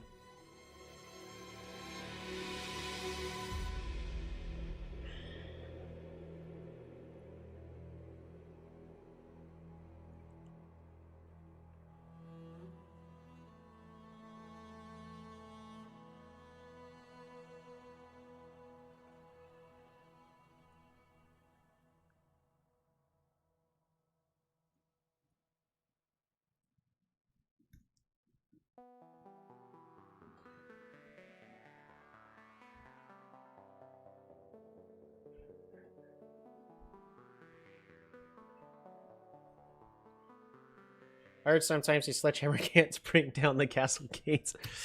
Okay, so this is technically working, but the reason it's not is...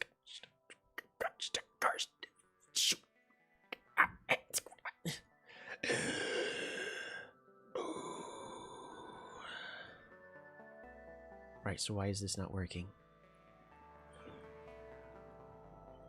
It works for one.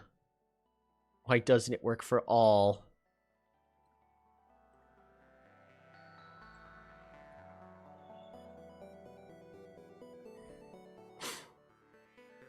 Oh, wait. I need a big giant else clause. I know why it's not working. It is working.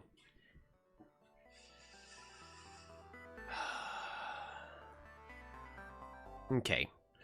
So, if it equals all those, else it equals E2.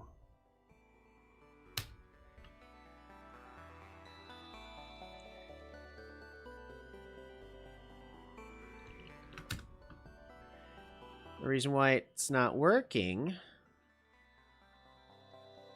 is because those are the default tribes.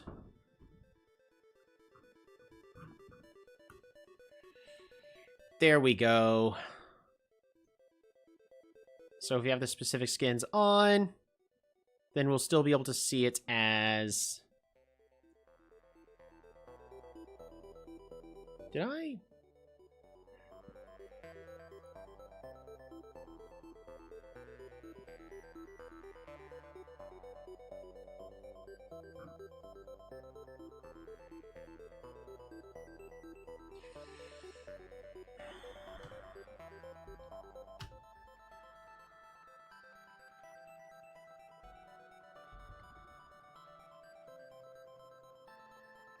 Why are you not working?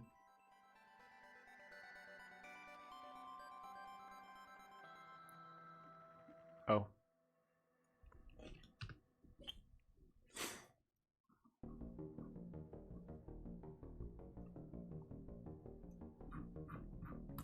Okay, there we go. So, if we say specific skins, then the specific skins are on else. It's gonna go... Actually, what you've got right here is an IMO versus Cymancy game, which means that you'll be getting the exact same stuff. I'm actually spitting on my microphone and it's gross. Alright, yeah, so... If you want the specific skins, you can. Which means I also need to fix...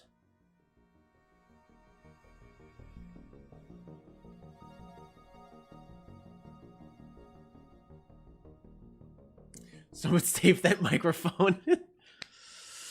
Alright, the trackers.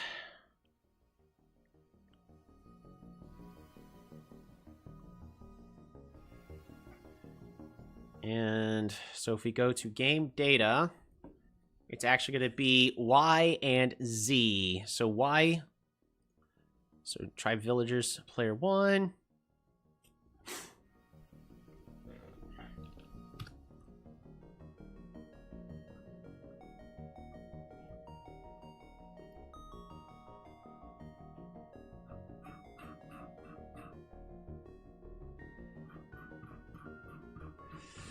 All right, well, let's get this fixed for all. 100.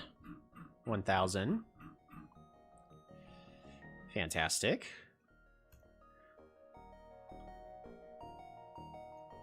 And then this needs to be Z.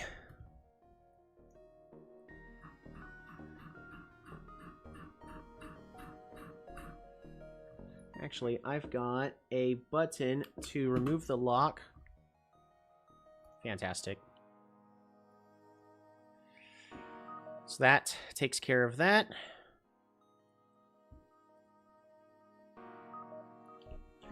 Y, boom.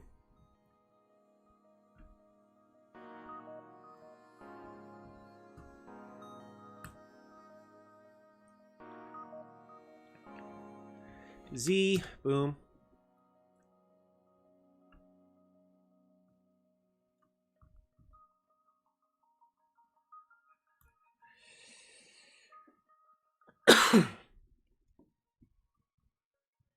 There you go. And so that's going to just grab it based off the list. This one's going to be Y. Boom. Because... Oops. Gosh darn it.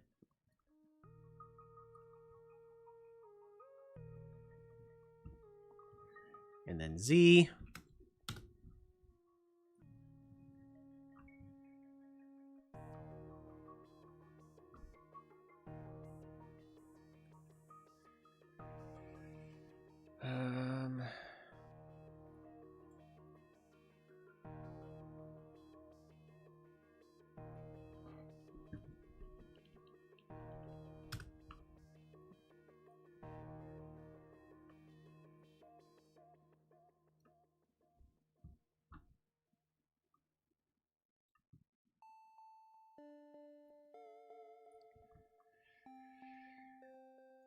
Z, boom.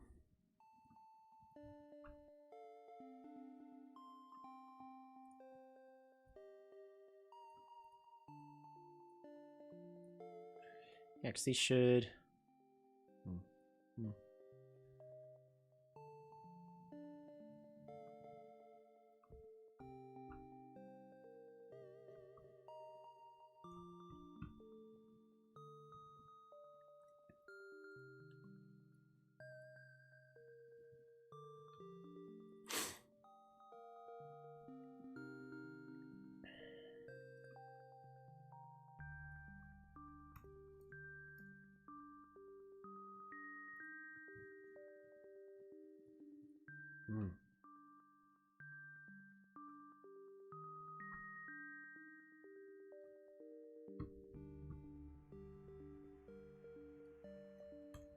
Perfect. Okay. So now I just need to make sure that like everything like these giants is...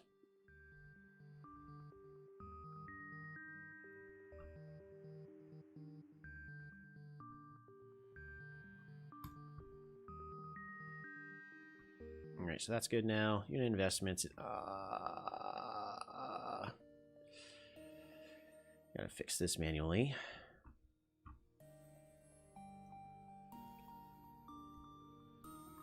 Okay, so that's actually a good quarry list right there. Tribe stars per turn. It's good.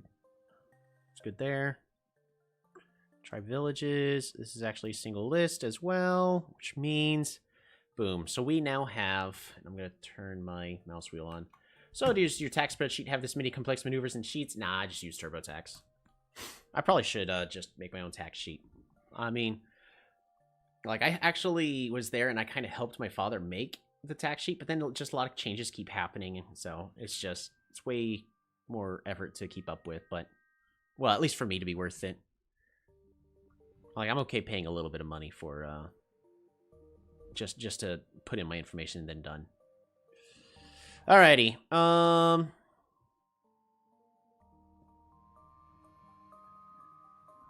So with that fixes that to where we now have all the information it's going to be necessary. It also means that... Ooh. Actually, I think we're missing one. Yeah, map size.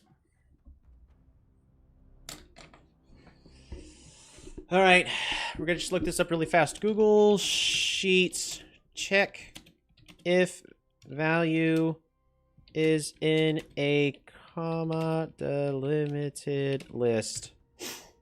Time to brute force it again. Nah, this one's not gonna be brute forcing it.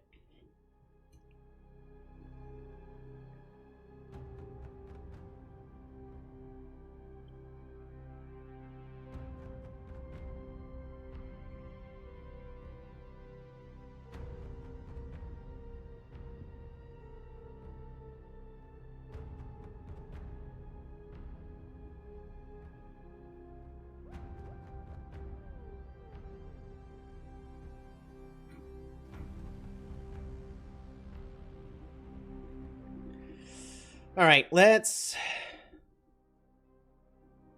I'm just going to type normal here. And then we're going to do equals match.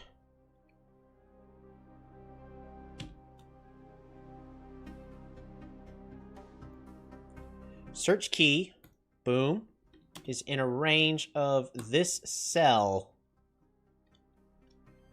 Search type. What do you mean by search type? Search to find the largest value.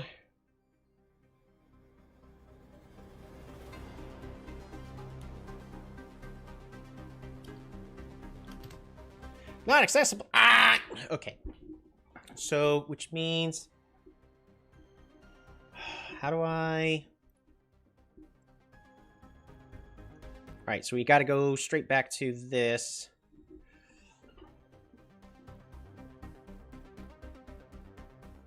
Copy.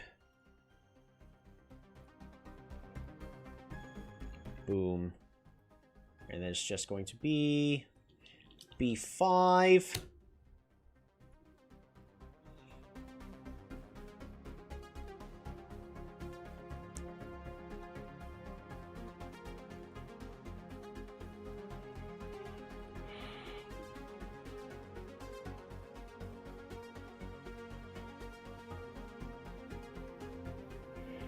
One-dimensional array to be searched.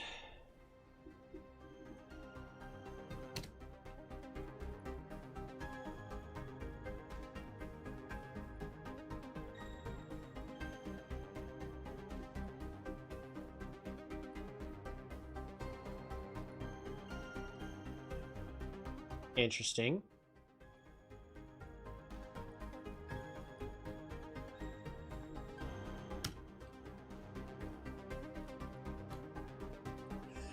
Sort of. It kind of works, but as you can see, it doesn't. So, because it shouldn't be, oh, this, and suddenly I get 2.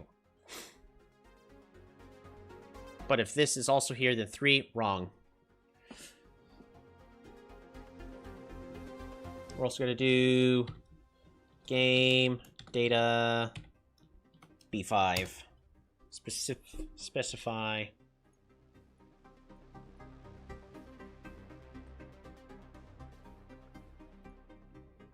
Oh, wait, tribe evaluation. Tribe evaluation. There you go. Because it's saying, is this inside of this? And right now the answer is no. But it says it is.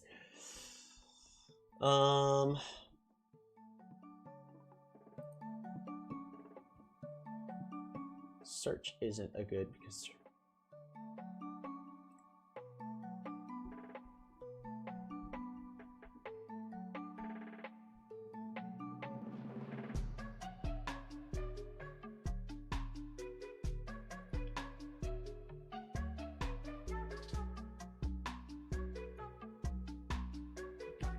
search type 0.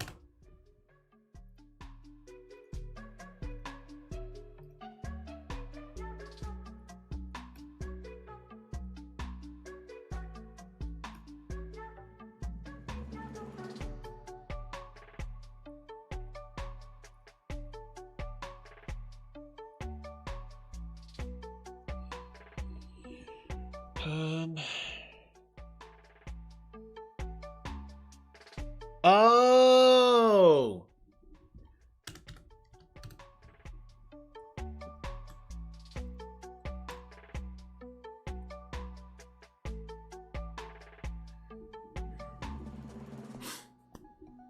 Yeah, but so why is it returning 2? And that isn't there. Because if it's just 1, it knows.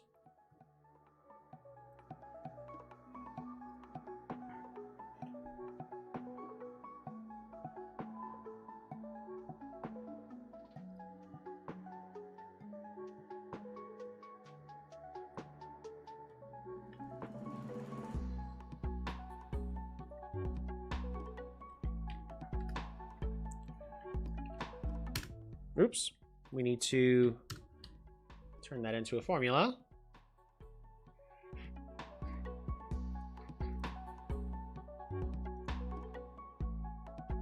Okay, so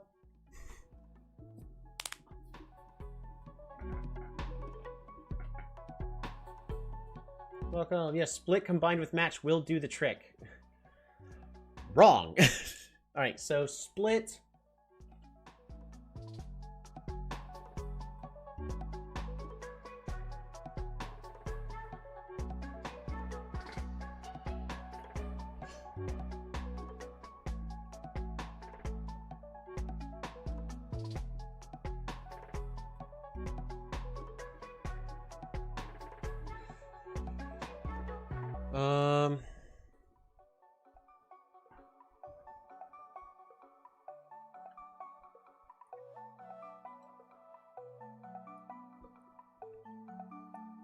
But it's also doing an if error, so there's nothing in there. Which shouldn't be doing anything because there's no error.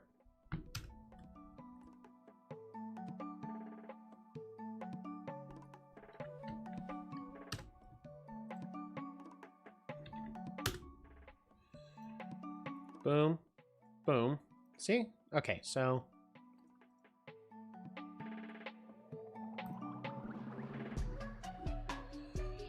match.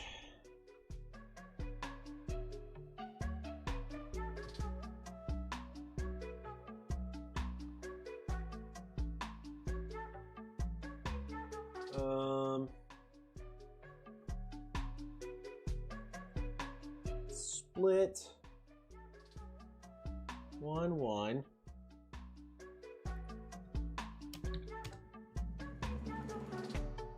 Not to find the value normal in match evaluation, even though we see that normal is right there. But if we take out these two, it does find normal.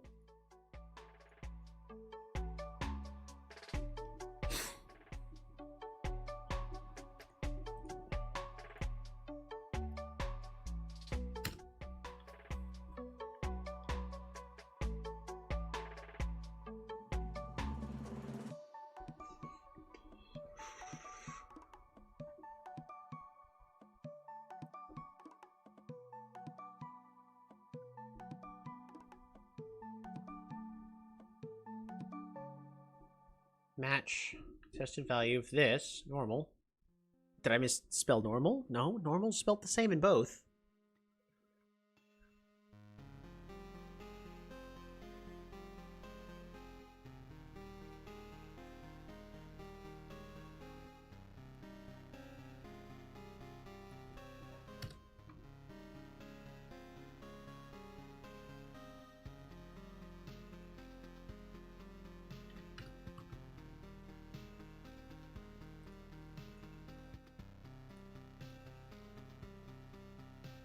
Should be exact, so just 0. Which does return this.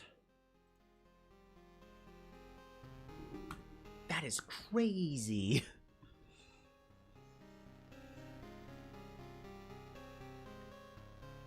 What if I just get rid of the if error?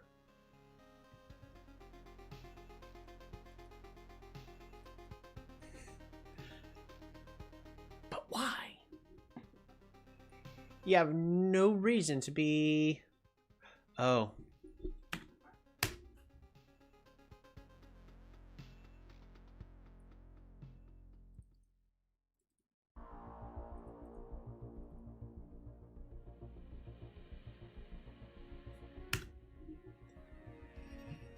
Okay.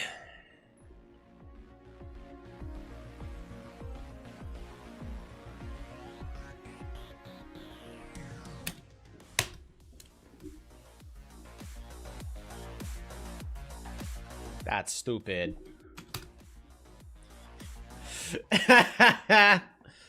That is dumb. Alrighty. But now...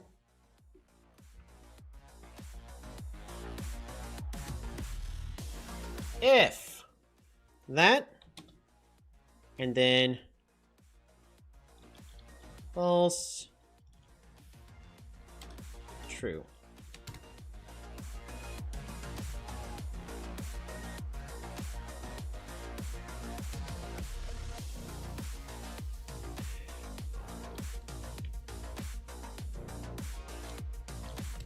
Boom. Alrighty, so...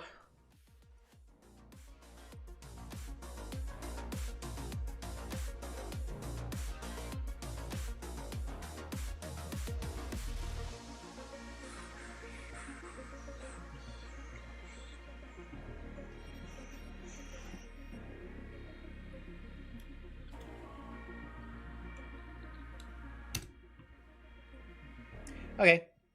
And then if I get rid of that... Why?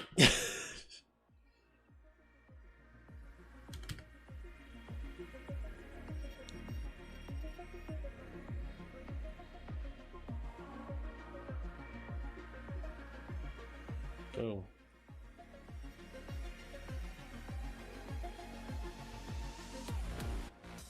Right. So...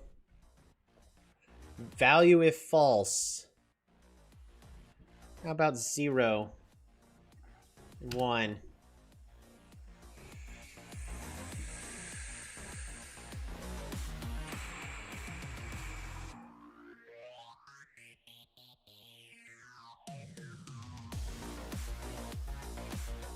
Can you tell me why?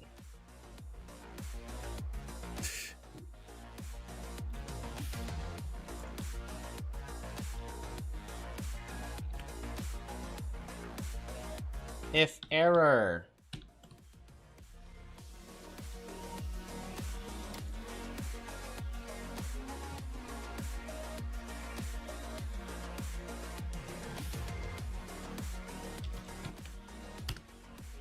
Okay. There we go. We now have our equation. So, game data.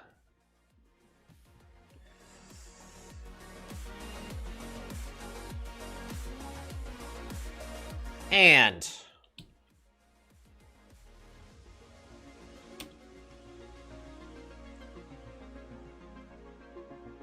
all right, this entire thing, and then it needs to be L2 with a $sign in front of the L. Fantastic. I should be able to just drag this over, right? Wait for a second, B. All right. This needs to be set in stone right there. Much better. Ah.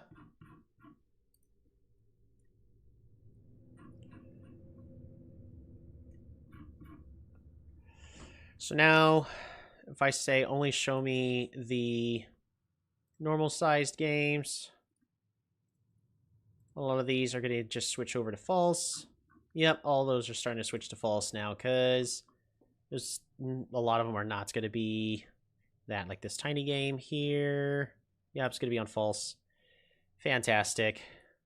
This now shows all of them. All right.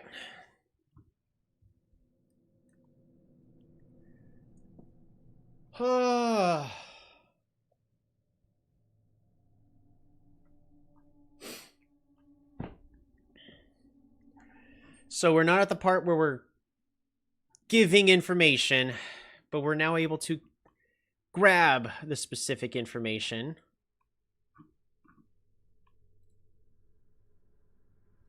All games.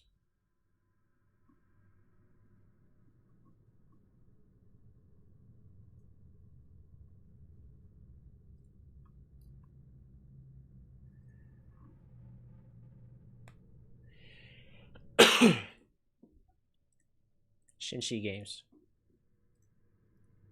But why?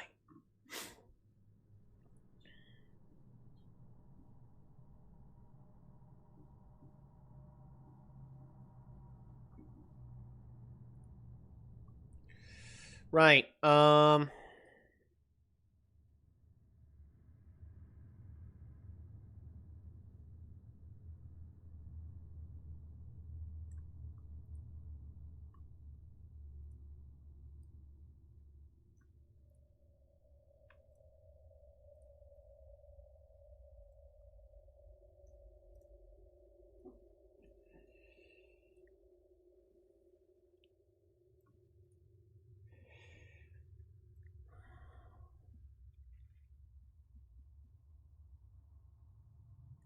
I'm not even checking for the tribe yet. Because we're just grabbing if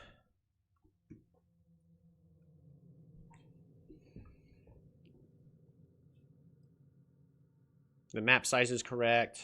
Oh, we're not even grabbing the correct game mode yet.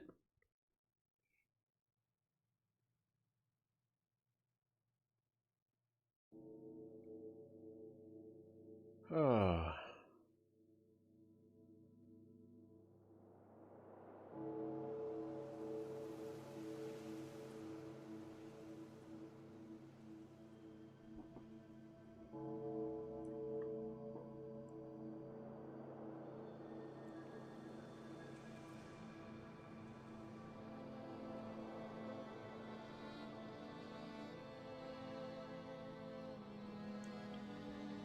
Boom. All right. So if y2 equals b6.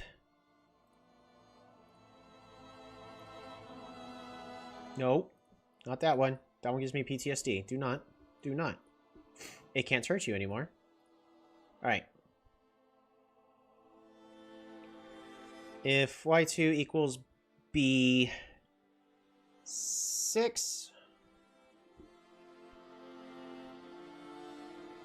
Boom. Yep, so that's not Shinshi.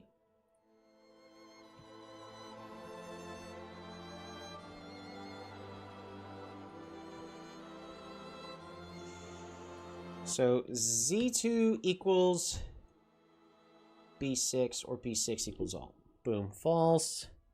Fantastic. Fix the mouse. Whee. Perfect. So now we're showing like almost no games except for Shinshi, which doesn't exist. But what about for a surprisingly popular tribe, Symanti? Hey, look at that. Symanti's now populating. I actually don't understand why Symanti's so popular. Makes no sense to me.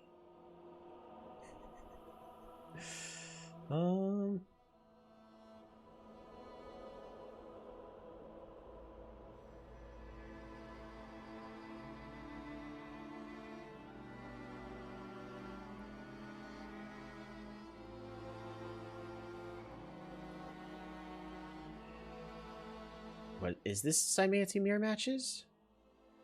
Ooh. Well, there should be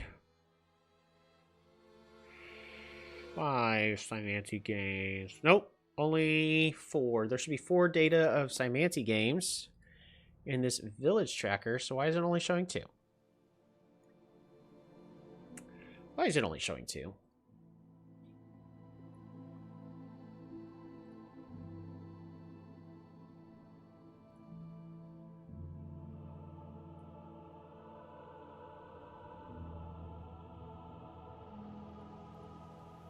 The heck happened here?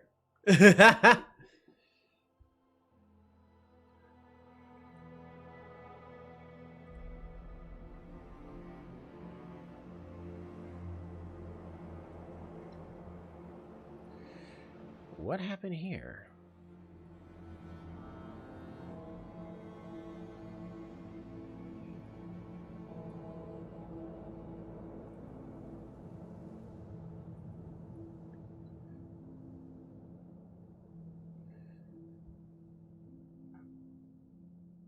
That's strange. Column 1 is not null. And column 2 is not null.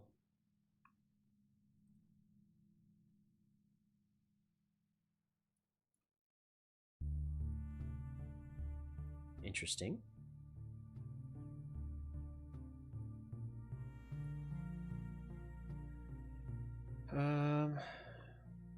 Game data.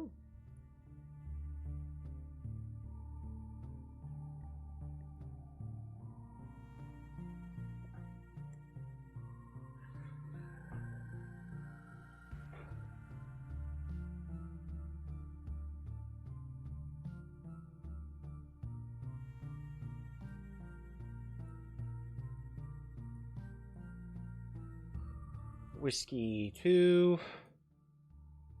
X-ray 2. So this is all correct. This is all correct.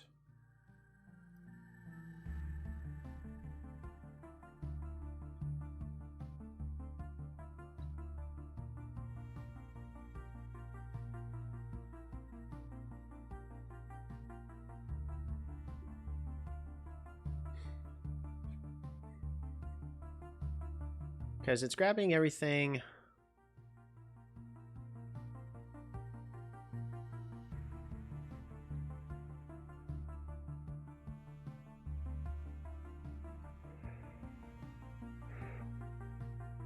That's silly. So why are you suddenly having issues? Is it because of the auto fixing? Because that's just silly.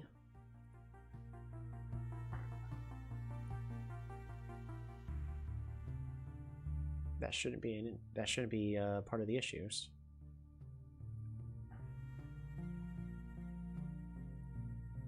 Like these games aren't showing. Why are these games not showing? First off, why are those games not showing?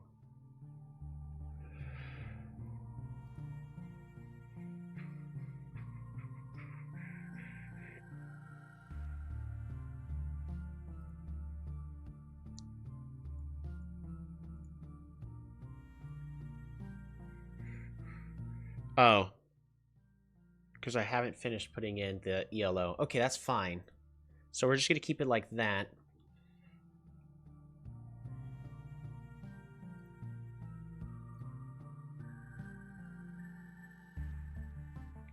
Imperious Zabazi. Imperious Hudrick. So... Imperious Zabazi. It's all the way from this point to this point here. It's condensing all of these.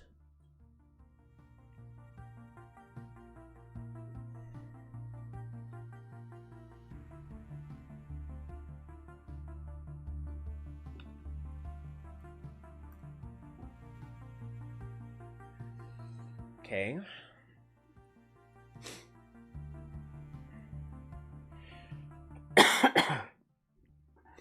So why are we suddenly having this weird bug? For no good reason.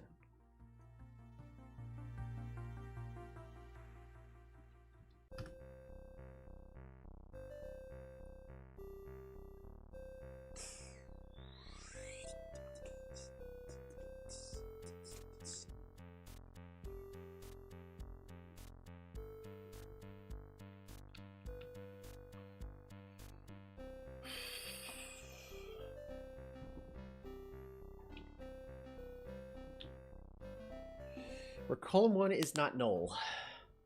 And column 2 is not null. So as long as both of these are not null, then it's fine.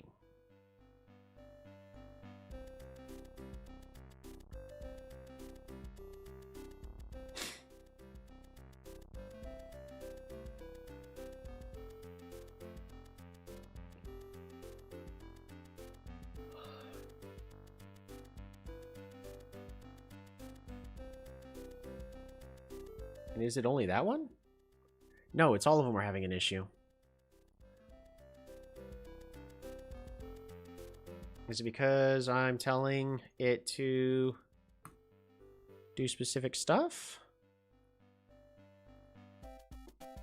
Totally, Quarion, tribal villages. No, it's not!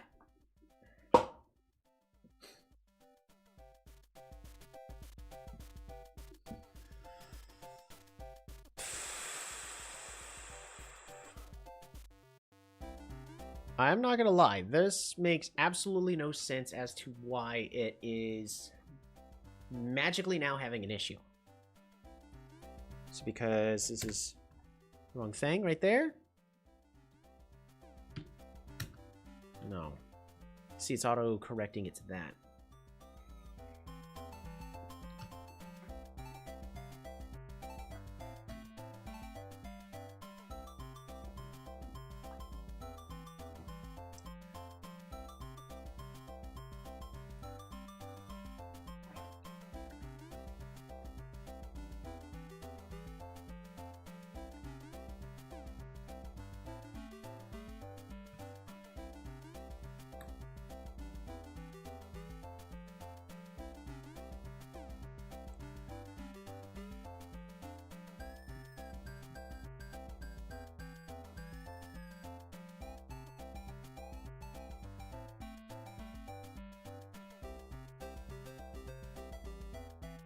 Just in case.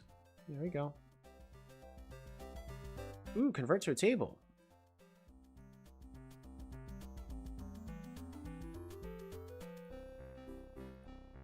All right, village tracker. All right, now it's working. We fixed the bug. And no Cymanti is unchanged, unfortunately. Okay, cool. We're just going to drag these drop-down menus a little further back. Yeah, we'll just put it behind game data. Right. Fantastic. You know what? Game data.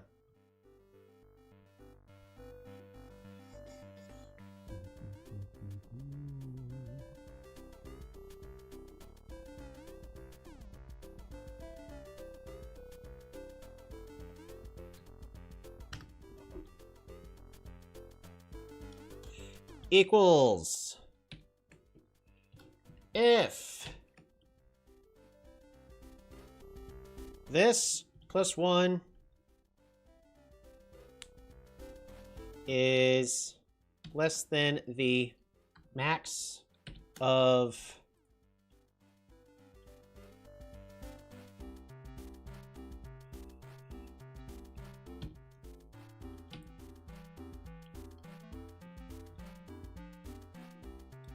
if that is less than that, then do h1 plus 1. And then I need a $sign here.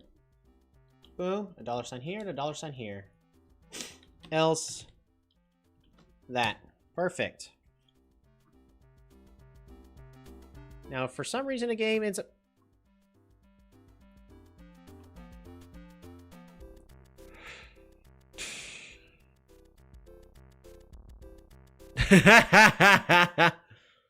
That's hilarious.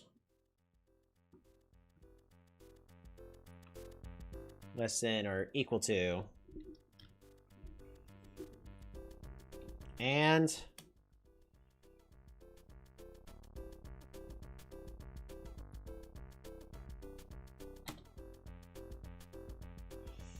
this equals blank. Not. And that does not equal blank. Boom.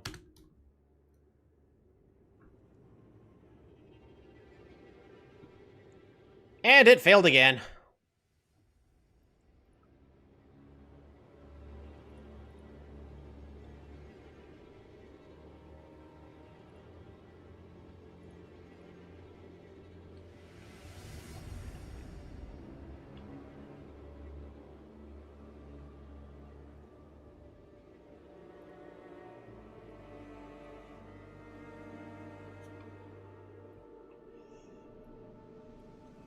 H1, boom.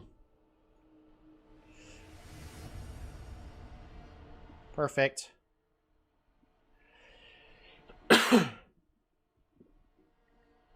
Ah, shoot. Less than or equal to. Boom.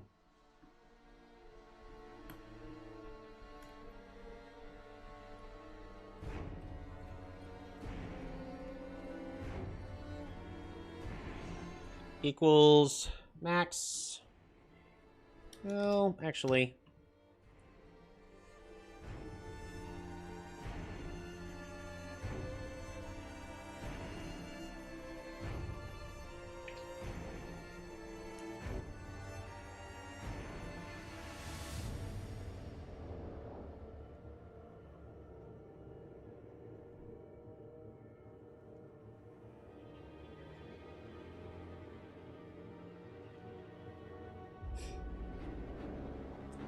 So we can make we could do the exact same thing we did here.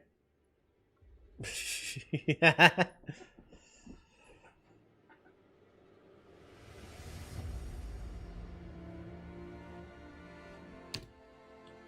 I'm not. I should.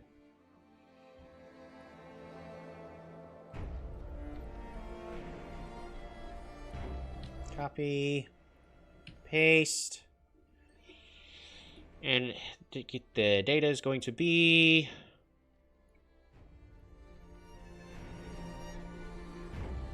H.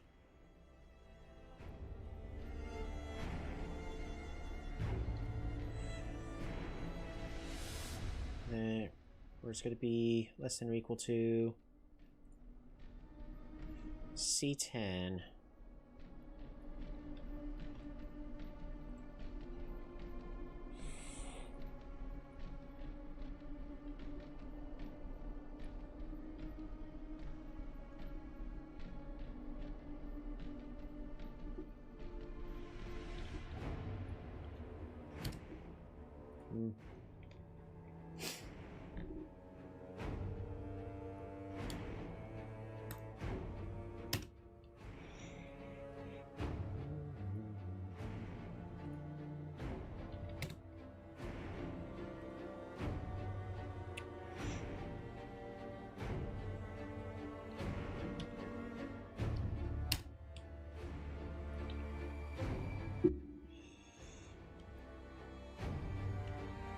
B10 is greater than or equal to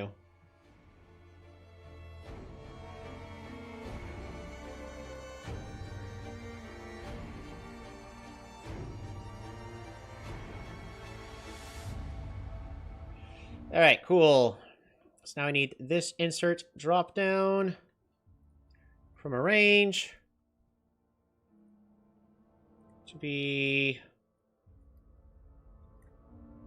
this list. Boom, done. And this is going to be insert drop down. Oops, cancel.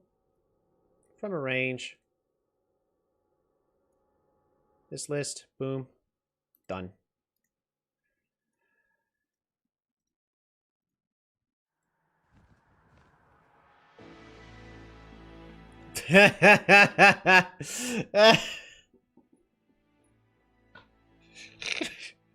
One, 10.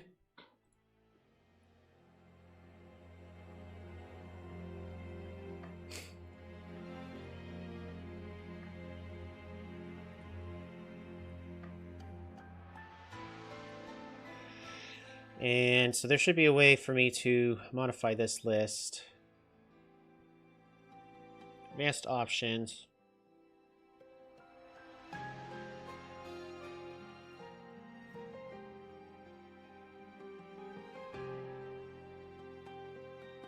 Okay. Well, done. Because the dumb thing is it's trying to quote-unquote help by being less helpful. Nope, I need to turn my mouse wheel back to the clicker. So now we can successfully do that. But for some reason, it wants to try to help auto-populate. Oh, there's a 0 here. Hey, if we do a 1, oh, it's because you wanted a 10. No, I wanted 0. All right. One step closer. Specific skins. I only want the Cymanti games.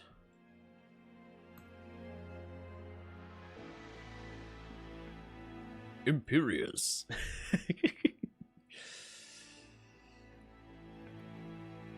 Okay. So if I go to Village Tracker, there's going to be a game for Imperious. There's not. Interesting.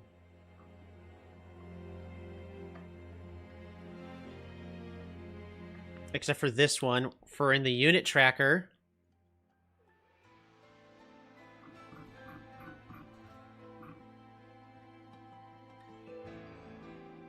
Where we have to continue this IMO game.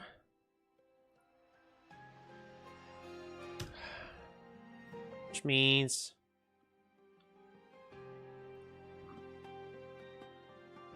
But why?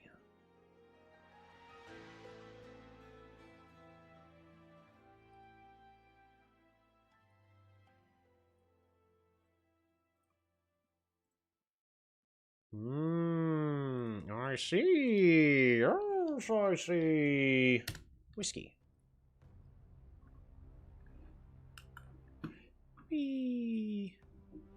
Boom. Fixed. Alright, so now we gotta go through the entire thing, make sure they're all working as intended. Simani, Simani. Simani, Simani. Simani, Simani, Simani. Simani, Simani, Simani, Sim... IMO! IMO! Alright, fixed. Whee. Boom.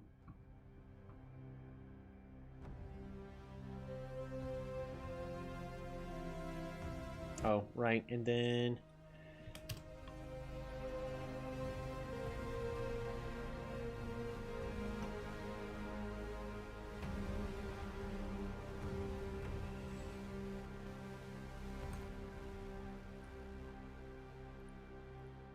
Yep, so that's correct. That's all correct.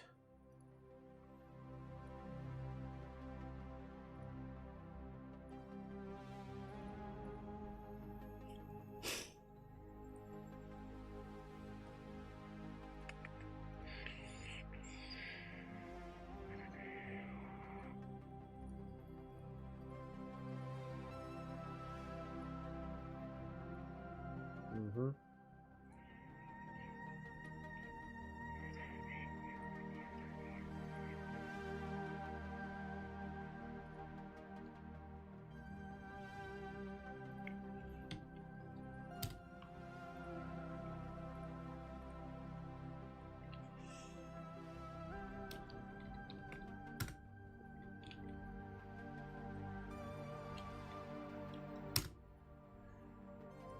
Oops. Boom. False.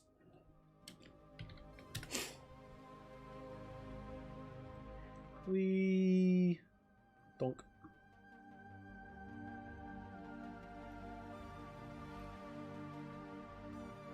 Okay.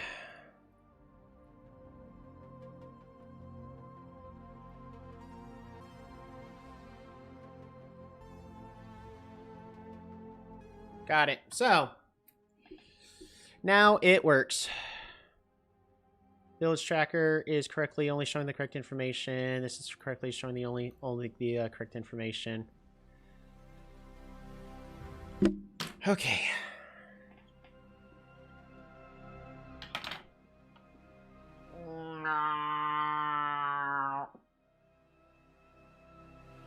So now, the next thing,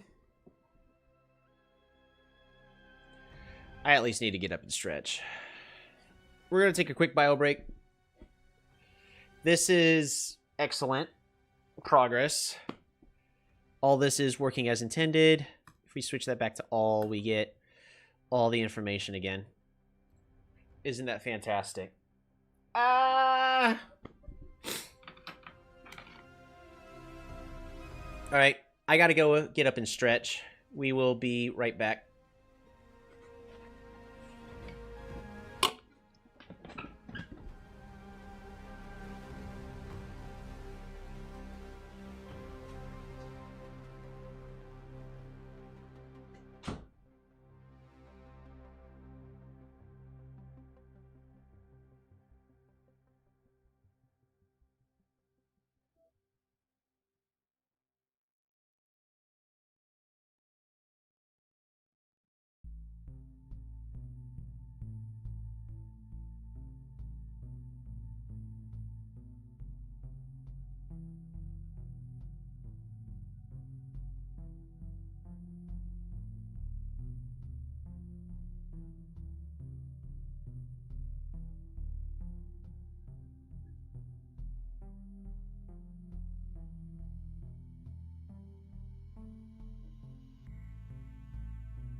Okay.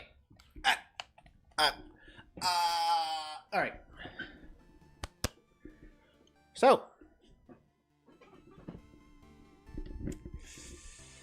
back to Polytopia, or something of the sorts. We have a lot of chat apparently happened.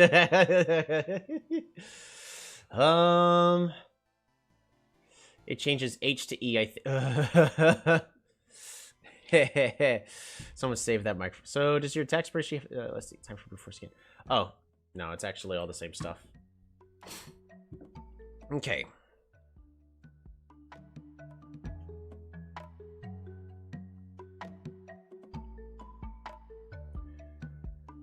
All right. So we have.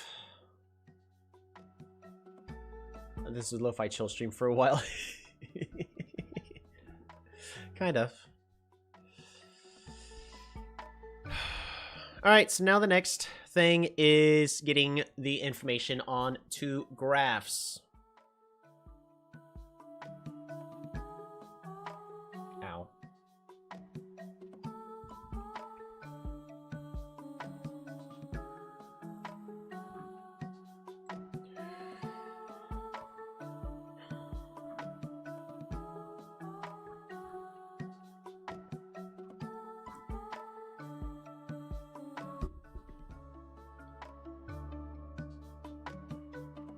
Yay for graphs, right?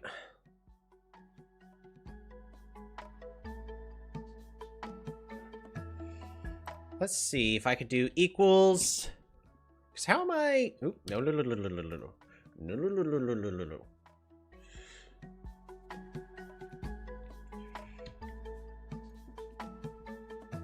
Boom. However, so we're going to be doing.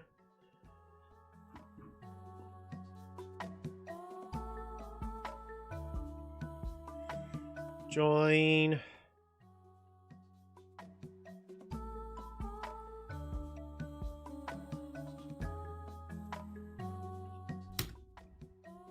Error.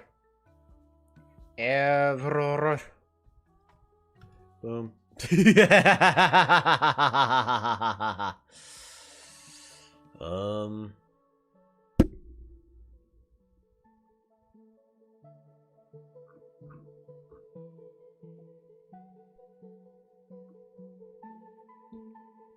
Equals count 0.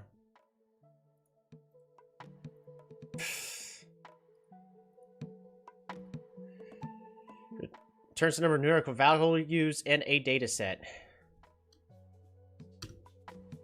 Well, there's definitely values in a data set. Copy.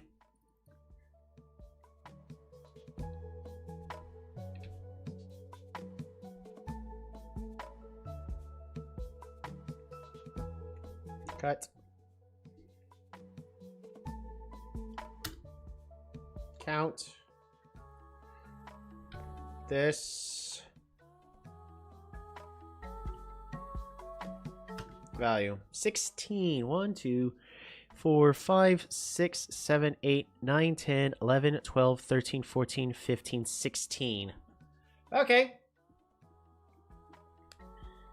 So we were able to get the correct number of things. Equals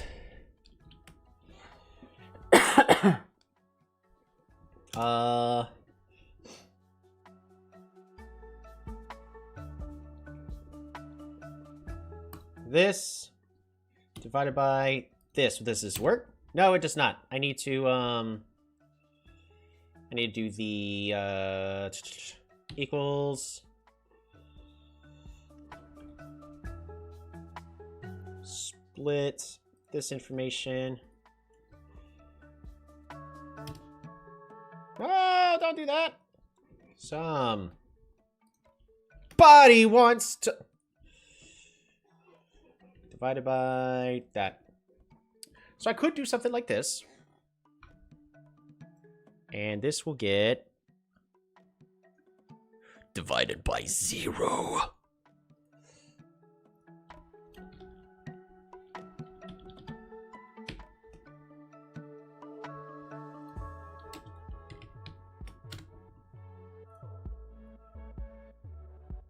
Boom.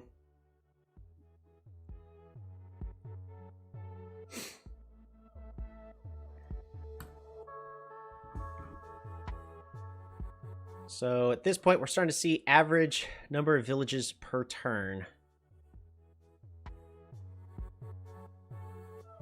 For all games, at least that fall into this range, which should be everything. So if we go to game data, everything should be set to true. Yes. Except that I haven't finished filling in the rest of this information. But we still get quite a bit of information because we're getting 16 tribes worth of information at the current moment. So by saying I only want Symanti village tracker, we're now able to see the average villages for all Symanti games.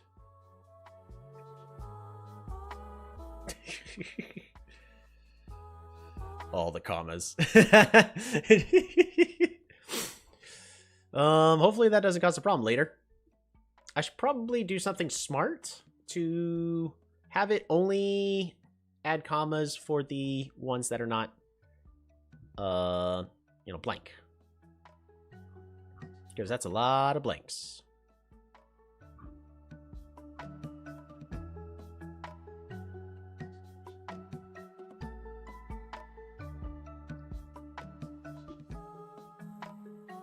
All right. Google Sheet join, but ignore empty cells. Exclude blank rows. Of course. Filter.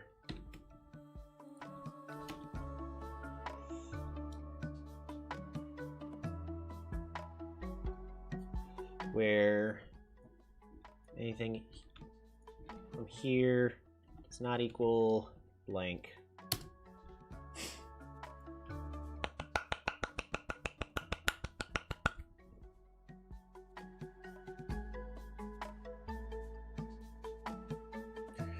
Really what we're doing there is we're trying to idiot-proof it.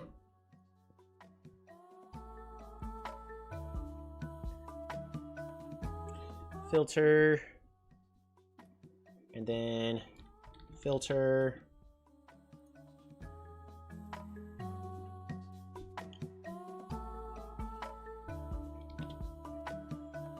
where copy that does not equal that.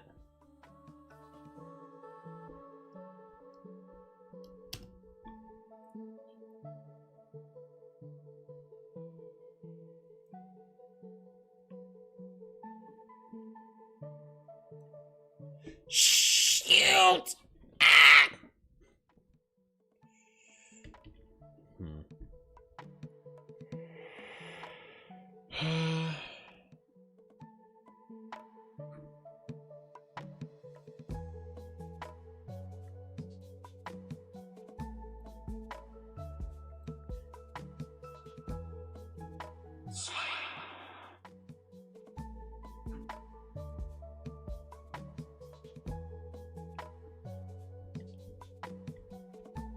I'm not going to worry about the extra of the filters, because this is doing everything correctly as far as I can tell.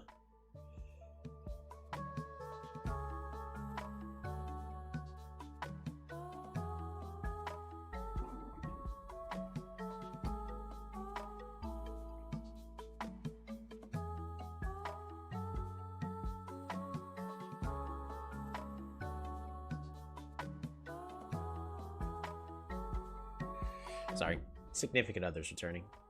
All right, so we can start getting the important graph information by getting specifically this info. So if we just do this, copy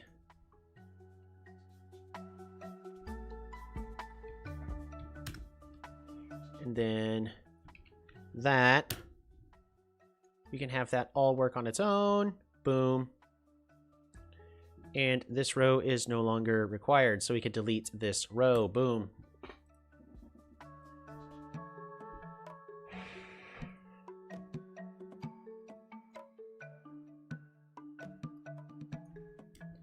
Copy. So if we do this, and we do this, we can then delete this. Oops. We can then delete this row.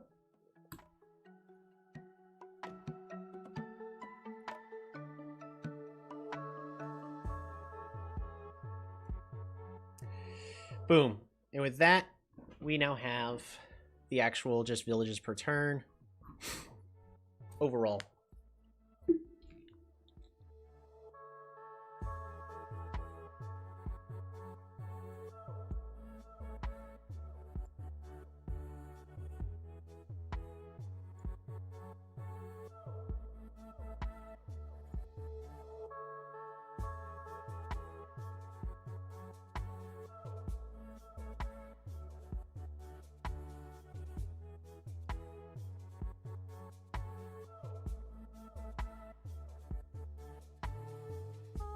I'm sorry, I'm vibing. I mean, I've been basically sitting in this place on and off for the past 10 hours. It's I've been doing this for a little more than a workday, so it'll be the main graph show. Lots of things. Right now we're just getting each useful bit of information. Now this is going to be for the stars per turn. The average stars per turn for... This is stars per turn. Yeah, stars per turn tracker. This can't be right. There's no way Cymancy's only getting... STP tracker.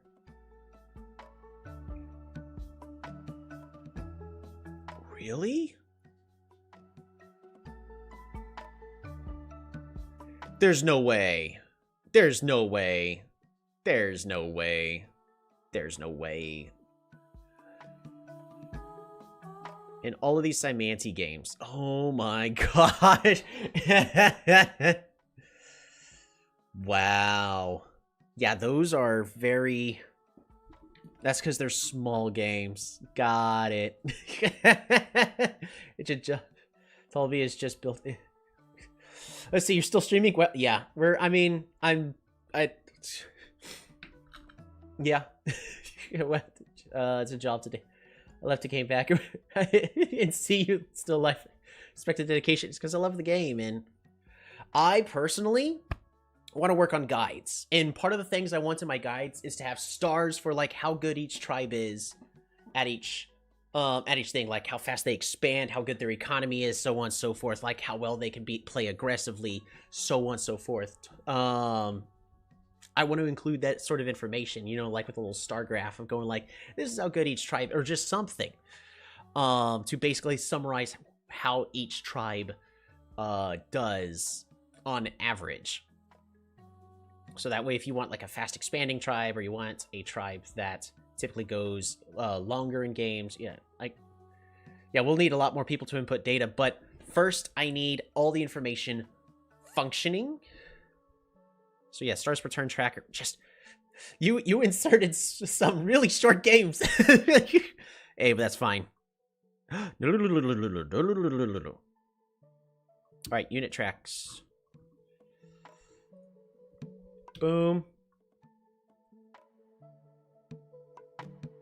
Like, here's how fast these games are. They're barely buying any units, and then they're buying a whole bunch of them around like turn 5.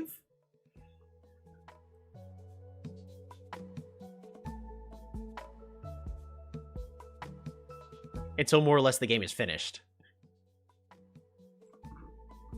Yeah, those are some fast games there. Whoa, hey there, bud.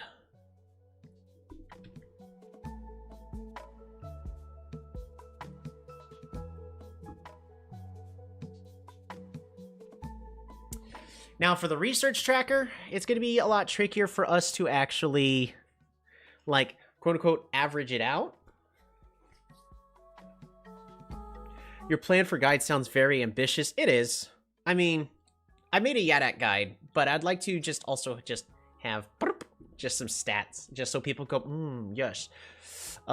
You know, sort of like baseball cards, like the old kind of baseball cards where they would actually have like player stats, like, oh, this is how fast they run, oh, this is how good their pitch, and stuff like that. Ambition is good. After I get done with these few side projects, I'll start inputting data. Yeah, I will make it a lot easier to input data. We'll use the forms to help out with that. But yeah, research tracker is not going to be able to grab the information quite the same. Yeah, you'll need to get a lot more games to get more statistical significant result. Yep, pretty much. I mean, I can still figure out like what on average what turn certain techs are being bought, but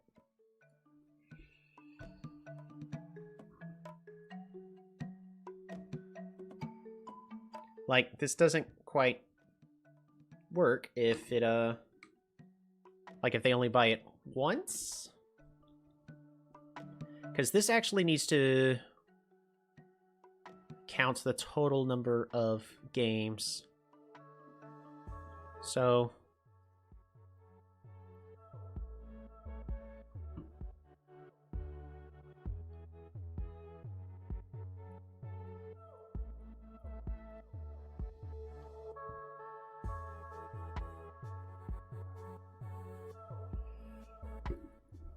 all right, let's find a different solution for this. So this is going to be equals count. Ah! I need to help grab groceries. A4 to A. If I do that,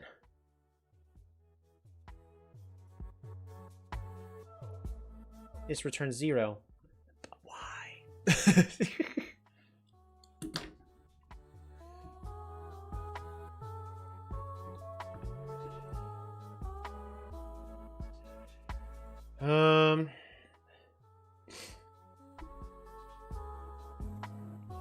What other things can I use? So I don't want count how many times a number happens. What other counts values?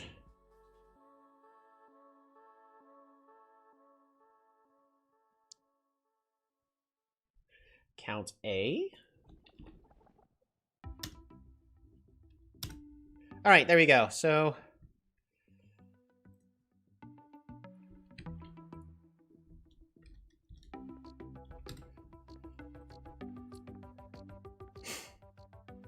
divided by, and then in this case it's just going to divide it by that. Boom.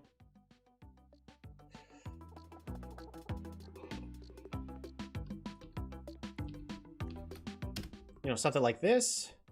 Fantastic. All right. I will be right back again. I gotta take care of something in real life.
it's also one that special like Christmas thing for me. All right, we're going to attempt to find a stopping place. All right, we will be finding a stopping place, but I want some information to be accessible. So, by the way, average turn does us no good because this tells us we're picking up organization on average.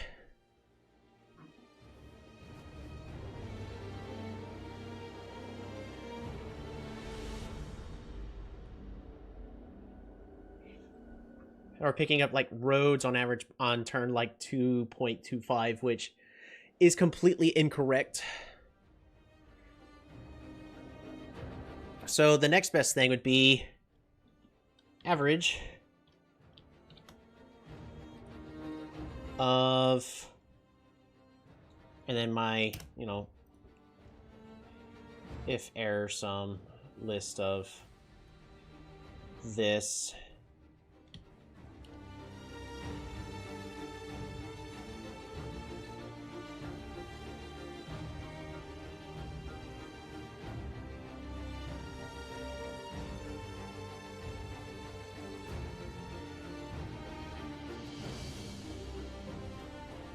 Copy average of this list.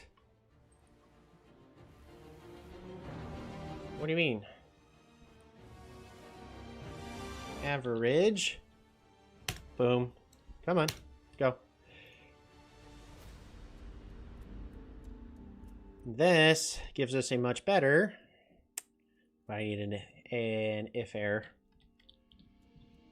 for that.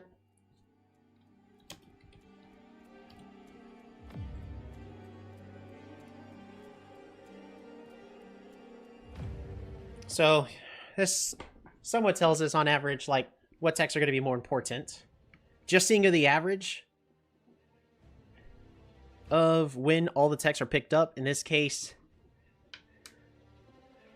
it's usually going to be something along the lines of writing first, then hunting, or at least based off the information we've been given. Which,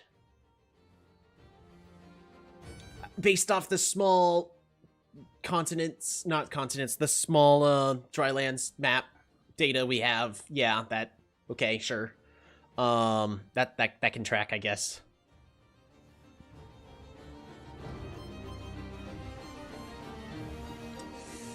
So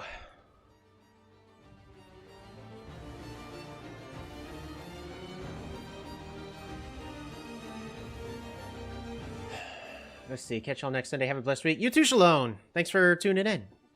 It's nice to see you again.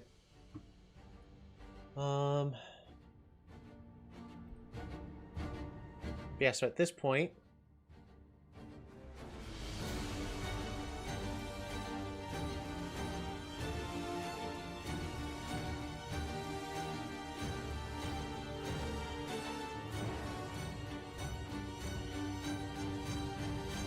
yes, that's for the research tracker. There's a lot of different ways for us to interpret the research tracker.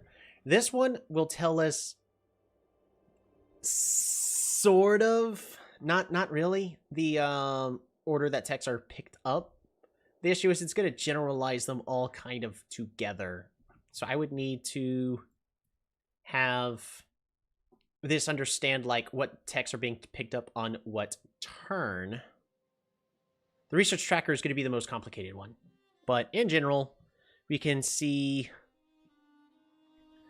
stars per turn, unit tracker, how many giants on average they will acquire, which in this case is 0 because of how quick those games were.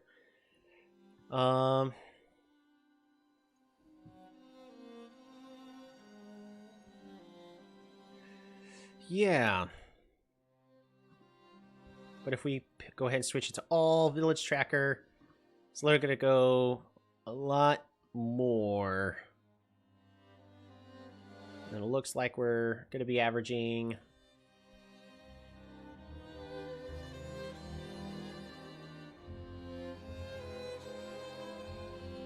kind of a lot more.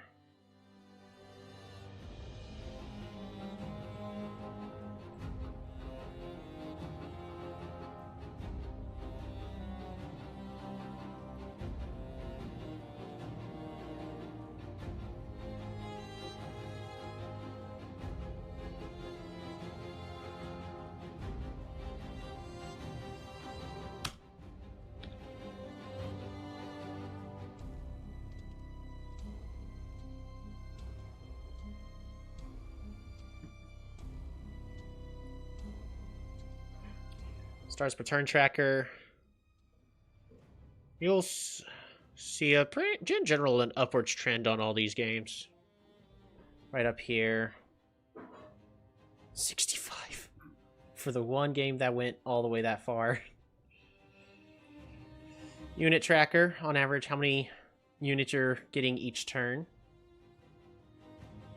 Again, it all depends on the actual information, because this is hard information to actually parse and understand without more information, but in general, it helps, I guess.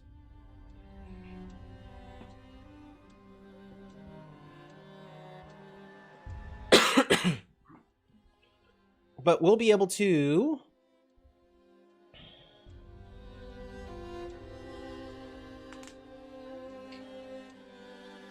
get the averages of everything and then make comparisons between them all, and then be able to organize them, like which tribe it typically gets the most villages and what or whatnot.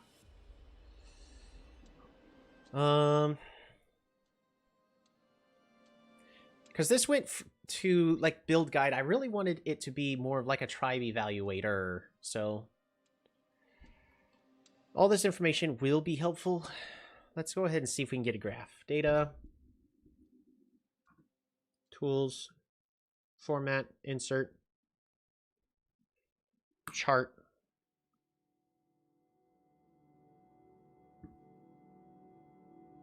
Data range is going to be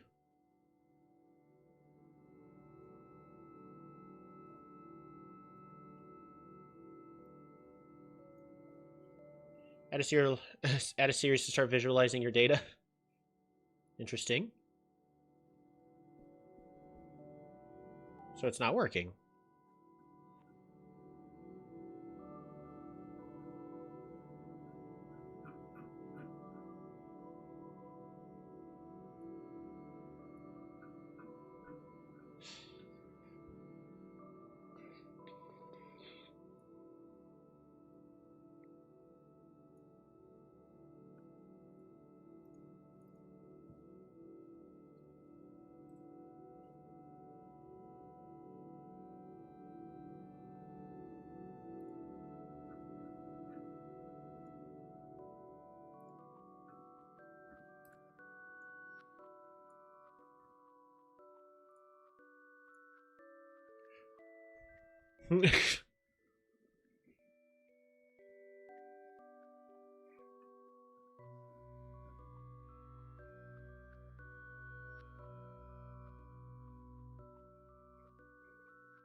Interesting.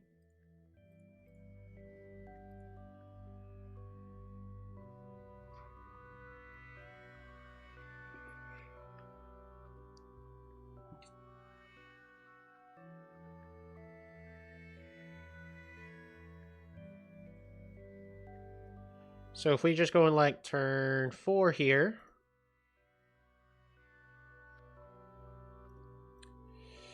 How do we do this? Right. Now I need to add the logic of it returning the correct information to us. Because right now this is just going to show us everything. Which is, you know, cool and all that, I guess.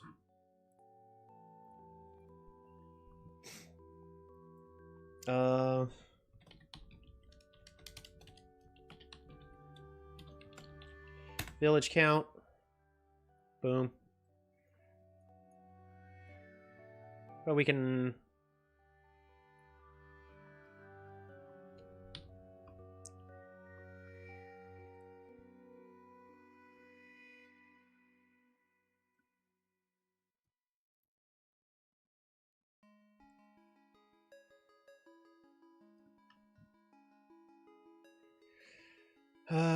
let's just grab a couple more. Data range. Stars per turn tracker.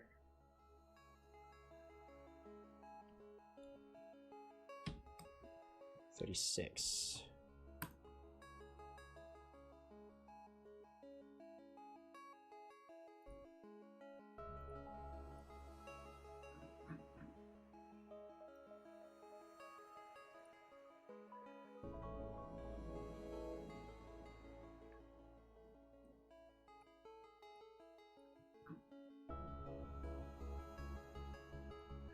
Customize.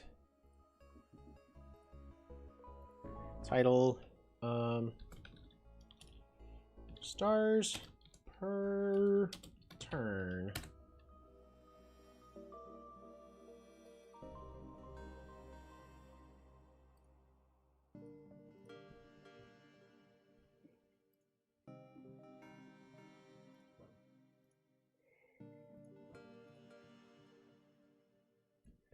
Stars per turn.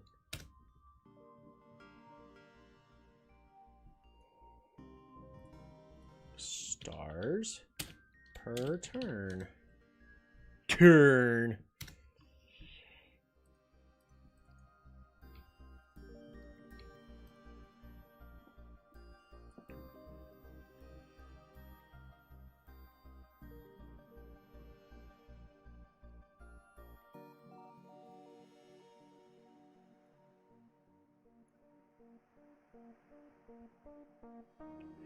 So, somewhat useful information.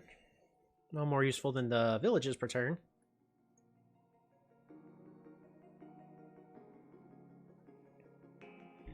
We go ahead and switch this to Simanti. Boom.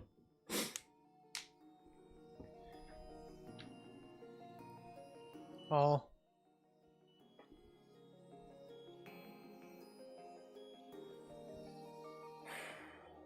Cool. So after that, we kind of have to decide what counts for deciding how good a tribe is per thing. So is it a, like, by turn 10 how far tribes are? Or is it by turn, like, 4 how far tribes are? Maybe it's an evaluation of all of them?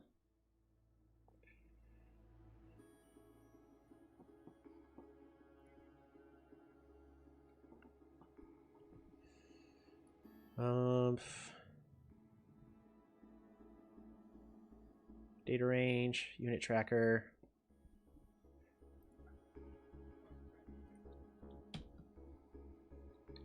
Boom.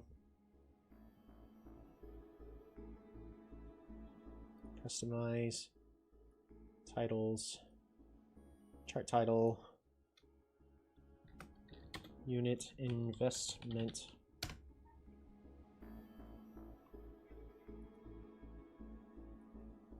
Setup, and this needs to be, there you go.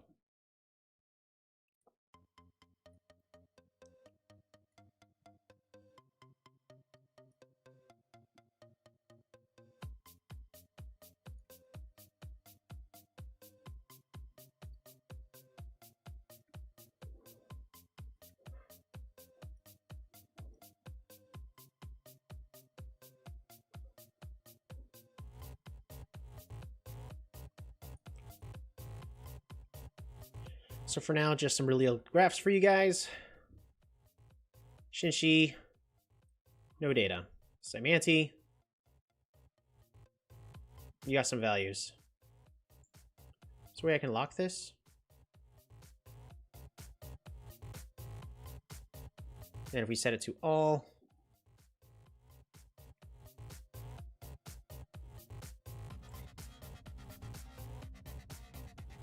what about for a tribe like Quetzali?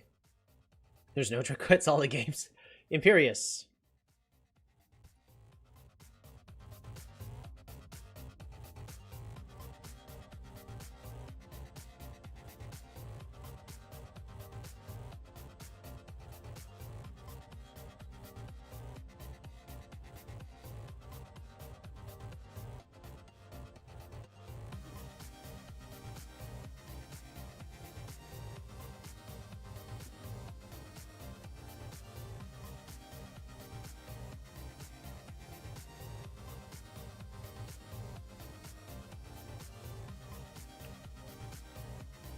Yep, there we go.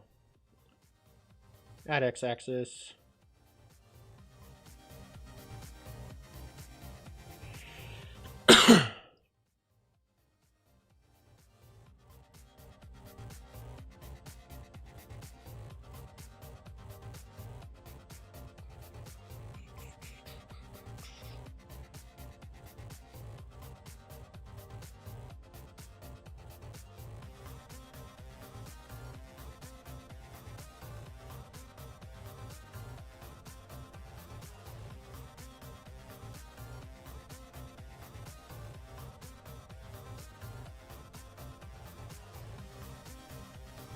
bubbles.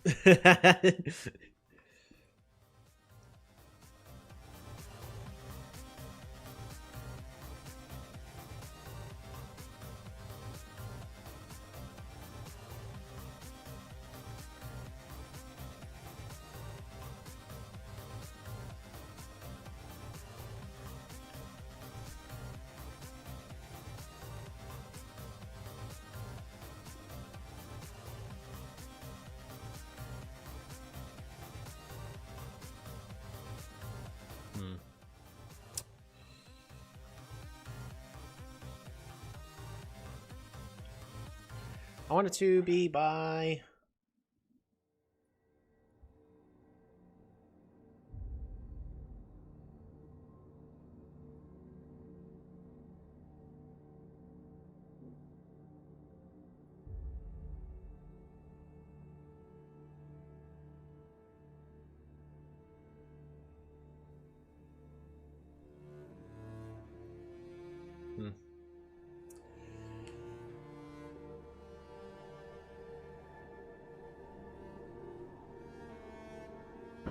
You can see right from the get-go, Imperia starts off with a lot more, but it's harder to actually see because I want it to be ordered by, you know, turn count.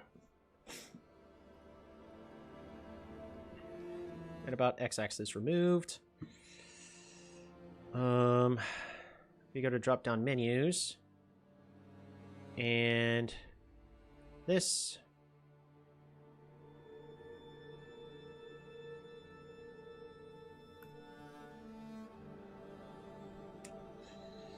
Cancel.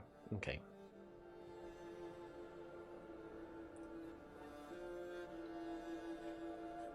I wonder...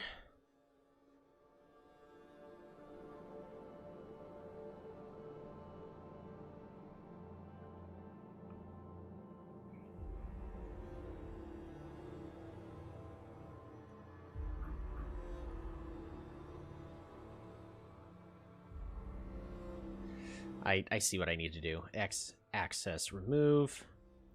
And this needs to be...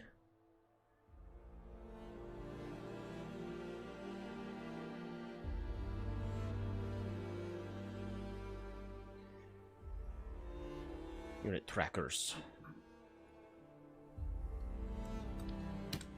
Boom.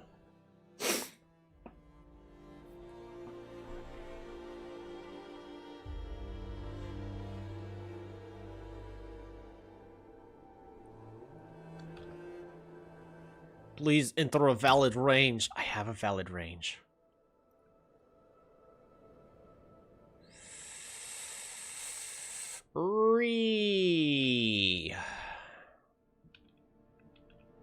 Okay.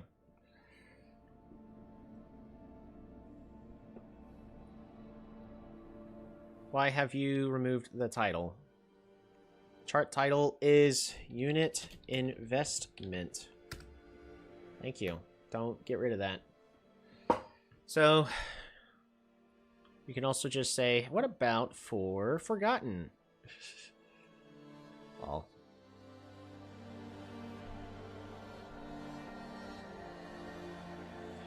Okay, so we got basic graphs that are displaying now. I need to finish putting in all the data that I've at least started putting in. Because again, the more data we have, the better. Plus we have, how many games did we play today? 1, 2, 3, 4. We played 5 games today, so that's 10 tribes worth of data right there. You know, take it as you will. But I still need to finish fixing this data here. So, right now, the information it's giving us is not as great as I would like. I need to work on it to where it will kind of evaluate like how each tribe does compared to each other.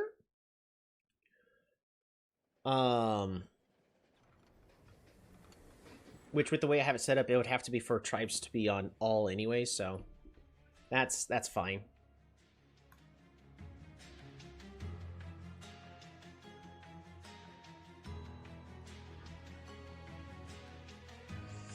Yeah, so at least we got some interesting information at the current moment. IMO, we at least have a game. Start off with getting unit right out of the gate. Stars per turn. It's actually pretty slow. I wonder the best way to... Well, because for the research, I would want it to essentially fill in the research tree. That one's... It's going to be a little tricky for me to really explain.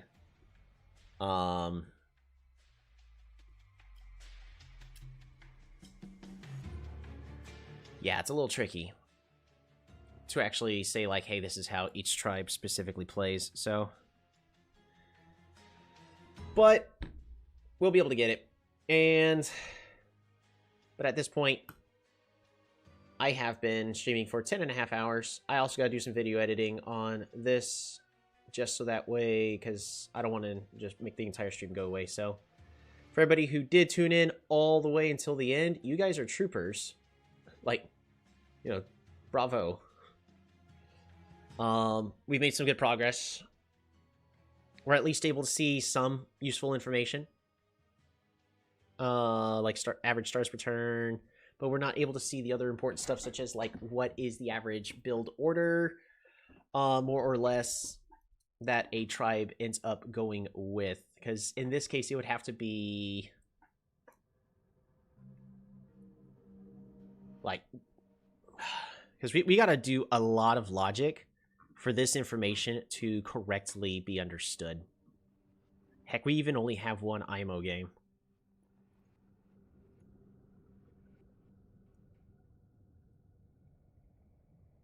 Game data.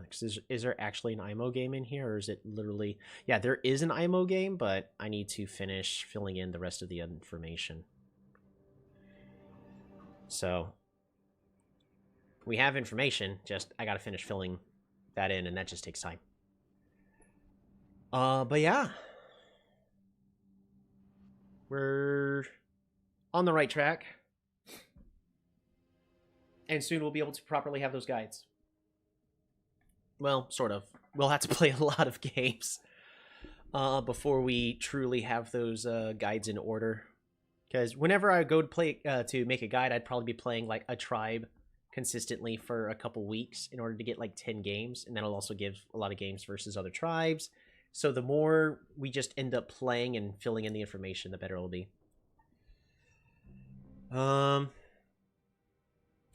Yeah, maybe I'll create a new form off stream, so that way people can just input the information and it'll start auto-populating the correct stuff. But we're not done fixing this. But I would like to, I'm not even accessing, like, if a tribe went first or not.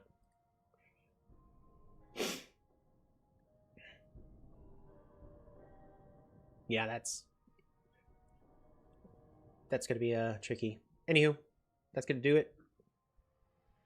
Thanks for all for tuning in. It's time to finish up the day. Y'all have a good one.